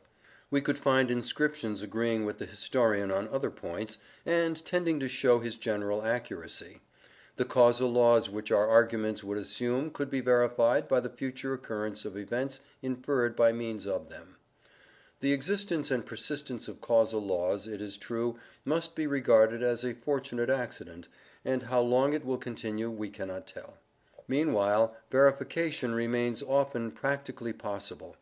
And since it is sometimes possible, we can gradually discover what kinds of beliefs tend to be verified by experience, and what kinds tend to be falsified. To the former kinds we give an increased degree of assent, to the latter kinds a diminished degree. The process is not absolute or infallible, but it has been found capable of sifting beliefs and building up science. It affords no theoretical refutation of the skeptic, whose position must remain logically unassailable. But if complete skepticism is rejected, it gives the practical method by which the system of our beliefs grows gradually towards the unattainable ideal of impeccable knowledge. 4. I come now to the purely formal definition of the truth or falsehood of a belief. For this definition it is necessary first of all to consider the derivation of the objective reference of a proposition from the meanings of its component words or images. Just as a word has meaning, so a proposition has an objective reference. The objective reference of a proposition is a function, in the mathematical sense, of the meanings of its component words. But the objective reference differs from the meaning of a word through the duality of truth and falsehood. You may believe the proposition "today is Tuesday," both when in fact today is Tuesday and when today is not Tuesday. If today is not Tuesday, this fact is the objective of your belief that today is Tuesday. But obviously the relation of your belief to the fact is different in this case from what it is in the case when today is Tuesday. We say, metaphorically, that when today is Tuesday, your belief that it is Tuesday points towards the fact, whereas when today is not Tuesday, your belief points away from the fact. Thus the objective reference of a belief is not determined by the fact alone, but by the direction of the belief towards or away from the fact. If on a Tuesday one man believes that it is Tuesday while another believes that it is not Tuesday, their beliefs have the same objective, namely the fact that it is Tuesday, but the true belief points towards the fact while the false one points away from it. Thus, in order to define the reference of a proposition, we have to take account not only of the objective, but also of the direction of pointing, towards the objective in the case of a true proposition, and away from it in the case of a false one. This mode of stating the nature of the objective reference of a proposition is necessitated by the circumstance that there are true and false propositions, but not true and false facts. If today is Tuesday, there is not a false objective "today is not Tuesday," which could be the objective of the false belief "today is not Tuesday." This is the reason why two beliefs which are each other's contradictories have the same objective. There is, however, a practical inconvenience, namely that we cannot determine the objective reference of a proposition, according to this definition, unless we know whether the proposition is true or false. To avoid this inconvenience, it is better to adopt a slightly different phraseology and say, the meaning of the proposition "today is Tuesday" consists in pointing to the fact "today is Tuesday," if that is a fact, or away from the fact "today is not Tuesday," if that is a fact. The meaning of the proposition "today is not Tuesday" will be exactly the opposite. By this hypothetical form we are able to speak of the meaning of a proposition without knowing whether it is true or false. According to this definition, we know the meaning of a proposition when we know what would make it true and what would make it false, even if we do not know whether it is in fact true or false. The meaning of a proposition is derivative from the meanings of its constituent words. Propositions occur in pairs, distinguished in simple cases by the absence or presence of the word "not." Two such propositions have the same objective, but opposite meanings. When one is true, the other is false, and when one is false, the other is true. The purely formal definition of truth and falsehood offers little difficulty. What is required is a formal expression of the fact that a proposition is true when it points towards its objective, and false when it points away from it. In very simple cases we can give a very simple account of this.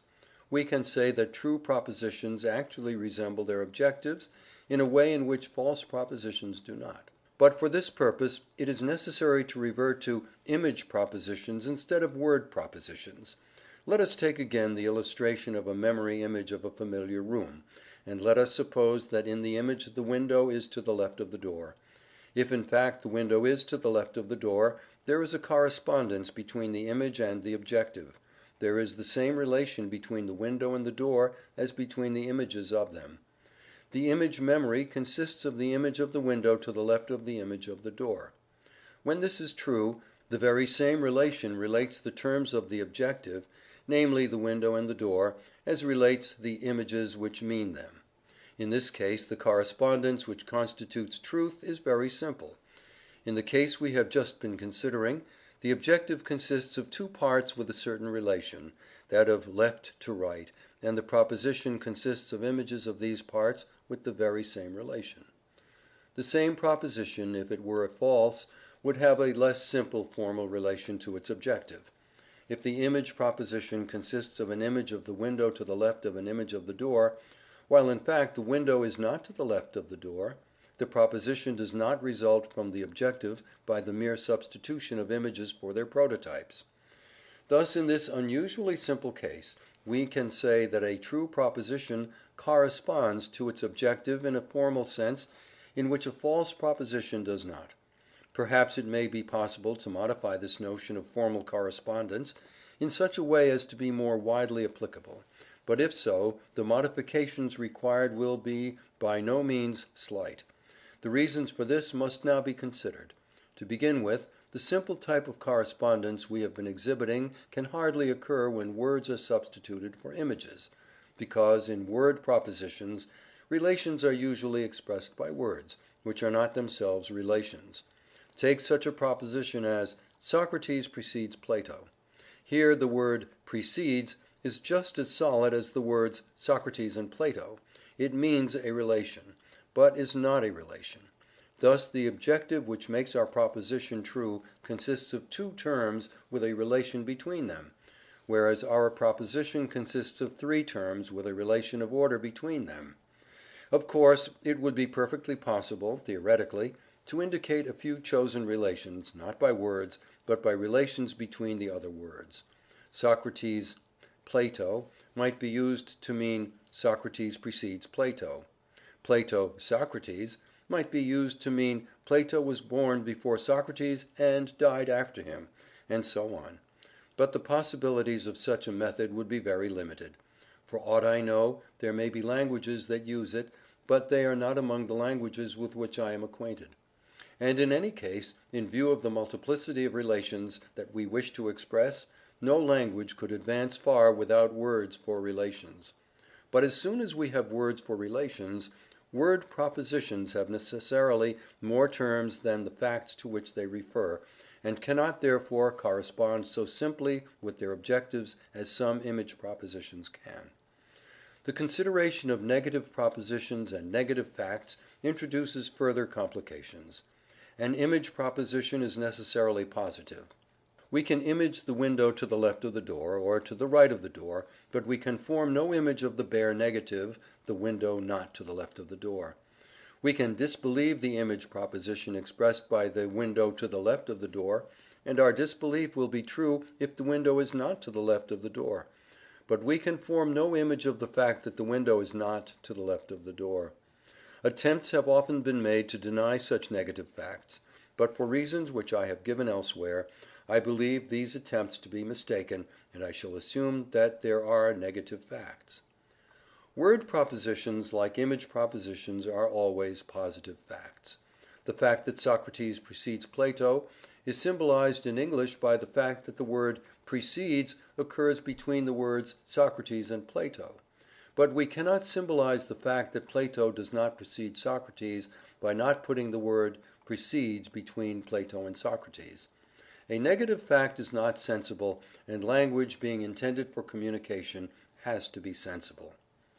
Therefore, we symbolize the fact that Plato does not precede Socrates by putting the words does not precede between Plato and Socrates.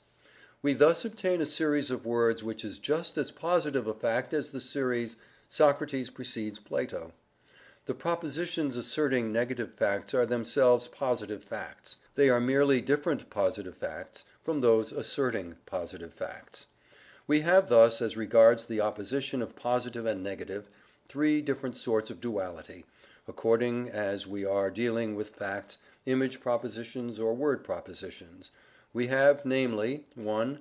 Positive and negative facts; 2. Image propositions, which may be believed or disbelieved, but do not allow any duality of content corresponding to positive and negative facts; 3. Word propositions, which are always positive facts, but are of two kinds, one verified by a positive objective, the other by a negative objective.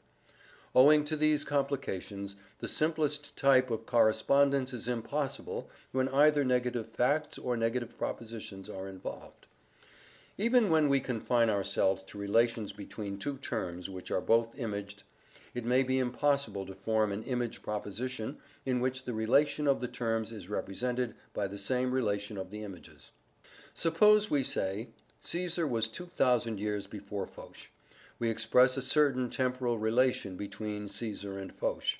But we cannot allow 2,000 years to elapse between our image of Caesar and our image of Foch. This is perhaps not a fair example, since 2,000 years before is not a direct relation. But take a case where the relation is direct, say, the sun is brighter than the moon. We can form visual images of sunshine and moonshine, and it may happen that our image of the sunshine is the brighter of the two, but this is by no means either necessary or sufficient. The act of comparison, implied in our judgment, is something more than the mere coexistence of two images, one of which is in fact brighter than the other. It would take us too far from our main topic if we were to go into the question what actually occurs when we make this judgment. Enough has been said to show that the correspondence between the belief and its objective is more complicated in this case than in that of the window to the left of the door, and this was all that had to be proved. In spite of these complications, the general nature of the formal correspondence which makes truth is clear from our instances. In the case of the simpler kind of propositions, namely those that I shall call atomic propositions, where there is only one word expressing a relation, the objective which would verify our proposition, assuming that the word "not" is absent, is obtained by replacing each word by what it means, the word meaning a relation being replaced by this relation among the meanings of the other words. For example, if the proposition is "Socrates precedes Plato," the objective which verifies it results from replacing the word Socrates by Socrates, the word Plato by Plato, and the word precedes by the relation of preceding between Socrates and Plato. If the result of this process is a fact, the proposition is true; if not, it is false. When our proposition is "Socrates does not precede Plato," the conditions of truth and falsehood are exactly reversed. More complicated propositions can be dealt with on the same lines. In fact, the purely formal question, which has occupied us in this last section, offers no very formidable difficulties. I do not believe that the above formal theory is untrue, but I do believe that it is inadequate. It does not, for example, throw any light upon our preference for true beliefs rather than false ones. This preference is only explicable by taking account of the causal efficacy of beliefs, and of the greater appropriateness of the responses resulting from true beliefs. But appropriateness depends upon purpose, and purpose thus becomes a vital part of theory of knowledge. End of Lecture 13. Lecture 14. Emotions and Will. Of the two subjects of the present lecture I have nothing original to say, and I am treating them only in order to complete the discussion of my main thesis, namely that all psychic phenomena are built up out of sensations and images alone. Emotions are traditionally regarded by psychologists as a separate class of mental occurrences. I am, of course, not concerned to deny the obvious fact that they have characteristics which make a special investigation of them necessary. What I am concerned with is the analysis of emotions. It is clear that an emotion is essentially complex, and we have to inquire whether it ever contains any non-physiological material not reducible to sensations and images and their relations. Although what specially concerns us is the analysis of emotions, we shall find that the more important topic is the physiological causation of emotions.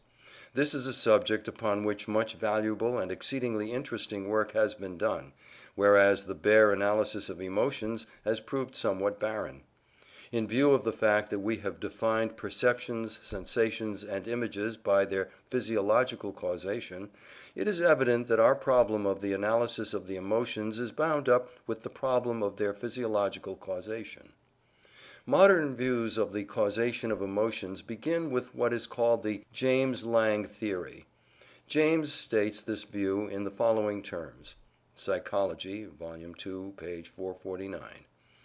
Quote, "Our natural way of thinking about these coarser emotions, grief, fear, rage, love, is that the mental perception of some fact excites the mental affection called the emotion, and that this latter state of mind gives rise to the bodily expression. My theory, on the contrary, is that the bodily changes follow directly the perception of the exciting fact, and that our feeling of the same changes as they occur is the emotion." James's italics. Common sense says, we lose our fortune, are sorry and weep; we meet a bear, are frightened and run; we are insulted by a rival, are angry and strike. The hypothesis here to be defended says that this order of sequence is incorrect, that the one mental state is not immediately induced by the other, that the bodily manifestations must first be interposed between, and that the more rational statement is that we feel sorry because we cry, angry because we strike, afraid because we tremble, and not that we cry, strike, or tremble because we are sorry, angry, or fearful, as the case may be. Without the bodily states following on the perception, the latter would be purely cognitive in form, pale, colorless, destitute of emotional warmth. Round this hypothesis a very voluminous literature has grown up. The history of its victory over earlier criticism, and its difficulties with the modern experimental work of Sherrington and Cannon, is well told by James R. Angell in an article called, quote, "A Reconsideration of James's Theory of Emotion in the Light of Recent Criticisms," unquote. And note. In this article Angell defends James's theory, and to me, though I speak with diffidence on a question as to which I have little competence, it appears that his defense is on the whole successful. And the note, Psychological Review, 1916. Sherrington, by experiments on dogs, showed that many of the usual marks of emotion were present in their behavior even when, by severing the spinal cord in the lower cervical region, the viscera were cut off from all communication with the brain, except that existing through certain cranial nerves. He mentions the various signs which contributed to indicate the existence of an emotion as lively as the animal had ever shown us before the spinal operation had been made." Unquote. He infers that the physiological condition of the viscera cannot be the cause of the emotion displayed under such circumstances, and concludes, "We are forced back toward the likelihood that the visceral expression of emotion is secondary to the cerebral action occurring with the psychical state. We may, with James, accept visceral and organic sensations and the memories and associations of them as contributory to primitive emotion, but we must regard them as reinforcing rather than as initiating the psychosis." Quoted by Angel, loc. cit. Angel suggests that the display of emotion in such cases may be due to past experience generating habits which would require only the stimulation of cerebral reflex arcs. Rage and some forms of fear, however, may, he thinks, gain expression without the brain. Rage and fear have been especially studied by Cannon, whose work is of the greatest importance. His results are given in his book, Bodily Changes in Pain, Hunger, Fear and Rage. D. Appleton & Co., 1916. The most interesting part of Cannon's book consists in the investigation of the effects produced by secretion of adrenin. Adrenin is a substance secreted into the blood by the adrenal glands. These are among the ductless glands, the functions of which, both in physiology and in connection with the emotions, have only come to be known during recent years. Cannon found that pain, fear and rage occurred in circumstances which affected the supply of adrenin, and that an artificial injection of adrenin could, for example, produce all the symptoms of fear. He studied the effects of adrenin on various parts of the body. He found that it causes the pupils to dilate, hairs to stand erect, blood vessels to be constricted, and so on. These effects were still produced if the parts in question were removed from the body and kept alive artificially. Cannon's work is not unconnected with that of Mosso, who maintains, as the result of much experimental work, that the seat of the emotions lies in the sympathetic nervous system. An account of the work of both these men will be found in Goddard's Psychology of the Normal and Subnormal. Kegan, Paul, 1919, Chapter 7 and Appendix. Cannon's chief argument against James is, if I understand him rightly, that similar affections of the viscera may accompany dissimilar emotions, especially fear and rage. Various different emotions make us cry, and therefore it cannot be true to say, as James does, that we feel sorry because we cry, since sometimes we cry when we feel glad. This argument, however, is by no means conclusive against James, because it cannot be shown that there are no viscera differences for different emotions, and indeed it is unlikely that this is the case. As Angel says, loc. cit., fear and joy may both cause cardiac palpitation, but in one case we find high tonus of the skeletal muscles, in the other case relaxation of the general sense of weakness. Angel's conclusion, after discussing the experiments of Sherrington and Cannon, is: "I would therefore submit that, so far as concerns the critical suggestions by these two psychologists, James's essential contentions are not materially affected. If it were necessary for me to take sides on this question, I should agree with this conclusion, but I think my thesis as to the analysis of emotion can be maintained without coming to a probably premature conclusion upon the doubtful parts of the physiological problem. According to our definitions, if James is right, an emotion may be regarded as involving a confused perception of the viscera concerned in its causation, while if Cannon and Sherrington are right, an emotion involves a confused perception of its external stimulus. This follows from what was said in Lecture 7. We there defined a perception as an appearance, however irregular, of one or more objects external to the brain.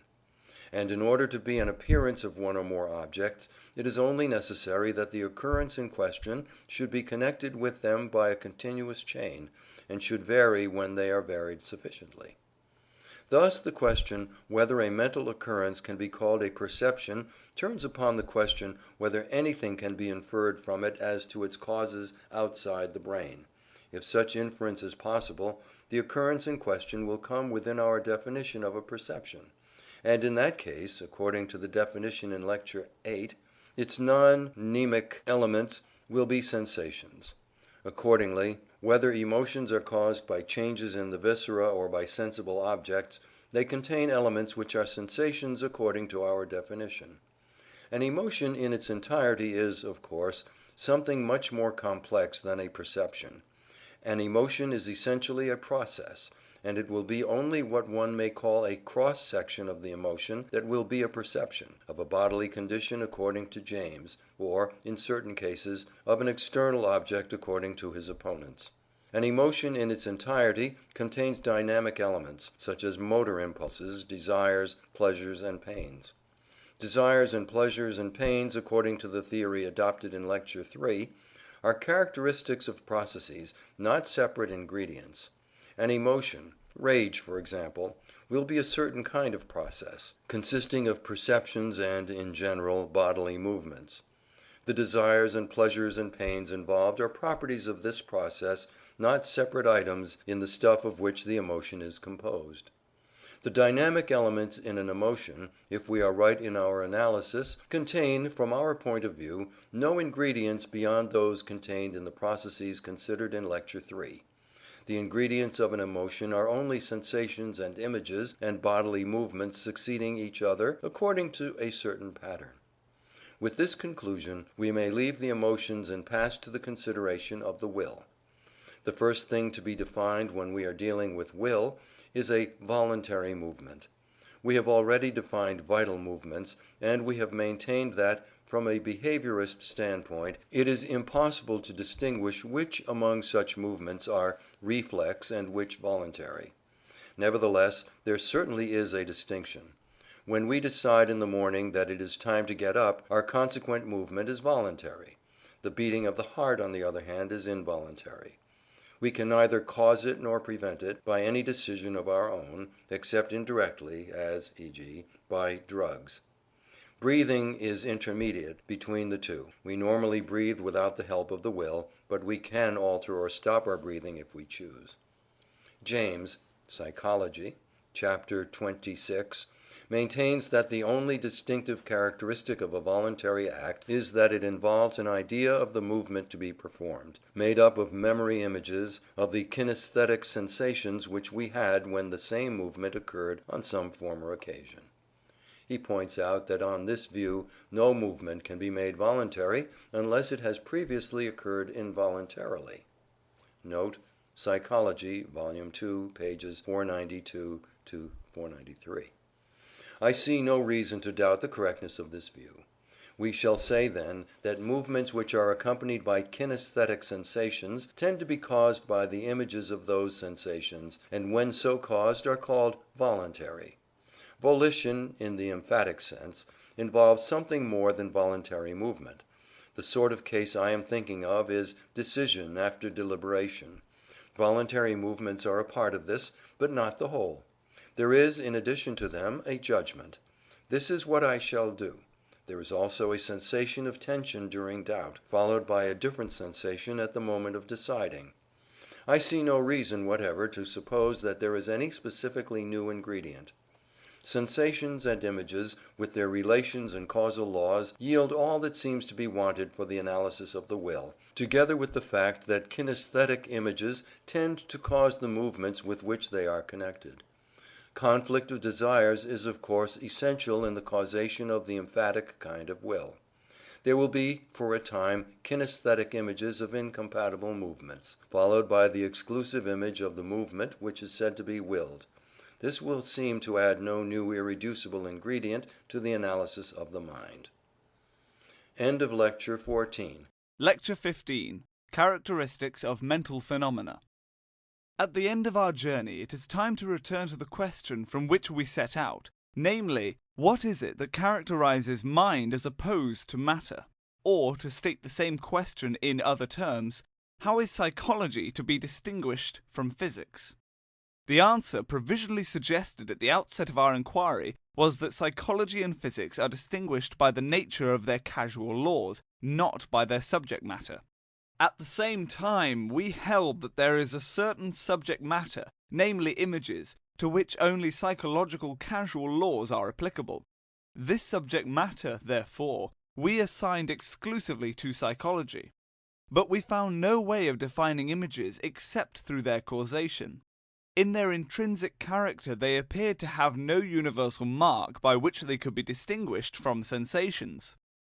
In this last lecture, I propose to pass in review various suggested methods of distinguishing mind from matter. I shall then briefly sketch the nature of that fundamental science which I believe to be the true metaphysic, in which mind and matter alike are seen to be constructed out of a neutral stuff, whose causal laws have no such duality as that of psychology, but form the basis upon which both physics and psychology are built. In search for the definition of mental phenomena, let us begin with consciousness, which is often thought to be the essence of mind. In the first lecture, I gave various arguments against the view that consciousness is fundamental, but I did not attempt to say what consciousness is. We must find a definition of it if we are to feel secure in deciding that it is not fundamental. It is for the sake of the proof that it is not fundamental that we must now endeavour to decide what it is.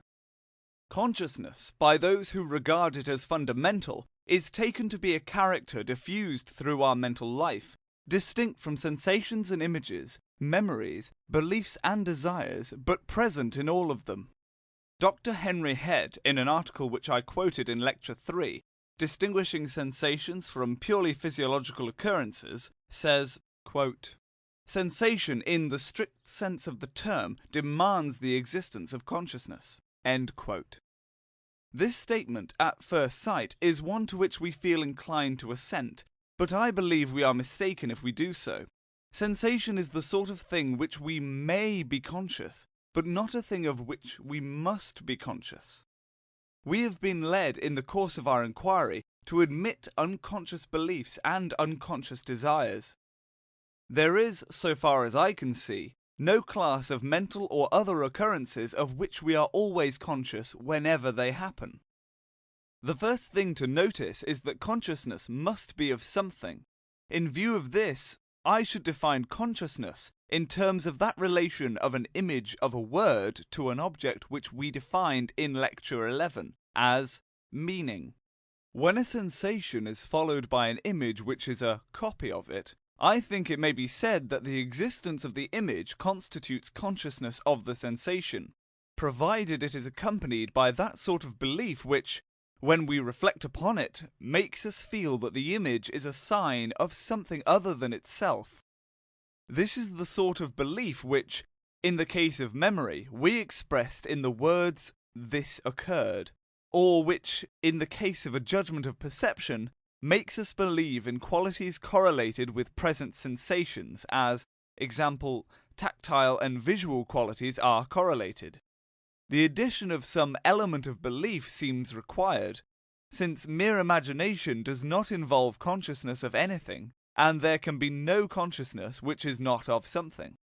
If images alone constituted consciousness of their prototypes, such imagination images as in fact have prototypes would involve consciousness of them. Since this is not the case, an element of belief must be added to the images in defining consciousness. The belief must be of that sort that constitutes objective reference, past or present. An image, together with a belief of this sort concerning it, constitutes, according to our definition, consciousness of the prototype of the image. But when we pass from consciousness of sensations to consciousness of objects of perception, certain further points arise which demand an addition to our definition. A judgment of perception, we may say, consists of a core of sensation, together with associated images, with belief in the present existence of an object to which sensation and images are referred in a way which is difficult to analyze. Perhaps we might say that the belief is not fundamental in any present existence, but is of the nature of an exception. For example, when we see an object, we expect certain sensations to result if we proceed to touch it. Perception, then, will consist of a present sensation together with expectations of future sensations. This, of course, is a reflective analysis, not an account of the way perception appears to unchecked introspection. But all such expectations are liable to be erroneous, since they are based upon correlations which are unusual but not invariable. Any such correlation may mislead us in a particular case. For example, if we try to touch a reflection in a looking glass under the impression that it is real. Since memory is fallible, a similar difficulty arises as regards consciousness of past objects. It would seem odd to say that we can be conscious of a thing which does not or did not exist. The only way to avoid this awkwardness is to add to our definition the proviso that the beliefs involved in consciousness must be true. In the second place, the question arises as to whether we can be conscious of images. If we apply our definition to this case, it seems to demand images of images. In order, for example, to be conscious of an image of a cat, we shall require, according to the letter of the definition, an image which is a copy of our image of the cat, and has this image for its prototype. Now, it hardly seems probable, as a matter of observation, that there are images of images, as opposed to images of sensations. We may meet this difficulty in two ways, either by boldly denying consciousness of images, or by finding a sense in which, by means of a different accompanying belief, an image, instead of meaning its prototype, can mean another image of the same prototype. The first alternative, which denies consciousness of images, has already been discussed when we were dealing with introspection in Lecture 6. We then decided that there must be, in some sense, consciousness of images. According to this second hypothesis, there may be two images of the same prototype, such that one of them means the other, instead of meaning the prototype. It will be remembered that we defined meaning by association. A word or image means an object, we said, when it has the same associations as the object. But this definition must not be interpreted too absolutely. A word or image will not have all the same associations as the object which it means. The word cat may be associated with the word mat, but it would not happen except by accident that a cat would be associated with a mat. And in like manner, an image may have certain associations which its prototype will not have. Example, an association with the word image. When these associations are active, an image means an image, instead of meaning its prototype. If I have had images of a given prototype many times, I can mean one of these, as opposed to the rest, by recollecting the time and place or any other distinctive association of that one occasion. This happens, for example, when a place recalls to us some thought we previously had in that place, so that we remember a thought as opposed to the occurrence to which it referred. Thus, we may say that we think of an image A when we have a similar image B associated with recollections of circumstances connected with A, but not with its prototype or with other images of the same prototype. In this way, we become aware of images without the need of any new store of mental contents, merely by the help of new associations. This theory, so far as I can see, solves the problems of introspective knowledge without requiring heroic measures such as those proposed by Knight Dunlap, whose views we discussed in Lecture 6. According to what we have been saying, sensation itself is not an instance of consciousness, though the immediate memory by which it is apt to be succeeded is so. A sensation which is remembered becomes an object of consciousness as soon as it begins to be remembered, which will normally be almost immediately after its occurrence, if at all. But while it exists, it is not an object of consciousness. If, however, it is part of a perception, say of some familiar person, we may say that the person perceived is an object of consciousness. For in this case, the sensation is a sign of the perceived object in much the same way in which a memory image is a sign of a remembered object. The essential practical function of consciousness and thought is that they enable us to act with reference to what is distant in time or space, even though it is not at present stimulating our senses. This reference to absent objects is possible through association and habit. Actual sensations in themselves are not cases of consciousness, because they do not bring in this reference to what is absent. But their connection with consciousness is very close, both through immediate memory and through the correlations which turn sensations into perceptions.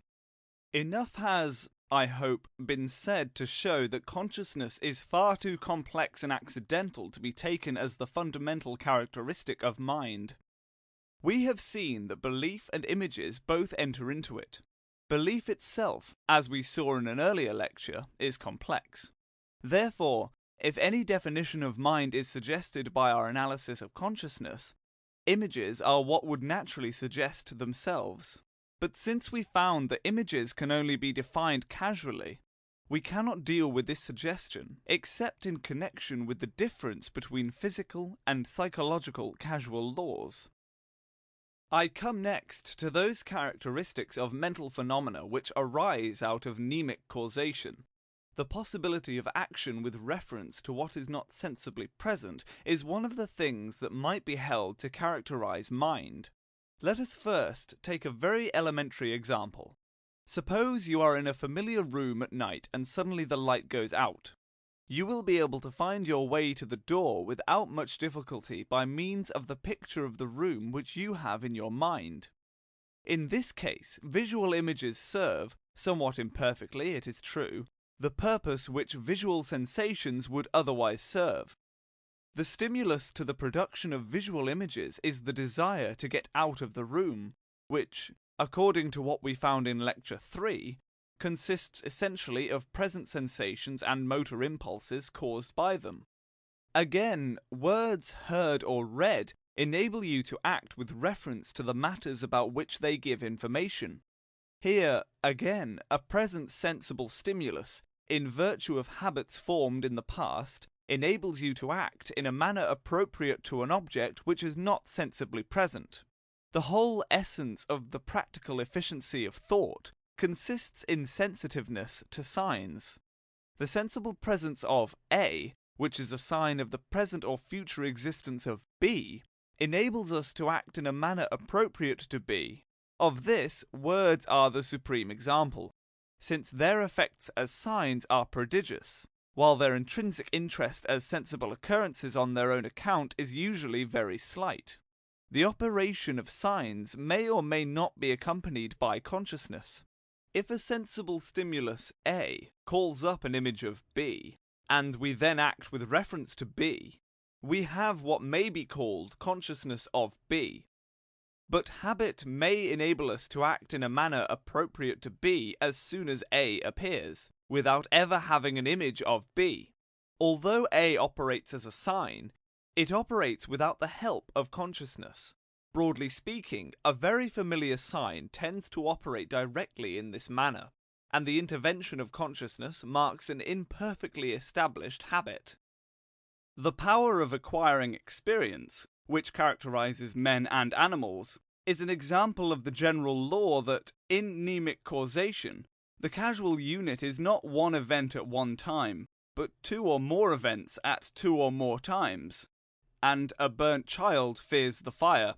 That is to say, the neighborhood of fire has a different effect upon a child which has had the sensations of burning than upon one which has not. More correctly, the observed effect, when a child which has been burnt is put near a fire, has for its cause not merely the neighborhood of the fire, but this together with the previous burning.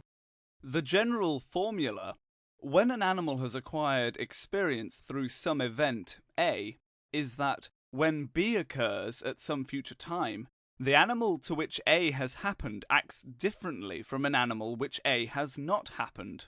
Thus A and B together, not either separately, must be regarded as the cause of the animal's behavior, unless we take account of the effect which A has had in altering the animal's nervous tissue, which is a matter not patent to external observation except under very special circumstances. With this possibility, we are brought back to causal laws, and to the suggestion that many things which seem essentially mental are really neural. Perhaps it is the nerves that acquire experience rather than the mind.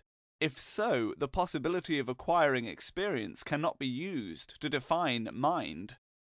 Very similar considerations apply to memory, if taken as the essence of mind. A recollection is aroused by something which is happening now, but is different from the effect which the present occurrence would have produced if the recollected event had not occurred. This may be accounted for by the physical effect of the past event on the brain, making it a different instrument from that which would have resulted from a different experience. The causal peculiarities of memory may, therefore, have a physiological explanation. With every special class of mental phenomena, this possibility meets us afresh. If psychology is to be a separate science at all, we must seek a wider ground for its separateness than any that we have been considering hitherto. We have found that consciousness is too narrow to characterize mental phenomena, and that mnemic causation is too wide. I come now to a characteristic which, though difficult to define, comes much nearer to what we require, namely subjectivity. Subjectivity, as a characteristic of mental phenomena, was considered in Lecture 7, in connection with the definition of perception. We there decided that those particulars which constitute the physical world can be collected into sets in two ways, one of which makes a bundle of all those particulars that are appearances of a given thing from different places, while the other makes a bundle of all those particulars which are appearances of different things from a given place. A bundle of this latter sort, at a given time, is called a perspective. Taken throughout a period of time, it is called a biography. Subjectivity is the characteristic of perspectives and biographies, the characteristic of giving the view of the world from a certain place. We saw in Lecture 7 that this characteristic involves none of the other characteristics that are commonly associated with mental phenomena, such as consciousness, experience, and memory. We found, in fact, that it is exhibited by a photographic plate, and, strictly speaking, by any particular taken in conjunction with those which have the same passive place in the sense defined in Lecture 7. The particulars forming one perspective are connected together primarily by simultaneity, those forming one biography, primarily by the existence of direct time relations between them. To these are to be added relations derivable from the laws of perspective.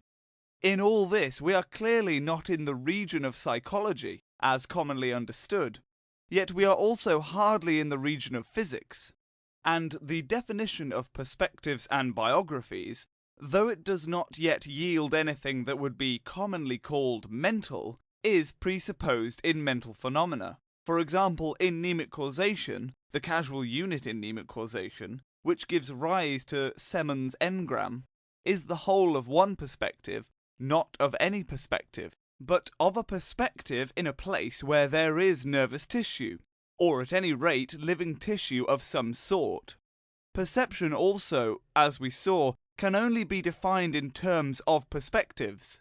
Thus the conception of subjectivity, i.e. of the passive place of a particular, though not alone sufficient enough to define mind, is clearly an essential element in the definition. I have maintained throughout these lectures that the data of psychology do not differ in their intrinsic character from the data of physics. I have maintained that sensations are data for psychology and physics equally, while images, which may be in some sense exclusively psychological data, can only be distinguished from sensations by their correlations, not by what they are in themselves. It is now necessary, however, to examine the notion of a datum, and to obtain, if possible, a definition of this notion. the notion of data is familiar throughout science, and is usually treated by men of science as though it were perfectly clear. Psychologists, on the other hand, find great difficulty in the conception. Data are naturally defined in terms of theory of knowledge. They are those propositions of which the truth is known without demonstration, so that they may be used as premises in proving other propositions. Further, when a proposition which is a datum asserts the existence of something, we say that the something is a datum, as well as the propositions asserting its existence. Thus, those objects of whose existence we become certain through perception are said to be data. There is some difficulty in connecting this epistemological definition of data with our psychological analysis of knowledge, but until such a connection has been effected, we have no right to use the conception data. It is clear, in the first place, that there can be no datum apart from a belief. A sensation which merely comes and goes is not a datum. It only becomes a datum when it is remembered. Similarly, in perception, we do not have a datum unless we have a judgment of perception. In the sense in which objects, as opposed to propositions, are data, it would seem natural to say that those objects of which we are conscious are data. But consciousness, as we have seen, is a complex notion, involving beliefs as well as mnemic phenomena such as are required for perception and memory. It follows that no datum is theoretically indubitable. Since no belief is infallible, it follows that also every datum has a greater or less degree of vagueness, since there is always some vagueness in memory and the meaning of images. Data are not those things of which our consciousness is earliest in time. At every period of life, after we have become capable of thought, some of our beliefs are obtained by inference, while others are not. A belief may pass from either of these classes into the other, and may therefore become, or cease to be, a belief-giving datum. When, in what follows, I speak of data, I do not mean the things of which we feel sure before scientific study begins, but the things which, when science is well advanced, appear as affording grounds for other parts of the science, without themselves being believed on any ground except observation. I assume, that is to say, a trained observer, with an analytic attention, knowing the sort of thing to look for, and the sort of thing that will be important. What he observes is, at the stage of science which he has reached, a datum for his science. It is just as sophisticated and elaborate as the theories which he bases upon it, since only trained habits and much practice enable a man to make the kind of observation that will be scientifically illuminating. Nevertheless, when once it has been observed, belief in it is not based on inference and reasoning, but merely upon its having been seen. In this way, its logical status differs from that of the theories which are proved by its means. In any science other than psychology, the datum is primarily a perception, in which only the sensational core is ultimately and theoretically a datum, though some such accretions as turn the sensation into a perception are practically unavoidable. But if we postulate an ideal observer, he will be able to isolate the sensation and treat this alone as datum.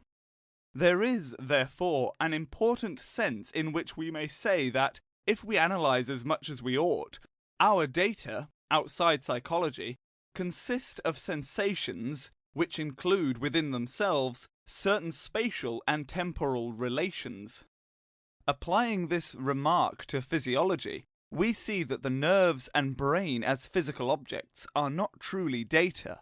They are to be replaced, in the ideal structure of science, by the sensations through which the physiologist is said to perceive them.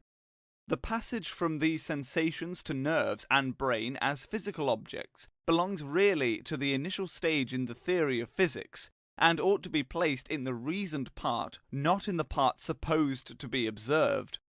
To say we see the nerves is like saying we hear the nightingale. Both are convenient but inaccurate expressions. We hear a sound which we believe to be casually connected with the nightingale, and we see a sight which we believe to be casually connected with a nerve. But in each case it is only the sensation that ought, in strictness, to be called a datum. Now, sensations are certainly among the data of psychology. Therefore, all the data of the physical sciences are also psychological data. It remains to inquire whether all the data of psychology are also data of physical science, and especially of physiology.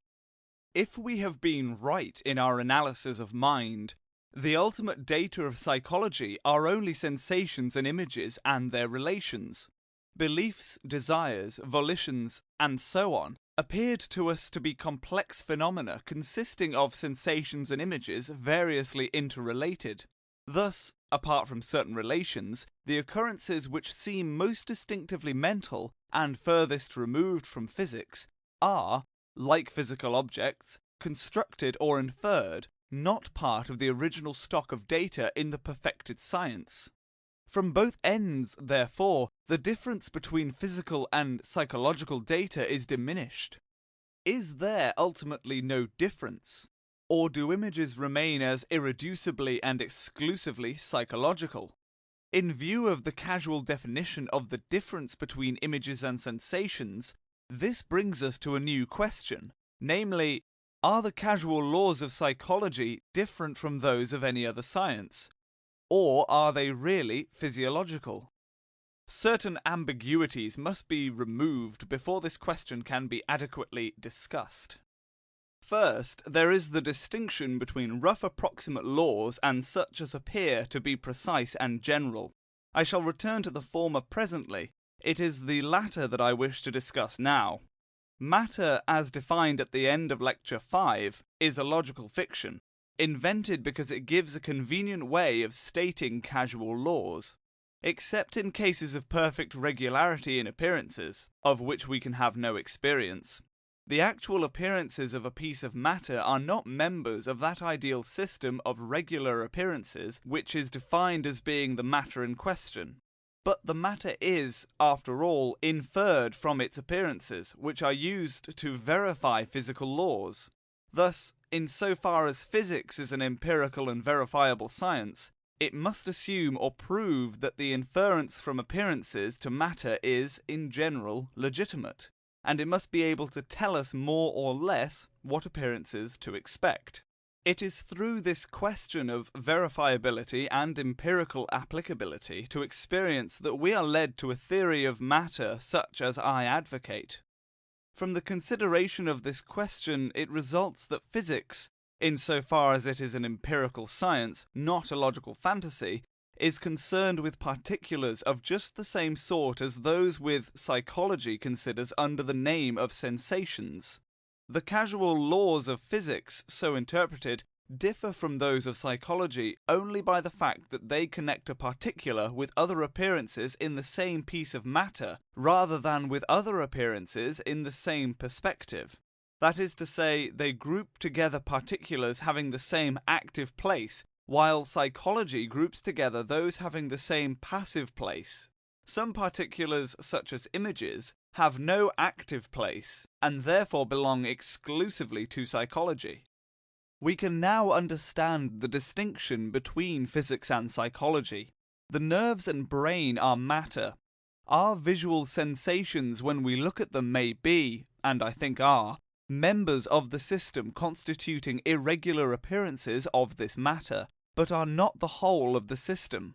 Psychology is concerned, inter alia, with our sensations when we see a piece of matter, as opposed to the matter which we see. Assuming, as we must, that our sensations have physical causes, their casual laws are nevertheless radically different from the laws of physics, since the consideration of a single sensation requires the breaking up of the group of which it is a member. When a sensation is used to verify physics, it is used merely as a sign of certain material phenomenon, i.e., a group of particulars of which it is a member. But when it is studied by psychology, it is taken away from that group and put into quite a different context, where it causes images or voluntary movements. It is primarily this different grouping that is characteristic of psychology as opposed to all the physical sciences, including physiology. A secondary difference is that images which belong to psychology are not easily to be included among the aspects which constitute a physical thing or piece of matter. There remains, however, an important question, namely, are mental events causally dependent upon physical events in a sense in which the converse dependence does not hold? Before we can discuss the answer to this question, we must first be clear as to what our question means. When given A, it is possible to infer B, but given B, it is not possible to infer A. We say that B is dependent upon A in a sense in which A is not dependent upon B. Stated in logical terms, this amounts to saying that when we know a many-one relation of A to B, B is dependent upon A in respect of this relation. If the relation is a causal law, we say that B is causally dependent upon A. The illustration that chiefly concerns us is the system of appearances of a physical object. We can, broadly speaking, infer distant appearances from near ones, but not vice versa. All men look alike when they are a mile away. Hence, when we see a man a mile off, we cannot tell what he will look like when he is only a yard away. But when we see him a yard away, we can tell what he will look like a mile away. Thus, the nearer view gives us more valuable information, and the distant view is causally dependent upon it in a sense in which it is not causally dependent upon the distant view. It is this greater causal potency of the near appearance that leads physics to state its causal laws in terms of that system of regular appearances to which the nearest appearances increasingly approximate, and that makes it value information derived from the microscope or telescope. It is clear that our sensations, considered as irregular appearances of physical objects, share the causal dependence belonging to comparatively distant appearances. Therefore, in our sensational life, we are in causal dependence upon physical laws. This, however, is not the most important or interesting part of our question. It is the causation of images that is the vital problem. We have seen that they are subject to mnemic causation, and that mnemic causation may be reducible to ordinary physical causation in nervous tissue. This is the question upon which our attitude must turn towards what may be called materialism.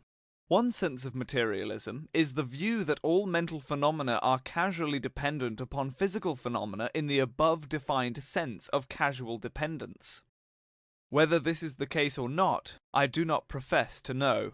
The question seems to me the same as the question whether mnemic causation is ultimate, which we considered without deciding in Lecture 4, but I think the bulk of the evidence points to the materialistic answer as the more probable. In considering the causal laws of psychology, the distinction between rough generalizations and exact laws is important. There are many rough generalizations in psychology, not only of the sort by which we govern our ordinary behavior to each other, but also of a more nearly scientific kind. Habit and association belong among such laws. I will give an illustration of the kind of law that can be obtained. Suppose a person has frequently experienced A and B in close temporal contiguity. An association will be established so that A, or an image of A, tends to cause an image of B. The question arises, will the association work in either direction, or only from the one which has occurred earlier to the one which has occurred later? In an article by Mr. Wohlgemuth called The Direction of Associations (British Journal of Psychology), Volume 5, Part 4, March 1913, it is claimed to be proved by experiment that insofar as motor memory, i.e. memory of movements, is concerned, association works only from earlier to later, while in visual and auditory memory this is not the case, but the later of two neighbouring experiences may recall the earlier as well as the earlier the later. It is suggested that motor memory is physiological, while visual and auditory memory are more truly psychological. But that is not the point which concerns us in the illustration. The point which concerns us is that a law of association, established by purely psychological observation, is a purely psychological law, and may serve as a sample of what is possible in the way of discovering such laws. It is, however, still no more than a rough generalization, a statistical average. It cannot tell us what will result from a given cause on a given occasion. It is a law of tendency, not a precise and invariable law such as those of physics aim at being. If we wish to pass from the law of habit, stated as a tendency or average, to something more precise and invariable, we seem driven to the nervous system. We can more or less guess how an occurrence produces a change in the brain, and how its repetition gradually produces something analogous to the channel of a river, along which currents flow more easily than in neighbouring paths. We can perceive that in this way, if we had more knowledge, the tendency to habit through repetition might be replaced by a precise account of the effect of each occurrence in bringing about a modification of the sort from which habit would ultimately result. It is such considerations that make students of psychophysiology materialistic in their methods, whatever they may be in their metaphysics. There are, of course, exceptions, such as Professor J. S. Haldane, who maintains that it is theoretically impossible to obtain physiological explanations of physical phenomena, or physical explanations of physiological phenomena. But I think the bulk of expert opinion, in practice, is on the other side. The question whether it is possible to obtain precise causal laws in which the causes are psychological, not material, is one of detailed investigation. I have done what I could to make clear the nature of the question, but I do not believe that it is possible as yet to answer it with any confidence. It seems to be by no means an insoluble question, and we may hope that science will be able to produce sufficient grounds for regarding one answer as much more probable than the other. But for the moment I do not see how we can come to a decision. I think, however, on grounds of the theory of matter explained in lectures 5 and 7, that an ultimate scientific account of what goes on in the world, if it were ascertainable, would resemble psychology rather than physics in what we found to be the decisive difference between them. I think, that is to say, that such an account would not be content to speak, even formally, as though matter, which is a logical fiction, were the ultimate reality. I think that, if our scientific knowledge were adequate to the task, which it neither is, nor is likely to become, it would exhibit the laws of correlation of the particulars constituting a momentary condition of a material unit, and would state the causal laws of the world in terms of these particulars, not in terms of matter. Causal laws so stated would, I believe, be applicable to psychology and physics equally. The science in which they were stated would succeed in achieving what metaphysics has vainly attempted, namely a unified account of what really happens, wholly true even if not the whole truth, and free from all convenient fictions or unwarrantable assumptions of metaphysical entities. A causal law applicable to particulars would count as a law of physics if it could be stated in terms of those fictitious systems of regular appearances which are matter. If this were not the case, it would count as a law of psychology if one of the particulars were a sensation or an image, i.e., were subject to mnemic causation. I believe that the realizations of the complexity of a material unit and its analysis into constituents analogous to sensations is of the utmost importance to philosophy, and vital for understanding of the relations between mind and matter, between our perceptions and the world which they perceive. It is in this direction, I am convinced, that we must look for the solution of many ancient perplexities. It is probable that the whole science of mental occurrences, especially where its initial definitions are concerned, could be simplified by the development of the fundamental unifying science in which the causal laws of particulars are sought, rather than the causal laws of those systems of particulars that constitute the material units of physics. This fundamental science would cause physics to become derivative. in the sort of way in which theories of the constitution of the atom make chemistry derivative from physics. It would also cause psychology to appear less singular and isolated among sciences. If we are right in this, it is a wrong philosophy of matter which has caused many of the difficulties in the philosophy of mind, difficulties which a right philosophy of matter would cause to disappear. The conclusions at which we have arrived may be summed up as follows. 1.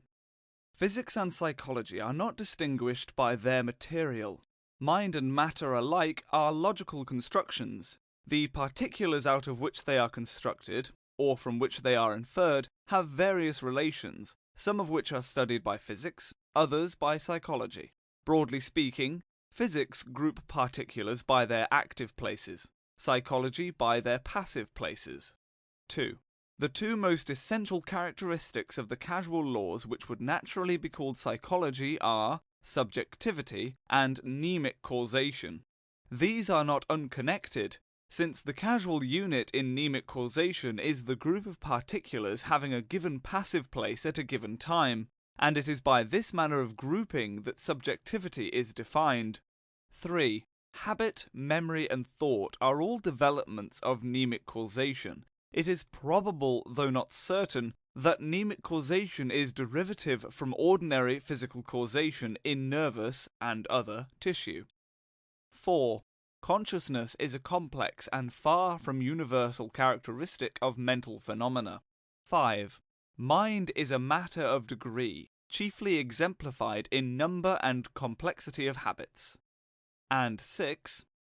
All our data, both in physics and psychology, are subject to psychological causal laws, but physical causal laws, at least in traditional physics, can only be stated in terms of matter, which is both inferred and constructed, never a datum. In this respect, psychology is nearer to what actually exists. End of Lecture 15. End of the Analysis of Mind by Bertrand Russell.